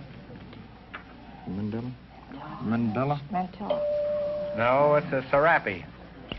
Well, you lost half the 140. You now have $70. All right, here's your last chance to be the up couples. What are you going to go for? 70. 70. Many universities have campanile. Campanile. What is a campanile?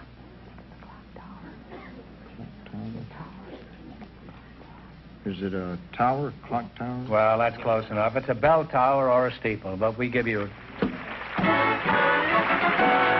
And you wind up with $140. Thanks, and good luck from the DeSoto Plymouth dealers. You took a tough category.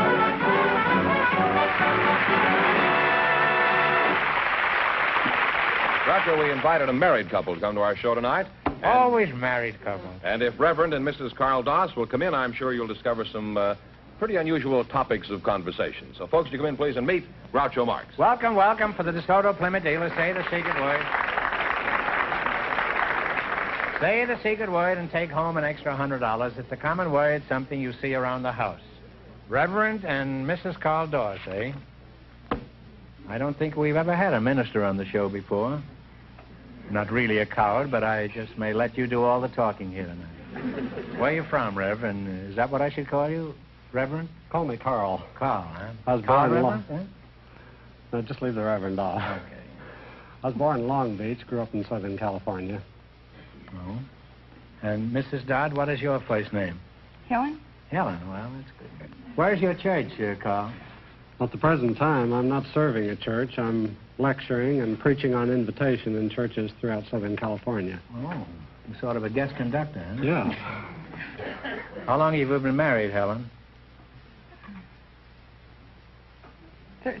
17 years. You have any children? Yes, I do. Boys or girls? I've got some of both. How old are these children? Well, Richard and Dorothy and Donald are 12, and Teddy and Laura and Susan and Elaine are 9, and Diane and Rita are 8. You had triplets and then you had quadruplets? Well, Reverend, I admit you've got some pretty important contacts, but this is pretty hard to believe. Is this true, Helen? It wasn't as incredulous as it sounds because, well, like the triplets, they weren't really exactly triplets. Well, they're the same age, but one boy is married. Well, he looks like my husband, and another boy is part Indian. He was when he was born. No. And another boy's part Indian, and the other one of the three is Brazilian and Portuguese and English. And our baby is only 100% American. He's Blackfoot Indian, and then some are Japanese. Well, it's pretty clear, the whole thing. But listen, before 50,000 pediatricians go out of their minds, you'd better explain this, Carl. It's very simple. We adopted 12 children. You've adopted 12 children, and they're all of different races and nationalities?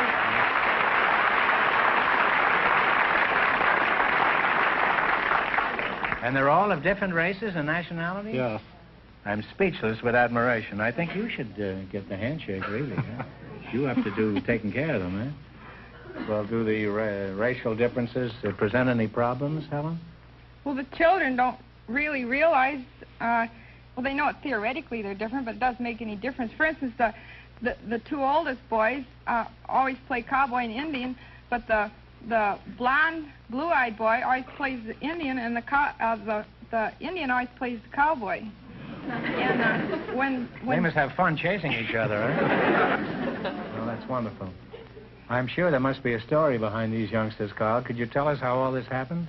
Well, when we were married, we wanted a normal family, as any couple does, and when our doctor told us we couldn't have children of our own, we thought naively, well, we'll adopt them.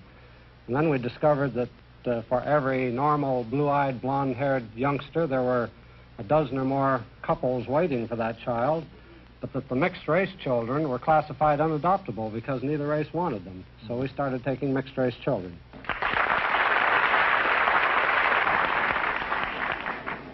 Helen, I realize running your household must be a full-time job, but do you ever get a chance to relax? Or do you have any hobbies like gardening? Or... I do gardening. Really, my main hobby now, outside of taking care of the children, is writing. I just finished writing a book about my family. It's called The Family Nobody Wanted. McCall's had a small part of it in their September and October issues. And when is this book coming out? It came. I mean, it's come. It's the past tense of come. Well, is it on sale now in the bookstore? It's been on since September 22nd. Well, all you people could do her a big favor by going out and buy one of these copies. You'll make a good Christmas present. Yeah, it makes a wonderful Christmas present, and it's a fine plea for tolerance. Thank you. And thank you. Gosh, we're polite around here. Reverend Doss, you have a wonderful family. Now, I want to ask you one question. With the experience you've had so far, would you do the same thing all over again? We sure would, Groucho. It's been an enriching experience for us. We've discovered, for one thing, that all races are basically alike, that these differences that we call racial differences that divide men are cultural differences. They're something that's acquired after birth. That's true. And that all people are born alike. That's true. All people are born alike except Republicans and Democrats. They're as far apart as the two poles. Well, I think you've done something for your country that is rarely equaled. You've had a small League of Nations all of your own. And It's too bad that more people don't do this. You know, we send a care package away for $10 or something to Korea or something. We think we've done a wonderful job. Now, someday in the far, far distant future, Reverend, and you too, Helen, when you're both face-to-face with St. Peter, you can certainly tell him that Groucho sent you.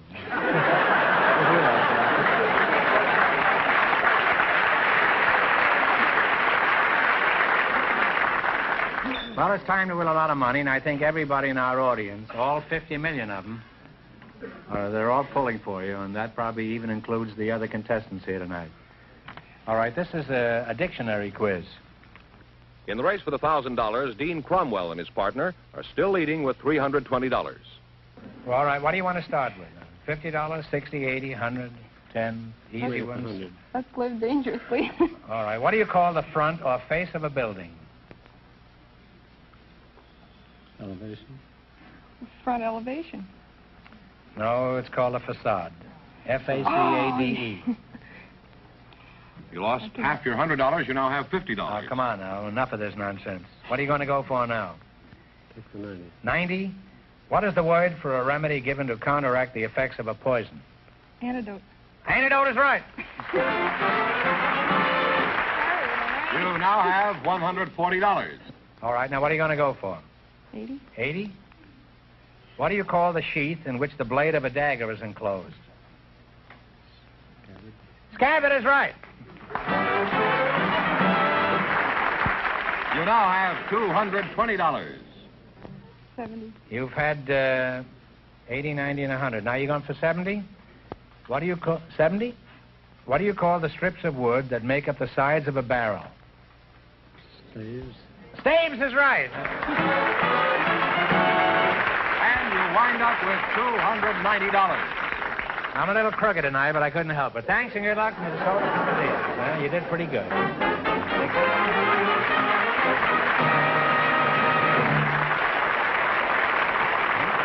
That means that Mr. Dean Cromwell and Mr. Simon, with $320, in just 1 minute get the chance at the DeSoto Plymouth $1,000 question. Come inside the most luxurious, stylish interiors in an automobile today. Inside the sparkling new 1955 DeSoto. Here's beauty and comfort at the height of fashion. DeSoto this year makes use of glamorous nylon, glistening metallic thread fibers, the softest shoemaker's leathers, weaves and patterns that spell style and luxury. Smooth, gleaming chrome sets off the interiors. Interiors, incidentally, available in over 24 color combinations. Here's the ultra-smart double cockpit effect of the brand new DeSoto instrument panel, in a class by itself for beauty. And set right on the instrument panel, the new flight control lever. Yes, inside or out, the new 1955 DeSoto will catch your eye with its up-to-the-second style and beauty. See it at your DeSoto Plymouth dealers now. DeSoto, styled for tomorrow. And here's the winning couple, Dean Cromwell and his... Pardon me, George. Before you go ahead, we have something a little unusual here. During the commercial, we've been having a conference backstage about the quiz we just finished. We asked a question for which the correct answer is facade, F-A-C-A-D-E. Now, Mrs. Dorr said front elevation, and some of us feel that might be acceptable. So we think the best thing to do is to bring them back next week for a chance at an extra $1,000 question. But Dean Cromwell and his partner are still high for tonight and still get a chance at the $1,000 DeSoto Plymouth question tonight. Right. All right, gentlemen, come on in. Well, Dean, we're through with the sprints now. We're up to the mile run here. Here it is. Most of the major countries of the world have well-known news services, like the Associated Press, United Press, and International News in this country. For $1,000, what is the famous news agency of England? Talk it over. Reuters.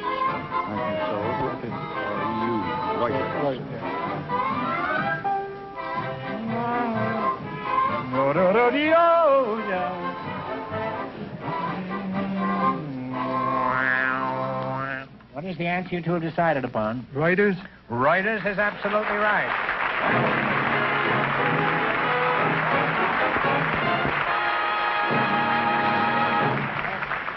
They win $1,000 plus how much in the quiz, George? $320. Well, thanks and good luck from the DeSoto Plymouth dealers.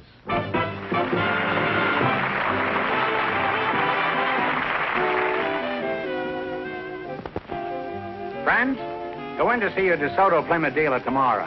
And when you do, tell him Groucho sent you.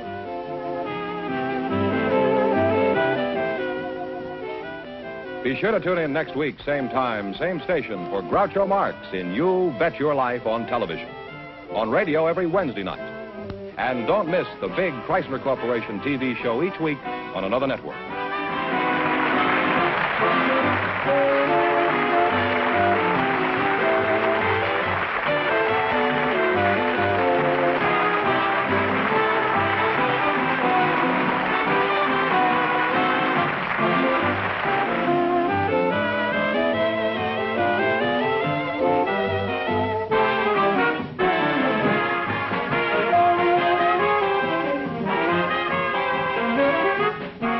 Ladies and gentlemen, the Arthritis and Rheumatism Foundation needs your help to stop the crippling effects of arthritis.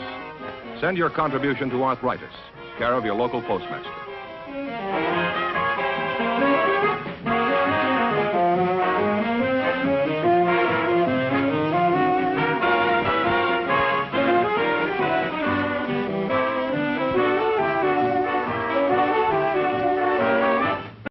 Ladies and gentlemen, the secret word tonight is food. F-O-O-D. Food? Really? You bet your life.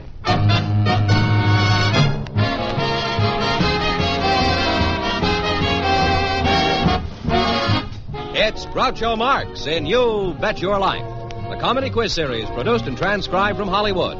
Here I am again with $2,000 for one of our couples, and if any of them say the secret word, this moth-eaten duck will fly down and pay him $100. The word tonight is food.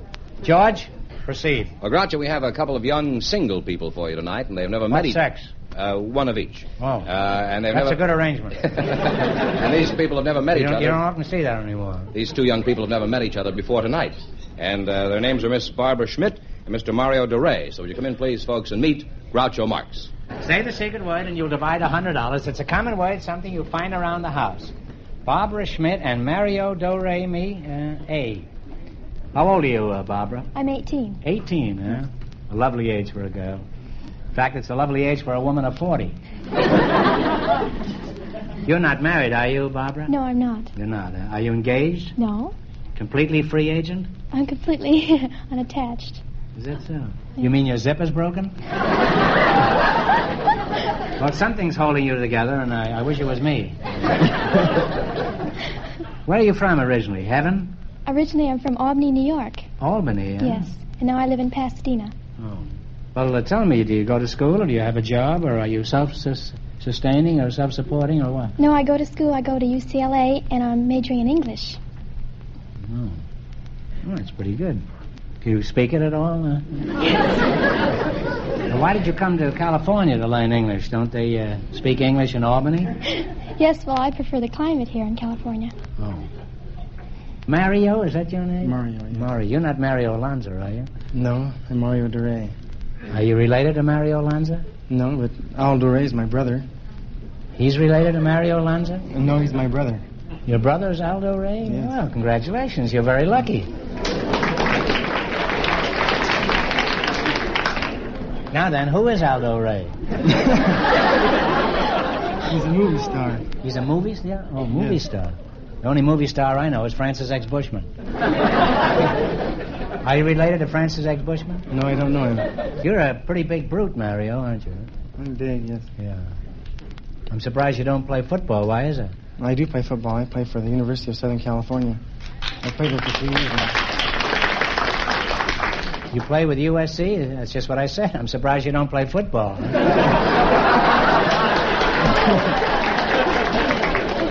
You hate USC, Bob? I don't hate it. No. But I'm for UCLA. So am I. No, only in the last 5 minutes. Oh. Up to now, I was a fan of Rutgers. You're a real American beauty, Barbara. Thank you. Nice long stems, too. Well, enough. Let's get down to brass tacks. We've had enough of this historical stuff. Mario, will you marry this girl? No, I can't. You can't? I'm going steady right now. Well, call her up and tell her you're going to marry Barbara. She'll understand. Women are very understanding that way. Well, say, your girl must be quite a dish, Mario, if you'll turn down the Rose Queen for her. How did you meet your inamorata? Well, I met her about 2 years ago at a dance, and I liked her, so a couple of weeks later I asked her out, and that's it. We've been going out ever since. If you were so crazy about her, why did you wait 2 weeks? Were you saving up a dime for the phone? I was busy doing other things. Other things? My boy, take it from an old hand in these matters. There are no other things. Where's this Dazzler? Is she out front here tonight? No, she's in Pinole, California. That's about 400 miles north of L.A. And She's 400 miles from here? Yeah. She's a secretary for the district attorney up there. Oh, that's bad. You mean your girl is 400 miles away and you turned down a date with probably the most beautiful girl in America who is standing right next to you? I have to, I guess. No choice. You know, that's like living in Las Vegas and going all the way to Cedar Rapids just to play bingo in a church bazaar.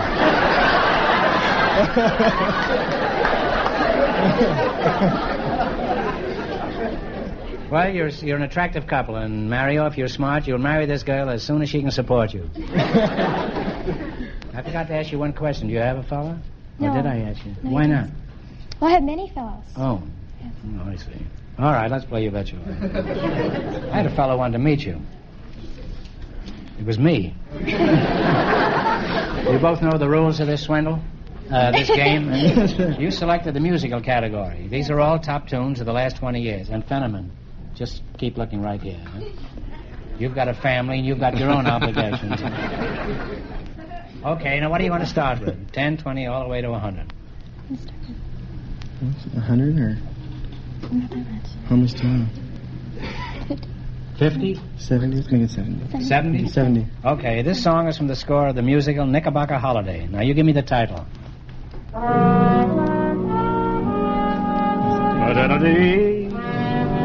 September song? Did you tell me? September song. September song is absolutely all right.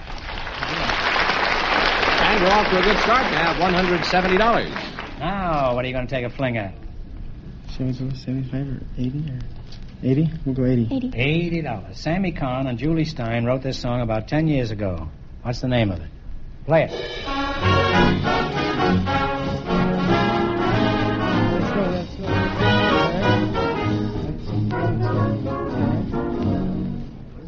Let it snow, let it snow. That's right. Let it snow is right. You now have $250. You got 250. What are you going to go for now? 90.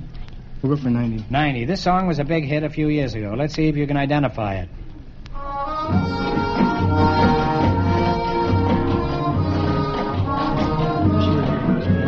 Wish You Were Here? Wish You Were Here is right. You now have $340. Last chance to beat the other couples. What are you going to go for? We'll go $100. $100. This song was written by Rodgers and Hammerstein. What is the title of it? Play it, Jack. Hello, Young Lovers? Is that right? Hello, Young Lovers? Hello, Young Lovers? That's right. Now give him a big kick. And you're lined up with $440. There goes that girl and the district attorney and everything else.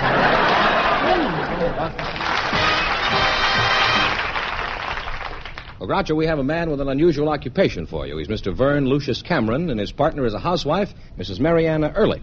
So, folks, would you come in, please, and meet Groucho Marx. Welcome to You Bet Your Life. Say the secret word and divide $100. It's a common word, something you find around the house.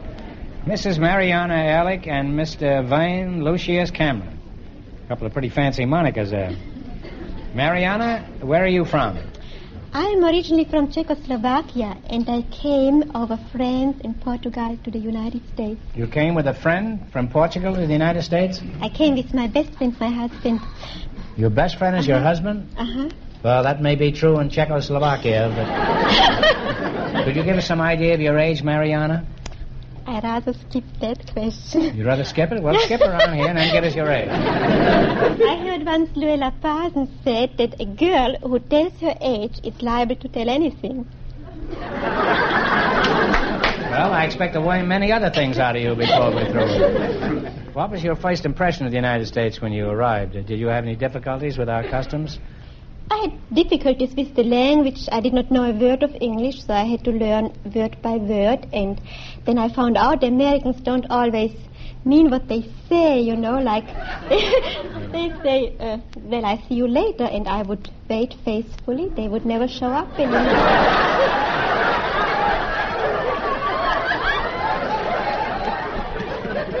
You just didn't understand the language, Marion. You see, when somebody says, see you later, what they really mean is, I hope I never see that bum again. And if anybody ever says, don't call me, I'll call you, you might just as well have your phone disconnected. You're Jules Verne Lucius Cameron. I was named after Jules Verne. Is that right? Yes, sir. And you're He was named first, and I was named after. Yeah, that's a good thing. Where are you from, Vine? I was born in Sioux City, Iowa. And Oh, that's where all the lawyers come from, isn't it? Is it? I didn't know that. Well, the Sioux City, I imagine that's where. Oh, I see. Well, I spent 3 years in Iowa, 3 years in Kansas, and then spent most of my boyhood in Oklahoma. Mm-hmm. What sort of work do you do?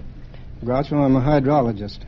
You mean you eat only vegetables? What is A hydrologist is a man who locates, or a woman who locates underground liquids, oil or water. You mean like a bootlegger? Yes, if they're underground. Well, how do you go about finding water? Well, I have instruments that I developed over a period of 32 years of locating wells. Well, what makes this thing work? It takes on a charge from the electrical aura around the body, and this positive charge causes it to become attracted to the negative charge coming up by reflection from underground water. Well, you lost me quite some time ago. Well, have you ever found any wells for people? Yes, sir. I've located thousands of them. I don't know how many thousands. Well, how much do you charge for finding water? A cent a gallon? Well, the price ranges from $25 to $100 $100 per well, or $100 a day flat rate. $100 a day? Yes, sir. Well, you must be finding water because you're certainly soaking somebody. Well, this has been interesting talking to you two, and I'd like to go on, but the time has come to play You Bet Your Life. In the race for the $2,000, the first couple won $440, and the secret word is food. I'm sure you're familiar with this game. I don't have to explain Yes, sir. it to you. Watched it This is a spelling quiz. This is an old-fashioned spelling bee. You get only one chance at the correct spelling and only one answer between you. I want you to spell the word and then pronounce it. Is that clear? Yes, sir. Spell it and then pronounce it. All right, what do you start with? 10, 20, 50, all the way to 100. 70? 70 suits me. 70 suits me, too. All right, spell the word lieutenant, meaning an officer in military service. L-I-E-U-T-E-N-A-N-T. Right. This kid's from Czechoslovakia, yeah. Imagine. You now have $170. What are you going to go for? 80? 80 with you, okay? Fine. Sure. Spell the word aluminum, meaning a light silver-white metal. Metal. A-L-U-M-I-N... One moment. Aluminum. L-A-L-U-M-I-N-U-M. That's right. Right. You now have $250. You went to night school, huh? I did. I went to night school. And day school, I think. I know how to spell better than to pronounce. How much? 90? 90. Well, spell the word fictitious, meaning not real, counterfeit, not genuine. F-I-C... T-I... T-O-U-S. I-O-U-S. F-I-C-T-I-T-I-O-U-S. F-I-C... T-I-T-I-O-U-S. All right, now. I-O-U-S. Decide one answer between you now. What are you going to say? It's I-O-U-S, I'm sure. Are you sure? All right, then you spell it. F-I-C-T-I-T-I-O-U-S. Fictitious. That's right. You now have $340. Some illiterate in the front row is hollering you were wrong. I tried. Now, it's your last chance to beat the other couples. What are you going to go for? 100. 100 Is that all right with you? That's right. All right, spell the word penitentiary, meaning a state or federal prison. P-E-N-I-T. P-I-E-N. No. Penitentiary. P-E-N-I. No, P-E. Yes, that's right. P-E-N-I-T-E-N. All right, come on now. T-I-A-R-Y. That's right. Now spell it. One of you spell it. P-E-N-I-T-E-N-T-I-A-R-Y. That is right. And you win all the way. You wind up with $440. Thank you so much. Groucho, we invited some girls who work for an aircraft plant to our factory tonight. And just before we went on the air, our studio audience selected June French to be on the show. And her partner is Mr. Albert Hall. So, folks, would you come in, please, and meet Groucho Marx. Welcome, welcome. To say the secret word and divide $100. It's a common word, something you find around the house. Mr. Albert Hall and June French. June, how old are you? I'm 21. 21, Yes, huh? sir. What's your hometown? Mineola, Texas. Mineola, Texas? Is there a town named Mineola? Yes, sir. Where is that near? Oh, it's about 80 miles east of Dallas. East of Alice? Dallas. Oh, Dallas. Big D. Well, how far is that from Neiman Marcus? That is Neiman Marcus. Oh. Are you married? Yes. You are? Yes. Well, you're pretty young to be married, aren't you? I've been married 6 years. You were married when you were 15? Yes. Boy, they catch them early down there, don't they? Eh? No, I caught him early. Oh. Well, at least you're honest enough to admit it. Most women are not. Mr. Hall, where are you from? Originally from Kansas, born in Kansas. A farm. Well, you don't have to get angry about it. Did you grow up on a farm back there in Kansas? No, I left when I was 10 years old. Uh-huh. Your name is Albert Hall? Yes. Well, that's in London. Isn't that where the musicians play in the concerts? Oh, yes. Did you know that? Were you named after that place? Evidently. I didn't select the name. Oh. Where did you go when you left the farm? Lincoln, Nebraska. What were you doing there? Well, I went to school there. And when I quit school, I got a job on the Nebraska State Journal as a printer's devil. Just suited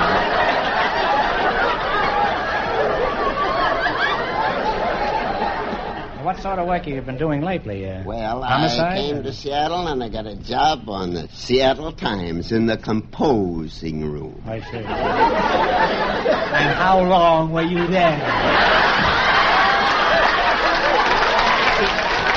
16 years. Maybe I can out-frighten them. Well, June, what kind of work do you do? I'm a I messenger. feel safer in asking you. You're a messenger? Well, what do you do as a messenger? Do you deliver messages? No, I deliver blueprints and supplies and food or anything else the engineers want. Oh, wait a minute.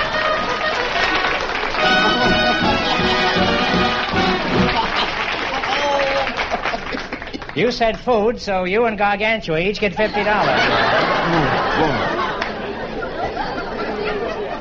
All right, beat it, Doc. Now, who do you deliver these things to? To the engineers. Uh-huh. Well, how are you dressed? Do you wear this kind of an outfit? Well, yes, skirts, blouses, sweaters. Uh-huh. You know, better be careful. You know, I know something about engineers. They all have plans of their own, you know. Mr. Hall, I am reluctant to do this, but let's get back to you.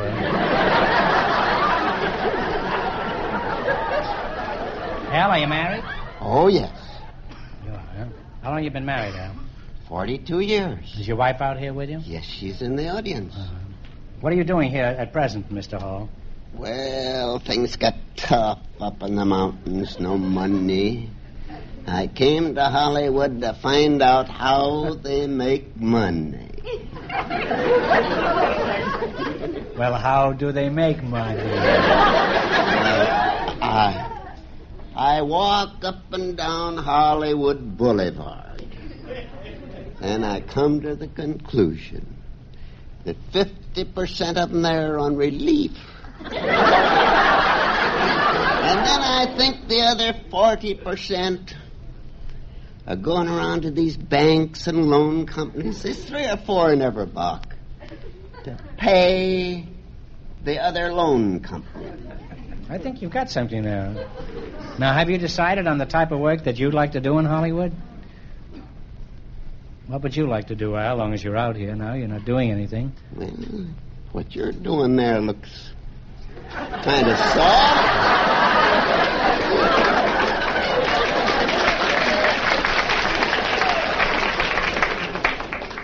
Well, it is, but I don't want it to get around, that's all. Just...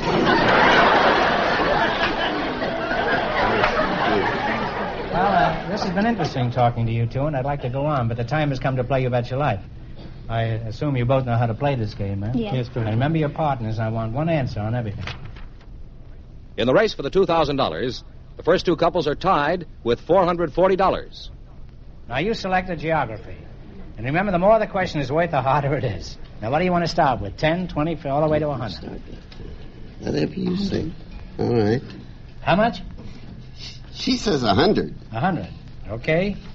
What country is separated by 1,000 miles of the Republic of India? Pakistan. Pakistan is right. Well, you're off to a good start. You now have $200. Now, just so that we don't have any confusion, on the next questions, consult before you answer, because he might have said something else, and you wouldn't have won the money. All right, what are you going to go for now? 90. All right. $90. Now, one answer. What great river is sacred to the Hindus? It empties into the Bay of Bengal. Ganges. Ganges is right. You now have $290. Hey, you're pretty lucky to have a gal like that. Oh, ain't I always been lucky all my life, Groucho. Well, I'm glad to hear that, Al. Now, what are you going to go for? 80. Yeah, that's 80. The city of Buffalo, New York, is located on which of the Great Lakes? Erie. Lake Erie is right. What happened to that talk I gave you? You now have $370. Now, what are you going to go for? This is your last chance to beat the other couple. $70. What is the largest city in Finland? It is also the capital. Now, one answer. Talk it over first. Helsinki? I don't know. Helsinki? That's right. Helsinki. Give him a big kiss now. And you'll wind up with $440. And that means that all three of our couples everybody tonight... married in the show. If they're married or not, it doesn't make any difference. That means that all three of our couples tonight will get the chance of the $2,000 question. Everybody tie. We've given them little slips of paper. They'll write down one answer between them, and if they all get it right, we'll split the money among all of them. Okay? Shall we go? All right, here we go for $2,000. I'll give you 15 seconds to decide on a single answer between you. Think carefully, and please no help from the audience. For $2,000, what was the name of the famous English jurist whose commentaries are fundamental in any study of English law?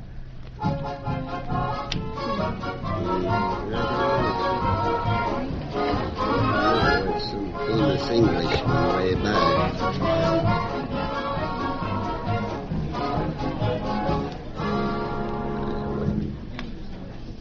All right, what are the answers? Mr. DeRay? Barbara Schmidt and Mario Doray's answer is nothing. June French and Al Hall's answer is nothing. Mariana Ehrlich and Vine Cameron's answer is also nothing. This one has got Hoyle, but that's wrong. It's Sir William Blackstone, a very famous name in the history of jurisprudence. I'm sorry you all lost. That means the big question next week will be worth $2,500. Well, they lost the big money, but they all did pretty well in the quiz, didn't they, George? Yes, all the way. How much did they each win? Each couple won $440. Well, congratulations to all of you and to all of our contestants on the show tonight, and to both of you and to everybody else.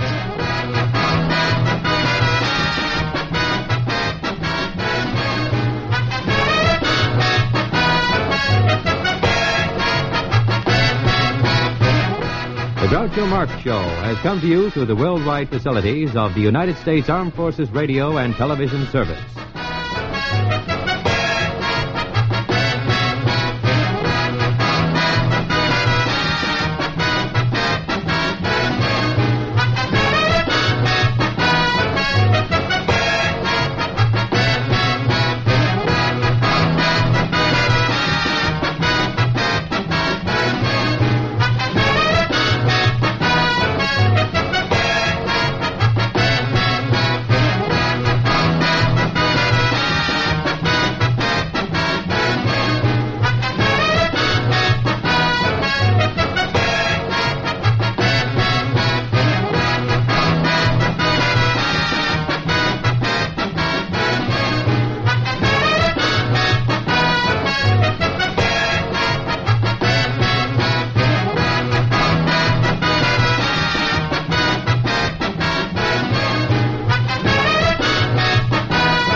DeSoto Plymouth dealers, from coast to coast, in every state in the Union, present Groucho Marx in You Bet Your Life. And now, here he is, the one, the only...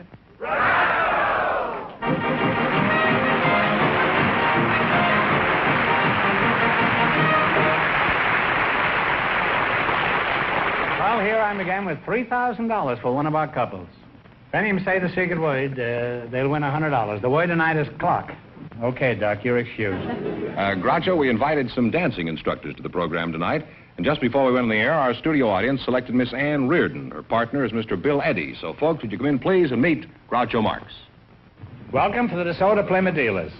Say the secret word and divide $100. It's a common word, something you see every day. Ann Reardon and Bill Eddy. Ann, you're a dancing instructor, it says here, huh? Yes. Where are you from, Annie? Well, I was originally from St. Louis, and I lived in Chicago, but I've been out here since I was 12 years old. In other words, Annie doesn't live there anymore. That's right. Are you single? Yes. Mm-hmm. I hope I'm correct in guessing you're not engaged. Am I correct? Yes. Are you busy tonight? Yes. You say yes? Yes. Tomorrow night? Yes. You said yes 4 times in a row. You realize that? Yes. Apparently, the answer is still no. Bill Eddy, that's you, huh? Yes. I don't care how many times you say yes. Bill, are you married? No. Engaged? No. If you found the right girl, would you like to get married? Yes, I think I would. Can you support a wife, Bill? Well, reasonably well. You're walking on quicksand, Bill. Where do you work? I work for the Bank of America in Glendale, main office. Oh, you work at the Bank of America, and congratulations. This is better than striking oil. Bill, what do you think of Ann? And be candid as you like. You know, you're among friends. Well, on such short acquaintanceship, I think she's a very lovely and charming girl. I haven't seen a banker pay that much interest since the boom of '87. What do you do at this bank, Bill? I'm a lending officer. Oh. I accept applications for loans from individuals and companies, investigate their credit background, employment, verify their salary and length of employment, etc. Would you lend me any money? Well, are you gainfully employed? I won't know till the show comes out. What else would you want to know about me? Well, I'd have to know your salary, how long you'd been employed, your prospects for future employment, what you wanted the money for, etc. You know what I want the money for. I've often wondered about banks with all that money around. How do they know you fellas won't take home a few samples? Well, the bank conducts a very thorough investigation and ascertains our honesty before we're employed. That's not important. They better make sure you're honest after they hire you.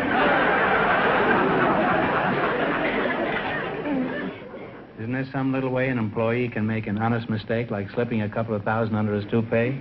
Well, be honest, isn't there? Well, a teller could go out to lunch and take a couple grand with him and not come back, but wouldn't be long before his absence was noticed, and he'd be caught eventually. Yes, but by this time he'd have had the lunch.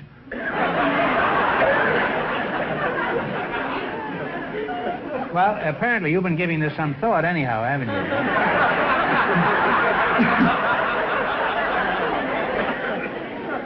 And you may have your honeymoon in Rio de Janeiro. Bill, by the way, I know the Bank of America is a very big bank. It happens I've got $32 there myself. Now, just between us, what assurance do I have that this money is safe? Well, all deposits up to $10,000 are assured or insured by the federal government in Washington. That's my guarantee. Huh? Yes. Have you heard that the federal government is about $280 billion in the hole? And that's after they collected Crosby's taxes. Let's talk about you, Ann. Where do you do your dancing? The Arthur Murray Studio on Wilshire Boulevard. Oh, Arthur Murray. Oh, I know him very well. As a matter of fact, I was on his show a few weeks ago. Did you see it? No. You didn't, huh? What are some of the common faults you find among men dancers besides their desire to steer you to the back porch as soon as possible? Oh, among the many faults, they're the kind that dance, or what we call side saddle, off to the side so they can peer around your shoulder. Why do they want to look around your shoulder? Well, why don't What's going on back there, huh? See where they're going. And, the kind that, the talkers, always. Talkers? They tell you that their wife doesn't understand them? No, they count all the time. They count? Yes, slow, slow, quick, quick, slow, slow, quick, quick. All the time in your ear. And you think you could teach this guy anything? Oh, I'm sure I could. Bill, when do you think you could get together with her just to kind of talk things over, huh? Well, we discussed this a little bit before the show, and we decided if we won any money, why, we might get together after the show and talk it over a little bit. This was, you knew this all the time when I was talking to her at the beginning, huh? Yes. Like a cat playing with a mouse, huh? Well, she gave the right answers. Yeah. It was more like a rat playing with a mouse. You two have already gotten together, huh? Well, I swan, huh? Gosh, I haven't swanned in years. Apparently, he doesn't spend all his time foreclosing mortgages. Well, you're a very attractive couple, and Anne, if Bill has trouble carrying you across the threshold, after you're married, don't worry. Do what I do. Let the Bank of America carry you. Now, let's see how much money you can win. You beat our other couples, and you get a chance at the big money. Now, let's see. You select a general information quiz. And remember, the more the question is worth, the harder it is. You go for 70? Okay. We can work up from there. Okay. 70, eh? $70. All right. In a matrimonial, a general information quiz. In a matrimonial sense, what is a benedict? It's a ring. Might as well guess it's a ring. The guy that gives a ring. Okay, go ahead. Is that the fellow that gives the ring to the groom? No, that's a married man, usually newly married. Well, that's a... Single, I'm sorry. Now, what question do you want? You still got lots of chances. 80, 30, 100, anything. 60. 60. What kind of a business establishment would you associate with a mortar and pestle? A plaster thing. Okay, go ahead. A plaster? Either a drugstore or a pharmacy. Or pharmacy. Ooh, that's the thing he grinds it up in. That's right, yeah. Whoa, we're not doing what it's done. Now, well... Now what do you want? Let's go for the 50. Can't get too low. Okay. 50. 50. According to Mother Goose, who went to bed with one shoe on? This will have to be yours. See, a married man with children would know this. Well, I knew it. Diddle Diddle Dumpling, my son John, went to bed with the stockings on. One shoe off and one shoe on. Diddle Diddle Dumpling, my son John. You see, you have to have children. Remember that. Now then, it's your last chance to beat the other couples. What question are you going to go for? Should we go low or try for a big one? 80? $80. $80. What do you call a freshman at West Point? Plebe. Plebe? Plebe is right. At least you have $80. Yes. Thanks and good luck into the Soda Plymouth Dealers.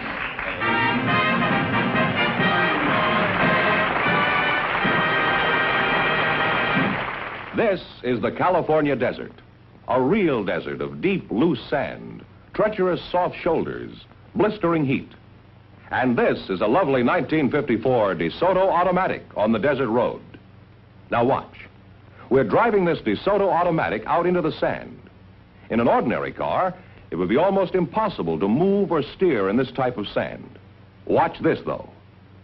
The world's newest and finest fully automatic transmission, Power Flight transmission, lets the DeSoto Automatic accelerate smoothly, steadily, evenly with great power, even here. And steering is simple, even through heavy, treacherous sand, with DeSoto full-time power steering. The power steering that works for you all the time, makes turning the steering wheel as easy as dialing a phone. There are hundreds of reasons why this lovely 1954 DeSoto deserves the name automatic. Reasons you should discover for yourself. Go to your DeSoto Plymouth dealer soon See and drive the beautiful, stylish, distinctive 1954 DeSoto Automatic. It's available in 2 full series, the mighty 170 horsepower Fire Dome 8 and the brilliant Power Master 6. Convince yourself that this year, DeSoto puts you ahead automatically. Well, now we have a young lady with an interesting job, Groucho. Her name is Shirley Lestelle, and her partner is Mr. Charles Sandoval. So, folks, would you come in, please, and meet Groucho Marx. Well, welcome for the DeSoto Plymouth dealers. There's one of them out front. Say the secret word and you'll divide $100. It's a common word, something you see every day. Let's see, Charles Sandoval and Shirley Lestelle, eh? You're Shirley, huh? Yes, sir. Shirley, you don't mind my calling you Shirley on such short acquaintance, do you? Not at all. What did you say? I said I don't mind you calling me Shirley. Do you always talk that way? Well, I guess so. My voice didn't change as I grew up. No. It's lucky your voice didn't change. Otherwise, I'd be calling you Sam. Now, how old are you, Shirley? 25. 25? Yes. You're a fine-looking girl. Mr. Charles Sandoval, that's you, huh? Yes, sir. That's... I can't help but notice that patch over your eye. Is that anything serious? No, sir. The bright lights hurt my eyes. Oh. Is your chin sensitive to light, too? No, sir. Where are you from originally? I was born in the city of San Salvador in the Republic of Salvador. Oh, well, why did you leave San Salvador? Did you get tired of bananas? No, there was a revolution in 1929, and my father thought it would be a good time to leave the country. You mean he let a little revolution scare him? Was he a coward? No, certainly not. He was a president.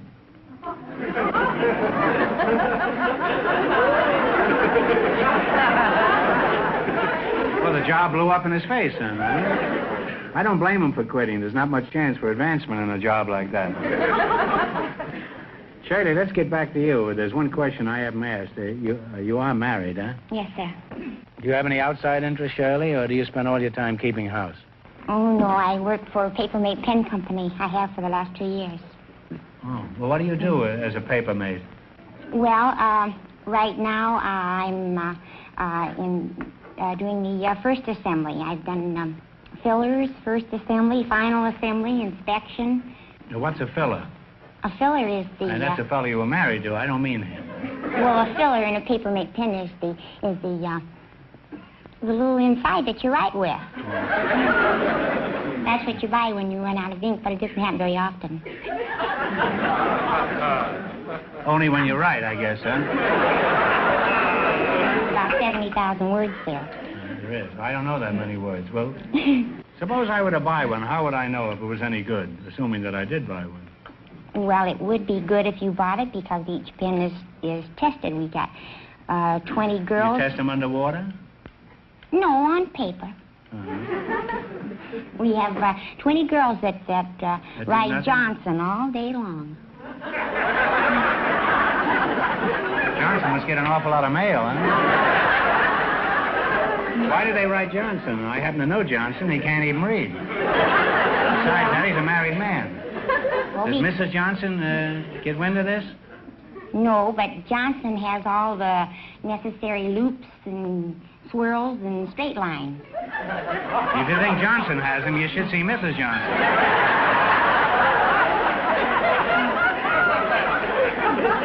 Well, it's been an experience talking to you two. But I'm sure you'd be much more interested in winning some money, wouldn't you, Charlie? That's right. So let's play You Bet Your Life. Beat our other couples, you'll get a chance at the big money later. The banker and the dancing instructor won $80, and the secret word is clock. All right, now let's see how much money you can make. You selected science and medicine. Remember, the more the question is worth, the harder it is. Now, what do you want? $10 one, 80, 100? Talk it over, your partners. Good enough. 60, please. 60. What is another word for vertigo? Vertigo, dizziness. That's right. Off to a good start with $60. By Jove, that was right, Charlie. Now what one do you want? Okay. 70. 70. What do you call the colored part of the eye? The pupil. The colored part of the eye is the retina. Right. No, the boat's gone, Cornea. Charlie. It's the iris. Oh. You still have $60, however. Now you have $60. Now what do you want? Try again, or 80. We have to try 80. We'll try the $80. 80? Okay. What is the common word for clavicle? Clavicle, collarbone. That's right. You now have $140. Now what do you want to try? Is your last chance to beat the other couple? 90. 90? What is the science that deals with birds called? Ornithology. That is absolutely correct. And you wind up with $230. Thanks and good luck to the DeSoto Plymouth dealers. That one fella out front.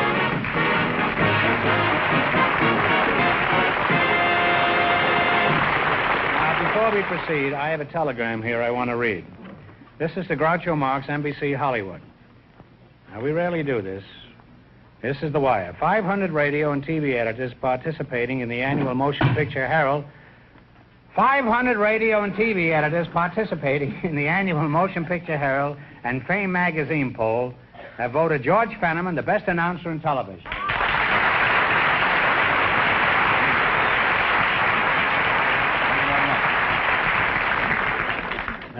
Thanks, gentlemen, thanks. George, get your head out of the clouds and tell us who's next. All right, Groucho, we have a guest tonight from down under. He's Mr. And don't ask for more money. You're just wasting your time. No. As a matter of fact, we may cut your salary. Now that you'll have these encomiums. What? Encomiums. We have a guest tonight from down... This fellow went to Stanford, and I went to reform school. Huh? ECOMIUMS. Something like that. We have a guest. Look it up when you get home, I'll George. do that for sure. Look under E. E. We have a guest tonight, Groucho, from down under. Mr. Ethel Smurden. Where is he, in the subway? Well, you'll see in just a minute, I think. Mr. Ethel Smurden is his name, and his partner is a Hollywood pioneer, Miss Mary Sackett. So, folks, would you come in, please, and meet Groucho Marx.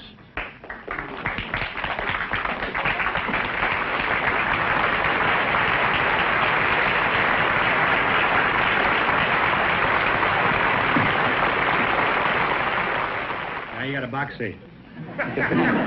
Welcome for the DeSoto Plymouth dealer. Say the secret word and you divide $100. It's a common word, something you see every day. Mr. Ethel Smurden. Oh, come now, you just made that up, didn't you? No. My name is Ethel. That's a Scotch Ethel? name. Well, why aren't you in a gas tank?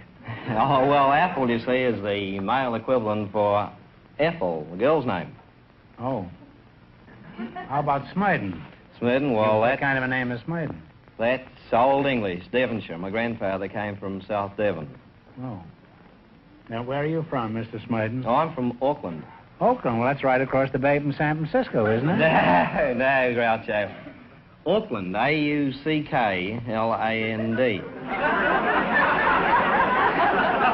I don't care how you spell it. It's still across the bay from San Francisco. Why do you assume this dialect if you're from Auckland? Well... Actually, have you ever heard of New Zealand? New Zealand? Oh. Have you ever heard of Ecomium? No, frankly, I haven't. Well, that's right across the bay from Oakland. Same place. Now, let's talk to you, okay, Mrs. Sackett? Miss Sackett, you please. Miss Sackett? Thank you. I'm terribly sorry. No, you may be sorry, but I'm not.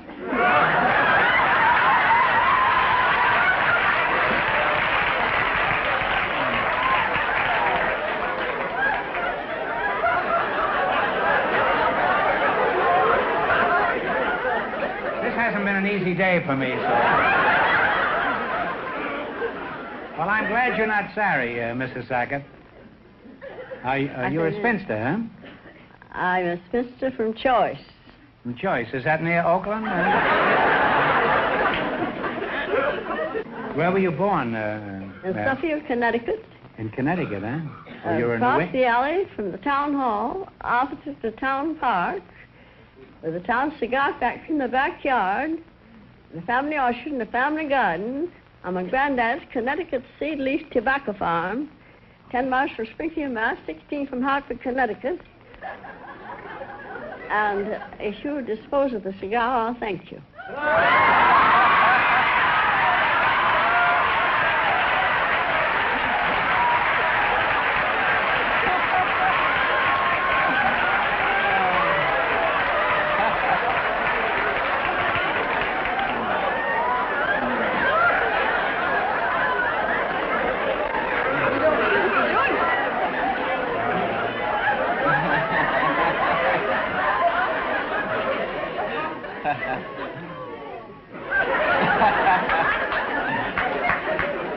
What? No, you didn't sit down another. I'm not going to light it. Can I just hold it? No, I don't like to look something. Well, how do you feel about me, Mary? Oh, you look all right, perhaps, if you leave the cigar alone. Okay. Does anyone ever find Boy, am I getting pushed around tonight. You will invite the old rigs around here, will you? How old are you, Mary? 78 years. 78. Well,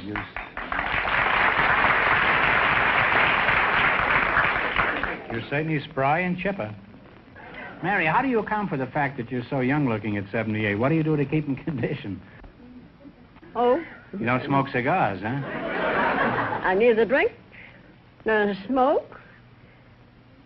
And I take breathing exercises. Could you breathe a little for us, Mary?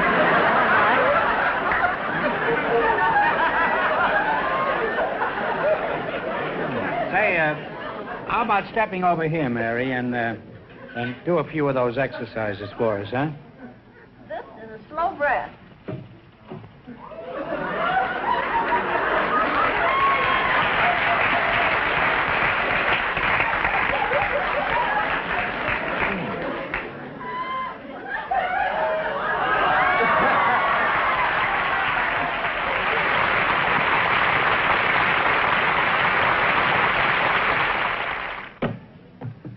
Well, that was quite a demonstration you put there, Mary. What else do you do to keep healthy? I walk and talk. Yes, you talk very well, huh? You talked me out of a cigar, I know that. Well, let's play You Bet Your Life, huh? You beat our other couples, you'll get a chance at the big money. Our second couple leads with $230. Now, you two have to decide on one answer between you on all these things. Let's see how much money you can make. You select the geography. And remember, the more the question is worth, the harder it is. Now, what question do you want to start with? I think we'll take about number 8. How's that? Number 8? The $80 one? Is that all right with you, Mary? All right. If whatever's right with him, it'll be all right with me, I expect. To what country does Greenland belong? Iceland. No, it's Denmark. All right, now you got 3 more chances. Say 70. 70. What is the capital city of Alaska? Anchorage. No, it's Juneau. What one do you want now? Come on, what do you want now? 50? Let's go the big one. You got nothing to lose so far. Yeah, we'll go 100. 100? We got to get together. What is the largest state east of the Mississippi? Largest? Now, you're in the United States. What's the largest state east of the Mississippi? Texas. Isn't that... Texas is right. East. Oh. Isn't that just like a man? Well, it's Georgia. There's your last chance to beat the other couples. How much you going to bet? You want a $90 one? A $10 one? No, we'll go the 100. It's all right with you if we go the 100? It's all right with me? No, you've had the 100. You can go 90. All right, we'll go 90. All right? All right. In which of our states do you find Shoshone Falls? Shoshone. They're higher than Niagara. Come on, it's yours. I don't know. Come on, you. What do you think? Well, I've had Niagara Falls is up by New York. Yeah. No, but this is in the west, and they're higher than Niagara. Oh, higher than Niagara. That's in Idaho, is it? That's right. Idaho is right. And you'll wind up with $90. Well, I'm glad you didn't leave me broke, Mary. Thanks and good luck to the DeSoto Plymouth dealers.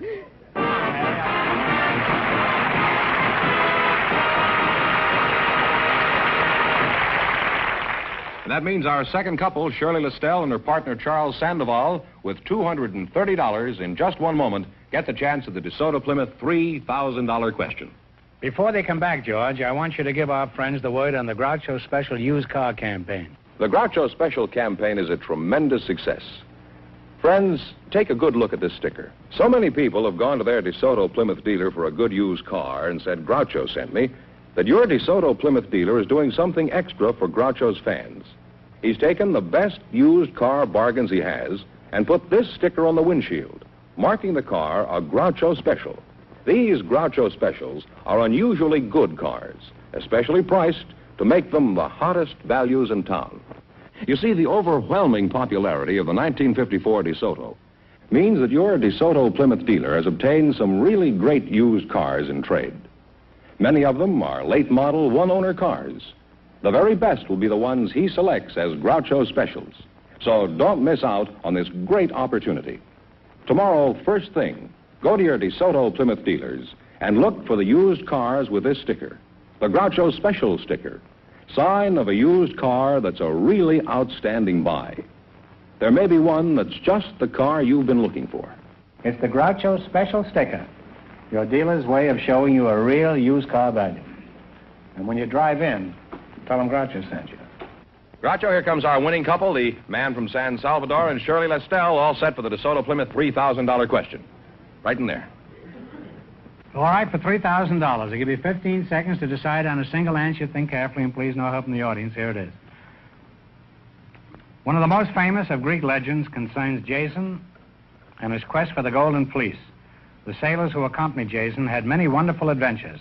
For $3,000, what were these sailors called? It is a word still used frequently. Talk it over. The Argonauts.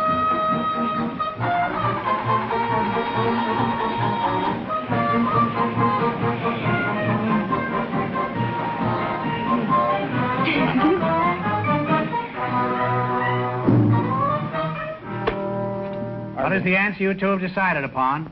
Argonauts. Argonauts is absolutely right, huh?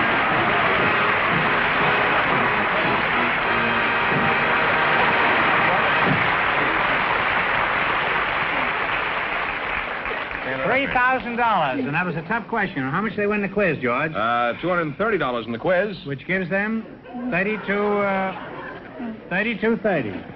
Congratulations from the more than 3,000 DeSoto Plymouth dealers from coast to coast. You bet your life.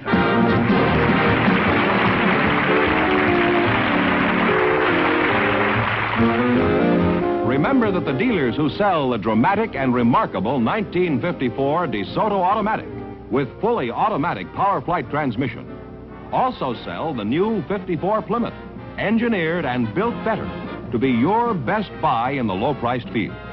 DeSoto, Plymouth, two great new cars, both products of the Chrysler Corporation.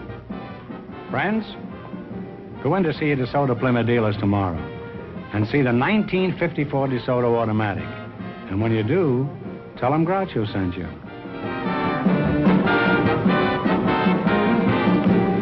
Be sure to tune in next week, same time, same station, for the Groucho Marx Show, You Bet Your Life.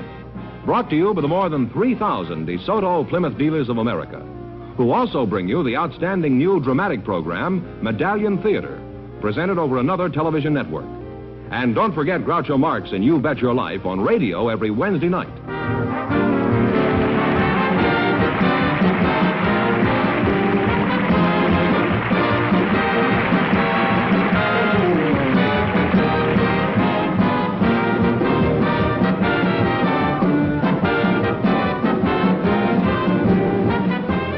This is George Fenneman signing off with a reminder from the National Safety Council.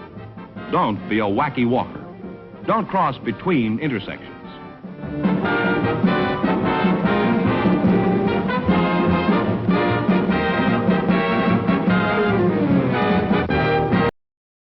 John Daly.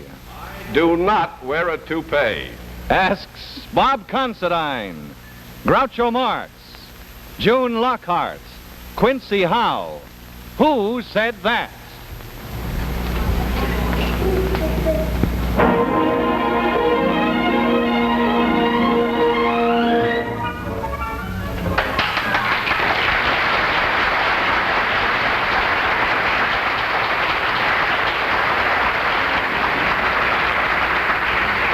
And now I think it's time to say welcome to all of you people who have come to join us here, and to you people at home who have joined us in your living rooms to play Who Said That?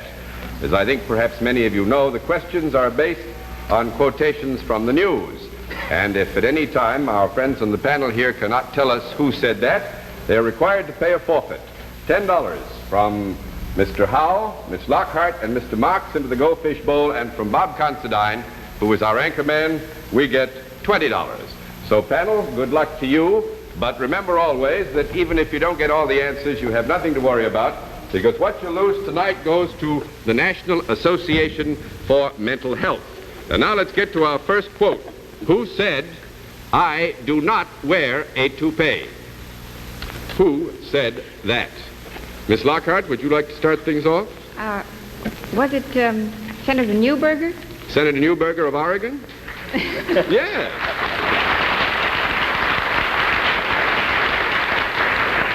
And he feels that when politicians are making speeches, they should tell the public whether they're using teleprompters or idiot boards, as he called them, and also whether they're using makeup or powder.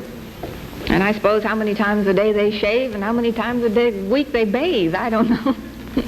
Doesn't he have charge of the squirrels in the White House? That's the fellow. He must have run out of squirrels, I think, Groucho, don't you? Yes. Well, how do you feel as a man who has been in the world of entertainment for a substantial number of years? How do you feel? World of entertainment? I'm in television. You're in television. Do you think that if a politician goes on television that he should have it announced that he is wearing makeup and that he is using a prompting device? And he is... I don't think a politician should go on television. We have trouble enough as it is making a living. Let them stick to their racket and let us stick to ours. Mr. Considine? Well, the man who used makeup in the last presidential race won by a margin of 7,500,000 over the man who refused to wear it. You think that's indicative? I don't know. I've been using makeup ever since. Did you ever win an election? Overseas Press Club. Overseas Press Club, right. Miss Lockhart. That's certainly a hairy solution to the problem. I'm sorry to have to mention this again, Mr. Daly, but Mr. Marx has again put his cigar ashes in the goldfish bowl. Eventually, I expect all my ashes to wind up in one of these things. But I'm just getting used to it, that's all. Just wait until we get some of his money in the bowl. He won't put any more ashes well, in let's then. Not fool around with the whole thing. I don't know anything except Errol Flynn anyhow.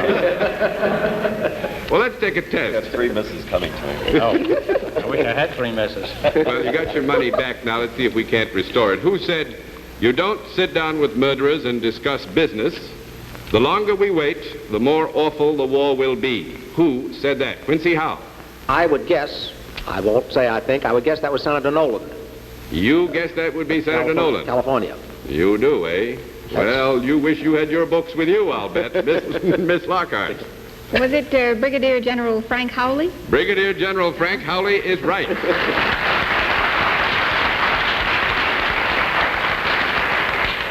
Former U.S. Commandant in Berlin. He said that in testifying before the Senate Internal Security Subcommittee. What a fool I was to show up. Yes, Miss My daddy and I did John Loves Mary for the airlift, did the play over there, and during the time of the blockade. And while we were over there, we met General Howley, and he joined us for some sightseeing for a few days, which was quite a treat. He had a little time off. It was at the time of the railroad strike in Berlin. Did your father play Mary? No, but it was quite a privilege to meet him and have him with us. Oh. He did a good job during the blockade. He was the first guy to talk tough to the Russians, John. That's right. You know, he's a tough-fibered man. You know, Real even tough. if sometimes you might not agree with everything he says, he's a tough-fibered man and very intelligent and old advertising man, by the way. That's right. He's now, you know that? Regent? Yes. Regent at NYU. New York University. Vice Chancellor or Regent? Vice Chancellor. Vice Chancellor, I think, yes. Sorry to have to make the correction. That's what I always wanted to be, Vice Chancellor. Let's get on to the next question.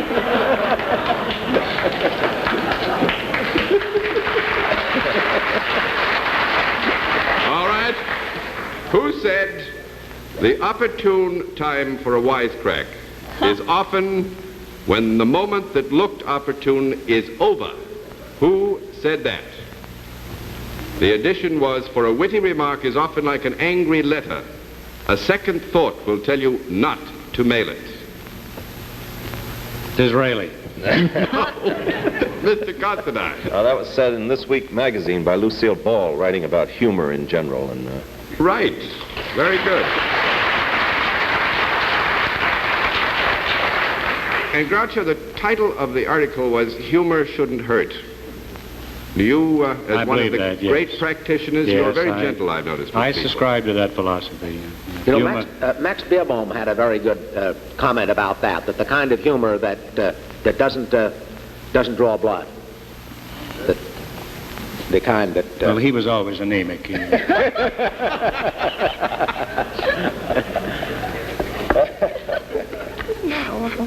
All right. Who? he never had his own show. He was pretty good, though. He's still around. Yes, he is. Max Beerbohm. He's still in around. Italy, I believe. He's one of the biggest beer booms in Italy. All right. Who said, "Don't try to make me a bad loser"? Said by a placid man. Bob Considine. Placid man? Placid man. Oh, I don't hear very well. My glasses need fixing. This man has if he's plastered, he has it coming to him. He's 81 years old. His name is Jim Fitzsimmons, and he's a trainer of Nashua. He held court the other day, Saturday, while his horse was running in Kentucky. He was here in New York, and the cameras were trained on him while he heard the call of the race, and his horse lost, as you know, to Swaps.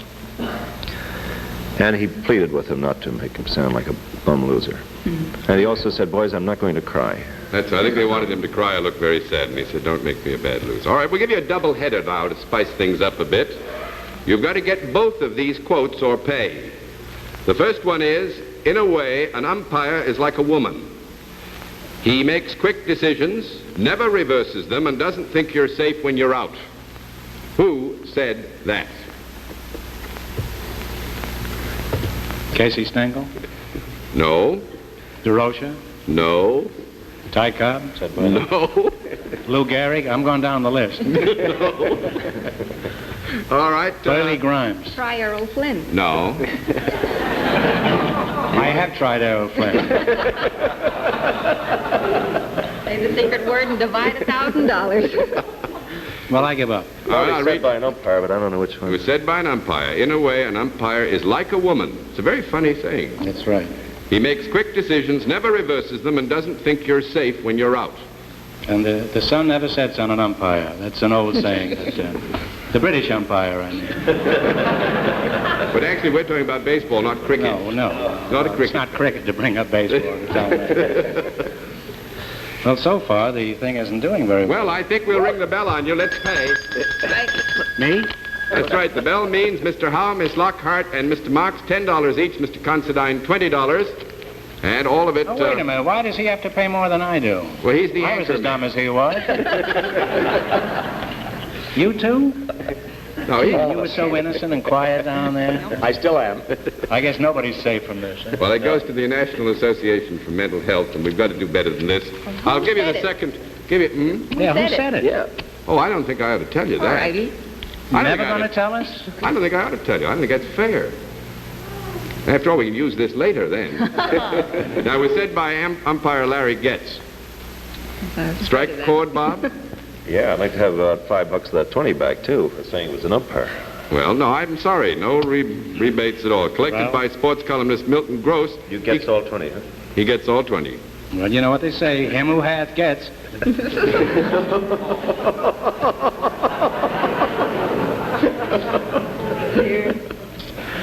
Comedy with blood, that's all. All right, let's try the second quote, which, by the way, was also a quote from Milton Gross, just for fun, to see if you can get it. The trouble with pitchers these days is they don't know the difference between an ache and a pain. One needs work, the other needs rest. Who said that? I don't know, it was a dull quotation. Let's go on to another one. All right, well, you don't have to pay for this one. That was said by Washington manager Charlie Dressen. Charlie Dressen? Yeah, so you really struck out on that one, panel. Both of them. All right, let's get on to the next quote. Who said, "If the party is realistic enough to look for converts, generally it should be realistic and sensible enough to welcome penitents." Who said that? If the party is realistic enough to look for converts, generally it should be realistic and sensible enough to welcome penitents. Mr. Howe, do you have any ideas? I have it. I had that on the news, and I'm just trying to remember who it was who was... oh, yes, I do remember now. It was in the Democratic Party. It was Butler, the chairman of the Democratic National Committee, who was answering... he was talking to Governor Shivers in the pantry after breakfast following the conference of the governors in Washington, and Shivers had gotten into a little hot water because of a statement Stephen Mitchell made if he shivers? In the pantry.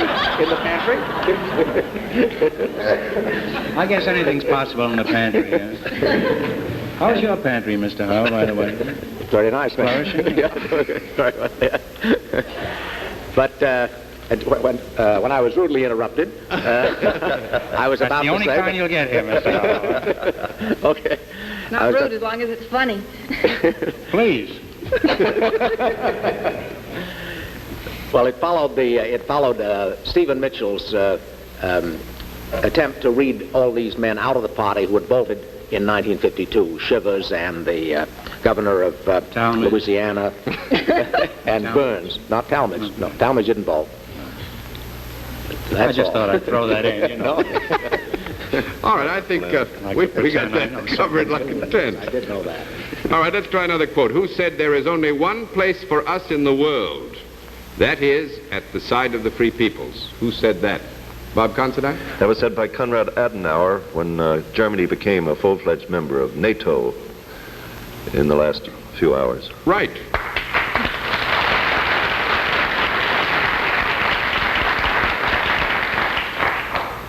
Here's a tougher one.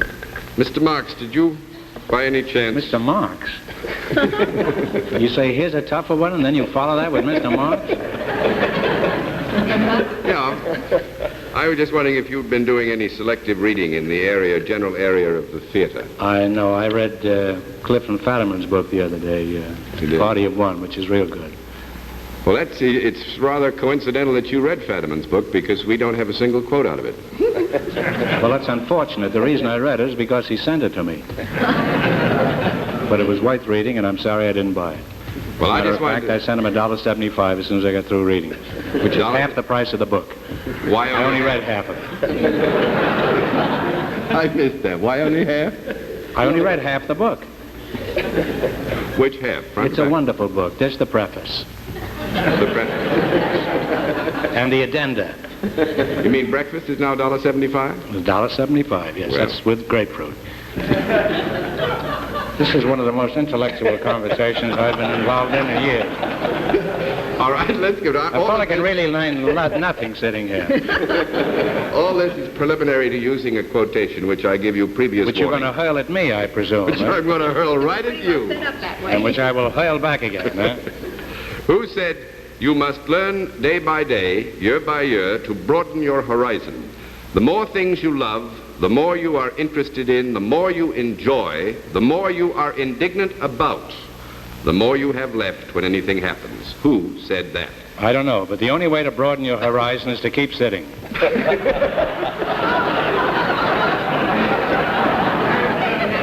The more you'll have left if anything happens. That is quite true, Miss Lockhart. Things are getting out of hand. Miss Lockhart, who said that? Miss Lockhart is going wild tonight. Ethel Barrymore. Ethel Barrymore is right. That was quoted a few days ago in Walter Winchell's column. Ethel Barrymore's oft-quoted philosophy and a very great actress. Can't you ask me something that Harpo said?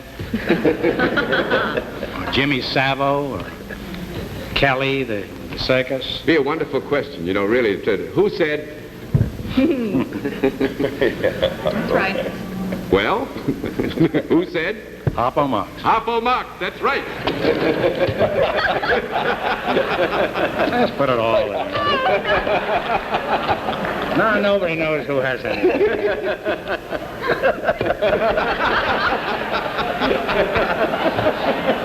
Go be a good Well. No, Groucho. not here. I want to see somebody get some money out of that. All right, now let's get serious again. Who said, I like people and I believe in treating them now as I would if running for office? Alf Landon? Strangely, Alf Landon is not right. William Jennings Bryan? He ran for office. Not William Jennings Bryan. Miss Dewey? Who? Dewey? No. I only know the defeated candidates. Miss Lockhart? This was ex-President Truman. Ex-President Truman, a successful candidate. Yes.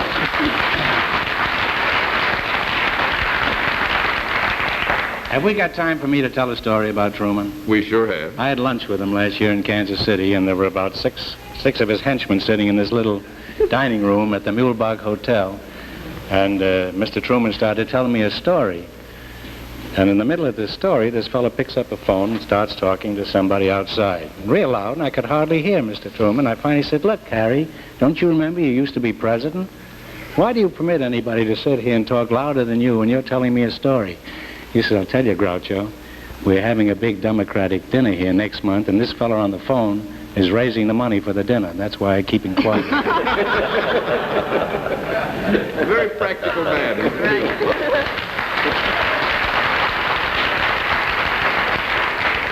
And quite a guy. Oh, quite a guy. His 71st birthday was the occasion for this particular remark, and he was out sticking the shovel in to get the library started, That's you know? Wonderful. Just think, 3 weeks older than me.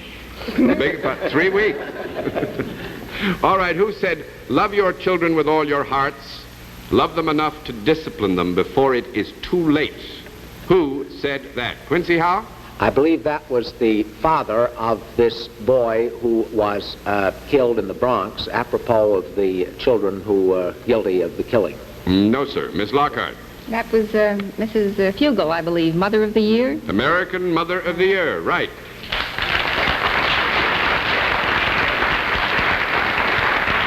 A 75-year-old lady from Pleasant Grove, Utah. Do you remember any other things she said? Let's see. She said that raising children in this age isn't any more difficult. It's more of a challenge, I think, she said. And also she met President Eisenhower and said that it was like the atomic blast. I think after the first explosion, there was a shock. But she was a very charming lady. Actually now, Miss Lockhart, as a mother of young, she also said a child should know discipline by the age of 3. You agree with that? Well, it's all right with me. You can keep trying. Said, forget little things they do wrong that are not important. Praise them for important things, even if you have to stretch them a bit. Right. Wonderful. Fair enough. Wonderful lady. All right, who said... Yes. Do you subscribe to this? I'm a 4-time loser. Oh. Your daughter was just married, wasn't she? That's my eldest daughter. My youngest daughter is still in public school. When she was 4, she went to kindergarten. And every day when she'd come home, I'd say, what did you do today in school? And children are very reluctant to tell you anything, particularly to their parents. She says, nothing. I says, now come now. You go to school every day from 9 until 3 in kindergarten. What do you do there? She says, all we do is paint and go to the toilet.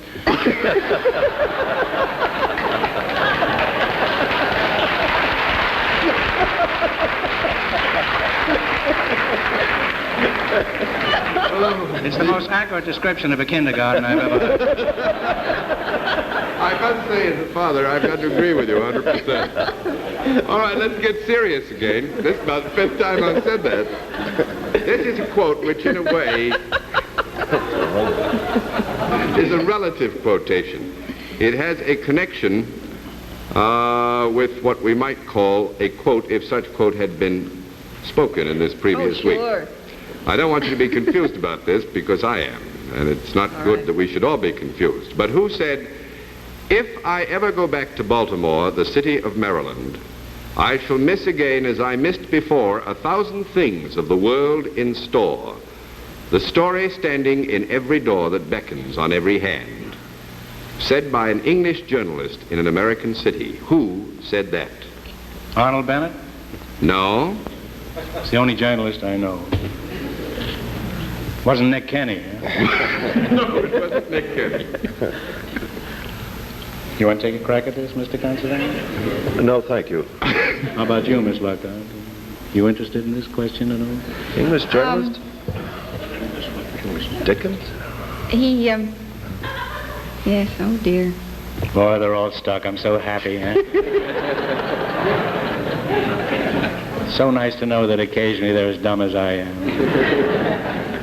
Mr. Howe. It's good to have somebody fill while we think. H.L. Mencken is the best I could think. That's what I was going to say, No ma'am. recent It's vintage, an older, a journalist, you said? An English journalist. Did you give us the American century? City. No, I don't know. Well, he has known this century, yes. He did know this century. All right. Let's make a contribution, please. $10 from Mr. Howe, Miss Lockhart. That is after you dig out. Yes. Well, wait a minute. Mrs. Mark? Oh, this is a terrible mess. How much? $20.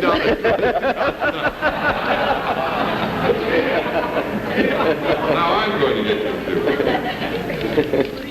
For those of you who have just tuned in, this is not correct. What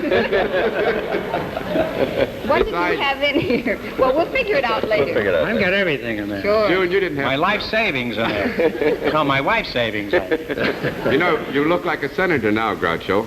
There was Senator Sorghum? Senator Sorghum. That's But me. you haven't got a cigar, Miss Marx. Well, I'd just as soon never have one, thank you.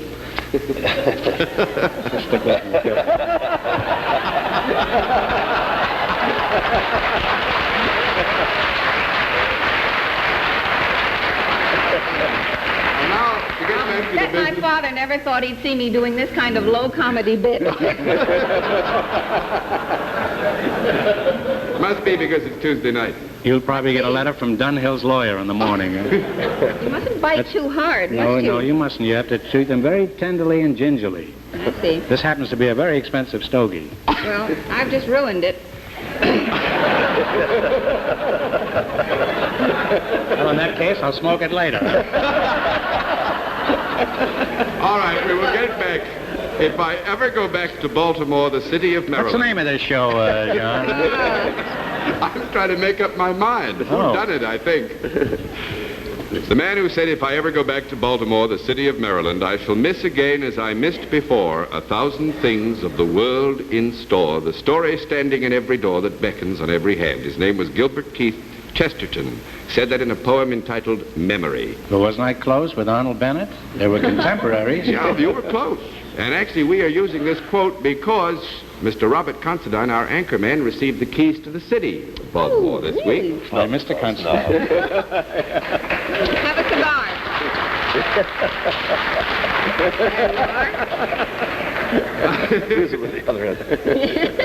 Both Bob's mother and dad were born in Baltimore, and it must be a very proud thing for them to have their son go back and get the keys to the city. Chesterton's father was born in Baltimore?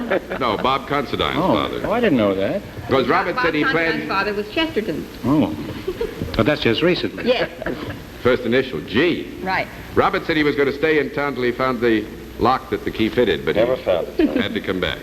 All right, let's try one like this. Who said it is fatal to make promises to a woman and break your word? I presume many of you gentlemen have discovered this. Who said that? Artie Shaw? Well, he might have. He certainly had enough opportunities. You want to try Errol Flynn? How about Groucho Marx? I have tried Errol Flynn. Anybody have any idea? Can we get another contribution? Well, could you give us another little hint? Well, it was said by a woman political leader who knows her women. A woman political leader? Mm-hmm. Well, Mrs. Hobby? No. No, that's not our hobby. Mrs. Chase? Mrs. Chase? Mrs. Chase? Senator Of Margaret Maine? Chase Smith, I mean.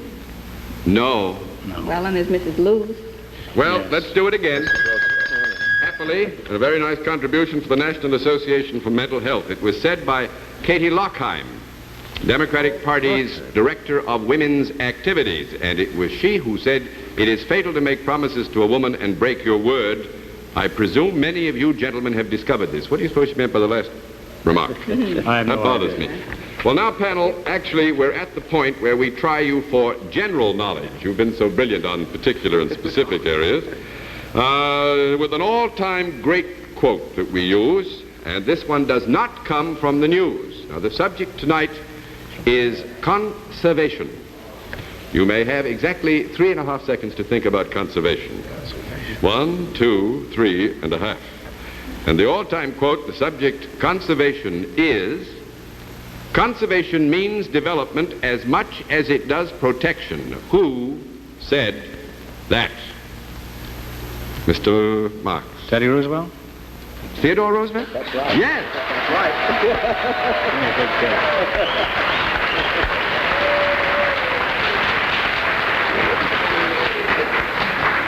Just a moment, Charlie. He gets a cigar.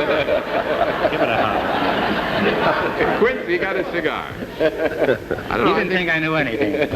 No, I'm beginning to think you've been sitting there loaded for bear all evening, but you just like to be one of those stretch finishers, you know? As a rule, when I'm bear, I'm loaded, but I'm not loaded for bear.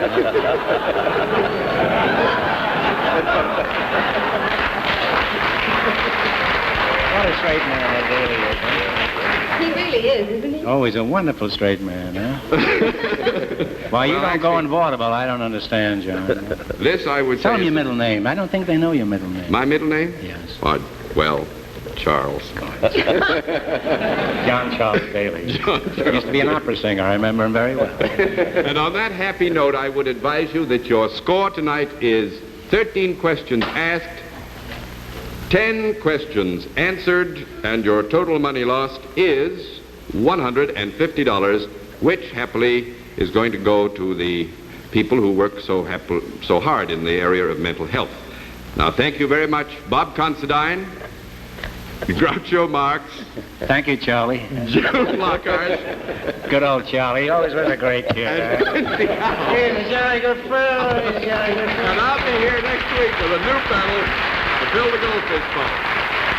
Our panel, John Mason Brown and Earl Wilson, and our regulars, June Lockhart and Bob Considine. Thanks for coming to Who Said That? Air transportation for Who Said That is arranged by American Airlines, America's leading airline, with the fastest, most dependable service to major cities throughout the United States, Canada, and Mexico. Groucho Marx appeared on Who Said That with the courtesy of the DeSoto Plymouth dealers, sponsors of a show You Bet Your Life, which is seen every week on another network. Well, will critic John Mason Brown criticize the quotes? And will nightlife columnist Earl Wilson recognize daytime quotes? These and other answers will be given next week, same time, same station, on Who Said That? Don Gardner speaking. This is from an ABC television network presentation.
We want to see you, Mr. Hammer. What's the matter? Somebody pay their bill? We want our money. Yes, money. You want your money? We want to get paid. Oh, you want my money. Is that fair? Do I want your money? Suppose George Washington's soldiers had asked for money. Where would this country be today? But they did ask. And where's Washington? No, my friends, no. Money will never make you happy. And happy will never make you money. That might be a wise crack, but I doubt it. We want our money. I'll make you all a promise. If you'll all stick with me and work hard, we'll forget about money. Let's get together and we'll make a regular hotel out of this place. I'll put writing paper in the hotel, and next year, if you behave yourself, I'll put in envelopes. I'm going to put extra blankets free in all your rooms. There'll be no cover charge. Think of the opportunities here in Florida. 3 years ago, I came to Florida without a nickel in my pocket. Now I've got a nickel in my pocket. That's all very well, Mr. Hammer, but we haven't been paid in 2 weeks, and we want our wages. Wages? You want to be wage slaves? Answer me that. No, of course not. Well, what makes wage slaves? Wages. I want you to be free. Remember, there's nothing like liberty, except Collier's and the Saturday Evening Post. Be free, my friends, one for all and all for me, and me for you, and 3 for 5, and 6 for a quarter. Pardon me, a couple of telegrams for you, Mr. Hammer. There you are. Business is beginning to pick up already. Now, if you boys will only be calm. We arrived this afternoon on the 4:30. Kindly reserve 2 floors and 3 ceilings. Must be mice. If we like your property, we will immediately buy it. See that? Things have started our way already. Who's it from? Western Union.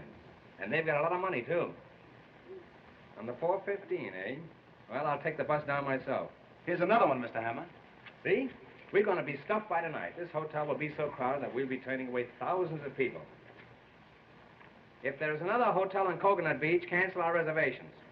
I know it. It was too good. Wait a minute. P.S. Aunt Fanny had an 8-pound boy. Can you come to the wedding? You see, everything is all right, boys. Everything is all right. You're all invited to the wedding of Aunt Fanny's 8-pound boy. However, that won't be for a couple of years yet.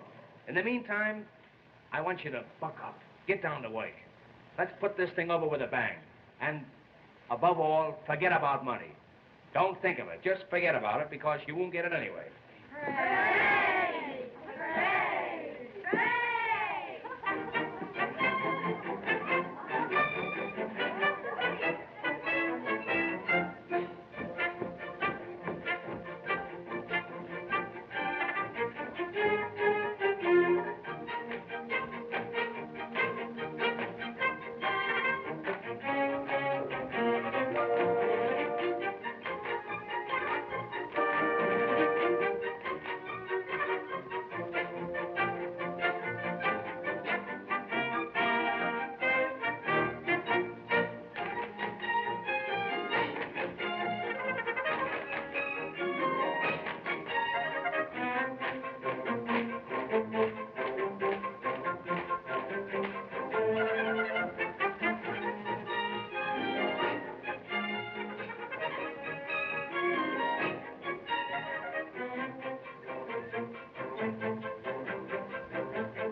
See that? I keep them dancing for their money. Yeah. Jamison, I'm going down. I'll meet the 4:15. Yeah. If I never come back, you'll know I'm still waiting for the train. Yes, sir. And in my absence, I'm relying on you to take good care of everything. Well, you can depend upon me, sir. That's fine. If any guests come in, take good care of them. Yeah. And think of me, Jamison. You bet I will. I'll be back someday. All right. Keep a light burning in the window. Yes, sir. If you can find a window. All right, sir. Goodbye, Jamison. Goodbye.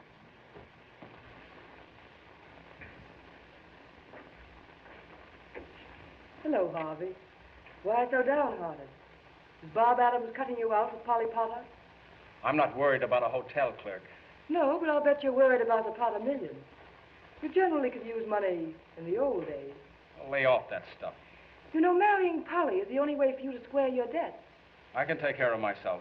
I doubt it. But suppose I have a little plan that'll take care of both of us. What do you mean? Have you ever seen that diamond necklace of Mrs. Potter's? You bet I have. What's that got to do with us? Her room and my room are right next to each other. Hers is 318, mine 320. The door between is unlocked. Well? She keeps everything in a jewel case locked up in her dresser. The key is always in her bag. That's what you've got to get. It's a large order, but maybe it can be done. Suppose I invite Mrs. Potter and Polly to take supper with me tonight. What then? Sometime during the evening, I might be able to get the key out of her bag. Now you're talking. That sounds more like old times. And I'll try to get rid of Bob Adams for you.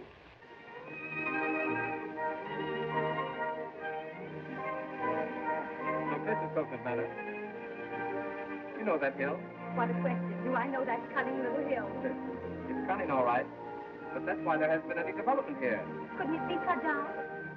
Too expensive. Now, here's what happened. John W. Berryman was here to see us last month. You know, Berryman practically made Palm Beach in Miami. But he said he wouldn't touch this. Now, when a man like that touches the place up, no one wants it. Do you know anything about architecture? No. But I'd love to learn. Well, I made a drawing of the whole place showing the hills.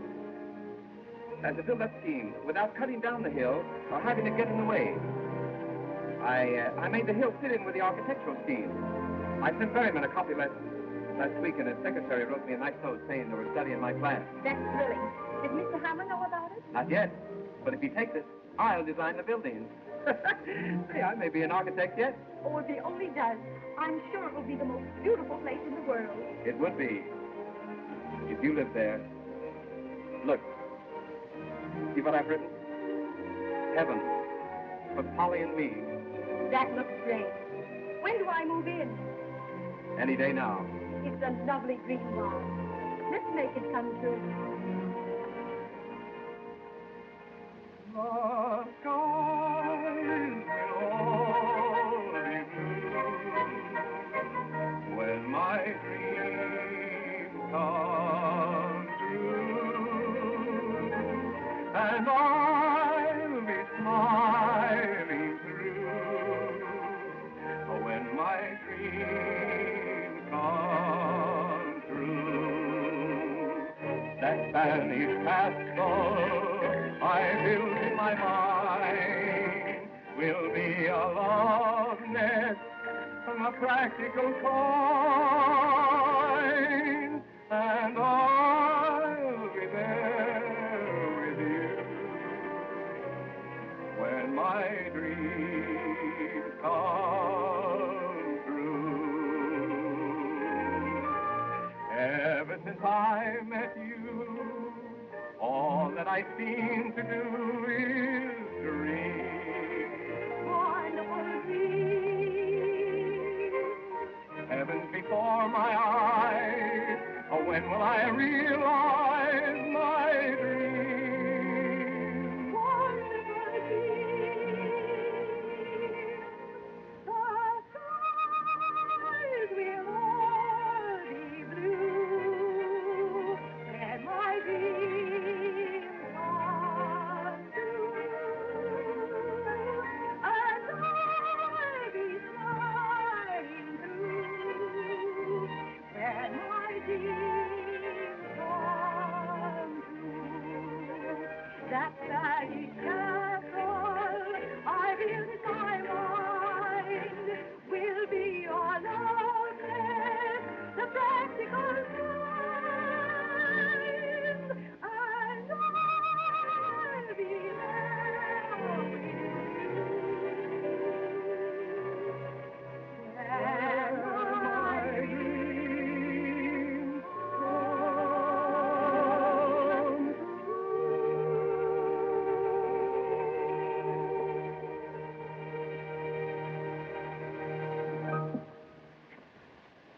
Will you look at that?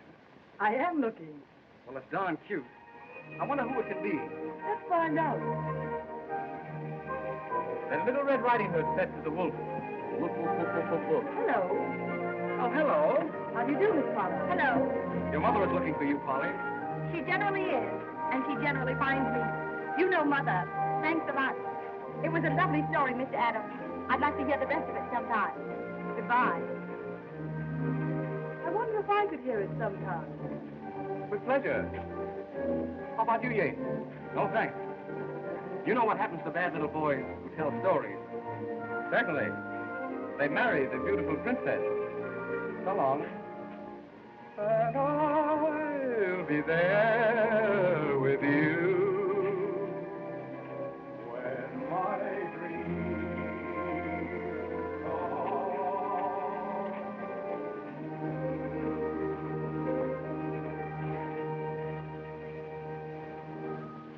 Nice boy. The kind who usually gets what he wants. Not always. I might win out yet. Well, miracles do happen. Well, Polly, you've been out again with Mr. Adams. But only for a little while, Mother. Why a daughter of mine should fool around with a hotel clerk when she has the opportunity of marrying one of the Boston Yates is more than I can understand. Oh, who cares about the Boston Yates? Anyway, Bob isn't a clerk. He's an architect. He's only clerking until he can get started. One who clerks, Polly, is a clerk, and that settles it. And I want you to remember that no Potter has ever been involved in a single scandal. How about Uncle Dick? Polly, it's a well-known fact that your uncle was drunk at the time. And another thing, young lady, I'm quite tired of your sitting up on the beach all afternoon. Hey. Why don't you take something for that insomnia? You ought to cut out drinking so much coffee. I'm sorry, sir. Say, any luck with the 4:30? Yes, it didn't hit me. That's the only luck I had with her. Mr. Hammer, I think I know what's wrong with the hotel.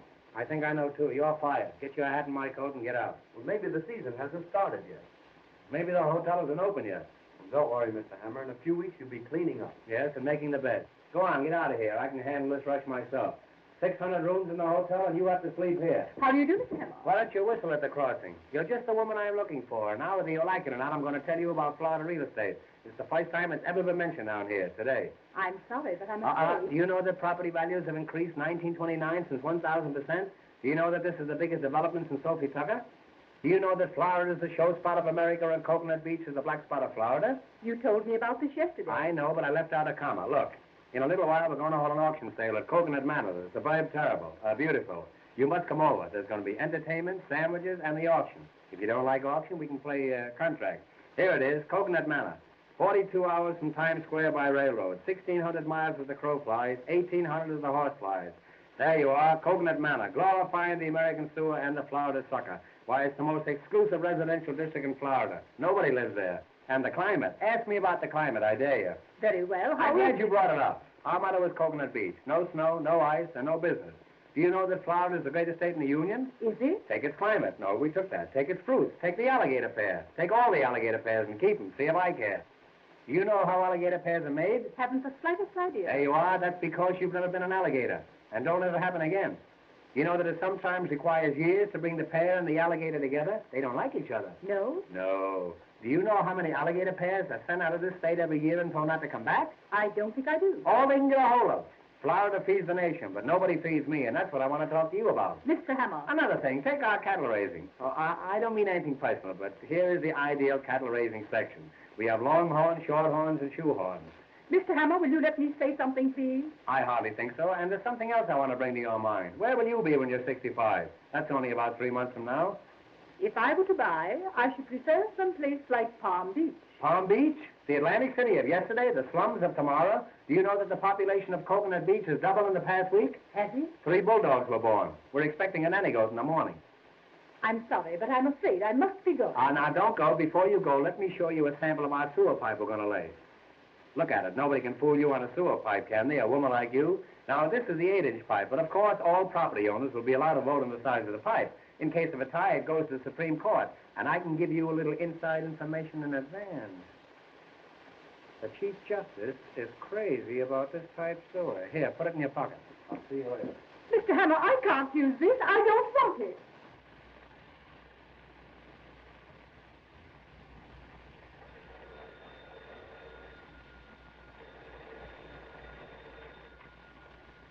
Hello?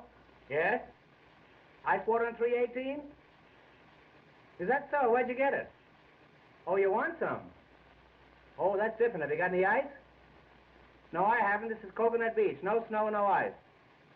Get some onions. That'll make your eyes water. What? You too. Oh, Mr. Hammer, Mrs. Thompson wants to know if you'd reserve a table for dinner for her in a nice quiet spot. A nice quiet spot? Yeah. Tell her she can eat in the lobby. Say, we ought to dress this place up a bit. It looks terrible. Front. Front. Front. Here, front. Here, front. Here, front. Jamison, what's become of our front? Are we all out of front? I haven't seen them. I'm going to fire some of those people. Give me the fire bell. Hey, why don't you stick around here? Listen, if anybody comes in that looks like a customer, tie him up and brand him. Now, Yes. exit. Look at him. He's dressed better than I am.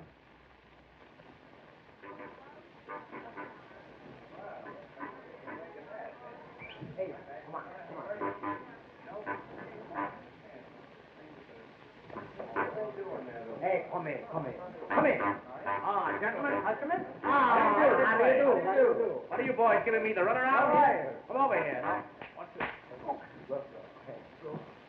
Now, what do you want? What do you want? Explain your business. We send you a telegram. Oh, you're the boys who sent the telegram. How do you do? That's a coincidence. I used to send telegrams myself. Yes. How are you? And how are you?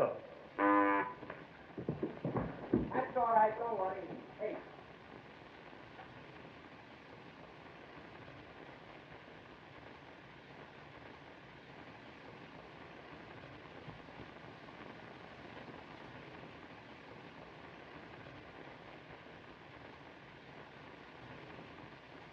Hey, you can stay, but you'll have to take that groundhog out of here. Now, what do you want? Explain your business. Well, we make a reservation. Reservation? Yes, we want the room and no bed. Oh, I see. You're just here for the winter. Well, step this way, and I'll see what I can do for you. All right, we stay for the summer, too. I'm sorry, boys, but we haven't got any vacancies. He's got no vacancy. We got plenty of rooms. Oh, it's all right. We take a room. You want a room? All right. All right, we take a vacancy. Oh, boy. Take the gentleman's baggage. What is it? What? Hey. Do you know that suitcase is empty? That's all right. We fill it up before we leave. Oh, you will, huh? Well, you'll empty it before I go out. Now, step this way, boys, and just put your moniker on there, and everything will be AK. Hey.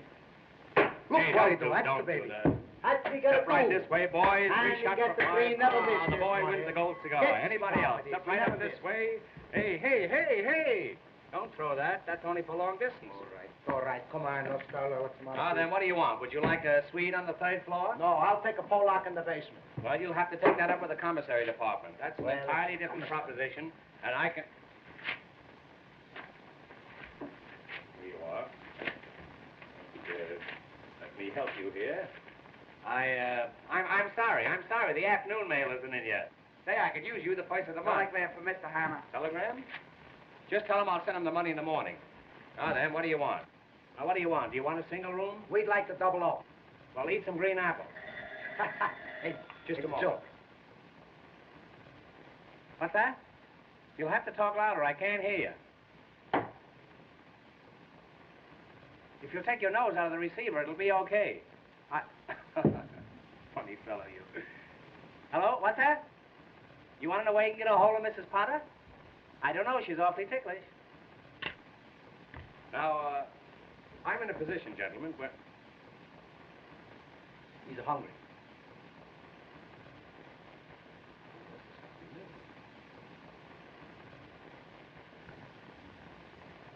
Here, have one of these flowers. They're buckwheat.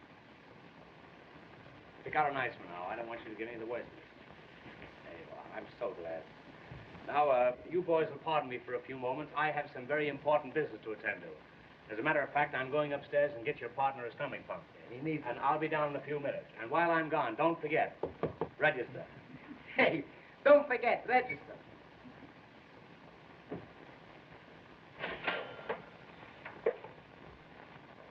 That's all right.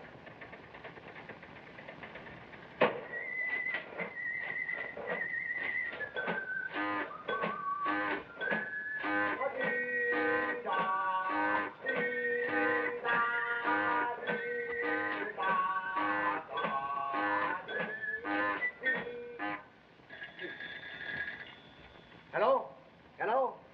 We no got no rooms. We got a nothing. We got no customers. We got a nothing. All right. All right, I send you off or something. All right, goodbye. Did you ring, sir? Did you ring, sir? Did you ring, sir?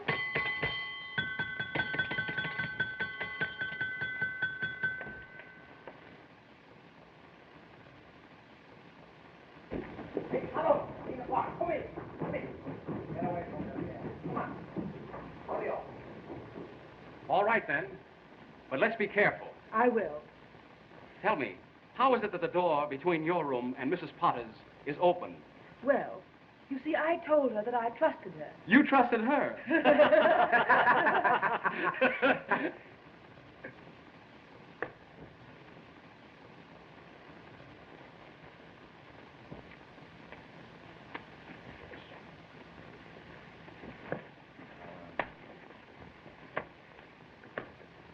Hey, stop that.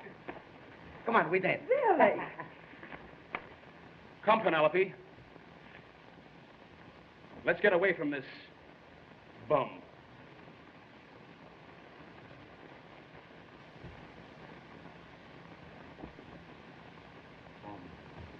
Bum, bum, bum, bum. Rum, bum, bum, rum, bum, bum, rum, rum, rum, bum, bum, rum, bum, bum, rum, bum, bum, rum, rum, rum, bum, bum. I could kill those traps. Wait a minute. Don't kill them yet. I've got an idea. About them? Mm-hmm. Listen, when the necklace is found missing, someone's got to be blamed. Why not them? Gee, that's not bad. But have you got anything definite? Suppose I flirt with them, and they come to my room. Then what? I'll complain to the management. Then on the night the necklace disappeared, they were seen near Mrs. Potter's. Get it? You bet I get it. That's a grand idea. Thanks, kind sir. Well, I've got to run along now. See you later. Goodbye.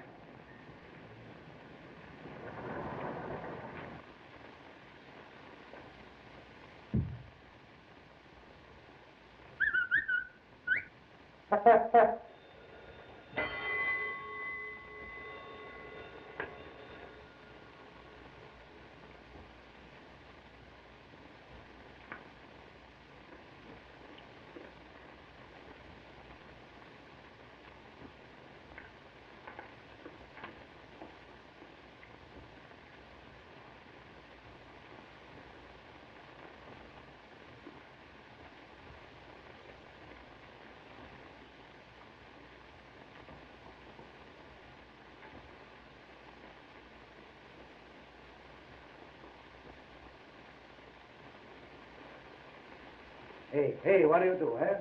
All the time you eat. That's no good. We got to get the money. Right now, I do anything for money. I kill somebody for money. I kill you for money. No, you're my friend. I kill you for nothing. Well, what do you laugh, eh? You're in the hotel for 3 hours, you don't got something yet. What do you got? A Jingle watch. That's the fine. That's the finest. That's all you steal?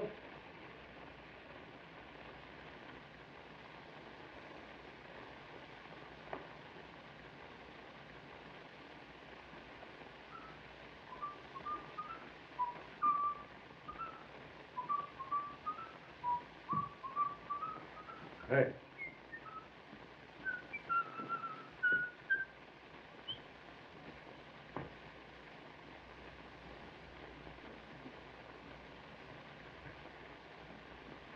I think I know your face. I give up. Who is it? I'll tell you in a minute. I brought some pictures from headquarters. Let me see your face. Yours too. All right, I make my own face. That's somebody you push, eh? No pushing. A room for the fight. You want to fight? Come on, start. Come on. Hey, call your shots. Come on. Hey, that's somebody you don't fight upstairs. Come on. Hey! What are you guys fighting for? We don't fight. That's my friend. We play this way. What are you doing around here? What's your name? I'm pretty suspicious of you birds. Now you listen to me.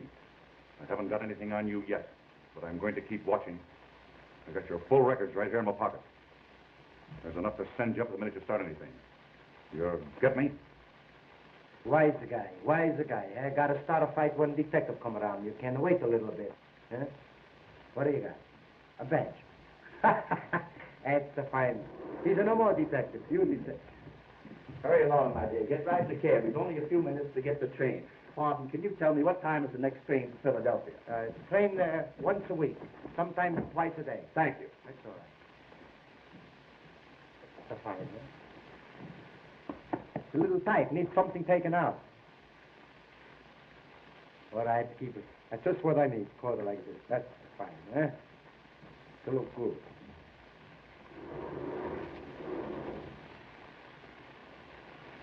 Hello. How do you do?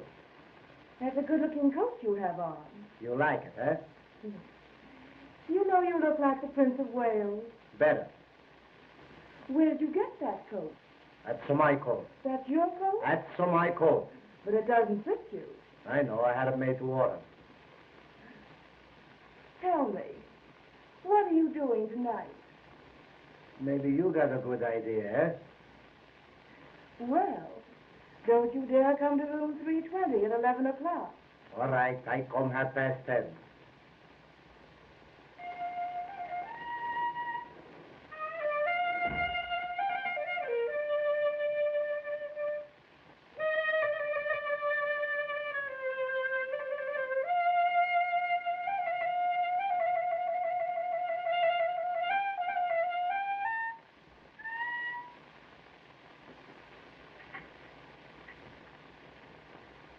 Did you see a handkerchief? I thought I dropped one. Well, it really doesn't matter, because what I'm really interested in is you. Did anyone ever tell you that you look like the Prince of Wales? That's funny. I thought it was an original idea of mine. Tell me, you know who I am? You know my room number? Well, I'll be there at 11 o'clock tonight.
Did anyone ever tell you you look like the Prince of Wales?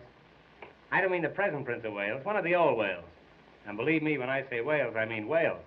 I know a whale when I see one. Did you say your room was 318? You know, I'm the proprietor of this hotel, and I have a pass key to every room in it. Pass key? Pass key, that's Russian for pass. You know, they pass key down the street ski. Won't you, lie down?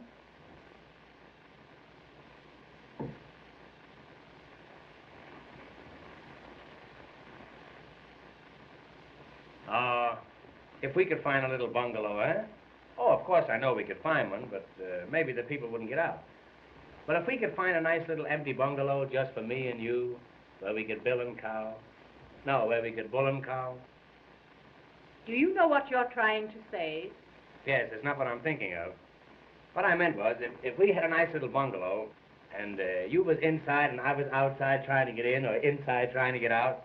Oh no, I was in, you was up, you were inside out and I was up, no, I'll tell you, if you don't hear from me by next Friday, the whole thing's off. I don't think I understand. I mean your eyes. Your eyes. They shine like the pants of a blue suede suit. What? Oh, That's an insult. That's not a reflection on you. That's on the pants. What I meant was, if we had a nice bungalow and I came home from work and you were standing by the gate, no, you came home from work and I was standing by the gate, that's more like it. And we came down the path and we went inside and the shades were drawn and the lights were low. And then, are you sure your husband's dead? Why, yes. There seems to be a trace of uncertainty in that yes. You know, a yes like that was once responsible for me jumping out of a window. And I'm not the jumper I used to be. What I meant was, you're going to be here all winter, and I'm stuck with the hotel anyhow. Why don't you grab me until you can make other arrangements?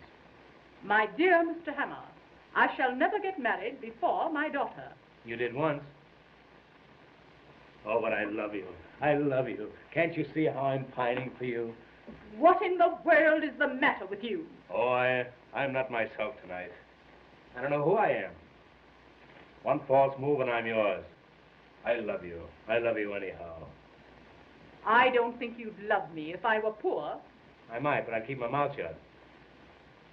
I'll not stay here any longer and be in service this way. Don't go away and leave me here alone. You stay here and I'll go away. I don't know what to say. Well, say that you be truly mine, or truly yours, or yours truly. Don't you know that I'm... Will you keep your hands to yourself? Come on, I'll play you one more game. Come on, the three of you. Oh. Can you come down a little bit? Just think tonight. Tonight. When the moon is sneaking around the clouds, I'll be sneaking around you. I'll meet you tonight under the moon. Oh, I can see you now. You and the moon. You wear a necktie, so I'll know you.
up some ice water right away. That's right. Thank you.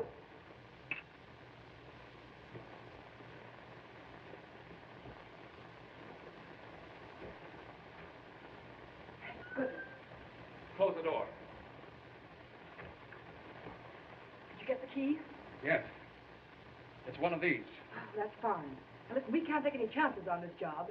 How do you mean? Well, there's bound to be trouble when she misses the necklace. Well, Well, we can't have it found on us. I should say not. You've got to play safe and hide it somewhere for a while. Hide it? Just for a few days. Yes, but where? Anywhere but in here. Hide it. I know just the place.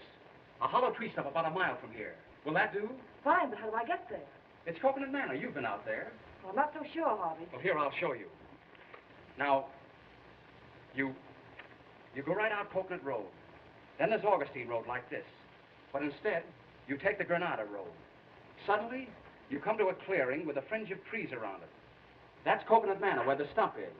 It's about 20 feet from the edge of the clearing. That's where you put the jewels. You can't miss it. Now, you take the necklace right out there, see? I've got to go back downstairs or Mrs. Potter will be suspicious. And be careful. I will.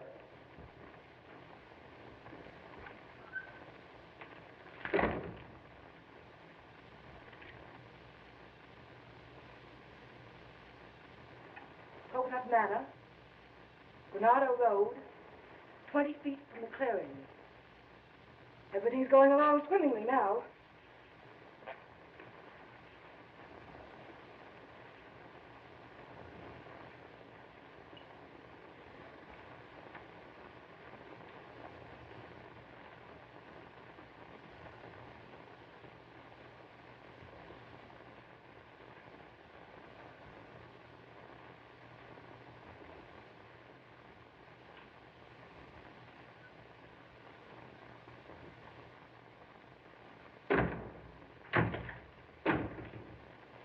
You remember me, Prince of Wales? Well, yes, of course I do, but Mr. Hammer, how dare you come into my room? See here, if there's going to be 2 people in this room, it'll be 50 cents extra.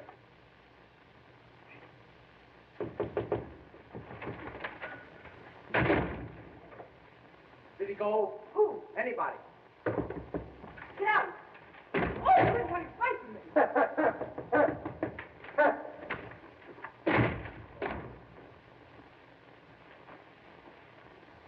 This hotel not only has running water, has running gas. You remember me, Prince of Wales? Who is it? Me, the King of England. My father.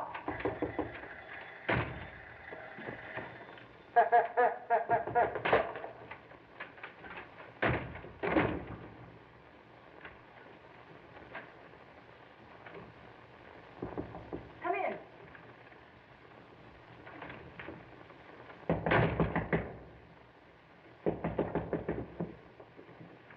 Ice water. Put it there. Thank you. Thank you. Why don't you give him a dime? Come in. Sit down. Well, I never. I should say not. You get out of here. Get out. Hurry. Hurry. My, just looking like this. Come in. What is the matter with this man? Mr. Hammer, what are you doing in my room?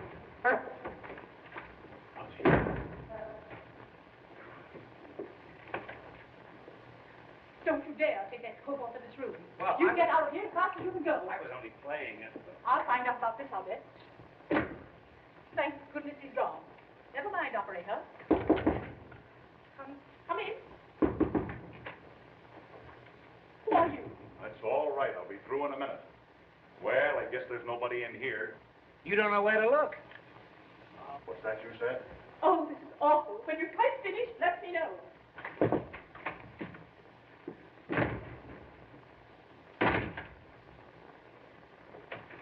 Well, everything seems to be all right in here. Well, I'm not so sure about that. All right. I know where to go.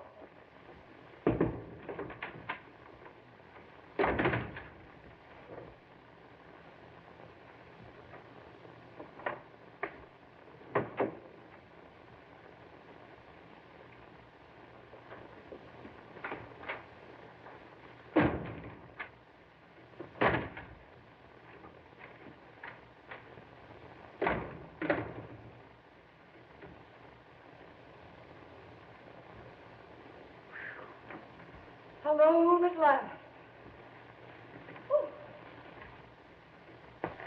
Come over here. I want to see you.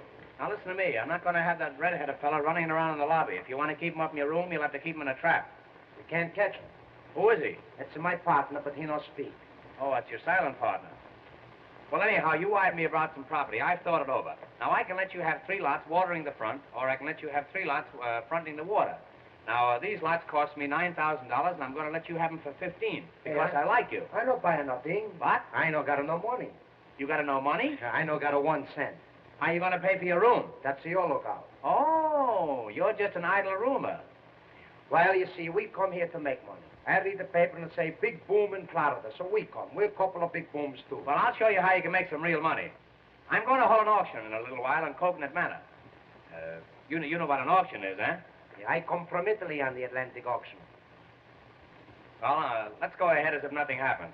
I say I'm holding an auction at Coconut Manor, and when the crowd gathers around, I want you to mingle with them. Don't pick their pockets, just mingle with them. I'll find time for both. Well, maybe we can cut out the auction. Here's what I mean. If somebody says $100, you say 2. Somebody says 2, you say 3. It's bid off. That's right. Now, if nobody says anything, then you start it off. Yeah, how am I going to know when they don't say nothing? Well, they'll probably notify you. You fool, if they don't say anything, you'll hear them, won't you? Well, maybe I no listen. Well, don't tell them. Now then, if we're successful in disposing these lots, I'll see that you get a nice commission. And how about some money? Well, you can have your choice. Now, in arranging these lots, of course, we use blueprints. You know what a blueprint is, eh? Yes, oysters. How is it you never got double pneumonia? I go around by myself. You know what a lot is? Yeah, it's too much. I don't mean a whole lot, just a little lot with nothing on it. Anytime you got it too much, you got a whole lot. Look, I explain it to you. Sometimes you don't got enough, it's too much, you got a whole lot. Sometimes you got a little bit. You don't think it's enough. Somebody else maybe think it's too much, it's a whole lot too. Now, it's a whole lot, it's too much, it's too much, it's a whole lot, the same thing. The next time I see you, remind me not to talk to you, will you?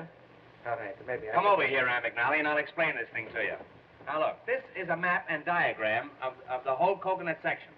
This whole area is within a radius of approximately 3/4 of a mile. Radius. Is there a remote possibility that you know what radius means? It's a WJZ. Well, I walked right into that one. It's going to be a cinch explaining the rest of this thing to you. I can see that. I catch on quick. That's a rodeo you're thinking of. Look, Einstein, here's Coconut Manor. No matter what you say, this is Coconut Manor. Right, here's Coconut Manor. Here's Coconut Heights. That's a swamp. And right over here where the road forks, that's Coconut Junction. So where you got Coconut Custom? All right, that's on one of the forks. You probably eat with your knife, so you won't have to worry about that. Now, here is the main road leading out of Coconut Manor. That's the road I wish you were on. Now, over here, on this site, we're going to build an eye and ear hospital. This is going to be a site for sore eyes. You understand? That's fine. Now, right over here, this is the residential section. Oh, so people live there, huh? No, that's the stockyards. Now, all along here, this is the riverfront. And all along the river, those are all levees. That's the Jewish neighborhood? Well, we'll pass over that. You're a peach, boy. Now, here is a little peninsula, and here is a viaduct leading over to the mainland. Viaduct. I'm all right. How are you? I say here is a little peninsula, and here is a viaduct leading over to the mainland. All right, viaduct.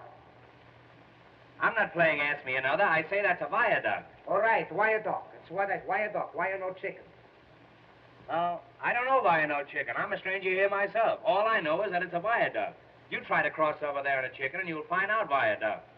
I know go someplace. It's deep water. That's viaduct. It's deep water. That's viaduct. Look, Rim. Suppose you were out horseback riding and you came to that stream and you wanted to ford over. You couldn't make it. It's too deep. Well, why do you want to with a ford if you got a horse? Well, I'm sorry the matter ever came up. All I know is that it's a viaduct. Well, look, all right. I catch on to why a horse, so why a chicken, why this, why that. I don't catch on to why a dog.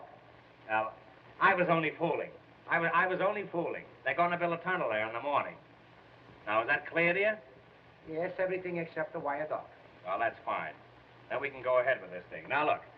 I'm going to take you down and show you our cemetery. I've got a waiting list of 50 people at that cemetery just dying to get in, but I like you. Hey, you're my friend. I like you, and I'm going to shove you in ahead of all of them. I know you like. I'm going to see that you get a steady position. That's good. And if I can arrange it, it'll be horizontal. Yeah, Now remember, when the auction starts, if somebody says $100, I say 200. that's grand. Now if somebody says 200, I say 300. that's great. Now you know how to get down there? No, I Now look, River. You go down there, down that narrow path there, until you come to that little jungle there. You see it? Where those thatch palms are? Yes. And then there's a little clearing there. A little clearing with a wire fence around it. You see that wire fence there? All right, wire fence. Oh, no. We're not going to go all through that again. You come along with me. I'll pick you up.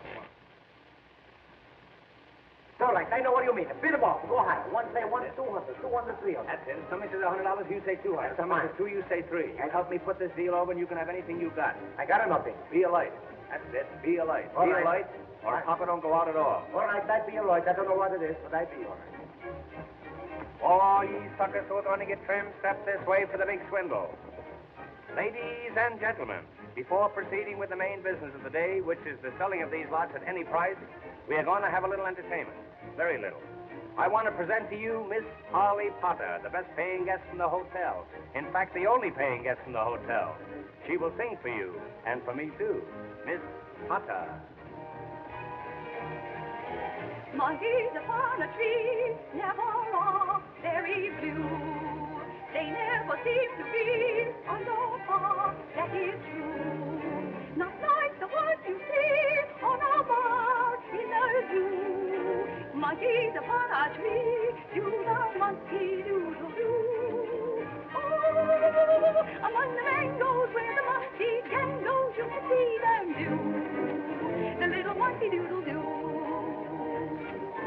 Oh, a little monkey playing on his monkey gives them all a cue to do the monkey doodle-doo.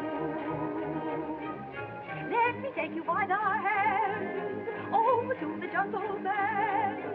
If you're too old for dancing, get yourself a monkey gland and then let's go. A little dearie is the Darwin theory telling me I'm you to do the monkey doodle-doo.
folks, singing, dancing, and entertainment. After the entertainment, there'll be sandwiches. But remember, if there are no lots sold, there'll be no sandwiches.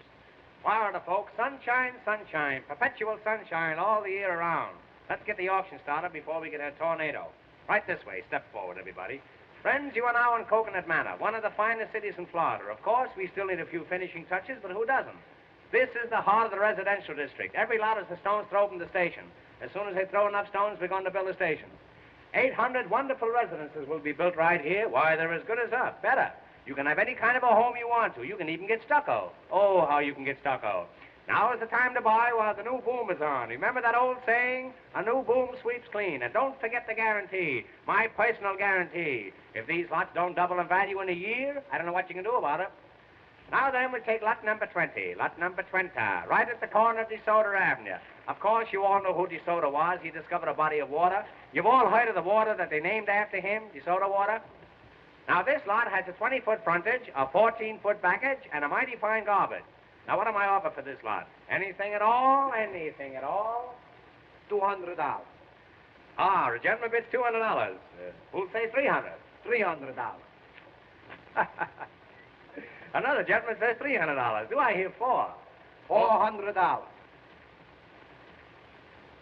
Well, the auction is practically over. It's all over but the shooting. I'll attend to that later. $500. Do I hear $600? $600.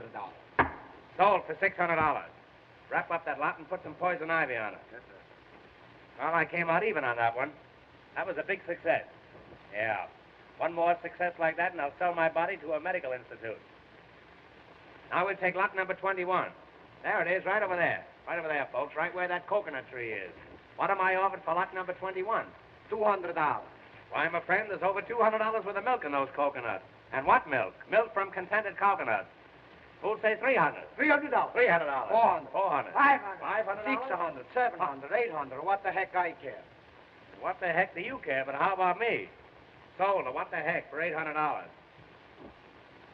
I hope all your teeth have cavities. And don't forget, abscess makes the heart grow fonder. When he said viaduct, I should have smelled a rat. I did, but I didn't know who it was. Now we'll take lot number 22. What am I offered for lot number 22? $100. Sold for $100. $200. Believe me, you got to get up early if you want to get out of bed. Now we'll take lot number 23. $200. Hey, what are you going to do with all these lots? Play lottos? Who'll say $300? $400. $400. Do I hear $500? $500. $500. Sold to this gentleman. $600. $700. $700. Sold to this gentleman. $800. Do I hear $9? Do I hear $9? You hear $9, you'll hear $10. If I hear 10, you'll hear plenty. Do I hear 9? Well, the gentleman who said 7 say 9. Well, the gentleman who said 7 say 7 again. Will you say 6? He say 6, I say 7. Will you say... He say 7, I say 8. He say 8, I say 9. I got plenty numbers left. When I start, I don't stop for nothing. I bid them up. I go higher, higher, higher. All the time it's go higher. Yeah, you'll go higher when I get a hold of you. Sold a Hiawatha for $800. Get away from that tree before it dies.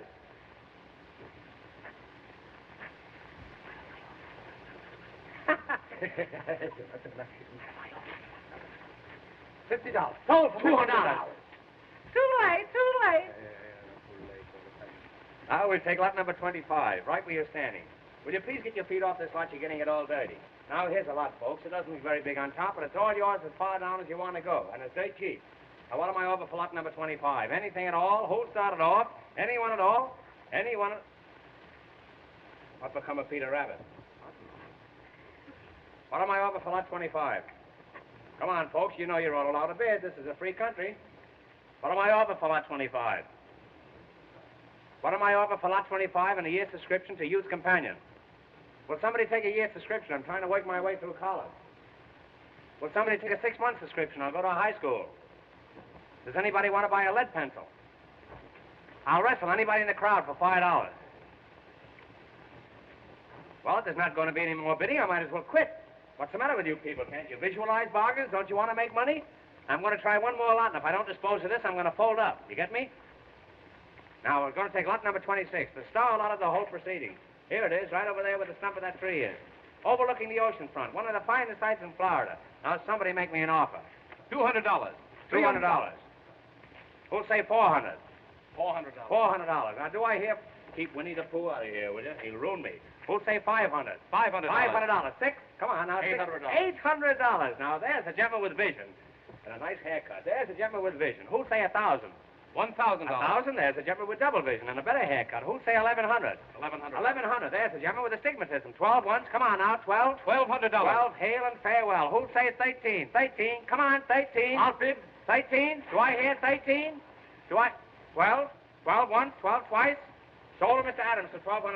And a mighty fine piece of property you got there, buddy. Oh, Make a note of that, you've Jeff. done it. What happened? I protest against that. I didn't have a chance to bid. What do you mean, young man? I want you to understand that I don't discriminate. You had the same opportunity as everybody else. Mr. Hammer, Mr. Hammer, I've been robbed. Robbed? My necklace in your hotel. Oh, Mother. It's worth $100,000. Was it valuable? Was it valuable? I'll give $1,000 reward for its return. You hear that? This little lady has lost a necklace worth $100,000, and she offers $1,000 reward for its return. $2,000. Sold for $2,000. Make a note of that, Jefferson. Got me through on this. I'll take charge of this. All you people get back and give us plenty of room and keep quiet. Cut that out. Come on, get back. What's the matter? What, he hurt you? What's the matter? No push, go on. Come on. All right, go on, start fight. Go on. That's a rumble of fight. Mr. Hammer, what's the matter with him?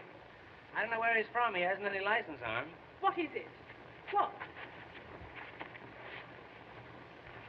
Yes, that's it, you dear man. Oh, I'm so happy. I must kiss you again. So that's it. I saw you in that room last night, grabbing off stuff for the reward, eh?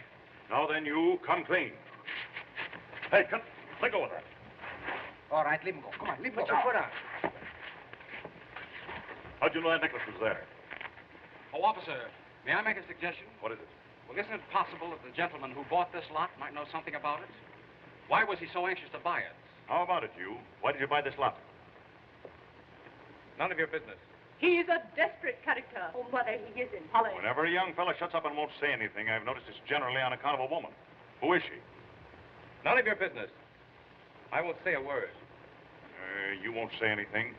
This guy's letting on to be a dummy.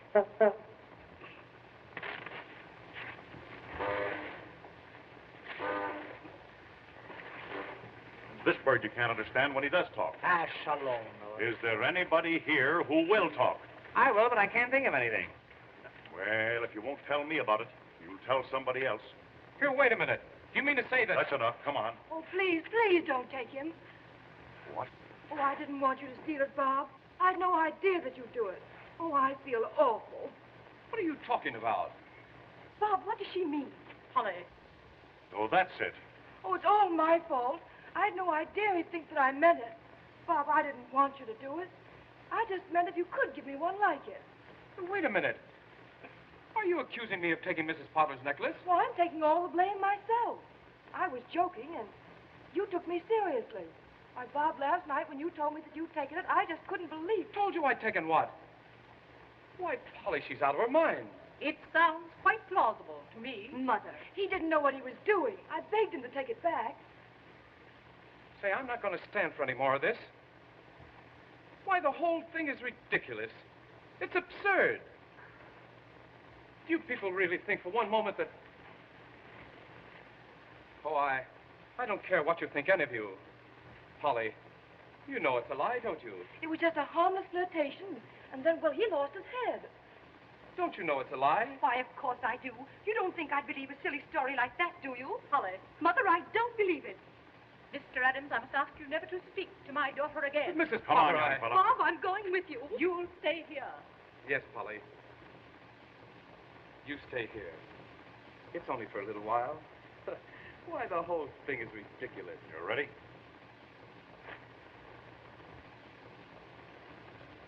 Yes. Oh, I'm so sorry, Bob. Don't keep it up any longer. All right. I'll have a confession out of him in half an hour.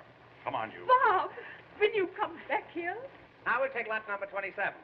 I've been so unsuccessful in disposing of these other lots that I'm going to give away a half a pound of tea with every lot that I sell from now on. There's only one way to wipe off his disgrace. You must make people forget that you ever knew this young man. Mother, what are you saying? You see what's come of your way. Now I'm going to have mine. Mr. Yates? Yes, Mrs. Potter? My daughter has reconsidered her answer to you. Mother, your engagement will be announced tonight. That's wonderful, Polly. I shall give a dinner at the hotel. A dinner? A dinner? You want the 30 or the 40-cent dinner? You may invite everyone. It's 50 with Jell-O, and oh, how you can Jell-O. In honor of the engagement of my daughter. I see. To Mr. Harvey Yates. Let me be the last to congratulate you, and you too. I'm sure you'll have a very dismal wedding with this chap. Congratulations.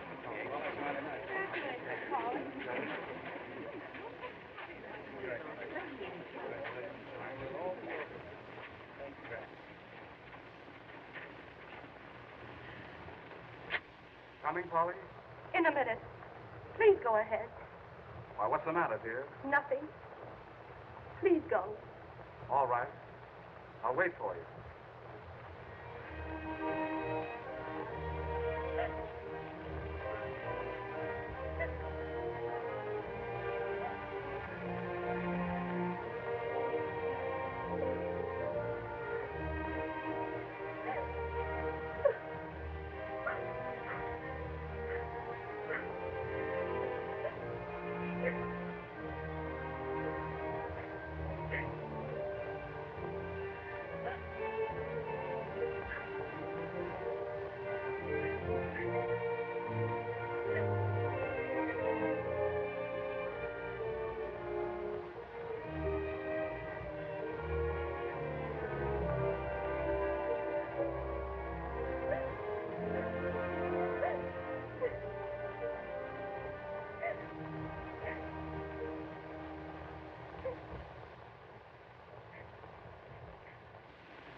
You got the key. That's fine. Hey, wait, look. I got the saw. Now, you got to get us something. We get a bob out. Hurry up.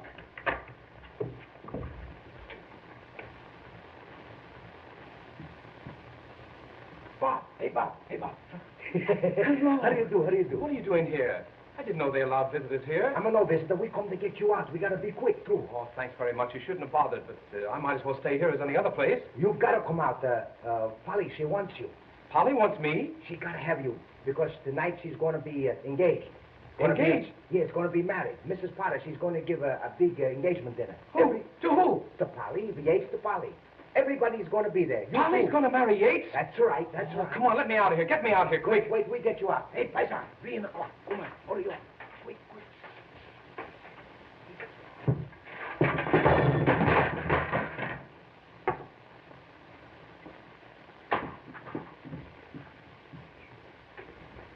Now, we get you out. Oh, he's an awful. Thanks very much. I don't want anything to eat. All right, Not at a time like this. Come on, hurry up. Get me out of here. We get you out. What's the matter? What do you do, eh?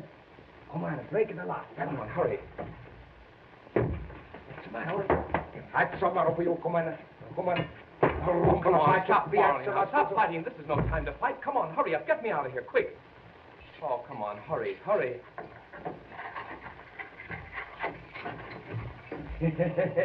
on, hurry up, Pop. Everybody's away. Come on.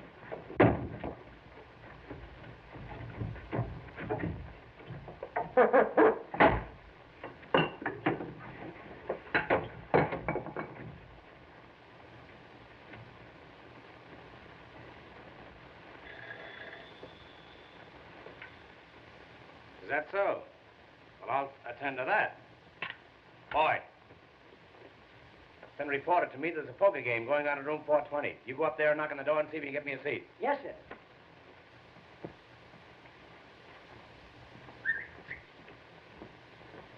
All right, I'll be right over.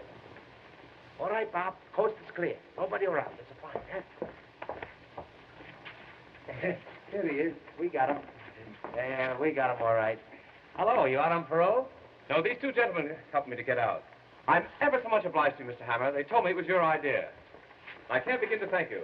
That's all right. Maybe you do as much for me sometime. Well, arrivederci. Goodbye. Arrivederci. I can't begin to thank you.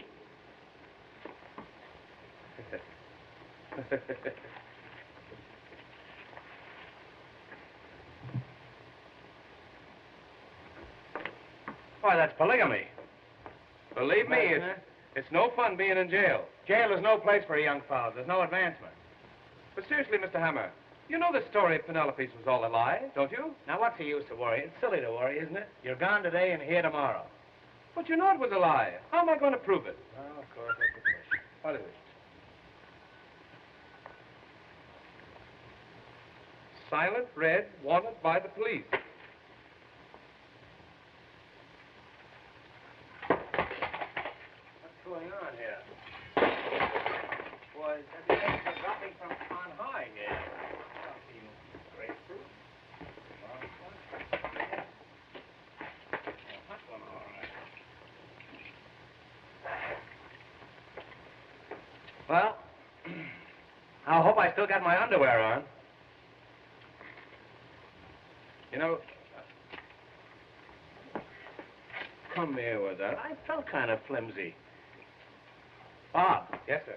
Go upstairs and count the rooms. I think the third floor is missing. I'll put this stuff in here until I get ready to go upstairs. Wait just a moment. Blackstone Hotel Chicago, Statler Hotel Cleveland. Those are mine. Can you imagine that?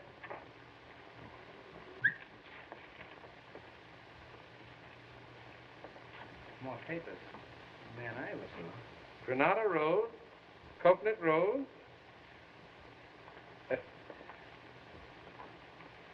Granada Road, Coconut Road. Granada Road. Hey, if you get it twice more, you're allowed to keep it.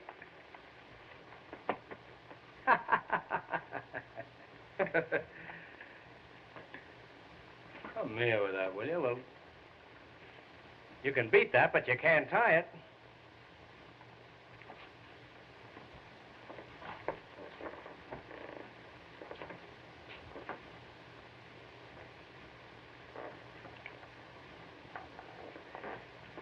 Granada Road. Don't talk. You'll take the words right out of your mouth. Granada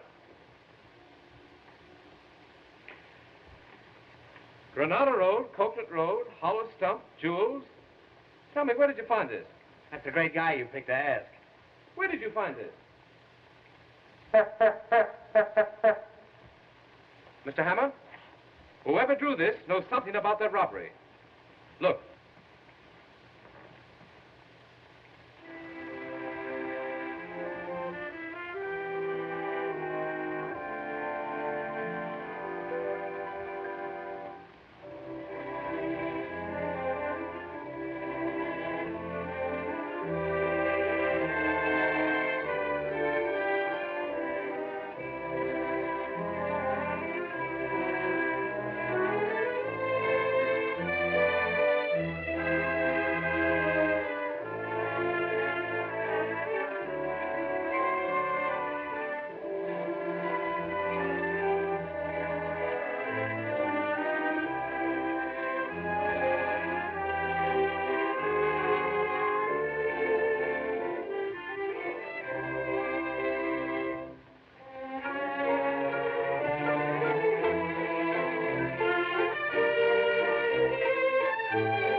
very good of you to come. Thanks so much, Mr. Thomas. Oh, isn't it lovely? You're a lucky boy, Harvey. Yes. I know the party's going to be a great success. I hope so. Hello, Penelope. Oh, hello. I didn't know you were going to be here. Anywhere that you are. How do you do? How do you do? Is Mr. Hammer come in? Mr. Hammer? Yes, he'll be here directly.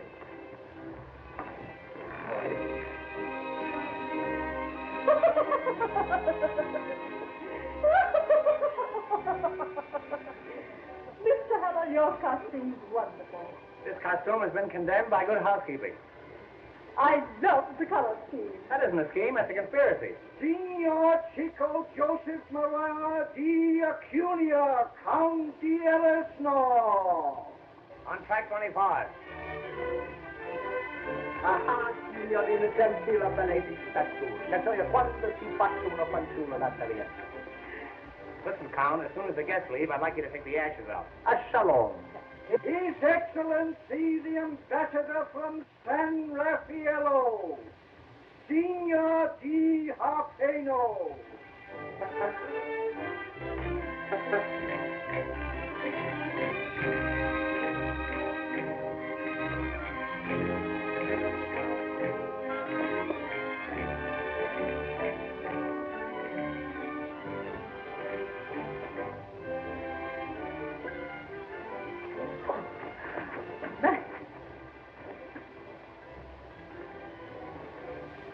Hey, nix on that stuff. Children, it's just a breath of old Ireland. I can see me old mother coming down the old peat bog, and I can see in the morning, I can see the old...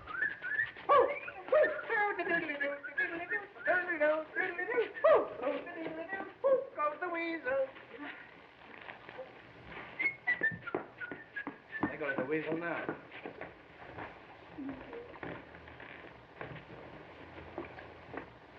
I'm awfully glad you came, Mr. Hennessy. That's all right, madam.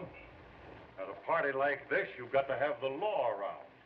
Now, a nice woman like you needs protection, and I'm here to see that you get it.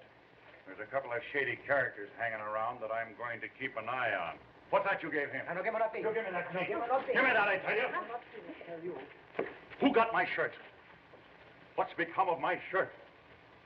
I want my shirt. Hey, you've lost your shirt. Yes. Can you describe this shirt? What's that? Come here. Now look. This cross marks the spot where the shirt was last seen. Cut that out. Now remain quiet, will you please?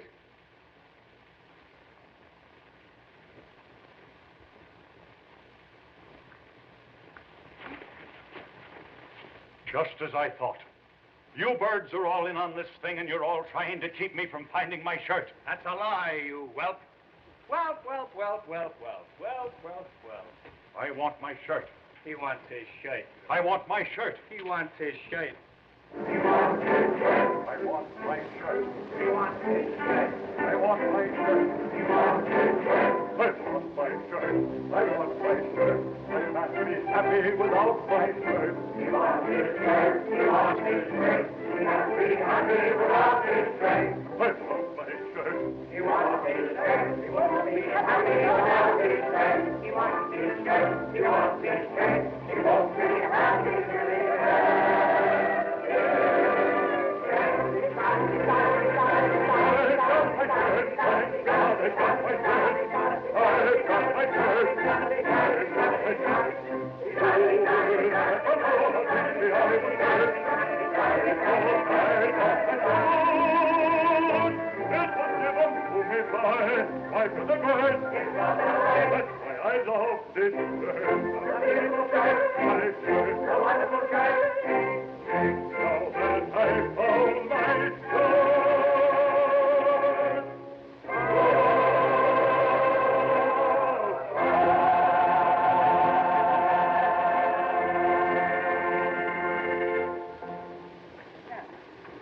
Now, friends, now that we found Hennessy's shirt, would you all mind looking for a collar button that I lost here? Size 13 and a half. Now, ladies and gentlemen, if you'll all find places at the table, we'll have a short entertainment before supper. Eat. Come on. How about you and I giving this joint the air and indulging in some snappy necking? What?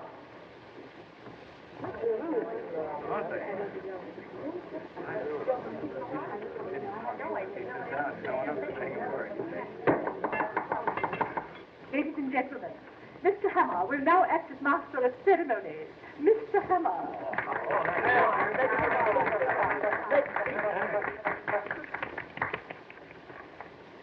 Ladies and gentlemen, $200. In behalf of the Rotary Club of Minneapolis, I want to take this occasion of welcoming you to Waukegan. No, I mean in recognition of my many years of service with the railroad, you have presented me with these ties. And that, of course, reminds me of the story of the Irishman. It's a joke. It's so funny. I wish I could think of it. Oft in the stilly night, the trembling of a leaf can be heard, sighing through the trees, and the babbling brook as it wends its way onward, babbling and...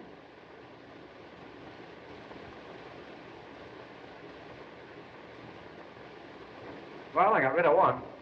And one like that is worth 3 ordinary ones. Where was I? Oh, yes, on this chair, that's right. Western cattle opened at 15 1/4. Yearlings and spring veals showed a firm tone, and eggs were a little touchy on a falling market. Well, my mother and father talked it over, and they finally moved to New York. They took a little house in the Bronx, and it was in that little house that Abraham Lincoln was born, much to my father's surprise. And that, boys and girls, was the beginning of the Lincoln Highway. And now, friends, in view of the fact that Miss Potter's engagement is being celebrated here tonight, so to speak, I think a few words from her mother would be revolting. I now take great pleasure in presenting to you the well-preserved and partially pickled Mrs. Potter. Come on now, give the little girl a here. Speak, great speak. My good friend, if I could only tell you how rosy-hued everything seems to be tonight. As I look into your faces, they're all lit with gay laughter. The whole world and everything in it is bathed in a soft, glowing, luminous haze. The old gal is stew to the eyebrows. And now, I want to wish you all a most enjoyable evening. As for myself, I'm sad. I simply can't go any farther. I'll get off with you. Now, friends, I want to take great pleasure in presenting to you the groom, Mr. Yates, Mr. Harvey Yates. Good evening, radio fans. We are now back in the studio. Stand by for your station announcer. My dear friend.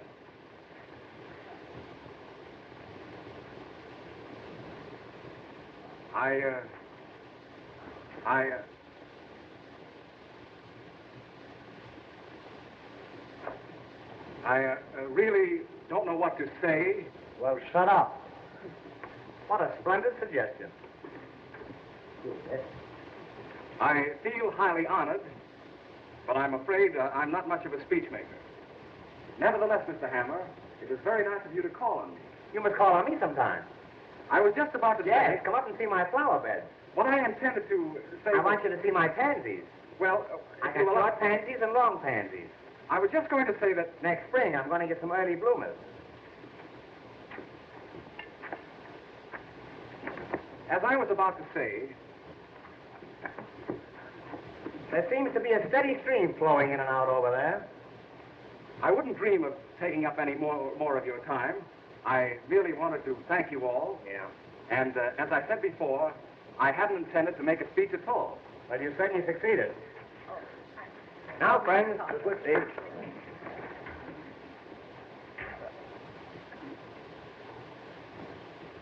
Now, what's the matter with you? That's that good gulp gas. Good. I'm so sorry.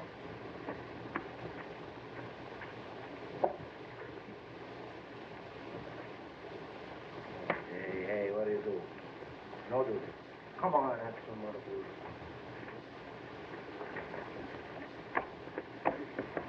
Mr. Hammer. Mr. Hammer, can't you do something? I don't have to. They're doing plenty. Oh, this is awful. Now, ladies and gentlemen, the first musical number that we intend to portray will be the beginning and the ending of a very We're going to have music. Music. We're going to have music.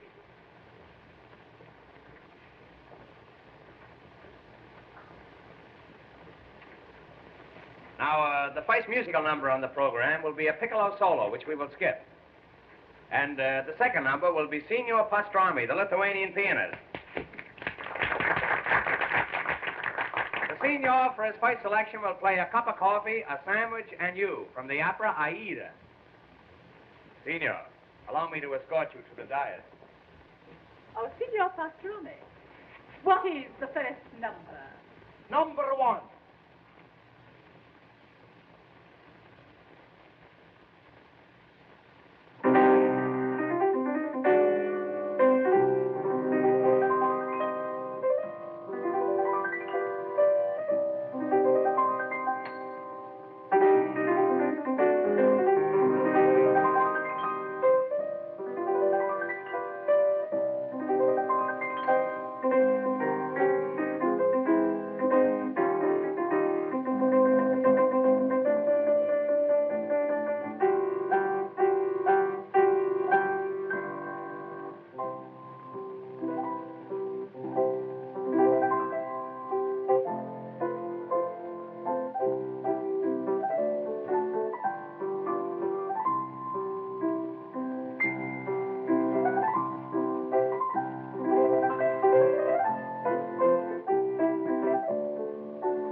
And now, friends, I want to present to you a charming little lady. Down in front. Hey, sit down, that's all. The little lady who is to become Mrs. Harvey Yates over my dead body. I know I have the sincere wishes of all my friends, and can only tell you how much I appreciate it. I think I can honestly say this is the happiest moment of my life. Look what I have here.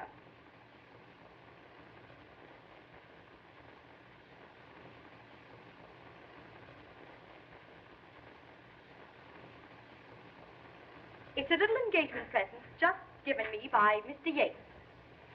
He wrote it just now, but he wrote another yesterday when the necklace was stolen. They are both in his handwriting. Let me read it to you. It shows how to get to Coconut Manor and the hollow tree stump, and reads, hollow stump, jewels. I don't believe it. See for yourself. Yates is gone. Yates is gone? And I gave him a check this morning for $1,000. It's a good thing it was my personal check. Oh, Mr. Hammer, there's a man outside wants to see you with a black mustache. Tell him I've got one. Well, I think you will want to see him. His name is Mr. John W. Berryman. He has accepted my architectural plans for the development of Coconut Manor. Well, happy days, old boy. Thank you, thank you. Bravo, Thank you. Galiziano. Thank you. He also wants to know if you can accommodate 400 guests for the weekend. 400 guests? 400 guests. Yes. What in the world is the matter with them? What is it? Now, Mother, you must admit you were mistaken. Mr. Adams, how can you ever forgive me? Oh, please, Mrs. Potter. Ladies and gentlemen, you're all invited to attend the wedding of my daughter. The wedding will take place exactly as planned. That is, with the exception of a slight change. She will be married to Mr. Robert Adams.